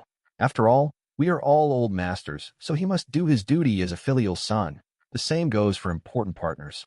But if it disturbs your sweet life, then forget it. The morning time passed quickly. Ryan had been teaching Robin and Runty, and his former student Rai was snatched away by Sister Ying, leaving behind only a sentence that broke his heart. If you are not even a swordsman, don't mislead the young people. He taught Rai with all his heart and soul. If it weren't for him, would Rai have the strength he has now? Can a great swordsman just snatch someone's apprentice at will? At this time, Hancock tidied herself up and appeared in front of everyone. Ryan instantly came to her side and wanted to take care of her, which made everyone feel strange. Ryan was so weird today. Robin seemed to have realized something and fell into deep thought. Hancock did not look happy at Ryan's advances. She treated Ryan the same way she had treated him before, without a trace of passionate love. This instantly froze Ryan, who was in love. This was not realistic, as they had just confirmed their relationship. Although Hancock is very happy with Ryan's attentions, she does not allow love to affect the pirate group, and only reveals her true feelings when she is alone with Ryan at night. the land of comfort and the grave of heroes. If Ryan continues to be trapped in this state, it will greatly affect his future plans. The pirate group is still walking on thin ice. It is not the time to talk about love yet. She couldn't be negligent at all. She wanted to see Ryan's ideal world. She would be the woman who stood behind Ryan. The future was sailing near the coast, near the destroyed Fervan Sea, and its target was the happy town on Swallow Island, which was the tourist attraction of their stop. In the information that Arnold collected, the town on Swallow Island was called Happy Town. The streets of Happy Town were bustling, and the residents were friendly to outsiders. Happy Town used to be just like other countries, treating other people very coldly. However, everything changed after it was destroyed by pirates. After its rebirth, the residents set up a slogan, "Bring joy, warmth, and tolerance to everyone," and there is no need to worry about being discriminated against here. These are some of the most worthwhile places to visit in Ren in the entire North Sea. The future sent a small boat to take Ryan and his crew to the island, and Arnold remained on the future as usual. Chapter 67, Trafalgar Law. After entering the port, everyone split into two teams. Ryan took Peggy one to buy necessities, while Hancock and others went shopping. Although Ryan wanted to get along with Hancock, he didn't want to accompany them shopping. Otherwise, he would just end up doing hard labor. It would be better to take a man's journey with Peggy Wan, putting the expectant Peggy Wan on his shoulders, letting him appreciate the scenery outside the dense crowd. They walked towards the store that the man was interested in. After trying out all the different food restaurants, Ryan's already small amount of private money was reduced even further, and the rest was confiscated by Hancock. The weapon shop only looked but did not buy and kept commenting. The large store did not even have a good sharp sword, which made the owner next door very angry, and he wanted to kill Ryan and the other man on the spot. The two even passed by a brothel, but Ryan, who was with Peggy Wan, had no intention of going in. It would be hard to say if he was alone. Finally, the two stopped in front of a clinic. Several pirates were driven out by a young man and kept shouting at him. "Don't be so arrogant, kid. Our captain is a pirate with 8 million berries." The boy didn't care about these pirate minions at all. A pirate with 8 million berries was not a strong enemy to him. If there was anyone who could threaten him, it would be Ryan with shining eyes next to him. The man's gaze made him uncomfortable. "If you still look at me, I will be rude to you." The boy was about 15 years old, wearing a furry winter hat with leopard spots and had unique dark bags under his eyes. This very personalized outfit made Ryan know who he was at a glance. Trafalgar Law, one of the future Shichibukai, is also a genius with top potential. Ryan never expected that he would find Luo during his trip to the North Sea. It was fate that we met. It would be a pity if he didn't fight for it. Ryan walked into the clinic despite Law's obstruction and scared away the shouting pirates with a murderous look. Law looked at the pirates who were tumbling and rolling in fear, and then looked at Ryan, who could not be shaken at all. He could only follow closely.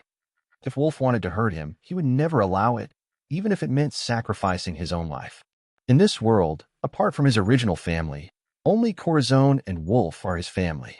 Inside the clinic, most of the things inside are machines and sundries. It looks more like a workshop than a clinic. An old man in work clothes is fiddling with the machines.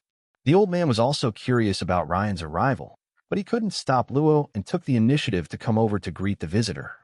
The three of them sat down. Ryan ignored Luo, who was glaring at him fiercely, and wiped off his makeup directly, revealing his true face to the two of them. The more Luo and Wolf looked at him, the more familiar he looked. Finally, they realized that it was the man who dominated the hot topics all day long. Wolf's arm holding the tea trembled and the tea spilled out. "Are you Ryan Odinson? I didn't expect a big shot like you to come to a small shop like ours." Ryan looked at the two men seriously, trying to let them know that his next words were very sincere. "Old man, I won't beat around the bush. I want Luo to be my partner." "What? Impossible. Why should I board your ship?" And hearing Ryan's invitation, Luo stood up excitedly. He didn't want to leave Wolf's side. This old man who treated him like his grandson. Besides, it was unheard of to invite someone on board the ship when they met for the first time. Fortunately, Law didn't know Luffy yet. Otherwise, he would know that what he said was completely wrong. "Mr. Ryan, why do you want to invite a guy like Luo? This should be the first time we meet today, right?" Wolf was very puzzled by Ryan's behavior, unless he knew that Law was the user of the opo fruit. Thinking of this, even though Wolf tried his best not to show any expression, he still showed worry. "Don't worry, Wolf. I know that Law is a surgical expert. I also know that the surgery fruit can make people immortal, but the price is the death of the expert. But I just want a ship doctor. As long as he becomes my partner, I will protect his safety." Wolf was very surprised by Ryan's information, which made him more suspicious of Ryan's motives. Ryan couldn't dispel Wolf's concerns, so he just told Luo the information he knew. Law, Doflamingo has already told the world government that you are the user of the Opno fruit. I believe the minions of the world government will visit here soon.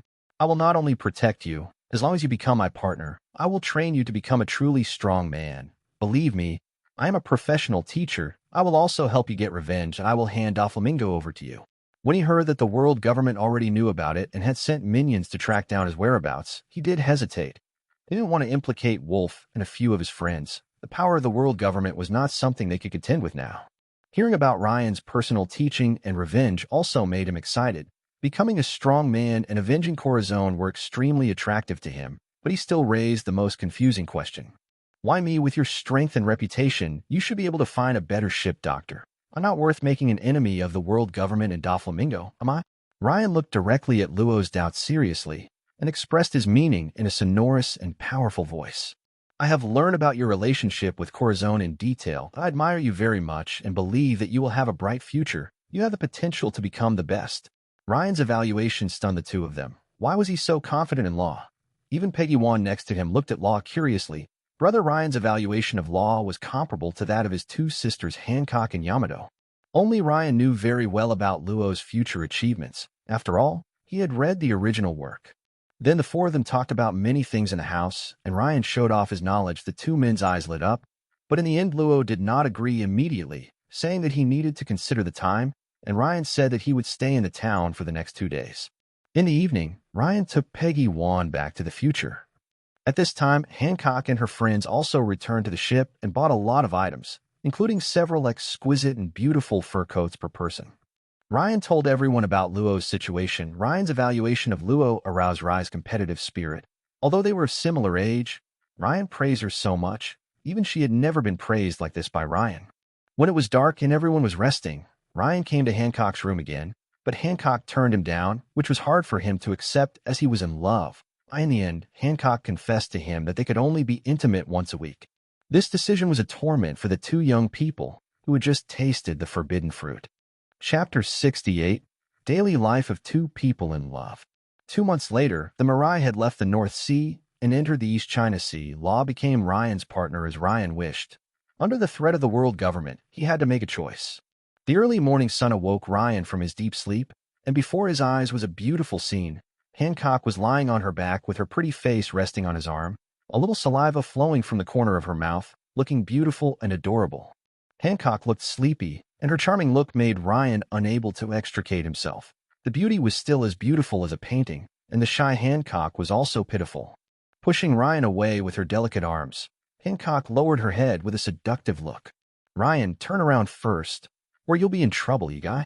We are already an old married couple. There is no need to be so cautious. At most I will turn around. Facing the rogue Ryan, Hancock could only glare at him shyly. Even though they were in sync with each other now, she would still be shy. Ryan finally turned his head. With his vigorous blood, he really couldn't resist. However, the beautiful scenery reminded Ryan of a poem, and he said it aloud to himself.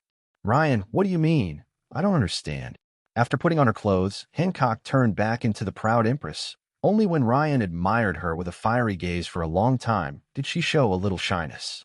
Nothing, just complimenting you on your good looks. I am the most beautiful. Please don't come to my place at night for a week. Hancock gladly accepted Ryan's compliment because she also thought she was the most beautiful. I just wanted to talk to you. I won't be fooled by you. This isn't your first time. Thinking of the time when she was deceived by Ryan, Hancock couldn't help blushing again. That night was really crazy, both for Ryan and herself. Ryan became very depressed in an instant. What a ruthless Hancock. But then he remembered something interesting, turned around and said with a loving face, Hancock, why don't we have one child? Then we can farm and weave, working from sunrise to sunset, and I want 5 children. I believe that the children will never starve. Hancock noticed the gaze lingering on her plump body and instantly became angry and embarrassed. She knew that Ryan was teasing her. Ryan, who was in love, became more and more presumptuous. His aura rose rapidly, and he raised his hands to activate his ability, ignoring the sound of Ryan admitting his mistake. Hancock, I was wrong, I didn't. Sweet and sweet wind. Hancock walked away with her long legs, leaving behind Ryan, who had turned into a stone statue. Ryan was freed soon after. He really liked to tease Hancock, his virtuous wife, and she was even more adorable that way. Ryan then also walked out of the room. The room built by Arnold has sound insulation function and could even block the penetration of observation hockey. But I can't imagine that Arnold can make such black technology. It was soon noon, and everyone started their daily training after lunch. The newcomer Luo Zheng is fighting with Hiyori. Both of them are swordsmen and devil fruit users. Their weapons keep crossing, and finally they are in a stalemate. Luo's expression was a little depressed. He was a male and 1 year older than Rai, but they were equally strong, even though Rai used the elixir earlier than him. Hiyori, on the other hand, had a determined look on her face. She was determined to defeat Law, whom Ryan praised, just like the comprehensive victory she had achieved in the past 2 months. If she was overtaken by Law, wouldn't that prove that her talent was indeed inferior to that of Law? The weapons clattered, and both sides knew that swordsmanship and strength could not determine the outcome, so they could only use the power of the fruit. Slaughterhouse. Ice and snow. The two of them used the energy of the fruit at the same time, and a transparent energy enveloped the surroundings, forming a space that Luo could dominate. However, now this space and the outside were covered by wind and snow, and Hiyori blended into the wind and snow, attacking Luo from time to time. Disturbed by the wind and snow, Luo had a hard time catching Hiyori's figure. He controlled the space to launch a cut several times, but failed. He could only stand there and wait for Hiyori to attack. If he had the observation hockey, he could deal with it calmly. Tree, what? Suddenly, Hiyori appeared not far away, inserted the blade into the ground, and released cold air from the blade, making the cold air pass through the ground directly to the bottom of Luo, freezing all objects and the ground along the way. Facing the oncoming icy energy, Luo calmly used the slaughterhouse to move himself and narrowly avoided the icicles that had already formed. But Luo accurately blocked the blade that attacked from behind, and Hiyori's surprised face made him reveal a hint of pride. He succeeded. Batten. As Luo's gestures appeared, a force was generated in the space to control Rai. The powerful force made it impossible for Rai to resist. While she was stunned, Luo drew out his sword and swung it. Cutting. Hiyori shattered like a mirror and was not at all elementalized as Luo had expected. Suddenly, a chill spread from the soles of his feet, quickly climbed up and turned his entire body into an icicle, and Hiyori also appeared in the snow, answering in a low voice. By Jing, you can create an ice and snow clone, Luo. This is your 20th consecutive defeat. Hiyori's smile, as bright as a flower, hurt Luo's self-esteem in the icicle. The icicle disappeared, and Luo walked out with a wry smile. It was indeed painful to lose to a girl younger than him. It felt like a waste. Did he really have the talent that Ryan said? Don't lose heart. Under the guidance of your brother Ren, you will definitely be stronger than Hiyori. Ryan ship, brother Ryan, I understand, and I will try my best. Under Ryan's sharp gaze, Luo changed his words and called him big brother. Otherwise, he would be in trouble. But it is true that under Ryan's teaching, his strength is growing rapidly. Although there are also factors of elixirs, Ryan brother is really good at teaching people. Even if he is not even a swordsman, he has been taught swordsmanship. Hiyori was standing beside him, biting her lower lip and looking at Ryan angrily. She really hated it when Ryan said she was not as good as others. Foolish brother, there is no way Law can catch up with Hiyori. This will never happen under my guidance. Lei Dianying walked over with her long legs. Now she was not as indifferent to Ryan as before. After 2 months of getting along, Ryan raised her favorability to 21. Good impression. Normally, he could treat Ryan calmly, but sometimes a strange phenomenon would occur. Ray would suddenly appear to be extremely disgusted with the Thunder God fruit, and the cold look in that 1 second made Ryan feel chilled. As expected, Lei Dianying still hates the Thunder God fruit so much. He, as the host, is really unlucky. However, if you own the system, you have to accept this problem. Then it is possible that the best things in the world belong to you. Chapter 69. Confrontation with Shanks. Sister Ing, I'm not saying that my teaching level is definitely higher than yours. Just wait and see. Ryan and Lei Dianying kept discussing who was a better teacher to AS fake siblings. They surprisingly had the same hobby, which was to teach others. The argument between the two became more and more intense. As a minority, he would never admit defeat on the teacher's battlefield, just like he would never surrender at the dinner table. Hiyori and Luo, who were watching from the sidelines, looked at each other and decided to step back and not get involved in the fight between the two siblings. Suddenly, Ryan's words made them panic. What do you know, old house girl? Ryan, who had just realized that he had said the wrong thing, was stepped on the ground again, and the feet in purple stockings kept rubbing Ryan's face hard. Lei Dianying looked down at her with a cold and ruthless look in his eyes, and his feet kept increasing the force. It was all because of the stinky mouth that he dared to call her an old-fashioned woman. Even if she was indeed an old-fashioned woman, she couldn't say it. My sister, that let go quickly, or that I won't be polite purple. Ryan's struggle suddenly stopped, which made Lady Diane pay attention to his gaze curiously. She saw that his gaze stayed in the bottom of her skirt. His gaze and Zz's words made her realize something instantly. She kicked Ryan away in anger, and the force broke the deck. No thought knife. Lady Diane pulled out rice light from his chest, and endless thunder and lightning raged around, instantly startling everyone in the cabin. I just saw it accidentally. I didn't do it on purpose. If you don't step on me, this won't happen. Ryan ran away instantly, even flying into the sky. Only a fool would be stabbed by her. That was a trick to return to nature, but the purple underwear was indeed very bright in style. Suddenly, Arnold's notification broadcast sounded. I have seen the windmill village of the kingdom of Ligoa and discovered that the pirate ship docked at the pier is the Red Hair Pirates.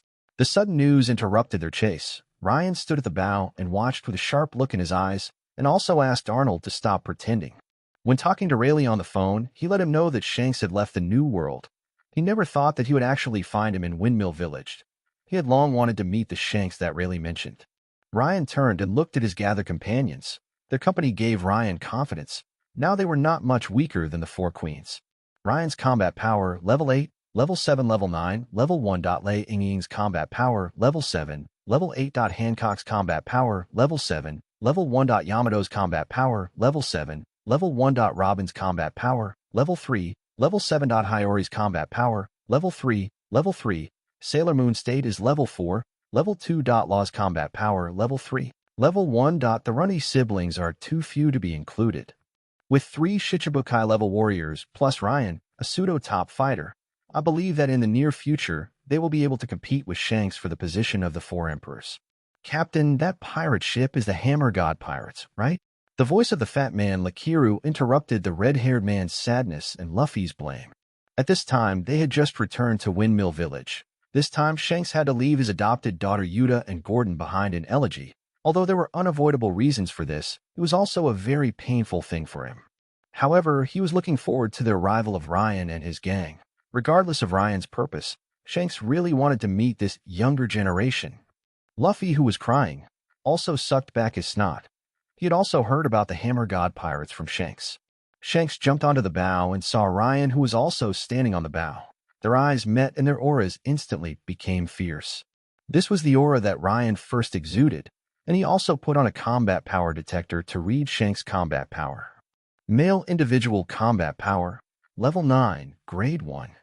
At 27 years old, Shanks is younger than Doflamingo, but there is a huge difference in strength between them. He is worthy of being the leader of today's era. The two ships slowly approach each other, and Ryan suddenly burst out with amazing domineering aura, sweeping toward Shanks, making Shanks stunned for a moment and then chuckle. This guy is exactly what Vice Captain Rayleigh described. However, it is not easy to calm down the fighting spirit that has been aroused in me at this moment. Shanks' momentum exploded, and a domineering aura that dominated the world rose into the sky, and the two domineering fields kept colliding and squeezing each other, gradually from being evenly matched to Shanks having a slight upper hand, but they were still pulling each other, unable to completely suppress the other's domineering field. Waves began to appear on the calm sea surface, gradually becoming waves more than 10 feet high that beat against the simple pier, and even the clouds in the sky were surging under the influence of the domineering power. These two guys are really messing around. Beckman picked up Luffy and left the Conqueror's hockey field in time, but the exaggerated collision still made Luffy stunned. Then he looked at Shanks with shining eyes, and he knew that Shanks was super powerful. Beckman looked at Luffy helplessly. Luffy was indeed a little weirdo. Otherwise, not everyone would like him, and he also ate that fruit. The Conqueror's hockey contest eventually subsided, and Ryan also estimated the strength of Shanks' Conqueror's hockey, which was probably around the early level 4, not much stronger than his. However, Shanks' Conqueror's hockey had a special quality, which was domineering, and was more domineering than ordinary Conqueror's hockey. Suddenly, a strong fighting spirit locked onto Ryan, and he was stunned. Saw Shanks drew out his sword Griffin and pointed it at Ryan. "Ryan boy, you started it. Don't you think you can stop fighting?"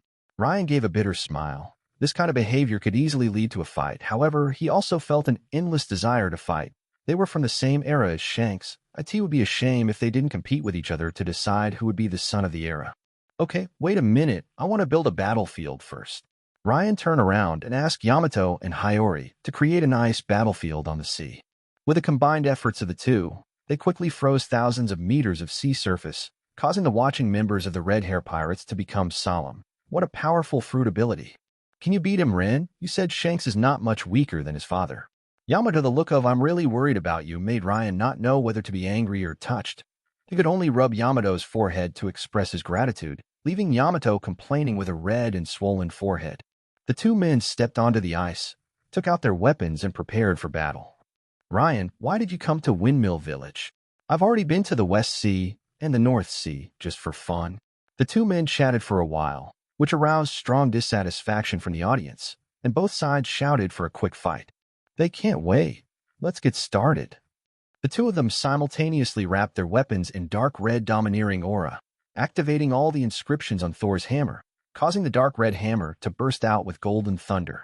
Later, with the blessing of the gods, Ryan turned into a 5-meter-tall giant, which surprised Shanks a little. The ice surface broke, and the two men rushed towards each other at the same time. The dark red griffin collided with Thor's hammer, and a huge roar sounded instantly. Chapter 70. Cunning Ryan.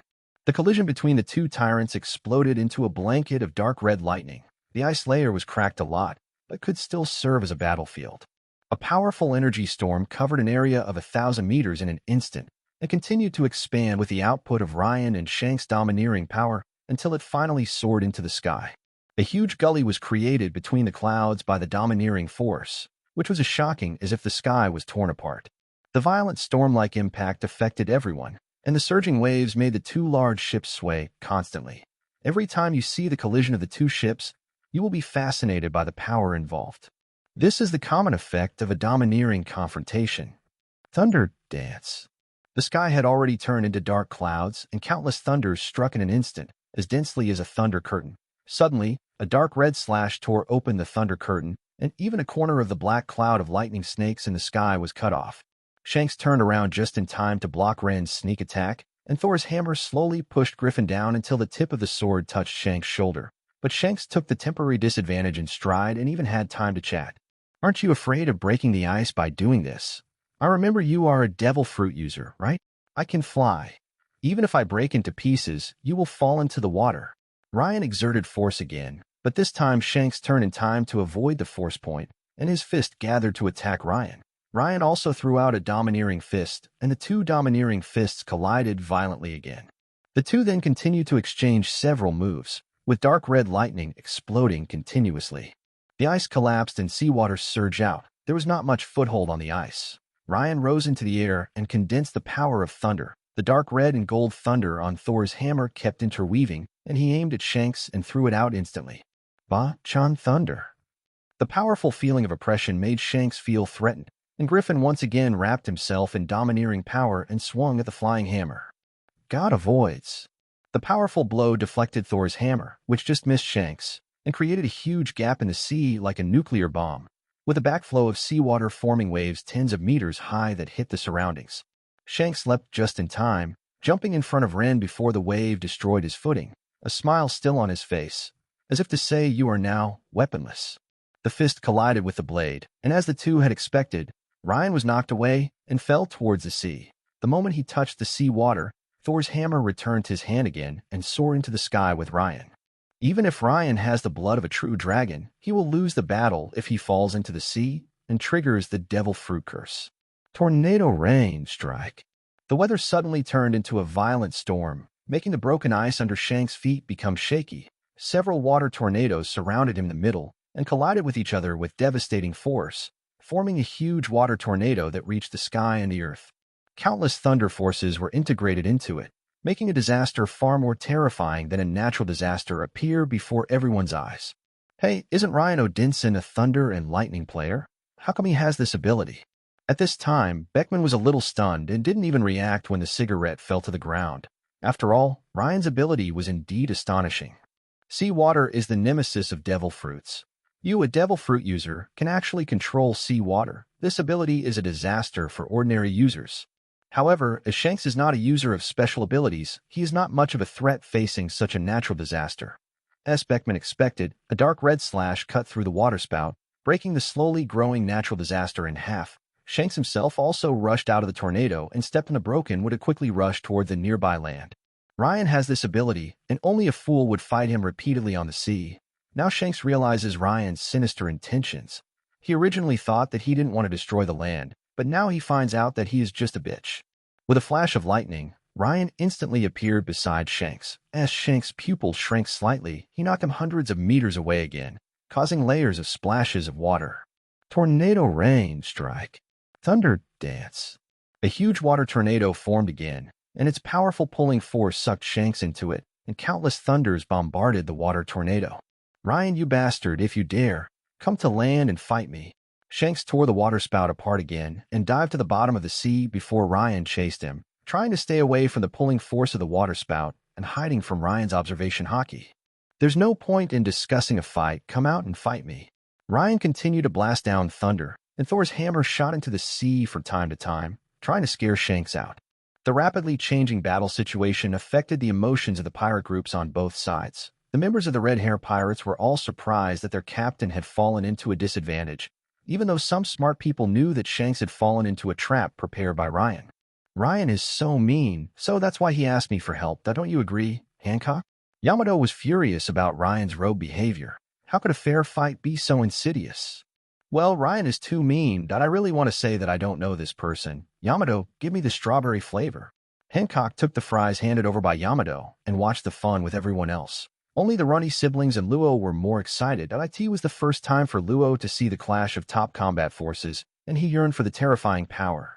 Peggy Wan is worried like a little fanboy, while Runty is unhappy that Ryan has the upper hand. She wants to see the despicable Ryan get beaten black and blue.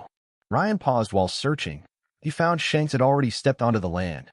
He was in tattered clothes and looked as miserable as a drowned rat. The look he gave Ryan was particularly sharp. The anger that seemed to be real was madly burning in his eyes. Combustion. Ryan landed on the coast and faced Shanks again. The second round has begun.